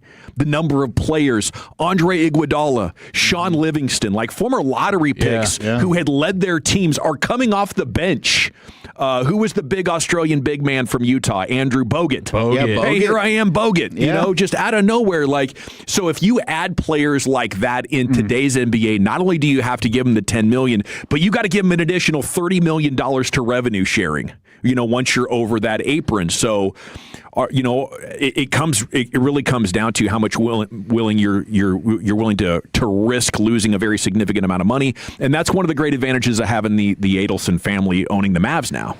It's very true. Yeah, I'm with you. And look, I love you, Latrette, but yeah, I'm talking about it because now you have new information, and that information is Victor Wembanyama.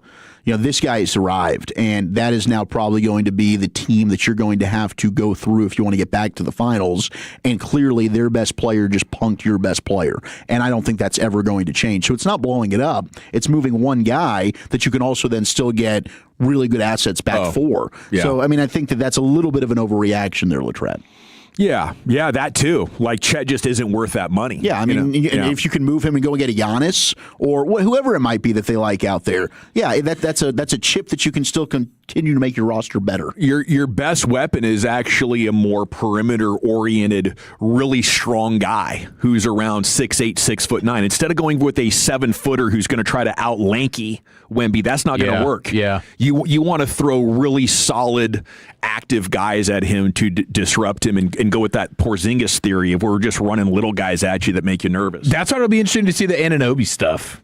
Anunoby with the Knicks versus Wemby. Yeah. He's had some success there. Has he? So that'll be, and they'll throw a multitude of guys at him, of course, but Anunoby will be one of those guys that's a different body type, physical as all hell. Like, I think that's what you're going to have to be with Wemby. You're going to have to be much stronger and be willing to just get nasty. He could give us some amazing Karl Anthony Towns audio, though. Oh, yeah, that's going to be off the charts. Oh, my gosh. Oh, come on. Oh, stop it. They're going to mic him up. Man, Cat's going to be zesty in the series. Okay, I really wanted to get to this Ted Wynn article, but it's clear we do not have time for that, and that's my fault. So I'm gonna own that, but we're gonna get to it, I'm sure, at some point in this show or tomorrow's. Gosh dang it. I gotta be accountable. Oh, crap. Okay, the good news is we have Krusty's Corner coming up, Chuck. Where Let's you taking do it. I'm going to take us through and navigate a little bit of a mixed bag. Cowboys did make an addition. They've signed another wide receiver, and one of the strangest and most obscure Guinness Book of World Records you'll ever hear. That's next in the nation. But first, Holes, let's talk about your hair for a sec. If you're losing it and desire to have it back, then Advanced Hair Restoration has the easiest guaranteed solution for you. Their simple one-day treatment offers life-changing results. I've seen it with my own eyes. It's truly amazing. They put hair where you need it most, and bam, it begins to grow. Now, Advanced Hair, they have it all. Top-rated physicians, modern technology, and best of all, you get your very own natural hair that begins regrowing the very next day. Absolutely unprecedented stuff. Advanced Hair even guarantees it to grow for life. So go ahead and schedule your free consultation right now at 469-599-HAIR. And just for being a Tolo, you'll get $250 off and 250 free hair grafts. Advanced Hair has changed tens of thousands of lives, and they're the team that I personally recommend. You are going to love them, so please don't wait. Check out the before and afters online for yourself. 469-599-HAIR or advancedhair.com. Coming up Tuesday morning on Sean and RJ. Sean is back, maybe. We got a Shabuzi ticket giveaway. We got asked Reddit during the commercial-free expressway, did the Rangers keep the hot bats going in St. Louis? And we'll get you set for Game 1 of the Stanley Cup Final. It's a Tuesday morning on The Fan. The average car payment in America is now nearly $800 a month, and many auto loans stretch longer than 6 years. That means millions of drivers are paying for vehicles long after they're ready for something new. Most people don't actually have a car problem, they have a loan problem. That's why more drivers are calling D&M Leasing, the nation's leader in automotive leasing. Call 817 or 972-35-LEASE or visit dmautoleasing.com. D&M Leasing, the smarter way Texans drive. We make leasing easy at D&M. Dallas Metro's newest resort community, Bynum Springs Club, has sold over 60 estate lots in just a few months. Their newest phase opens Saturday, June 6th. Go to bynumsprings.com to RSVP. bynumsprings.com. Hi, everybody. Brad Sham for John D'Angelo. If you have a house to sell that needs work, you need to talk to John D'Angelo. John buys houses, usually older homes that need work. Condition is not an issue. John will share current market information with you so you can make an informed decision, and you'll feel at ease dealing with John. You'll notice and appreciate the considerate way he does business. Call John D'Angelo today at 214-320-8816 or visit johndangeloinc.com. Is your financial advisor managing your risk or just a spreadsheet? Hi, I'm Jeff Jr., founder of Trajan Wealth. Many financial advisors rely on target date funds, which are one-size-fits-all portfolios that don't know your name, your family, or your goals. And that passive management can leave leave you dangerously exposed. At Trajan, we look at the whole picture, not just the stocks everyone else buys, but the private market opportunities most advisors ignore. And as fiduciaries, we build a strategy around you, coordinating your investments, tax strategy, and estate into one cohesive plan. Your financial life deserves more than just a generic portfolio. Real planning isn't a stack of statements. It's the confidence of knowing where your income will come from for the next 30 years. Good enough isn't good enough for your family. It's time for a change. Schedule your complimentary consultation today. Call 855-TRAJAN-1. That's 855-TRAJAN-1. Advisory services through Trajan Wealth, LLC, an SEC registered investment advisor. Private equity investments require accreditation. Other services through Trajan Estate and Trajan Tax. Additional disclosures at TrajanWealth.com.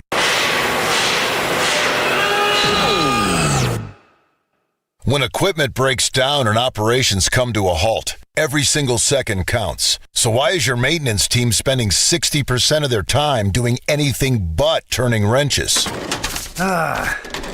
MaintainX is the AI-powered maintenance and asset management system that helps your team get back to actually fixing breakdowns. No more searching for manuals. No more hunting down parts. No more drowning in paperwork. With MaintainX, your team can access manuals from anywhere, create new procedures in minutes, and turn voice notes into clear and complete work order feedback. What used to take hours now only takes minutes. Keep your operations moving and your wrenches turning. Join over 13,000 maintenance teams that are already fixing more and filing less. Try MaintainX for free today. Go to maintainx.com/AI. That's maintain and the letter x.com/AI.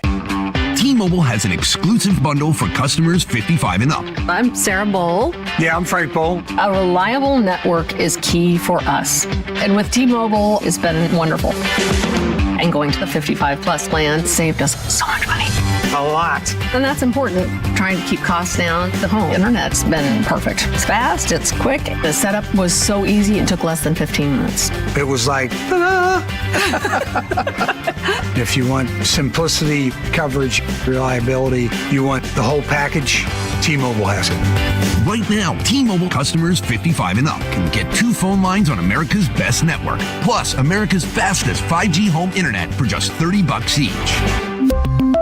$30 per month each line with autopay plus taxes and fees. Minimum age 55. Pricing for home internet rely on 2 lines of essentials. Choice 55. $35 connection charge per line required. Best mobile network and fastest 5G home internet based on analysis by Ookla of Speed Test Intelligence Data 2H 2025. All rights reserved. Big news, Fort Worth. Luxor Staffing is hiring for a major new electronics manufacturer in the Alliance area. We are urgently hiring machine operators for this cutting-edge facility. Positions start ASAP. Be a part of the DFW's newest tech hub while enjoying weekly pay, great benefits, and incredible growth potential. Don't wait. Apply online or find your local recruiting office at luxorstaffing.com. That's luxorstaffing.com.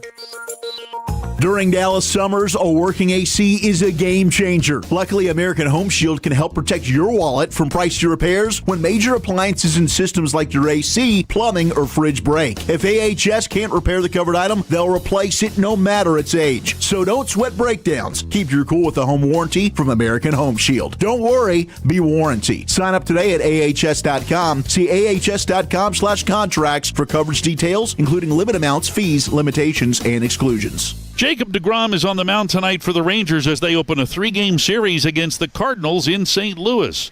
Hi, everybody. This is Matt Hicks inviting you to join Ted Emmerich and me. Our coverage of tonight's action gets underway at 6 o'clock on 105.3 The Fan and the Odyssey app. If you're in the market to upgrade your vehicle, get to Classic Chevrolet in Grapevine. Back-to-back #1 Chevy dealership 3 years straight, and they've got more new Chevys than anyone in their all-price of sale. Silverados, Tahoes, Blazers, Malibus, Equinox, and more. Visit ClassicChevrolet.com. This is Texas. This is Classic Chevrolet. Together, let's drive, relax, and enjoy the difference. Based on new Chevrolet registrations 2023 through 2025. Thank you very much, Lucius. It is the G-Bag Nation here on 105.3 The Fan. Time for Krusty's Corner, brought to you by Greystone Roofing. Go to greystone-roofing.com. Here's Wolchuk for the game. Hey, kids! Your old pal Krusty's gonna teach you 5 new words. You're not wrong about that. From Dallas, Texas, number 55, Brian Brothers. Wow. We also have breaking news regarding the Mavericks' new arena.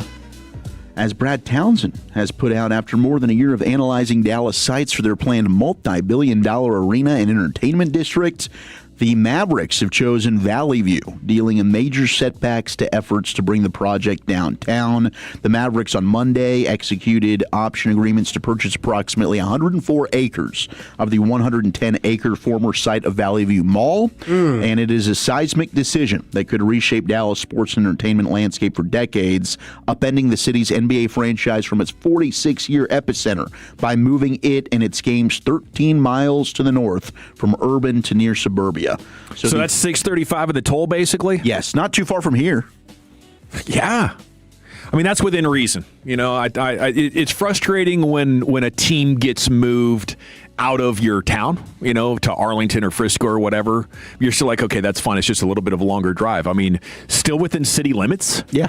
I mean, that's huge. It's a beautiful downtown setup. I love it. I love where the AAC is located. I think I hate that we're getting the Mavs and the Stars separating. But I don't. Yeah, it's not ideal. It's not, you know. Ideally, you'd stay down there in Victory Plaza for the next 150 years. That'd have been awesome. But I do think ultimately, when you get a new arena built, like the excitement's going to be there. So, in Valley View, I'm with you, man. Not a bad spot. Yeah, and it you know, so many teams have to deal with. It's going to a different state. Like it's not going to be the Indiana Bears, but the Chicago Bears are going to play in Indiana. You know, it's just weird. Instead, you're moving 20 minutes away. It's okay. And you're probably going to get a bunch of amenities and better parking. Big time. This is probably going to be they'll probably pimp this thing out in a big way. Yeah, especially with the Adelsons back in it. I mean, that thing's going to probably look absolutely gorgeous, state of the art for the Mavs new arena. So that is the latest there with Valley the AAC will become the wing spot. Yeah, and then I'm sure concert venue, and I don't know if we ever get any other teams that want to come here. Maybe we'll double up Dallas sports like L.A. and let's get an indoor soccer team. Indoor soccer would be dope. Absolutely, bring the Dallas sidekicks back. But that is official. Mavs are leaving the AAC in downtown Dallas. They're going to relocate to the Valley View site, and we're just waiting on the Stars to make it official that they'll be moving over towards where the old Willoughby Mall was in Plano. That is not official, but all the rumors are being speculated there. There's also growing speculation that Braden Burries may prefer Dallas than any other team. So there's a lot of connection with the Arizona Guard and the Dallas Mavericks as we get closer to the NBA draft. Okay, before we get into some Cowboys talk here in Krusty's Corner, and shout out to Brian, we love you, we miss you. I stumbled upon this. I don't know if you guys are familiar with any of Big John and his famous Chinese food orders. Big John. His name is Big John. He is a former boxer. His son boxes now competitively as a heavyweight boxer, but he has gone viral. He's got a tagline, "Bosh," that he says at the end of all of his videos. Yes, you love this guy. I love this guy. He's dominant. No, he's a well-oiled machine. You sit him down at a what is it? An Asian restaurant or something? Chinese food, and this dude, he knows every bam. We want 2 of these, 3 of these. How much? Bang, bang. He's incredible. Yeah. If there's anybody you want to order with, it's Big John. So I guess he goes on an appearance with a local, I think it's a radio channel there, or just a YouTube show, whatever it is in England, and they bring somebody to represent the Guinness Book of World Records. And I guess he's going for the world record for most items ordered from any fast food takeout place. So here's Big John rattling it off. How many items do you think he can get to set this record? Go. Egg fried rice, chicken fried rice, pork fried rice, special fried rice, Singapore fried rice, Singapore rice noodle, plain chow mein, chicken chow mein, pork chow mein, beef chow mein, chicken balls, prawn balls, pork balls, sweet and sour chicken, sweet and sour pork Hong Kong style, sweet and sour prawn, beef in black bean, chicken in black bean, pork in black bean, roast duck Chinese style, roast pork Chinese style, chicken Chinese style, crispy aromatic duck, seaweed, sesame prawn on toast, spicy pork, mixed hors d'oeuvres, chicken and sweet corn soup, chicken noodle soup, hot and sour soup, prawn crackers, chips, salt and chili chips, salt and chili chicken balls, salt and chili pork. Wow. He's out of breath. Wow. That to me sounded very quick. I feel like I might have done it just. In your attempt today, you achieved 40 menu items in 30 seconds. It's a solid record. You talk about my life being surreal. This has been one of the most surreal moments and one of the best moments. It's been an absolutely wonderful afternoon. 30 seconds, 40 menu items in 30 seconds. I feel like any one of us could crush that record right now. I don't know, it's man. Just who can memorize a menu and then just talk fast. It is, yeah. It's but gosh, he's got it just off the dome. It's unbelievable. I don't know if I could think of 40 menu items from any one individual place like that. He does. Maybe Chick-fil-A. I don't know if they even have 40. He's generational, this guy. Crazy. Like this is what he's built for. This is what he's dedicated his life to. That was the moment. Amazing. Shout out to Big John. We just watched him get to the mountaintop. That was the heights of glory right there. Okay, we also got more Texas Tech softball drama as Texas is up 4-0 right now on Tennessee. What is going on with all this? We have like secret footage of a handshake line. Yeah. Like, I don't even know what the deal is. This is game 2 for Texas, right? So they won the first one to force the second one? Yeah, so if Texas wins, they move on to the semifinal. I think they played at 11. Tech has to beat to the Bama finals. tonight at 6 and then at 8:30. Yes, Tech's playing Bama next up. So this is in Tennessee beat Tech on Saturday, so that's how they're ending up playing Texas. But you had Texas Tech, and this is when they lose to Tennessee. Speaking of that game, Taylor Panel, who was with the Vols, and again, this is we got another transfer. So it was Mia Williams, who is Jason Williams' daughter, was getting pelted with the softball. She was getting beaned when it came to the Florida game. Got hit 5 times over the course of the series, and then that ends up being a little bit of a confrontation. Head coach gets ejected for Florida. They don't come out. They don't do the handshake line. It's drama. It's called flicking the bean in the women's game. Wolchuk, back to you. Thank you, sir. Thank you for that. I knew somebody was probably going to make some comments, so I was trying to tiptoe around the words. I didn't do well. I stepped right into it. But here was Taylor Panel. Afterwards, she's talking at the podium, and she turns around. You'll see her leave, and she's yelling back at the Tennessee coaches. She says that her former coach at Tennessee, instead of just saying, good job, good game, good game, good game, as they go through the lines, said you made a mistake. Like she made a mistake transferring from Tennessee to Texas Tech. Well, SportsCenter went ahead and did the slow-mo. They went ahead and reviewed all the footage. Here's what we found. Did you say to Taylor Panel in the handshake line after the game? No, just good game. Like I say to every player, good game. What did Karen say to you in the handshake line after the game? Yeah, we were walking through the line just saying good game, and she said that I made a mistake instead of saying good game, which it's kind of crazy, like celebrate with your team, and I just think it's funny she's still thinking about it, but it's old news, whatever. Our post-game cameras, we spot Shadow Weekly on the left. Number 6 in red is Panel. Walking down the handshake line.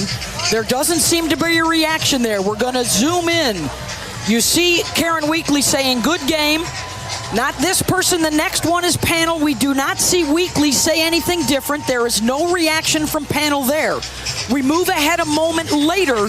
Weekly is well behind Panel, still in the handshake line. You're going to see right here, Panel reacts to something out on the field. Then she starts talking with her teammates. A moment later, Jerry Glasgow is shepherding the team back towards the dugout. He asked Panel, did somebody say something? And Taylor does say something to Jerry Glasgow. Okay, so it does not appear that Karen Weekly said anything in the handshake line. And Panel must have reacted what I think was probably a teammate uttering something, and then she turns around, is now like, what the hell did you say? And now we've got this. But her rabbit ears were on and picked up something that wasn't accurate. Like she was kind of waiting she's to just hear totally something. ball sacking everyone, dude. Maybe she was. Maybe she just won. And that's the thing if you're Texas Tech. Like, you don't want to just be in the news for everything now. It's like, guys, let's stop. I'm here for some of the drama, but tell him to class it up a little bit. This was kind of unneeded. Now, her dad went on a rampage on social media as Taylor Panel's dad took to Twitter, said, at Karen Weekly was right that my kid did make a mistake, and that was to play for her. Then he went on Vol Nation, was rage baiting them. Lost on the field, but Tech is winning in life. Living rent-free in a weak fan base's heads is the best feeling waking up this morning. Looks like I'm still winning. Please tell me more about how much I bother you because I'm loving all the attention from fake people. I mean, fake accounts. Then he took back to X and said, it's time for me to move on. It's been a great ride, and now it's time to count all the money my kid got. Okay. All right. Well, I wonder how the coaches would feel about this. I definitely know, coaches are recruiting the talent, but also recruiting the parents. You don't want any unnecessary drama, but I guess, I wouldn't rule it out. I think for whatever reason, like when you get into the less big sports, things like this happen because they don't have the media training. And maybe that goes for the parents as well. Like, hey, we got to cool it. We don't want to be the top story. But when you got a guy like Cody Campbell sort of leading the way, it's a troll-heavy environment. Tech football lean into the villain role. I think this is good. Everyone's talking about Tech more so than they ever have before. And a lot of it's because of you weren't really relevant. And all of a sudden you've got this money, the NIL area, here you are. But good. But good you're still bringing a little brother syndrome into it. Yes. Yeah, that's what you're saying. saying? 100%. Act like champions? Yeah, well, now, I think their football team should just lean into the villain. I think that this is okay. I like what Cody Campbell's doing, just kind of stewing it. Oh, my gosh, I'm looking up. I promise you some Cowboys content. We've only got just a couple minutes here. Okay. We really just pushed against it. Did I do a good Broadus? Oh, that was a nice job. Yeah, I tried. With 90 seconds to go in this segment. Just leave a little bit of Cowboys content for you. One more thing here. One more thing. Can I just say something real quick? Let me just pay off on this tease. The Cowboys did sign former SMU wide receiver Romello Brinson, undrafted free agent, had 43 catches, 638 yards, 3 tutties last year for SMU. Jordan Hudson's already on the squad. I think he's got a good chance to maybe make this team. I'm a big Jordan Hudson fan. You have a massive lack of speed for Romello Brinson, but he'll get an opportunity in preseason, rooting for him. And then Nick Harris has a good article out right now if you want to check it out. The biggest questions for the Cowboys as they begin OTAs. Phlegm fighting. I think number one that he's got for me is the left tackle battle. And I just want to see what do the rotations look like, because I think this is what it's all about, OTAs. Depth chart-wise, who's lining up where? Who's getting first-team reps? Is Guyton getting all of it? Are they putting Nate Thomas over there? Do they give Drew Shelton a chance? But I don't think, and Bobby's really been leading the charge on this. He was doing it during the draft show and on the morning show. I really think they're going to make Tyler Guyton earn this job. And I don't know that they have anybody that's capable of beating him out of that spot, but I want to see the competition, and I hope that makes Tyler Guyton better for it. It would make sense that last year they were like, okay, year 2, let's build this guy up. Let's go optimism and confidence, and you had some real cheerleading going on for Tyler Guyton last year on those tennis courts.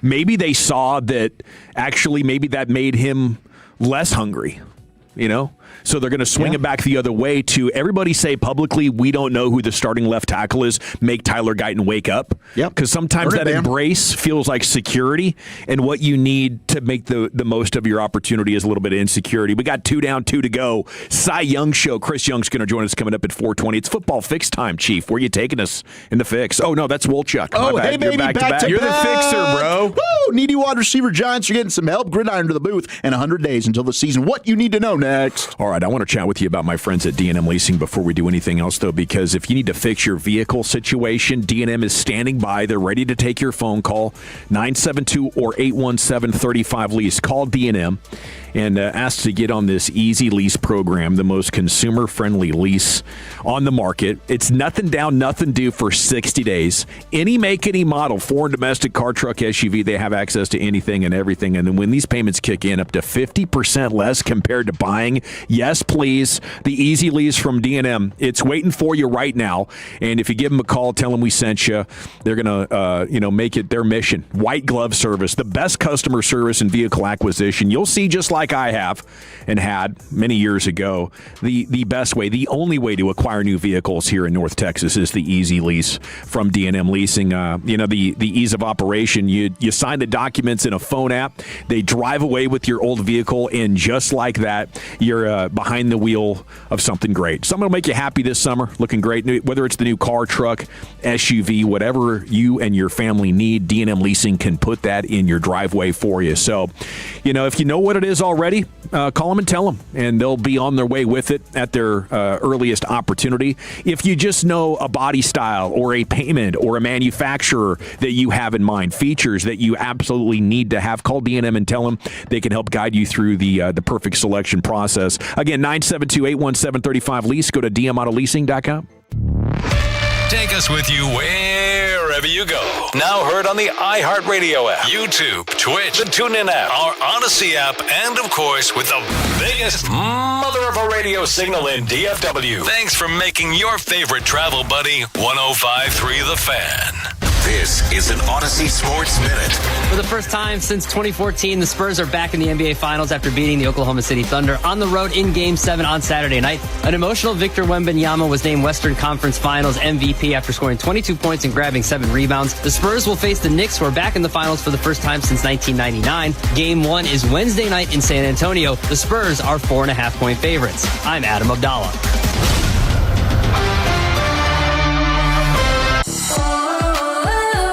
As a fitness coach, my active psoriatic arthritis can slow me down. With Skyrizi, Risankizumab Riza, I'm treating my skin and joint symptoms so I can keep moving. Skyrizi, a prescription-only injection for adults, helps me move with less joint pain, stiffness, swelling, and fatigue. And for those who have plaque psoriasis, 90% clearer skin is possible. With Skyrizi, there's no daily dosing. It's just 4 doses a year after 2 starter doses. use if allergic to Skyrizi. Serious allergic reactions, increased infections, or lower ability to fight them may occur. Before treatment, get checked for infections and tuberculosis. Tell your doctor about any flu-like symptoms or vaccines. Thanks to Skyrizi, there's nothing like clearer skin and better movement. And that means everything. Ask your doctor about Skyrizi. Visit skyrizi.com or call 1-866-SKY-RIZZI to learn more. Summer is coming. Are you ready to look and feel your best? If you're dealing with low energy, weight gain, muscle loss, or low sex drive, your hormones may be holding you back. BioT certified providers help treat men and women for low testosterone, low energy, muscle loss, and low sex drive. Visit myhormonelevels.com to see if you qualify for a reduced cost program or call 817-518-4580. That's myhormonelevels.com or call 817-518-4580. When you think mortgage, think TexasLending.com.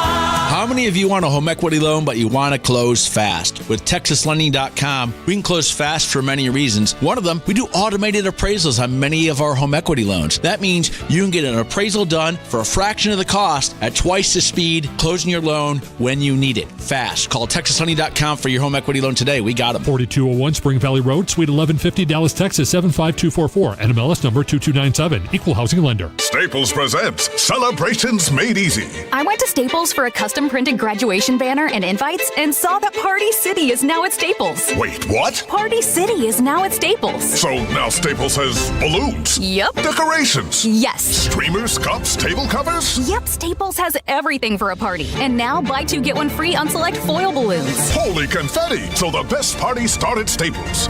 That was easy. In 613 select stores, exclusions apply. In-store or buy online, pick up in-store only. Veterans and active duty service members. When your call to service ends, your mission doesn't have to. Go from GI to IT in just a few months at My Computer Career. Prepare for a high-demand career in cybersecurity, protecting people, systems, and institutions from real cyber threats. Cyber warriors are needed now. Will you answer the call? Go to mycomputercareer.edu/CWP to learn more. That's mycomputercareer.edu/CWP, an elite CompTIA certification partner. VA education benefits are available to those who qualify. Summer's coming, and your home is about to take a beating. Traditional paint fades, cracks, and breaks down in the brutal Texas sun. Rhino Shield's a thick ceramic coating that won't chip, crack, peel, or fade, backed by our 25-year transferable warranty. Rhino Shield's ceramic-based formula reflects sunlight and retains indoor temperatures, reducing HVAC energy usage. And here's the difference. Instead of a huge upfront cost like paint, Rhino Shield can be financed with a low monthly payment. Right now, get 20% off. Call Rhino Shield or visit rhinoshielddfw.com today. Never paint your house again. Rhino Shield. Hey everyone, Boomer Esiason here. If anyone knows about diehard sports fans, it's me. I get to live and breathe the excitement of the season all year long. Now for advertisers, that passion matters. It's exactly why sports radio performs for brands. People who listen to sports on radio via streaming or on sports podcasts are nearly 3 times more likely to consider a brand that supports their favorite team. So if you are interested in reaching sports fans, we have the playbook for you. Check out our comprehensive ebook, State of Audio, Sports Fandom. Check out stateofaudio.com. Hi, it's Eric Giafalo. Looking for a great deal to stay connected? Now for a limited time, new Verizon Mobile and Frontier Fiber customers can get Fiber 500 internet and a line of mobile for just $59.99 a month with auto pay for 1 year. Get Fiber 500 internet for $19.99 a month and unlimited welcome for $40 a month plus taxes and fees with a new smartphone line. Visit a Verizon store today to learn more and switch. For new Frontier Fiber internet and Verizon Mobile customers in select areas, mobile and home discount enrollment required. Additional terms apply. In times of congestion, unlimited 5G and 4G LTE may be temporarily slower than other traffic. Domestic data roaming at 2G speeds. This is the exclusive home of Dallas Cowboys football. KRLD-FM and HD1, Dallas-Fort Worth. Let's go, Cowboys. An Odyssey sports station. Driven by our D&M Leasing Studios. You're rolling with the G-Bag Nation on 105.3 The Fan. Here we go. It is hour number 3 of the G-Bag Nation on 105.3 The Fan. And we are just 20 minutes away from the Chris Young Show here on The Fan. Time now for a football fix with Zach Wolchuk. Here he is, Zach. Let's do it. So much NFL news as it's June the 1st. Let's get you covered right after this. You think football is still fun? Yes. Sir. Wrong side. Left side. Wrong side. Left side. I use these for acid indigestion. So what are we going to use these for? Intimidation. You know I got to get my fix, man. Oh, Oh, my goodness gracious. If you missed it, 2 blockbuster trades. One, Diana Rossini had this scoop on months ago, maybe years ago. How'd she get that? I don't know, but the Eagles have agreed to trade A.J. Brown to the New England Patriots for not 1, but 2 draft picks, as A.J. Brown to New England for a first-round pick in 2028, but they also threw in a 5th-round pick, which will be the higher of the 2 5th-round picks from New England in 2027. So A.J. Brown, now a Patriot, reuniting with head coach Mike Vrabel, now the number 1 target for Drake May, and your defending AFC champions have now revamped their wide receiver core as they went ahead and signed Romeo Doubs from Green Bay, gave him a nice contract this offseason, and now have traded for 1 A.J. Brown. I mean, he definitely takes their upside and reduces it significantly. Like, if they could have a bounce-back offensive line year in Philadelphia, I think A.J. Brown could still go for 1,400 yards and 10 touchdowns. Absolutely, but this is going to be an interesting one because last year, Eric, you called it, and good for you, sir. You were on top of it. You were like, Patriots? Probably a playoff team. They got a super easy schedule. Mm-hmm. And every week we looked up and we were like, damn, the Patriots have a really easy schedule. And they cakewalked it. They got themselves the number 1 overall seed, or I think, was it the 2 seed, because they ended up going to Denver. Mm-hmm. And they end up, having themselves a nice little path there to the Super Bowl. Unfortunately, Denver, they lose their starting quarterback. That helps them there.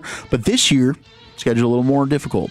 So the roster, I think you could say, probably better, but will New England, and maybe that's why it was good for them to keep that first-round pick this year in their back pocket, just in case they don't live up to expectations with a more challenging schedule. And you got all this stuff going on with Mike Vrabel and Rossini. Like, is that sidetracking him? Is he distracted whatsoever? There might be a little bit of a Super Bowl hangover for New England, and the Eagles will not benefit from that. Now, the other big move today, it happened. Myles Garrett has been traded. Now, Mary Kay Cabot threw this out earlier. Man, I was getting ready to do a Myles Garrett Cowboy show today. Yeah, I was hoping. I was kind of, one, I didn't buy it. I was like, the Browns actually going to do something smart. Yeah, the Browns going to trade Myles Garrett. I saw your tweet like an hour before the news broke. I doubt that this happens. This ain't happening. I'm like, come on. And I definitely didn't think it was going to happen to Dallas, right? Because we've heard absolutely no whispers of the Cowboys getting in on this. I mean, Albert Breer has kind of floated it out there. But it seems like it was the Rams, and it was always the Rams when you look at reports. But here was Todd Monken. This was about an hour before the trade actually goes down. I guess they're doing a charity event out there in ESPN, out there in Cleveland. So ESPN Cleveland sends out a reporter. Todd Monken's talking, and this was him about Myles Garrett not even being on the roster this year. But he's going to be on the team. Do you expect him to be here when we get to the season? Well, he's not like any other player. I mean, I'm never told who's going to be on the team, who's not going to be on the team, if that's a question. I mean, every day we evaluate the roster. Andrew evaluates the roster. Management evaluates the roster. And like I said, he's no different than any other player we've got. So I don't know how to respond to that based on, because it's really no different today than it's been for the last however many months I've been the head coach. Have you been assured he'll be here June 9th? No, I wasn't assured that when I took the job. I was never assured of anything when I took the job, other than once I signed my contract and whatever my contract said, that's what I was assured. And no matter what any of us coaches sign up for, is we show up every day and we coach the guys that are in the building like we've done since we've been here. That hasn't changed. I can't believe you want to hitch your wagon to Todd Monken like that. What a dancer that was. Listen to that voice. I mean, it's like Pharrell on the band. Like, how can I guarantee that Myles Garrett would be on this roster? Yeah, nobody told me that. Nobody told me that I was going to get. We didn't even meet face to face. It wasn't even a FaceTime. He's in Japan. When we go to training camp, everybody's competing. I can't guarantee anybody's making this roster. I didn't know that Myles Garrett would even be on the first team this year. I guess he still hasn't, and maybe will never actually meet Myles Garrett. Probably not. I think that, unless maybe, like, do we get a Browns-Rams game coming up anytime soon? The odds are probably doubtful, but hey, it happened. And really, I think when you look into this is a good trade for both teams. Good for Cleveland. I think Cleveland Brown fans that are upset about this today, idiots. You're being a schmuck. Like, yeah. Derek Holland, I love you, Dutch. If you're upset about this trade, this is a good trade for Cleveland. It's awesome. You get Jared Verse going into year 4 3. years younger. Defensive player of the year, really good player. Wow. You also add A defensive rookie of the year. Defensive rookie. You also add a first-round pick, second-round pick, and third-round pick. And you're giving up Jared Verse. And for the Rams, this is a home run. This is amazing. I'm now adding Myles Garrett. They are a team now that has the reigning MVP. They've got the reigning defensive player of the year and guy who just broke the sack record in Myles Garrett. So you've got the guy who just had the most sacks in the NFL, the player who had the most receiving touchdowns in the NFL in Devontae Adams. Oh, and the player who had the most receptions in the NFL in Puka Nacua. MVP, DPOY, sack leader, receiving touchdown leader, and receiving yards leader. Unbelievable. All on the Rams. If you don't win a Super Bowl, damn. Yeah. This is as all in as it gets. I wonder if McVay is comfortable with moving on from things like maybe he's just going to ride out this Stafford era of what maybe is like 2 more years, and then he finally gets his wish of not having to deal with the stresses of coaching football anymore. Maybe. But this is as top tier of a roster as it gets. And I was trying to reconcile that with his talk about retirement a couple of weeks ago, and how his wife called him out, because this definitely seems like a Sean Payton type of nuke the cap and then leave town move. Yeah, exactly. Unless he just falls in love with Ty Simpson and he feels like Simpson's actually going to be legit. As he coaches him over the next couple of years. But I also think from a coaching standpoint, if we know we're going for it hard the next 2 years, and then in 2028 and 2029, we're going to transition to Ty Simpson and be bad, I'll just flip in developmental mode. Right. We don't lose, we learn. Coaches have all these little quirky sayings about situations like this. And if you're McVay and you're expecting to lose, then I think you could go through that. But at the same time, if you could get another Super Bowl championship out of here and go make $20 million doing TV, I could definitely see that scenario playing out as well. Well, on both sides, we've got more info on how this trade came about. So Jeremy Fowler had a few notes from ESPN. He said the Browns desired a young ascending pass rusher, specifically Jared Verse, which shrunk the candidate pool, per a team source. Another team that they were talking with, the Eagles, they wanted Jalen Carter. Now, the Eagles refused to give up Jalen Carter, so that deal didn't end up happening. This was a Rams-specific deal because the Rams hounded Cleveland for a while. They would not let this go. Myles Garrett did not request a trade like he did last offseason. The team made the deal due to the trade value. So they really value Jared Verse in this trade to Cleveland, and they don't expect this to be a fire sale. So other teams are like, well, what about Denzel Ward? They're all-pro corner. Is he available? No, it does not appear that he will be available in a trade for Cleveland. I think you really fleeced him. I think it was a great move for the Browns. Now, this is ESPN Cleveland. This is their reaction post-trade, Myles Garrett going to the Rams. I don't think they had all the compensation. They knew Verse, and they knew a first-round pick. I don't think they had the second and the thirds for the ensuing years yet, but this was their initial reaction on ESPN Cleveland. What was Todd Monken's answer when he was asked if he's been assured Myles is going to show up next week at mandatory camp? He essentially said that he has not been assured that he is going to be a part of the team or part of the camp, but that hasn't changed since the moment he took over as the head coach. So I would still expect him to be here, and Emmett, we agree. If he's not here, we'll cross that bridge, and it will be a huge story if he doesn't show up. It will be a gigantic story. I still wouldn't worry about it because we know all you got to do is just throw some cash in front of Myles. That's all you got to do. It didn't end up working out because he's not there, and now he's traded. Now you'll have Jared Verse, who is a Dayton, Ohio native. So people that are like, oh, my gosh, this sucks for Jared Verse. He's going back home. I'm sure it does suck. He's leaving a team that was about to win a Super Bowl, possibly. Yeah, it sucks. So that stinks. But I guess just going from L.A. to Ohio, not too bad. And from the Rams side of this, Jay Glazer put out the Rams and Browns started talking about the Myles Garrett trade since the draft. One of the reasons they took Ty Simpson in the first round was because they knew they'd be without at least next year's first-round pick. So the Rams were hoping to make it all draft capital. They fought not to include Jared Verse in the deal, but he was a necessity to get it done from Cleveland. So that's a big reason why they decided to get ahead of this. We're not going to have a one. We might not have a chance to get a quarterback that we think this highly of, so they went ahead and pulled the trigger on Ty Simpson. Yeah, it makes the Ty Simpson stuff look much more understandable. With if you had this kind of been cooking the entire time, You go ahead and get your quarterback. You know you're punting on the resources that you would have gone to get your next quarterback. So now you're sitting pretty knowing, all right, when Stafford leaves, we already have that incumbent, and we don't have to worry about, oh, crap, we don't have any picks to go get the next guy. So it makes sense as long as the evaluation on Ty Simpson is actually legit and he can be the real deal. Players acquired with first-round picks by the Rams since hiring Sean McVay. Brandon Cooks in 2018. Good pick. Jalen Ramsey Good in trade. 2020. Matthew Stafford in 2022. Jared Verse in 2024. Ty Simpson, whom they just took. Trent McDuffie, who they traded a first for. And Myles Garrett. It's pretty nice right there. So they've used their first-round picks wisely, and then when they've had first-rounders, they've hit on them. But to what we talked about earlier, they've done an excellent job of hitting in the middle of the rounds.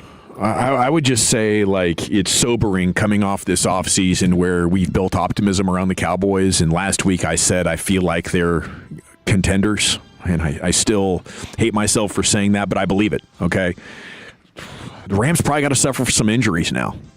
And yeah. I hate it because in order for the Cowboys to win, you need a year where you actually do kind of go for it like now, and then you need to have the absence of one of these real NFC teams that knows the path to a championship. You need to have a year where Seattle doesn't figure it all out with McDonald now. Mm-hmm.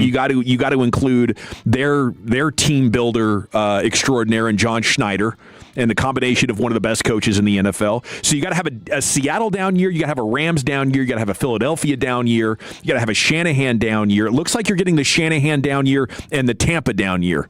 Because down there in Tampa, that dude, Jason Light, he knows how to go for it when he gets close as well. Yeah. So a third of your conference knows how to go for it when they're close. The Cowboys are just trying to make the playoffs. This is our moment to put pressure on Jerry Jones. Go do something like the Rams are doing, or like Tampa did, or like the Rams did 5 years ago, or like the Niners did 2 years ago, like Howie Roseman has done 3 times in the last decade. Please, for the love of God, it's not good enough, Jones boys. Okay? You're right now a contender if the Rams have injuries. Sure. Yeah, and look, there's the Josh Sweat stuff floating around. I'd love the Cowboys to get in on that. That's a player that works in the system. He's played well under Fangio before. I wonder what Christian Parker thinks about him. I think the Max Crosby stuff, I would revisit that. Now, maybe that's an in-season trade deadline type acquisition. Let's see Max Crosby play. Let's prove that he's healthy and can actually play in an NFL game, which I think that he will be able to. Maybe they revisit that. Mary Kay Cabot did report the Cowboys were among the teams showing interest in Myles Garrett, along with the Eagles and the Rams. If they coveted a young edge rusher, though, I don't see who the Cowboys had to offer unless it was Donovan Ezeraku. And if you're comparing Ezeraku or a Malachi Lawrence who you just drafted, you're not that's not in the same ballpark as Jared Verse right now. They're going to take the Rams deal. You're not really able to be players in that. Giants are bringing in all the old wide receivers. Juju Smith-Schuster signing with the Giants. They're reuniting with Odell Beckham Jr. as he worked out for them earlier, and they're bringing in Braxton Berrios, the former boyfriend of one Alex Earl, who is a TikTok star. So 3 new wide receivers as they are trying to replace Gunnar Olszewski, who tore his Achilles in OTAs. They've had 3 players go down to Achilles tears just this OTAs. Really, really bad. And Russell Wilson has decided, you know what? I'm doing it. I'm going to go the Matt Ryan route here. I'm going to join CBS. After the Jets were talking with him about possibly signing, he is going ahead and becoming a CBS Sports analyst. So good for Russell Wilson. And finally, as we wrap up your football fix, the Vikings are hiring Nolan Teasley as their next general manager. He has been an assistant for John Schneider there in Seattle, and he won out because of his strong football acumen. And apparently, you did have Kevin O'Connell as a big voice in that decision. He was in all the interviews, so this is something where it appears your head coach and GM there will be aligned. I think it's a smart choice. Seattle's done a heck of a job at team building. Go ahead and take somebody off that tree. We'll see how that works for Minnesota moving forward. Thank you, Wolchuk. Thank you. Longhorns just finished beating Tennessee twice. The Volunteers heading home early. Tech and Bama going to be underway at 6, and then if the Red Raiders win again at 8:30, they need to do what Texas just did, win 2 to advance. Chris Young joins us next here. It's the G-Bag Nation on the Fan. I want to chat with you about my friends at Window Nation. Their Buy 4 Windows, Get 4 free sale is going on right now. Replace all the windows in your home, get half of them for free, and you can get 0 down payment and no payments or interest for 2 years right now. WindowNation.com. You know, if your AC never seems to turn off, it is that time of year once again. Worn out windows can be the culprit. You know, you feel like it's too humid in the house. It's not coming down to the temperature that you've set quick enough or at all. Those are clear signs that your windows probably aren't up to the job. Act now before your energy bills skyrocket, because that's what's going to happen next when we get into the really hot months. WindowNation.com. You know, during uncertain times, one of the best investments you can make is in your home, and experts report that windows retain 80% of their value. So they're going to save you big time on your energy bills immediately and just keep on saving you into the future. But if you do think it's possibly going to put that home on the market anytime soon, it will retain 80% of their value, and it's like a 5-figure facelift instantly at WindowNation.com. Their install crews are the best. They finish the job in a day or less so you can enjoy the rest of the summer with minimal disruption. But have them out to the house right now, because this sale will end soon. Get this free no obligation quote. It is good for 6 months, and you're going to be dealing with the folks that I love, that I trust. Have them out to the house. You're going to see why. Customer service and professionalism is as good as it gets with Window Nation. 50-point inspection on every window before it leaves the factory. 20-point install inspection adds up to an industry-leading 96% customer satisfaction rating. But again, this sale ends soon. Goes to WindowNation.com. Salute. Our goal is to have you winning every sports debate with your buds. We'll do the homework. You just listen and enjoy. Turn it on and leave it on. The Fan and our Odyssey, iHeartRadio, or TuneIn apps. Hi, everybody. Brad Sham for John D'Angelo. If you have a house to sell that needs work, you need to talk to John D'Angelo. John buys houses, usually older homes that need work.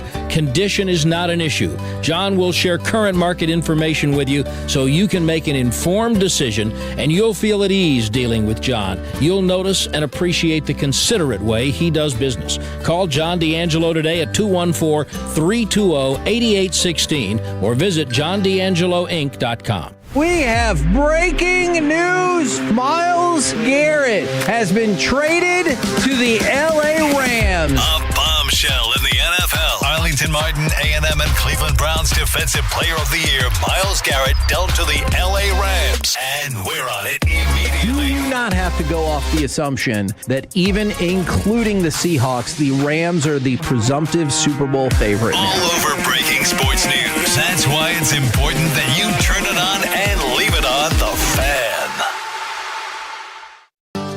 The word trust can mean different things to different people. But the security that comes with having a partner you truly trust has always been a constant. At Blue Cross and Blue Shield of Texas, we understand that no matter who you are, where you are, or what kind of support you need, having the right people by your side makes a world of difference and lets you face all the ups and downs with more strength, more confidence, and a whole lot more well-being. At Blue Cross, we are committed to ensuring you and the ones who put their trust in you the widest access to the best care at the best value, where you need it, when you need it. So as you move forward on your health and wellness journey, count on a bond that forever keeps us at the center of trust. Blue Cross and you, together, through it all.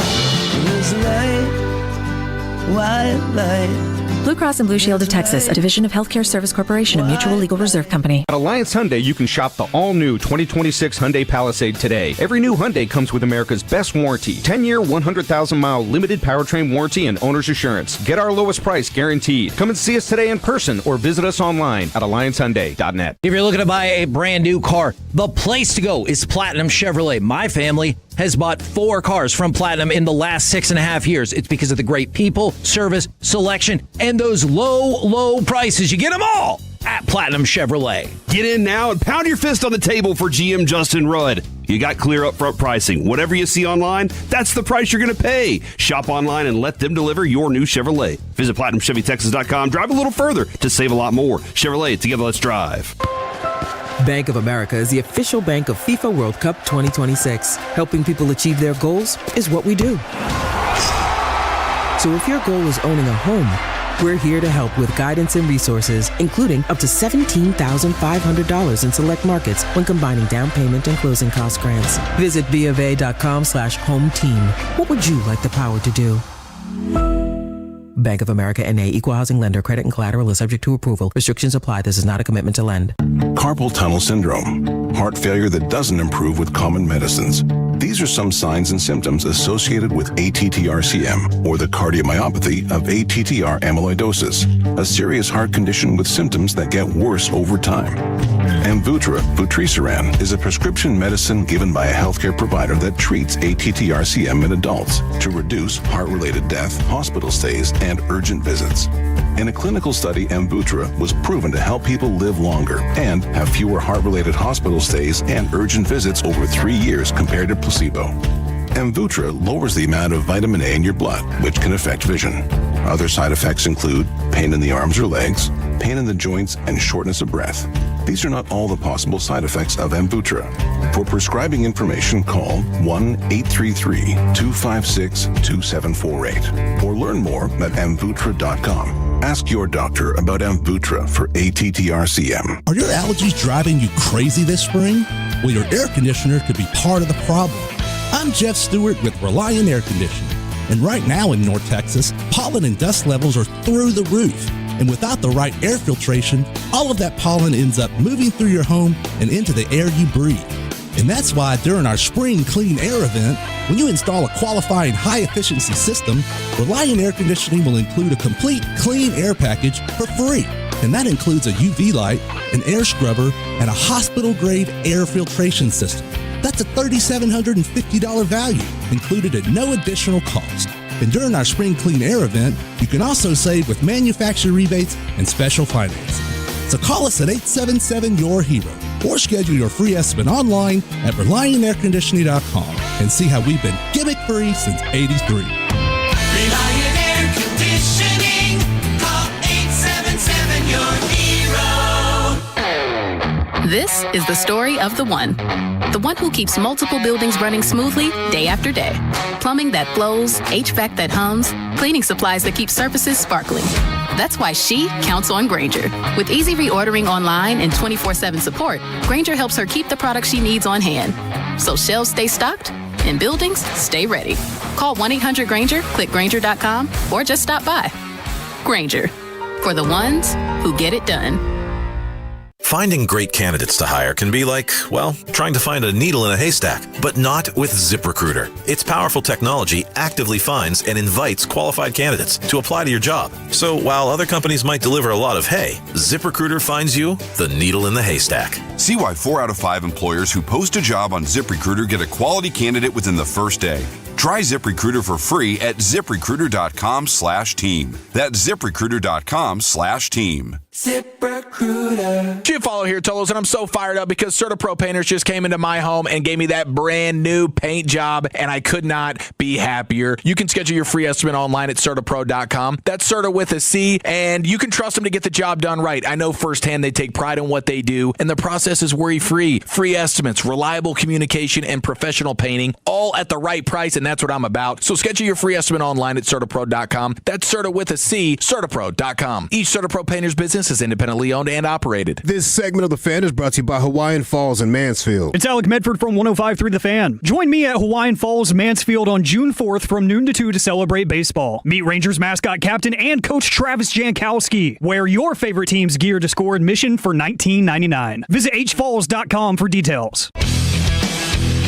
All right, welcome back. It's time now for the Chris Young Show here on your home of the Rangers, brought to you by Medical City Healthcare and by Lexus. Visit your local Dallas-Fort Worth Lexus dealership today. Pregame's coming up at 6 as the Rangers are in St. Louis to take on the Cards, and Chris Young joins us now here on The Fan. Good afternoon, sir. How the heck are you?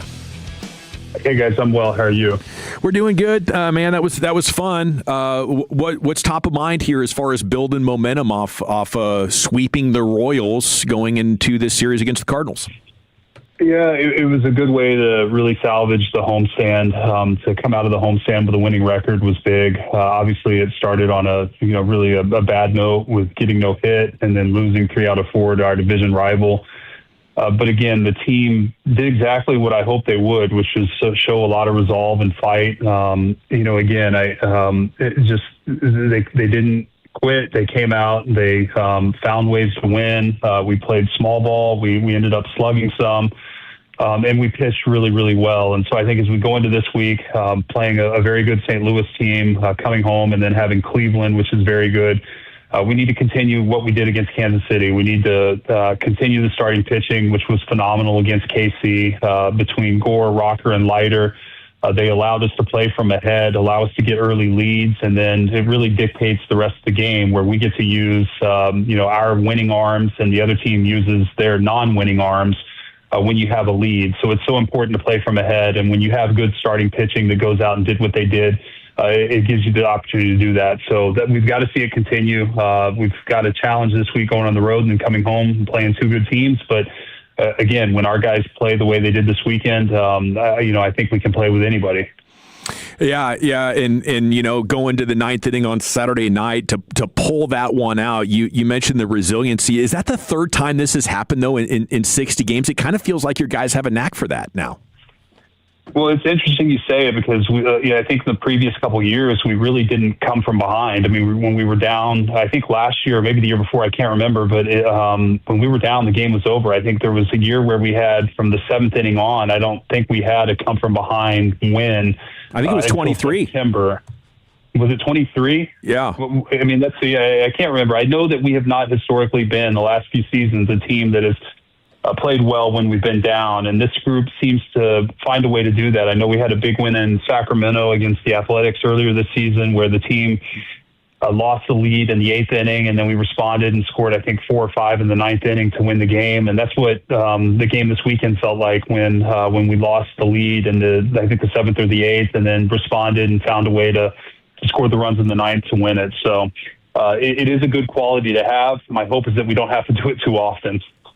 See why there's been some social media buzz of maybe some new faces in the clubhouse. Is there any transactions you can share with us?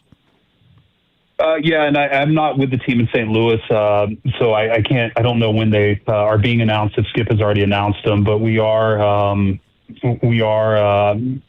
selecting Robbie Ahlstrom, left-handed pitcher from AAA. We optioned Gavin Collier. And so that's the first move. We've got another one in the works that I can't comment on yet. And then the second one is Sam Haggerty is on the family medical emergency list. And so we've recalled Cody Freeman to replace Sam for these next 3 days as Sam is dealing with a personal matter. So there are a couple new faces. There may be another third move that's pending. I'm waiting more information, but definitely those two. What can you tell us about Mr. Ahlstrom Hayden? Yeah, Robbie's had a great first couple months of the season. Left-handed pitcher. He has real power, fastball that he can run up to 97 miles an hour, solid breaking ball. He's a very good competitor, strike thrower. I think with Robert Garcia down, Robbie will add a power left-handed version to our bullpen, aside from Jake Latz, who's now our closer. And so it'll complement Jalen Beeks and Tyler Alexander, and maybe allow them to pitch in some different roles. That'll set all those guys up for success. But this weekend we saw Beeks and Alexander come into some tough situations. They had to face some right-handed pockets, which they're not perfectly designed to do. Our bullpen has shifted roles this year with Robert Garcia and Chris Martin. Both struggling a little bit and then being on the injured list, and then Jake Latz going from maybe a long man / starter to now the back end leverage bullpen closer role in the bullpen. So we've had to put some different guys in different situations, and not perfectly the way we designed it coming out of spring training. But that's what happens over the course of the season. And the guys, for the most part, have pitched very well. But Robbie will add another dimension to our bullpen, and we're excited to see him. He's a great guy and a competitor, and he's been in big league spring training with us, and my hope is that he gets off to a good start here. Okay, and what can you tell us about a couple of familiar faces that fans are anxious to see in Seager and Langford getting some rehab work going? Yeah, both those guys are doing very well. Wyatt's played in 2 rehab games now, and Corey, we anticipate, is either going to be playing tomorrow or Wednesday or maybe both. He's Faith Live pitching. They're both progressing very, very well. They're both pain-free, and now it's about building up the baseball activity and making sure that they're ready to return to Major League games. But I can't emphasize how important those two are to our team and our success. We've done our best to try to keep our head above water while we've been without those guys. But to get those guys back, a healthy Corey and a healthy Wyatt will boost our team, and especially if they come back hot and perform at the level that we think they can. And so, we're trying not to rush them. But that said, they're so important to our season. We want them back as soon as possible, and they're getting close. Is Wednesday or Friday this weekend realistic? Certainly not before the weekend, and I don't want to, get our fans excited hoping it's the weekend. I hope it's the weekend. I put a lot of pressure on our training staff to try to do everything we can to get these guys back as soon as possible. That said, we have to be responsible, and if they're not ready this weekend, that's okay. We'd rather have them back healthy for the duration of the season than to bring them back a game or two early when they're not quite ready. So the weekend is not ruled out, but it's not. We're not committed to that yet. And are you just looking to see them move pain-free, or are you trying to build some offensive momentum down there? Yeah, it's both. I mean, you'd love to see them have success and get the reps. You cannot replicate Major League competition. Even right now in the game, I think the biggest jump is from AAA to the big leagues because the quality of play, especially as a hitter adjusting to the pitching, is so high. So anytime you go on rehab, you're not going to face Major League quality competition, but what you are going to do is go through baseball activity and baseball movements. You're going to be on your feet for 2.5, 3 hours. You're going to be making baseball plays. You're going to be moving in ways that maybe we can't simulate in a controlled environment. So it's really important that these guys go and get these reps and the experience to, hopefully pass all the tests so that when they are in a Major League game, there's nothing that pops up that we haven't exposed them to. And that's kind of what they're doing. So it's, the performance piece is one part of it. We would love to see them perform, but the reality is these guys are Major League players. And if they don't get any hits on rehab, they're still very capable of jumping right in and performing at the big league level. But when you haven't seen competition in weeks, for Wyatt it's been over a month, for Corey it's been it's approaching 3 weeks now. It's good to get them real live reps in game situations. Have you seen some growth out of your lineup, though, without those guys in there? Seemed like the offense just creatively finding ways to score over the weekend.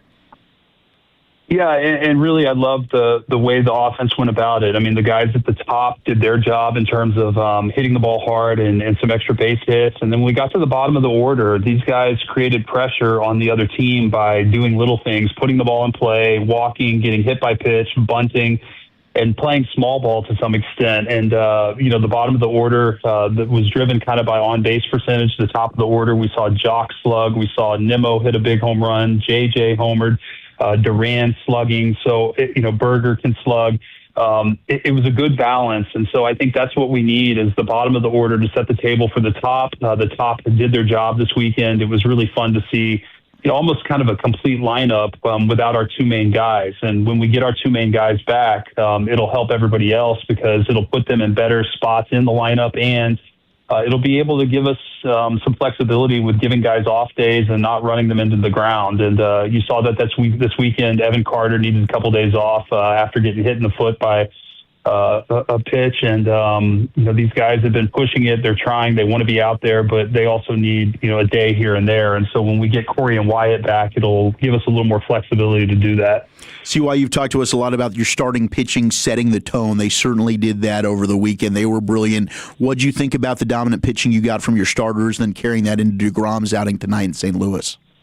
Yeah, this is what good pitching staffs do is they feed off each other. And Mackenzie Gore came out Friday night in a game that I'm not going to say was must-win for us, but after the Houston series, we were all pretty down. And Mackenzie came out and just basically put it on his shoulders and went through, I think it was 7 shutout that night. And from there, the offense was able to breathe and get us a lead, and we won the game. And that was so huge And then Kamar goes out and does the same thing, and then Jack follows that. And so they kind of feed off each other, and they're a close group. They love each other, they care about each other, and they root for each other, but they compete with each other as well because they want to uphold their end of the bargain. And so for Jacob, tonight's his night. My guess is that he's going to go out and want to do exactly what the three guys have done before him. And when you have that, that's how you can have a chance to have some win streaks. And with our rotation, I do feel like when these guys get on a roll, we should have a chance to win, a good win streak, 7, 8, 9 games in a row at some point. Well, that would be nice. CY, I don't want to be an alarmist, but it does feel like maybe the Mariners are raising the bar on what it's going to take to contend in the division for the rest of the summer. What do you think? Yeah, no doubt. There's no doubt. I would not, by any means, say that their start was characteristic of the team they are. We know that this is, they're the team to beat in the American League West, and we've got our work cut out for us in terms of keeping up with them. And we knew that coming in, but nothing changed. I would also say that we have not played our best baseball, in my opinion, that there's a better Texas Rangers team than what we've shown. And my expectation is we continue to improve and get better. And we'll see how this falls. But there's a lot of baseball left. There's a long season to go. And we've got to just continue to focus on us and play our best baseball. And if we do that, my hope is that by the end of the season, we'll be in a spot to compete with the Mariners and hopefully find a way to beat them. Well, thanks for joining us, and give him hell. We'll be pulling for you. Guys, I appreciate it. Thank you. There he goes. Chris Young, brought to you by Medical City Healthcare and Lexus. Visit your local Dallas-Fort Worth Lexus dealership today. Pre-game's coming up at 6 o'clock. They're in St. Louis. Okay, it is the G-Bag Nation here on The Fan, and we got some hoop conversations coming up, Chief, maybe? Yeah, the NBA Finals is set, and we have a Giannis update for you next year in the Nation. Coming up on the next K&C Masterpiece, could there be any NFL trade as big as the Myles Garrett news? Plus, your Dallas Cowboys news of the day. Join the show 10 a.m. to 2 p.m. right here on The Fan. Dax Kurtz here. Let's be real. Right now, everything feels so expensive, and replacing your windows can feel like something you put off. But here's the thing. Old, inefficient windows are costing you money. Our windows can help lower your monthly bills, and that adds up. We're home with the 10 windows for just $59.50. And with 0 down, 0% financing with approved credit, you don't have to come out of pocket to get started. If you've been putting it off, now's the time to call 469 Windows or visit BestBuyWindowsAndSiding.com. Best Buy Windows and Siding. If you have IRS problems, you have legal problems, and you need an attorney. Hi, I'm Dallas tax attorney Nick Namath. And I'm Jamie Flores, the managing partner at the law offices of Namath and Flores. So many of our clients routinely reach out to us after they have already unsuccessfully spent thousands of dollars with some out-of-state tax resolution company. National tax resolution companies do a lot of talking, but if you're facing IRS wage levies, bank levies, or tax liens, you should have the law offices of Namath and Flores behind you. Call us today at 972-484-0-TAX, offices in Dallas, Fort Worth, and Frisco. What's up, everybody? Nick Costos here, helping you beat the books with Westwood One Sports. Taking a look at the big international soccer tournament starting sooner than you think. France and Spain are the co-favorites at plus 450. And I think France needs to be the one solo favorite. France's backups could make the semifinals. They could field an entire team of backups and go far in this tournament. I like France at price. Bet smarter and beat the books. Download the BetMGM app today. My name is Whitney Allen, and I'm a widow. My husband, Ryan, died. We never thought we'd ever have to use life insurance, but the unexpected happened. With Ethos, signing up was fast and 100% online. You can get a quote in seconds, apply in minutes, and get same-day coverage. No medical exams, and you can get up to $3 million worth of coverage. I am grateful we were prepared. Get your free quote at ethos.com/play. That's ethos.com/play. Paid spokesperson. Time spent on application may vary. Online health questions required. Jack here. I just want to make sure you've got two hands on the wheel when I tell you my Munch Better deals are just $4.99. Get a Junior Jumbo Jack meal or a Junior Chicken Sandwich meal for just $4.99. Okay, now let your hands steer you to Jack. Welcome to Jack in the Box. Plus tax. Limited time only. Price and participation may vary. RJ Choppy here to make this the summer sales event happening right now. One of the best dealerships in all in North Texas. Platinum, Chrysler, Dodge, Ram, Jeep, Tolos. If you're looking for that brand new Chrysler, Dodge, Ram, or Jeep for the rest of the summer and beyond, go check out Platinum, Chrysler, Dodge, Ram, Jeep. Go to the website, PlatinumCDRJTexas.com. It's right between I-20 and Highway 80 in Terrell. Find the vehicle you want and get it at an incredible price, because if you drive a little further, You can save a lot more at Platinum Chrysler Dodge Ram Jeep. Big news, Fort Worth. Luxor Staffing is hiring for a major new electronics manufacturer in the Alliance area. We are urgently hiring machine operators for this cutting-edge facility. Positions start ASAP. Be a part of the DFW's newest tech hub while enjoying weekly pay, great benefits, and incredible growth potential. Don't wait. Apply online or find your local recruiting office at luxorstaffing.com. That's luxorstaffing.com. All right, fellas, let's talk about your hair for a sec. If you're losing it and you desire to have it back, then Advanced Hair Restoration has the easiest guaranteed solution. It's unbelievable. It's a simple one-day treatment, and it offers life-changing results, and I've seen it with my own eyes. Fellas, it's not magic, but close to it, okay? Now, here's the deal. They put hair where you need it most, and then bam, it grows. It's actually science, all right? Advanced Hair, they have it all. Top-rated physicians, modern technology, and best of all, you get your very own natural hair that begins regrowing the very next day. Advanced Hair even guarantees it to grow for life. So schedule your free consultation now, 469-599-HAIR. And if you qualify, you'll get $250 off and 250 free hair grafts. Okay, Advanced Hair, they have changed tens of thousands of lives, and they are the team that I personally recommend. So don't wait. Check out the before and afters online for yourself, 469-599-HAIR or advancedhair.com. I'm Bob Burke, founder and chairman of Burke America Parts Group, a family of brands that includes RepairClinic.com, an appliance and HVAC parts solution company that's grown into an international brand. Before AmericanEagle.com, we partially launched a new technology platform developed by another firm. American Eagle helped take our technology to a whole new level with digital marketing, software development, and business insights into our key markets, appliances, HVAC, and outdoor power equipment, and did so both on time and on budget. AmericanEagle.com has the resources, experience, and talent needed to produce solutions. Our new technology platform, developed by AmericanEagle.com, has produced tremendous results with higher traffic, conversion, engagement, and online revenue. If you have any home repairs you need to take care of, check us out at RepairClinic.com. If you need a world-class website or technology project, then I would highly recommend AmericanEagle.com. Call AmericanEagle.com at 773-NETWORK. That's AmericanEagle.com, 773-NETWORK. Everyone has a horizon, the line you can't see past. Before it, the familiar. Beyond it, the unknown. Enter the Lexus GX. It's designed to be capable. It's designed to be luxurious. But most of all, it's designed to get you past your horizon. And the nice thing about horizons is that once they're crossed, there's always another, patiently waiting its turn. Live up to it. The Lexus GX. Experience amazing at your Lexus dealer.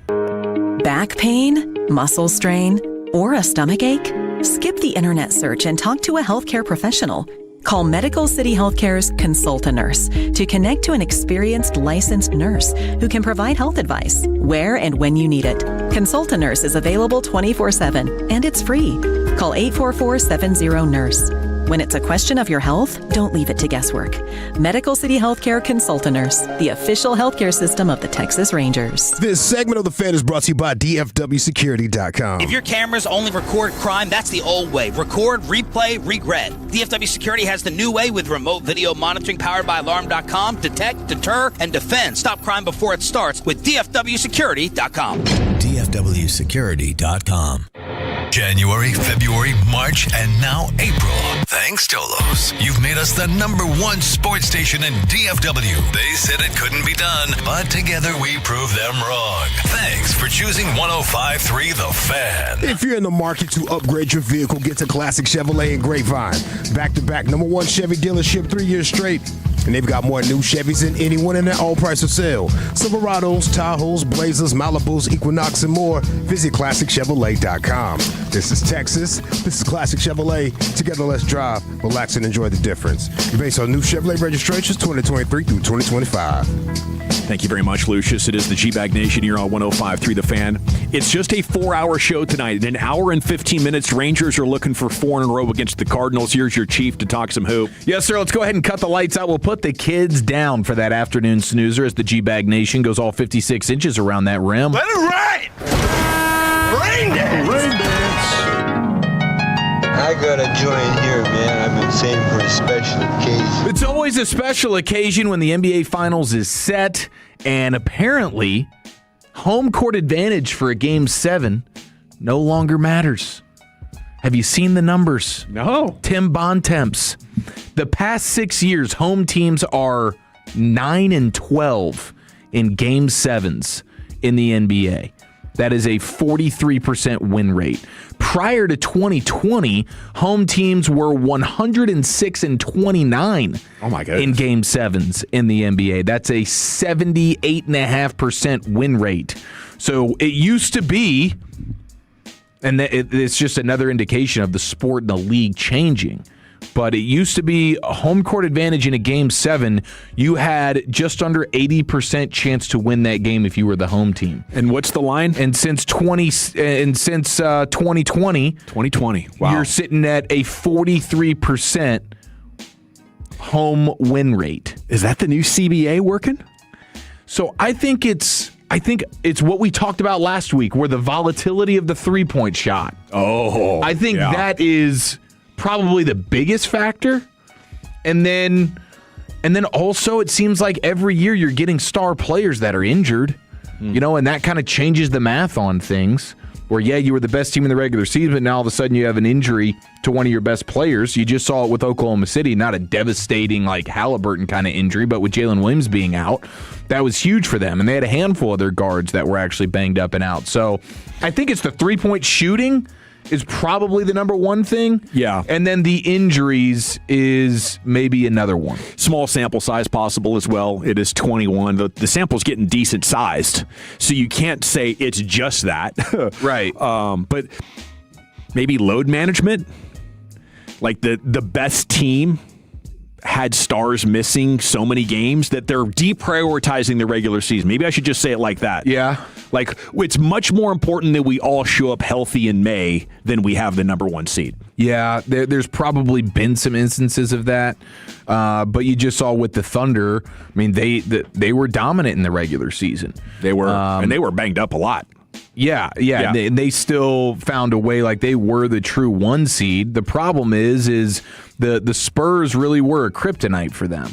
Yeah, because I mean they were crushing teams. The Thunder, I mean, they were 71-14 against everyone that was not San Antonio, but they were 4-8 versus the Spurs this year. That's something. So like it's just a really, really bad matchup for OKC when it comes to the Spurs. So like 37% of OKC's losses this year were from San Antonio. And so that's part of the reason it goes back to the Chet conversation of like he's supposed to be the guy that is helping you defend what is the new face of the NBA. Don't think we have to have that conversation anymore. No. I mean, it seems like Wemby, he's taken the torch, and as long as he can stay healthy, he's going to be that guy. So, yeah, I mean, it was just a really, really bad matchup for OKC with the Spurs. Lucius, you were all over it, and now we get Spurs and Knicks in the finals. I did love the better. Did you guys see the parlay? Oh, yes, and he was being offered, I think it was like what? He was like a 1 point something million, but they tried to offer him like 400 something thousand, and he said no, thank you, and this was back before Game 7 started. Yeah, back in February, this bettor at DraftKings put together a $2,500 four-leg futures parlay. My goodness. So to lay down $2,500 on a futures parlay, you got to have some serious cheddar, anyways. It's a big account, but well into six figures. He bet Michigan to win the NCAA tournament. He bet on the U.S. men's hockey team to win gold. He bet on the Knicks to win the East and the Spurs to win the West. So he had a chance to cash out before Game 7 for a little over $600,000. I'll take it. Yeah. Thank you. Yeah, mission accomplished. Yeah, we're good here. I just turned $2,500 into well over $500,000, but he said no. I'm trusting my ticket. And of course, the Spurs go out there and get the victory. So he ends up turning $2,500 into $1.71 million. Oh, wow. So they were trying to really get him 1.7 compared to $600K. It's basically a coin flip in Game 7, maybe 55-45. You're going to have to bring that closer to $800,000 to really get me to consider it if I'm doing math on the proposition of the value itself. Sure. You know, and I think on top of that, you have to go to, for most of us out out there, the 600 is paying off our houses.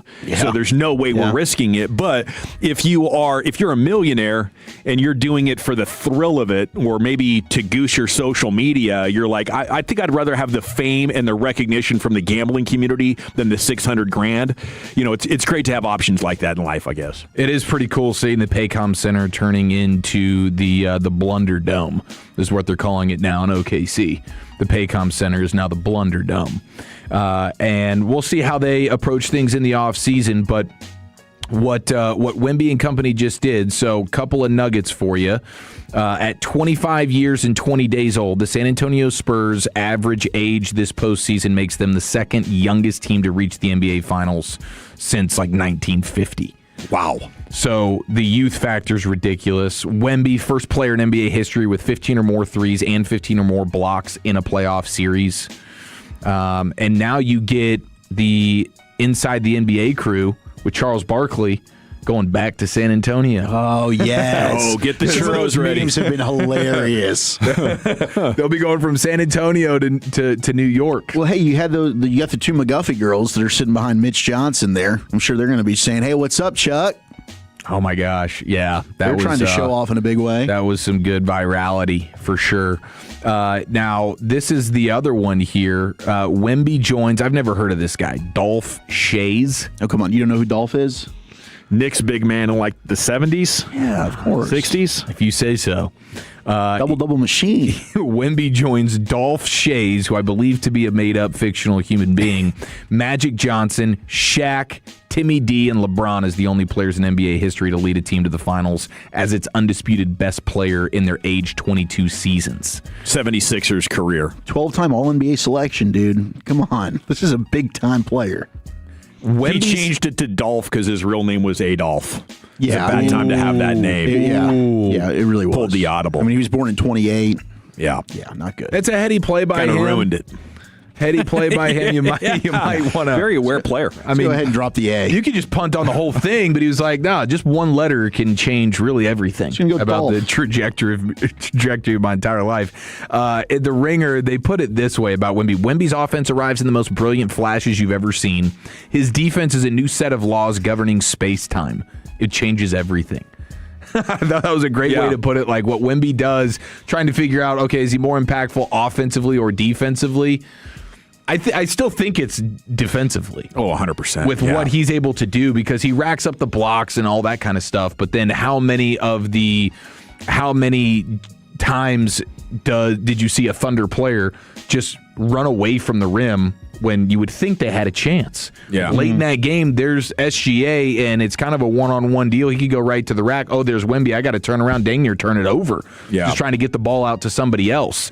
The impact that he has defensively is insane. Yeah, I was telling Abby about that on Saturday. She sat down and watched it, and of course she was looking at her phone the entire time as it went final. I said, Abby, this is history. Right. What we're watching right here is the emergence of the next guy that we're going to be talking about in Jordan type of gravity. But I really feel like he took a team that had no business winning and getting to the finals and said, I mean, it's kind of, I know they added De'Aaron Fox, so it's different now than it was last year, but it was kind of felt like a lottery team without Wemby, and Wemby makes them a potential champion. I mean, I do think Stephon Castle's pretty damn good. Oh, no. These guys are all good. And Dylan Harper has a chance to be, but yes, I don't think those guys would be anywhere close to this in this stage of their career if it's not for Wemby. But, I mean, though, I do think in a couple of years, we can be talking about Stephon Castle as a legitimate number 2 to Wemby. But her follow-up was, how many points did he have to do this? And I said 22, and she said it doesn't make sense. I was like, well, you got to watch the game. Yeah. Yeah, the impact that he has is just insane. And Dylan Harper for a rookie? Yeah. I mean, what he's done is crazy. And maybe the most fortuitous blood clot ever, where Wemby is sitting out most of last season, that's a good point. and they're able to get Dylan Harper. Right. Like when that news broke, Spurs fans are losing their mind. Oh my gosh, do we have a Chris Bosh situation? Is the career ending? No, it's just going to help you get Dylan Harper, and then now you're in the final. And just get a Harper on your team. You're going to win NBA championships. Some teams got all the luck, man. Yeah, no kidding. It's so annoying. The Spurs. It's not some teams. Oh, let's get the number one pick. Gosh dang Spurs. And for as much as I was glad to see them take down the Thunder, they are about to piss me off for the next 5 years. I'm going to watch them for the moving Knicks. forward. Amen. Yeah, go Knicks. Okay, Mavs are moving to Valley View, right? Sounds like it. That's a fish? Yep. Yeah. Okay. Oh, yeah. Well, and that's going to suck, dog. We're talking about 6:35. Yeah, traffic is going to be Traffic ridiculous. on game days? Yeah, I might never make it home. Yeah, they got to figure out 6:35. That's a great point. I mean, it does. From here, it's pretty close. But 6:35 is better now. Just crash in the broadest beanbag chair, at night. Yeah. There, Lucius. I like watching them get up. He turns purple. Different shades of purple every time he gets up. There's nothing better than that. Also, I did want to just pay off on this. Giannis, Scoop B, is reporting that Giannis is only willing to sign an extension with the Miami Heat.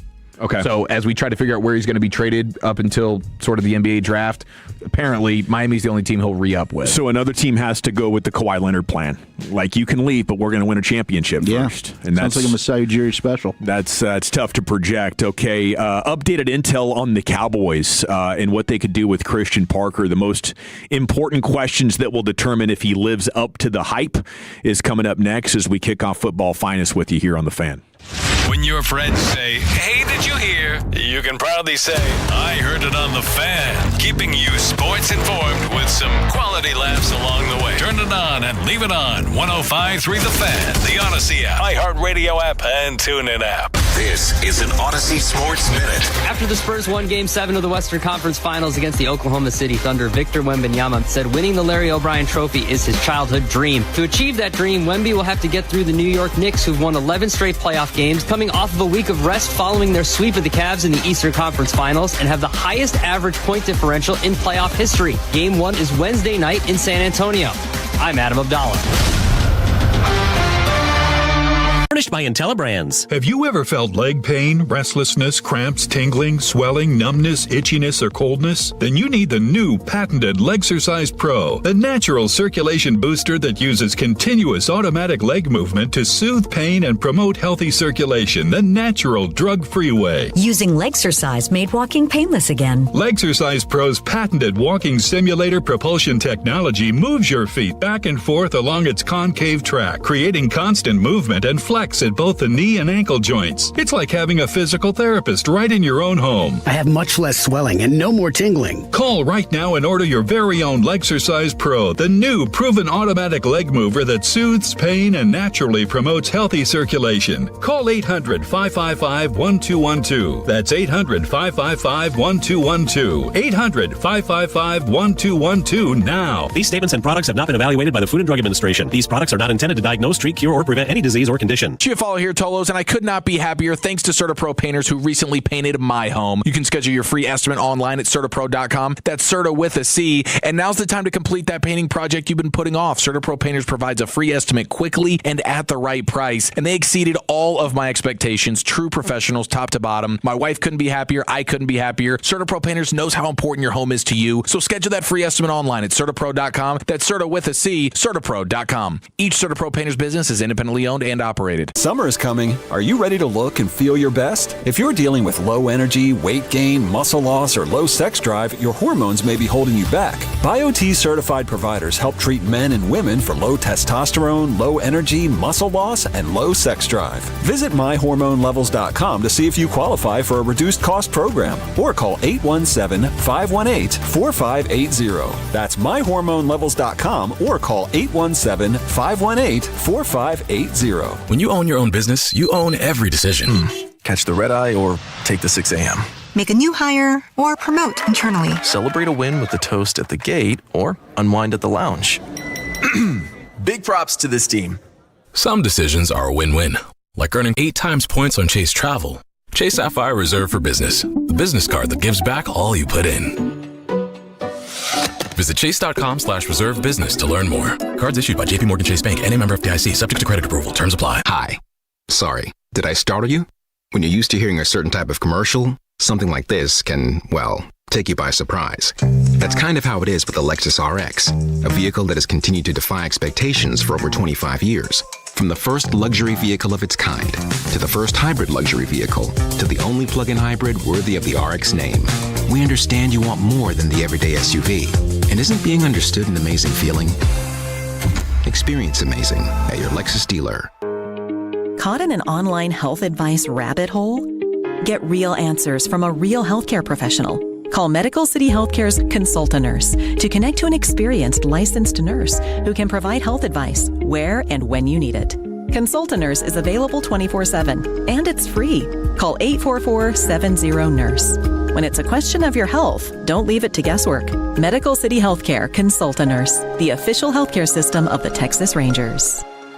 Hey, Tolos, RJ Choppy here. Do I have a major announcement for you from Platinum Ford in Terrell? You can get employee pricing right now, which means you pay what they pay at Platinum Ford. We're talking American value for American values. It doesn't get better than this. Check out the full lineup of trucks and SUVs. Some restrictions apply. Go see GM Adam Vinci right now. Tell him you want your employee pricing and you want to pay what he pays. You can start the process online, PlatinumFord.com, and then drive a little further to save a lot more at Platinum Ford. Your turn it on, leave it on. Home of America's team is 105.3 The Fan. Tolo, baby. KRLD-FM and HD1, Dallas-Fort Worth. An Odyssey sports station. Driven by our D&M Leasing Studios, you're rolling with the G-Bag Nation on 105.3 The Fan.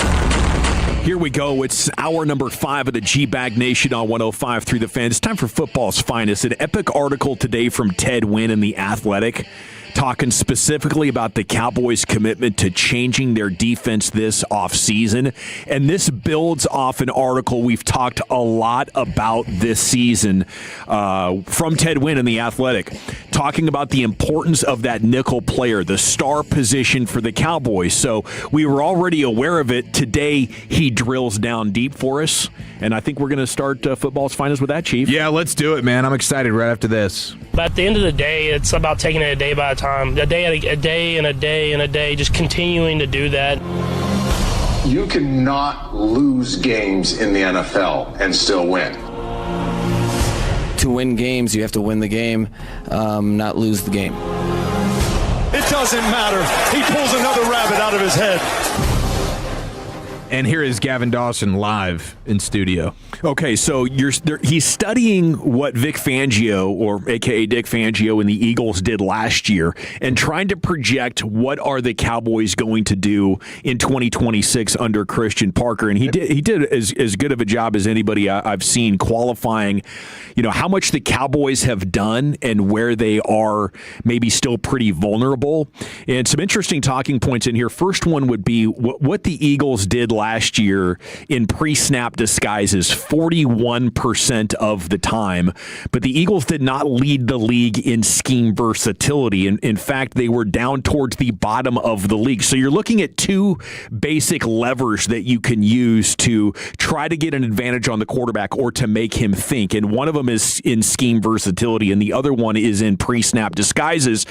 And Ted talked about how Philadelphia was able to do that because of Quinyon Mitchell and Cooper DeJean being so good, stopping the other team's best players from the slot or on the outside, that they were able to stay static when it came to their scheme versatility, but they did not hesitate at all with the pre-snap disguises and the post-snap rotations to confuse the quarterback. And I think that's the first point at which you could say the Cowboys can't do that because they don't have the cover corners, do they? Yeah, and I think CP is really a lot about the post-snap disguising. I think his whole base is we want to try and force the quarterback to be confused.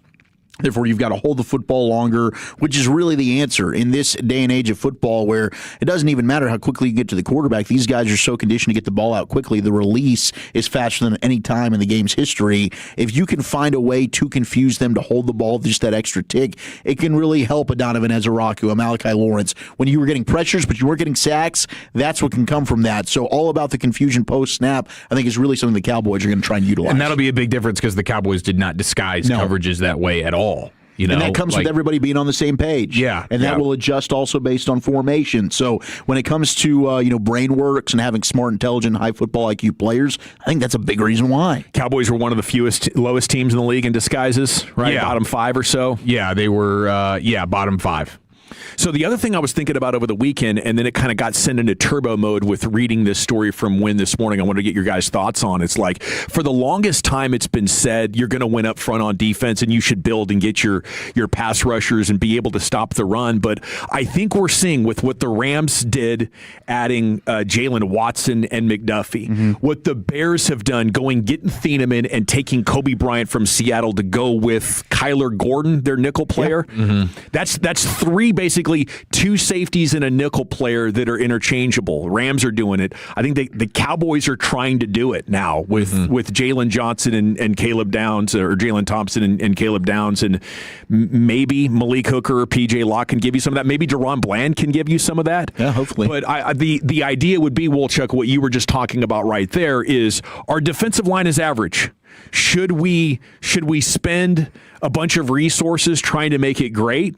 Or could we class it up in a major way if we have the secondary chess pieces that can keep that quarterback guessing for an extra quarter second, maybe at its peak an extra half second, that gives our guys the time they need to get home as being those guys that maybe can't win within 2.5? No, I think there's something absolutely to that, and that's why you're starting to see these secondaries. Like, it kind of started with the Legion of Boom. Like, that was a team that was built from the back to the front, right? And that was, they had Bennett and some other guys that could get after the quarterback, but you didn't have elite players along the defensive line. I think now, and that goes back to, it's not about having that Myles Garrett on your front that's going to get 20 sacks. It's about having a plethora of guys that are all good, but yes, maybe some of your better starting players are in your back end, which goes to a Devin Witherspoon and Nick Emenwari. These guys that Kobe Bryant went and turned that into money elsewhere, but that's who Seattle had last year. So having maybe more quality and spending money on the secondary, and then I've just got a good group of depth along the front. So it's pretty dang cool to talk about Clayton Adams, to hear Sark say Shoddy is one of the 3 NFL offensive minds, but to also, on the other side of the ball, be aligned in this game of sort of pushing the schematic envelope forward. The next piece in this article, though, is something that wasn't that cool to me. I'm confident in Deron Bland, but after reading what Ted Wynn said about his role, I'm kind of questioning whether Deron Bland is a fit in this scheme. He says the Cowboys' biggest weakness is at corner. Bland's best trait is his ability to create turnovers, but on a down-to-down basis, he gives up too many explosives. He'll now play in a defense that is predicated on stopping explosives. He's going to have to make massive adjustments to fit into Parker's scheme. Bland, in 12 games played, allowed the 5th most yards in zone coverage among corners last season. So can Bland adjust from going and getting the football guy to, being more cerebral? And if he can't, what are you left with in Deron Bland? Is there any value there at all? Right. If you're not asking him to be aggressive and go hunt the football, I think I've been the most bullish on Deron Bland's future coming off that broken foot, but it might have to be with a different team. Yeah, I mean, if you're giving up a bunch of explosives and you're not doing the thing where you're getting a bunch of interceptions like he did a few years ago, then yeah, you are rendered useless. And it's unfortunate that they paid him. I guess they can get out of the deal at the end of next season. But yeah, hopefully it was the injury that was giving him fits, and then everything about the Eberflus defense was just a disaster across the board. And hopefully now with Christian Parker coming in, you can stabilize things a little bit better, and he can get back to being a player that was at least, really good a few years ago. But that's a huge question right there. If Bland ends up being a guy who is a continual problem in a defense that's trying to eliminate explosive plays and he's giving them up, you don't really have much else to turn to. Like, I like Kobe Durant, but the Rams got rid of him for a reason and went to go upgrade for Trent McDuffie. And the rest of the guys in that back end, they all have questions. Yeah. The Rams looked at it like we're not the best team.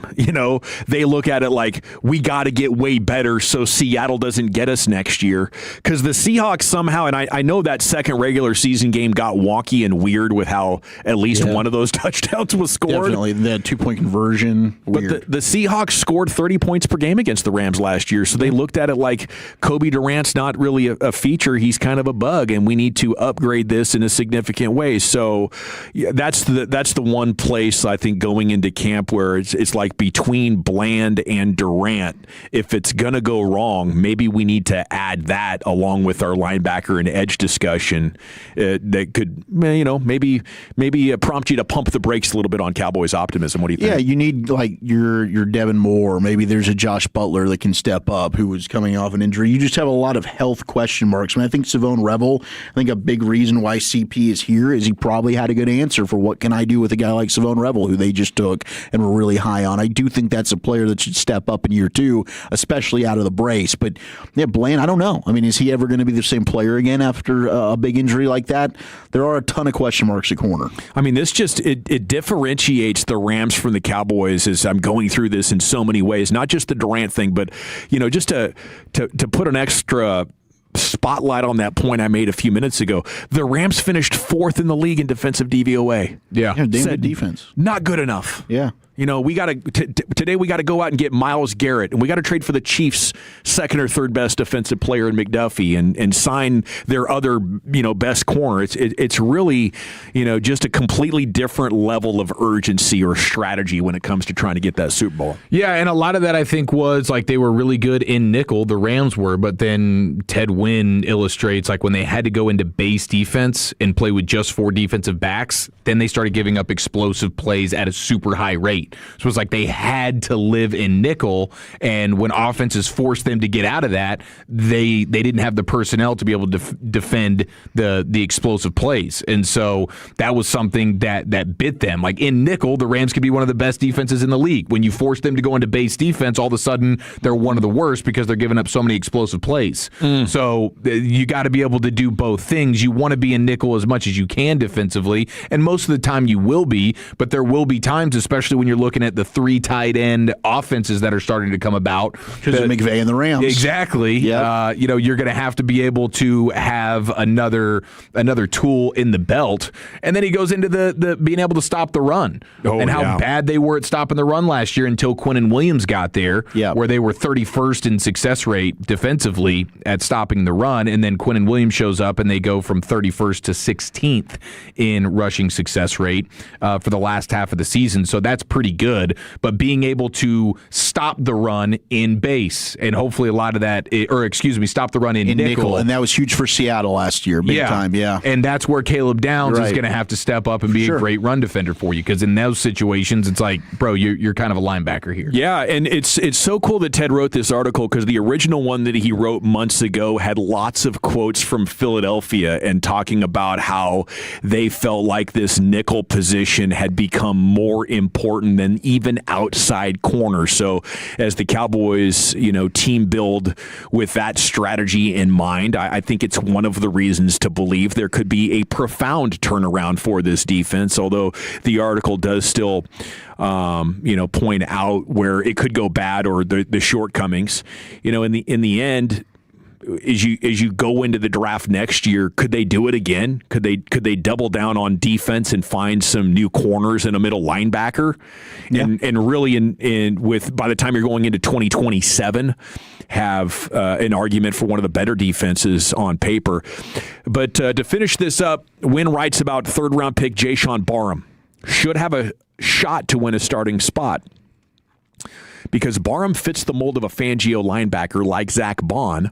Barham has the versatility to line up at edge, which is important because one of the main tools that Fangio uses to defend the run from light boxes is to stem his fronts, or in other words, shift the front right before the snap, which can cause confusion or miscommunication in the blocking scheme. So you got these guys, and between maybe Barham and whoever is on the other side, 4 are going to go, but the offense doesn't know which 4 are coming. So maybe that's what gets Barham picked, is not the fact that you think he's a good inside linebacker or you think he's a great edge, but he's sufficient enough at both to provide the deception and still be fundamentally solid for the offense. Mm-hmm. And that's maybe not revolutionary for coaches, but it's not something that we've been reading about or seeing in NFL media. And here the Cowboys are possibly identifying one guy in college who could be more in the pros than he was in college because of how you're going to use him. And that's the optimistic way of looking at this. Anything else from this article, Chief, or other football's finest news you want to get to? No, I mean, just to re-update things with Myles Garrett going to the Rams, and now you have a guy who was NFL record in sacks last season on a team that was usually trailing. Right? Now he's going to be on a team that oftentimes will have the lead, and he's just going to be able to go annihilate quarterbacks. That is pretty dang scary. I also saw a couple of numbers here in regards to the A.J. Brown trade. He goes from filthy to New England. A.J. Brown scored 18 touchdowns on receptions of 20 or more air yards during his 4 seasons with the Eagles. That's the most in the NFL. He's a deep ball monster. Well, now he goes to New England, where Drake May led the NFL in air yards per attempt and yards per attempt last year. So it really is a great fit with Drake May being able to throw that deep ball to A.J. Brown. That's going to be huge for New England. And then on the Eagles side of things, as Devontae Smith now has to become wide receiver number 1, when you look at the amount of time over the last couple of seasons where Devontae Smith was on the field and A.J. Brown was off the field, his target share was in the elite category and his yards per route run also in the elite category. So smaller sample size, but that's probably part of the reason that the Eagles feel confident Devontae Smith can do this, because in the times where A.J. Brown has been off the field or out of a game, Devontae Smith has stepped up in a monster way. You think Devontae Smith joins that second group along with George Pickens inside the top 10, but not the top 5? That. Yeah. If Jalen Hurts can be good enough. Yeah. Yeah, I mean, he's been a top 20 guy, but he's been with A.J. Brown on a team that loves to run, and maybe this opportunity is the only thing that he needs. Ted ends it with a couple of questions and a thought. He says, how will the Cowboys adjust if they can't stop the run from light boxes? What's going to happen then? What are the answers if they're having issues with their outside corners? And points out one of Fangio's best traits is his ability to game plan and alter his defense when necessary. We'll see if Parker can do those things when it's his show to run. All righty, we're coming back to hit the expressway. Who was not at OTA's day 1 up there at the Star.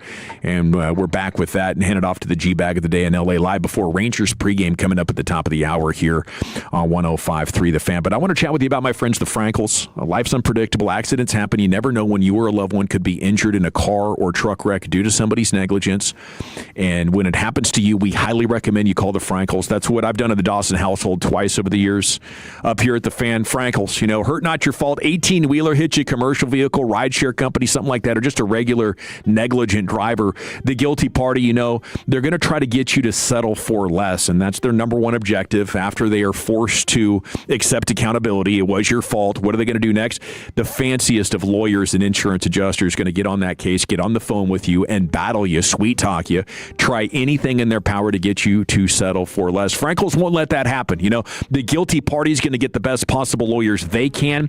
You should do the same. Get the best possible lawyers that you can when you're hurt, not your fault. The Frankels names command respect here in DFW courtrooms, and when you're hurt, not your fault, you'll love it if you call them. You'll make sure that you make that full recovery. 214 or 817-333-3333. Go online, frankelfirm.com, Principal Office, Dallas, Texas. Dallas Metro's newest resort community, Bynum Springs Club, has sold over 60 estate lots in just a few months. Their newest phase opens Saturday, June 6th. Go to bynumsprings.com to RSVP. bynumsprings.com. Mostly clear skies tonight, overnight low 77. We have breaking news. Myles Garrett has been traded to the LA Rams. A bombshell in the NFL. Arlington Martin, A&M, and Cleveland Browns Defensive Player of the Year, Myles Garrett, dealt to the LA Rams. And we're on it immediately. You do not have to go off the assumption that even including the Seahawks, the Rams are the presumptive Super Bowl favorite. All over breaking sports news. That's why it's important that you turn it on and leave it on The Fan.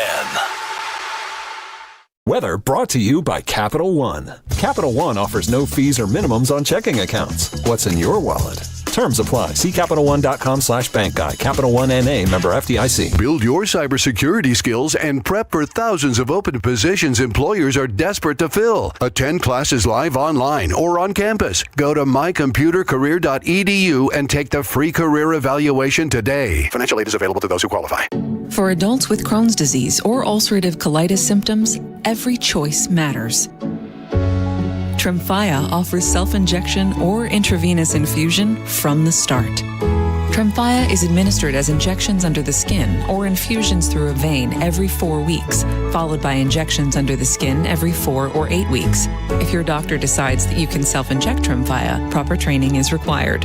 Tremfya is a prescription medicine used to treat adults with moderately to severely active Crohn's disease and adults with moderately to severely active ulcerative colitis. Serious allergic reactions, increased risk of infections or lower ability to fight them, and liver problems may occur. Before treatment, get checked for infections and tuberculosis. Tell your doctor if you have an infection, flu-like symptoms, or need a vaccine.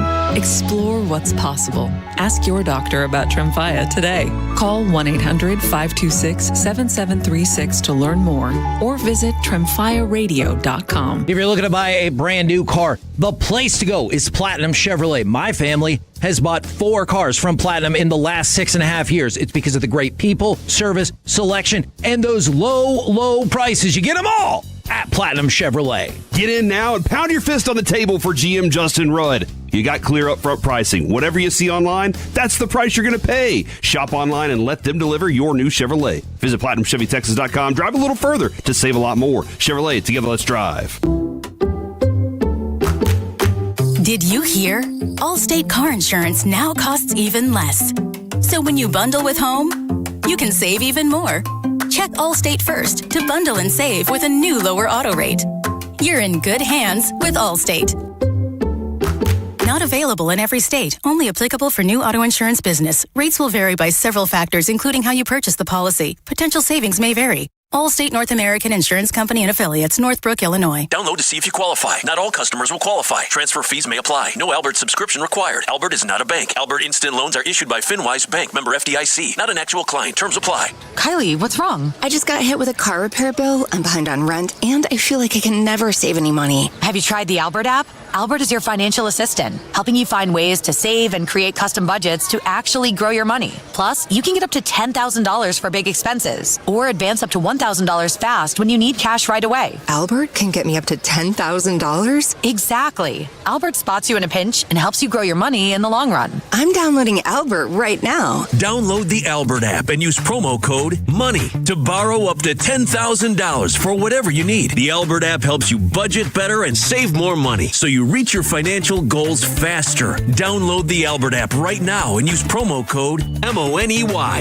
to borrow up to $10,000. Use code MONEY to borrow up to $10,000. Man, I love this place. I've been surfing here since I was a kid. Now, seeing my grandson out on the water, it means everything to me. Watching him and taking in the blue waves, the sea breeze, the blurry horizon. If you have geographic atrophy, or GA, subtle changes in vision could mean it's progressing toward irreversible vision loss. Izervay is proven to slow GA progression and could help preserve your vision for longer, so you may keep seeing the world around you. Izervay, or avacincaptad pegol, is an eye injection. Don't take it if you have an infection or active swelling in or around your eye. Izervay can cause eye infection, retinal detachment, or increased risk of wet AMD. Izervay may cause blood in the white of the eye, blurred vision, or a temporary increase in eye pressure. Do not drive or use machinery until vision has recovered after an eye injection or exam. Ask your retina specialist how you can slow your GA with Izervay. To learn more, call 1-855-IZERVAY or go to izervay.com. Paid for by Astellas Pharma. This segment of The Fan is brought to you by Tolbert Garage Door. Hi, I'm Colby, owner of Tolbert Garage Door. Join us this summer every Saturday at the Mesquite Championship Rodeo. Concerts on site, giving away free genie openers, and live rodeo entertainment. See you there, Tolos. All right, welcome back. It's the G-Bag Nation here on The Fan. We got pregame coming up in 35 minutes. Top of the hour, Rangers are in St. Louis. LA Live's coming up at 5:40. G-Bag of the day here in 6 minutes. The Expressway is brought to you by the On-Time Experts. Day one OTAs for the Cowboys. We'll talk a little bit about that. A couple of Rangers waiver wire news transactions. Yeah, we did. We got a couple of it. And Sue, I was kind of teasing some of it. We got he told us about the lefty Robbie Alstrom. His contract's been selected from AAA Round Rock. Cody Freeman has been recalled from AAA Round Rock. The righty pitcher Luis Carvello has also been recalled from Round Rock. So Gavin Collier's been optioned. Sam Haggerty's been placed on the bereavement family medical emergency list. And Chris Martin has been placed on the 15-day IL, retroactive yesterday, with right shoulder impingement. You also have left-handed pitcher Robert Garcia transferred to the 60-day IL. As much as we've talked about the Texas Rangers this year, the Chris Martin experiment is the one that just blows my mind. Yes, he's on the 15-day IL. How many IL stints has he had already this year? And he hasn't pitched well in rehab assignments, but you want to keep trotting him out there to get absolutely shelled in the big leagues. It is done. Stop with the Chris Martin experiment, please. Maybe our guy CY just has a blind spot for fellow Chris's. Maybe. I get it. He's had a hell of a career, and he's a great dude, but I just don't believe his body can cooperate anymore. Steph Curry signed a sneaker deal with that Li Ning, a Chinese sneaker brand that's done endorsement deals with a handful of NBA stars over the last decade or so. We are kind of standing by and hoping for some Josh Sweat news here. The post-June 1 trade season is on in the NFL. We've talked a lot today about Myles Garrett and A.J. Brown being moved already. The strongest rumors are still Green Bay, with Jonathan Gannon going for Josh Sweat. Yeah, that seems to be, and there's some stuff out there like Marvin Harrison Jr. going back in this trade. I don't think there's any truth to that. I think that's a little bit of a ball sack report. I got into a little debate earlier with my podcast partner New Bear on How About Wow on YouTube. How About Wow that Josh Sweat could be a Rashawn Gary type. Like, he is big enough to stop the run. I'm going to set the edge. I can be your big beefy dude. So we're doubling up, with beefy dudes that can set the edge, stop the run. He's great against the run, isn't he? And he can also give you 8 to 12 sacks. Yeah, he's just I think he's a much better pass rusher. He is. Okay. The internet pointing out Aaron Donald posted on Instagram a couple of days ago. The caption included the word ready, and the song was called Ain't Done. Oh, what? Yes, and he's just sitting there doing some cleans or some jerks or something. This is ridiculous. He's looking strong as hell. Okay, George Pickens not at OTAs. Can you sit out these and make your statement to the league that you're ready to be a professional in every way possible? I don't think you can. I mean, you can find examples of guys who have missed OTAs, and it's fine.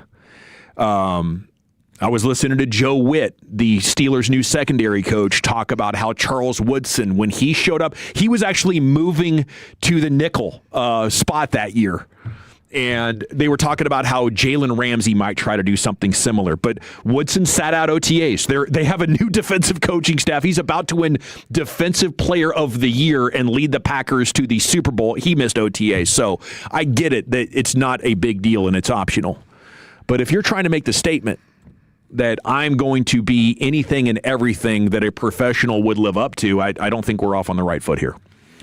I mean, it's certainly not the perfect way to approach it, I would say. But if you're still going to go to all of the mandatory stuff, you're going to be at training camp, and you're not getting benched for a series on Monday Night Football during the season, and the Cowboys don't have little whispers behind the scenes of, oh, here's George Pickens doing his thing again. Like, if he goes out there and is buttoned up professionally from mandatory stuff through training camp and the season, everybody forgets about, oh, you didn't show up to the voluntary workout. If you still produce on the field and you're not being a bleep hole, missing meetings or whatever, then nobody's going to care. Just be there for camp. I'm looking for the mental switch to be flipped. Right. And if he had showed up for this, it would confirm. Sure. He is hitting that. He's up there on the switch saying, hell yeah, I'm in. You guys hold my beer and watch this. No, that's fair. And I think that it's even less about doing it here with the Cowboys. It's more so of just sending that message to the other 31 teams that if indeed clearly weren't interested in trading for you this offseason, like, look at me. I'm doing everything that's being asked of me.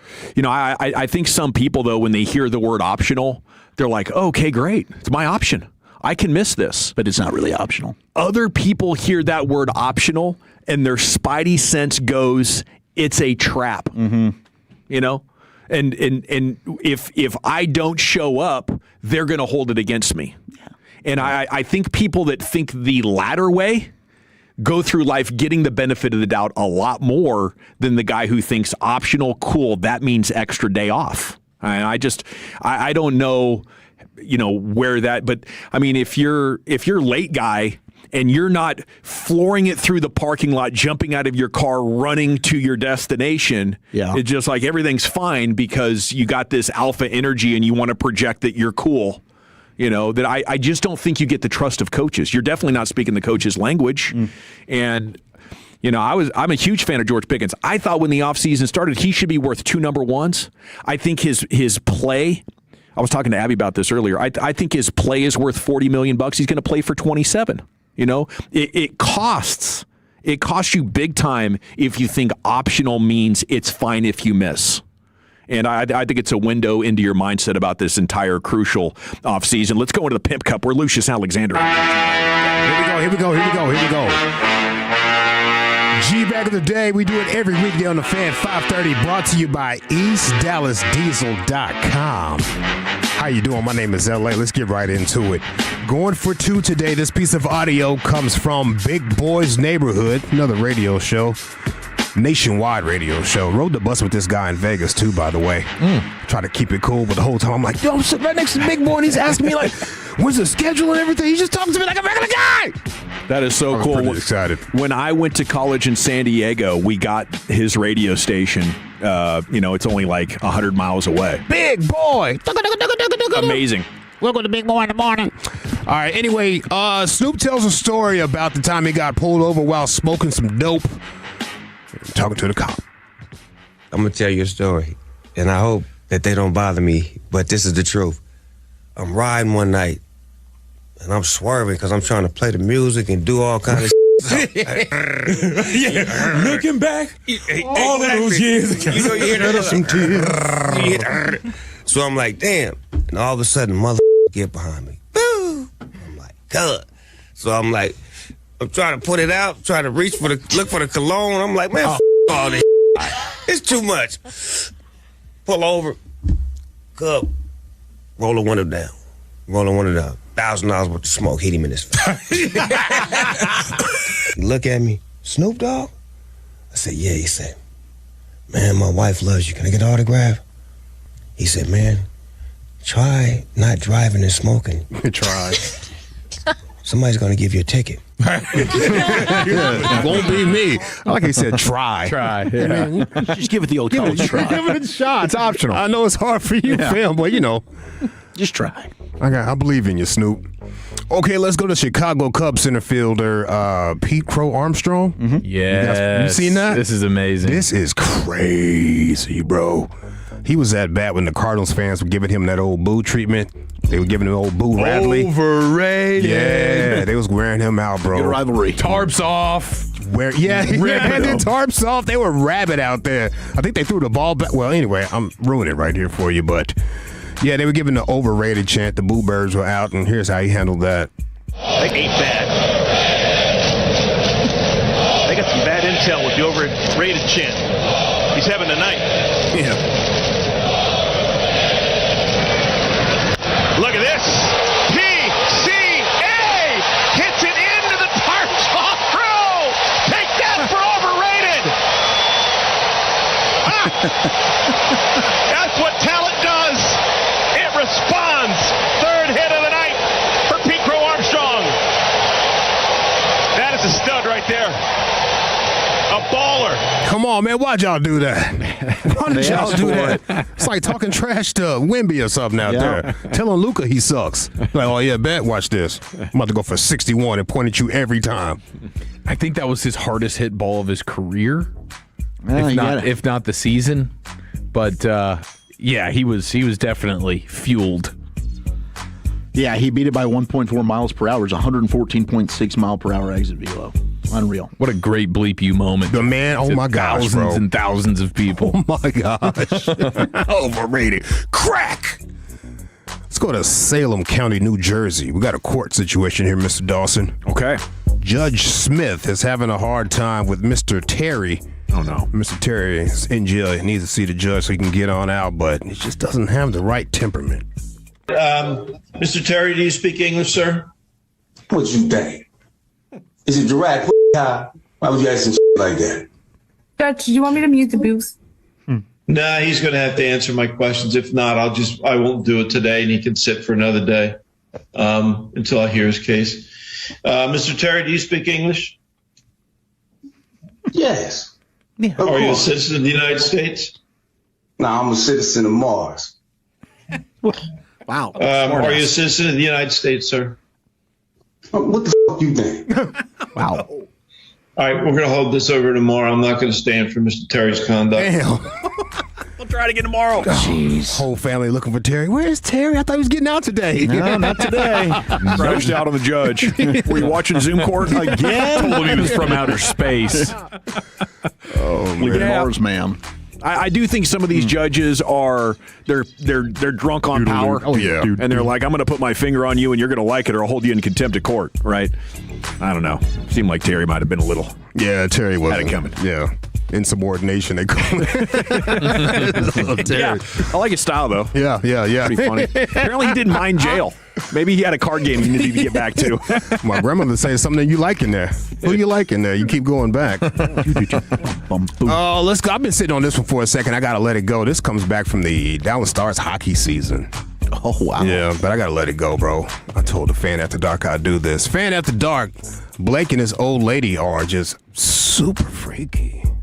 I would have liked to have gone out and got Rasmus versus getting Myers, who is a 36-year-old, huge body, and he had some good games. But man, like there's just things that defensively Myers is big.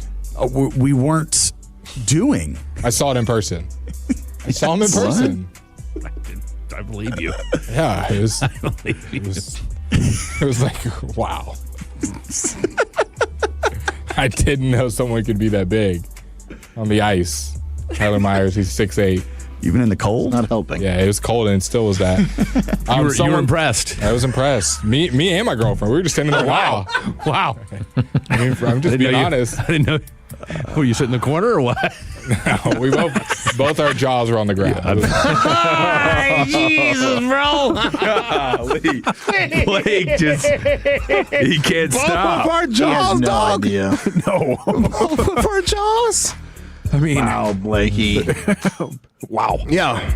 Speaking of, you see those Diddy tapes got released? Well, one of them did at least. Yeah, the one with 50 Cent. Yeah, one of them 50 Cent's girlfriend or baby mom or something like that. Seems Daphne. like it's terrible. So is this like his ex that is the mother of his children, or is this his current? No, this is 50 Cent's mother of his child, and this is Diddy's girlfriend and at the are they time. still together? Is 50 and his girl? Okay. No. Okay. No. But because that's one detail I didn't know. Like, is 50 still with this gal? Oh my gosh. Oh my gosh. Because it seemed like he was going through it. That'd be Joe. It seemed like he'd seen a ghost. Oh my gosh.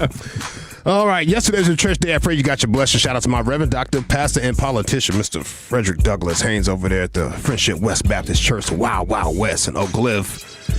We have Pastor Gino Jenkins right here. Just a message for the men's, to stay focused. That's right. You gotta put Bible over booty. Bible over booty. Am I right, I said? That's right. They all clapping. Yeah. That's right. Hallelujah. You gotta put Bible over booty. That's right. You fellas that's fighting me over divorce is because you so attached to booty, you're willing to reject the Bible, but I'm gonna put Bible on your booty. That's right. No, sir. Hallelujah. I like the guy in the background, bro. He's really feeling it. He done backslid for real, man. That's right. Yeah, please. I need more of this message. Please. Yeah, amen. All right, that's it, bro. Got to have your priorities right. It's the Snoop Dogg, our one-time champ. And by the way, I just noticed he was only going to get a ticket for that. He was only going to get a ticket, dog. Yeah. Blowing $1,000 cush in the cop's face. Hell yeah. You don't give Snoop a ticket. Yeah. No. I mean, if it's a night in jail, I'm seriously thinking about correcting my behaviors. Yeah. A little ticket, if I'm multi-time platinum, he's not worried about it. Let me know. I'll have my accountant send you the check in the morning. We got Cubs Pete Crow Armstrong going yard amidst some overrated chants. Judge Smith and Mr. Terry. The Fan After Dark with Blake and his girlfriend watching a hockey game, or Pastor Geno Jenkins. Got to put that Bible over the booty, or maybe on top of the booty if it's an extra ample one. Yeah. You could just set it right Absolutely. there. Ample booty. Yeah, like Kim Kardashian in the glass. Yeah, I know what you're talking about, bro. It's my Bible holder right there. Go ahead and set this down right here. I'll go for PCA, Pete Crow Armstrong. Chief, how about you? Give me FAD. Okay. Lucius? G-Back of the Day is brought to you by EastDallasDiesel.com. Heck yes. I'm going to go with the Salem court situation. We're still tied at 1, Wolchuk. I'm going to go with the Fatties. Okay, by a score of 2-1. And your new G-Bag of the Day champion. I have some questions about that. I look forward to hearing it once again. If you ever miss the champ, Lucius replays it for you every afternoon about 2:20 before we get to Wolchuk's Top 10. It's time now to stay in the Pimp Cup, and here's Lucius with LA Live. Is anybody else's allergies going crazy that started this weekend? Like mine started Sunday. Crazy allergies. Hurts. Painful allergies. Throat pain? Yeah, it made me feel like I was getting sick, but I know it's allergies. You know what I'm saying? It was all in my nose. That was itching and actually everything. a couple weeks ago. was. That was me a couple weeks ago. Oh my gosh. Been Got bad. me down. What's in the Bad air? spring. Ragweed or something? I don't know. I've been dodging it, though. I almost always get allergies, and I haven't yet. You better knock on something, bro. I know, dude. I'm just like, could I be this lucky? I don't think so. It's coming for me. Better find that hockey player they were watching. It's painful, bro. All right, let's get into a Monday, Friday edition of LA Live right after the great Rick James, baby. Well, all right, you squares, it's time you smoke. Fire up this funk and let's have a toke. It'll make you dance, some of everything. Everybody get high. Dispensaries I love because people that work at dispensaries are exactly where they're supposed to be. You know what I'm saying? Yeah, I heard a couple woos. Yeah, my man. Yeah, you work at a dispensary? Let's go, baby. What's your first name? Jerry. Yeah. And Jerry, what? Do you have any sort of fun nicknames, or just Jerry is what we're going by? J-Dub? Yeah, that's it. Dude, see, how much do you hate this guy but need to get weed from him? J-Dub, and you're a white guy. Like, what are you doing? Jerry's fine, yeah, but J-Dub, but this is what I'm talking about. Every dude, that works at a dispensary, I've never walked in and been like, dude, J-Dub, go back and get your law degree, man. You got more to live for. No, J-Dub, you're killing it where you're supposed to be. It's always J-Dub or I met a guy once, he's like, my name's Bovid. I was like, what's that? He's like, it's Bobby and David, but I smashed them together. But you can call me the Wizard. I'm like, I'm not going to call you any of those, dude. Yeah. What they call bud tenders? I think they call bud tenders, right? The bud tenders. Shout out to the bud tenders out there, man. This is LA Live for Monday, June 1st, 2026. It is a Monday, Friday edition of LA Live. Welcome in, folks. Hey, we're busting out on some serious folks. Shout out to the now disbanded Dallas hip hop group PPT for naming today Monday, Friday. I hope everyone had a great weekend. I definitely did. I was hanging out with the essays at the Lowrider Car Show in Dallas. It was fantastic. I had a great time. It was a big transitional weekend. So shout out to Pride Month. You guys got any plans for Pride Month? Just the usual. What are my options here? However you want to celebrate. Just go to as many Rangers games as possible. I knew you was going to say something crazy, bro. Call my sister. Hey, sugar. It's crazy. Transitional weekend. Spurs beat OKC in Game 7 in the NBA Finals. Now Wemby is on his way to be the new face of the NBA. I know this because Wemby is the only dude who can purposely elbow a player. Thank you. And instead of getting the offensive foul, he's on the line. Yeah. What?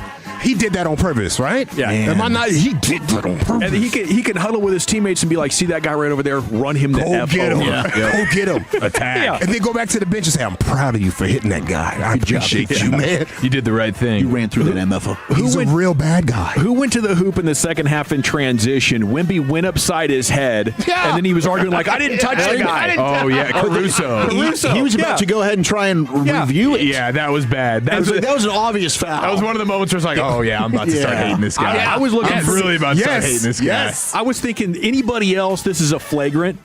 Draymond, that's a flagrant too. you might be out of there. Yeah. Yeah, he did that and got on the line, bro. I was like, oh, yeah, this is Wemby's league. That's the real free throw Wemby's merchant. league. And don't let that boy Wemby get a hook shot. Don't let him develop a hook shot. It's a wrap, cuz. Yeah, I feel like it is already, but It's a wrap, cuz. Yeah, he doesn't even have his signature move yet. Yeah, he doesn't even have the move he's not yet. in his final form. Yeah. yeah. You heard those middle school kids debating whether it's Wemby or Shaq who's the greatest big man? Oh, family, these little kids. Middle schoolers right here getting emotional. Hakeem Olajuwon and Wemby, they're like the same person. No, they're not. Yes, they are. Hakeem can't Shaq would be cooked if Wemby was to go back to the 90s right now. And I'm making my point clear. Wemby is the greatest center of all time. No, he's not. He's dirt. Alright, now you not like dirt, but like he's like compared to Shaquille O'Neal, he's dirt. No, he's not. No, he's not. He's actually no, he's not. No, he's not. Shaq will bully him. Okay, Wemby will cook him in the paint, bro. You're still he's a baby compared to.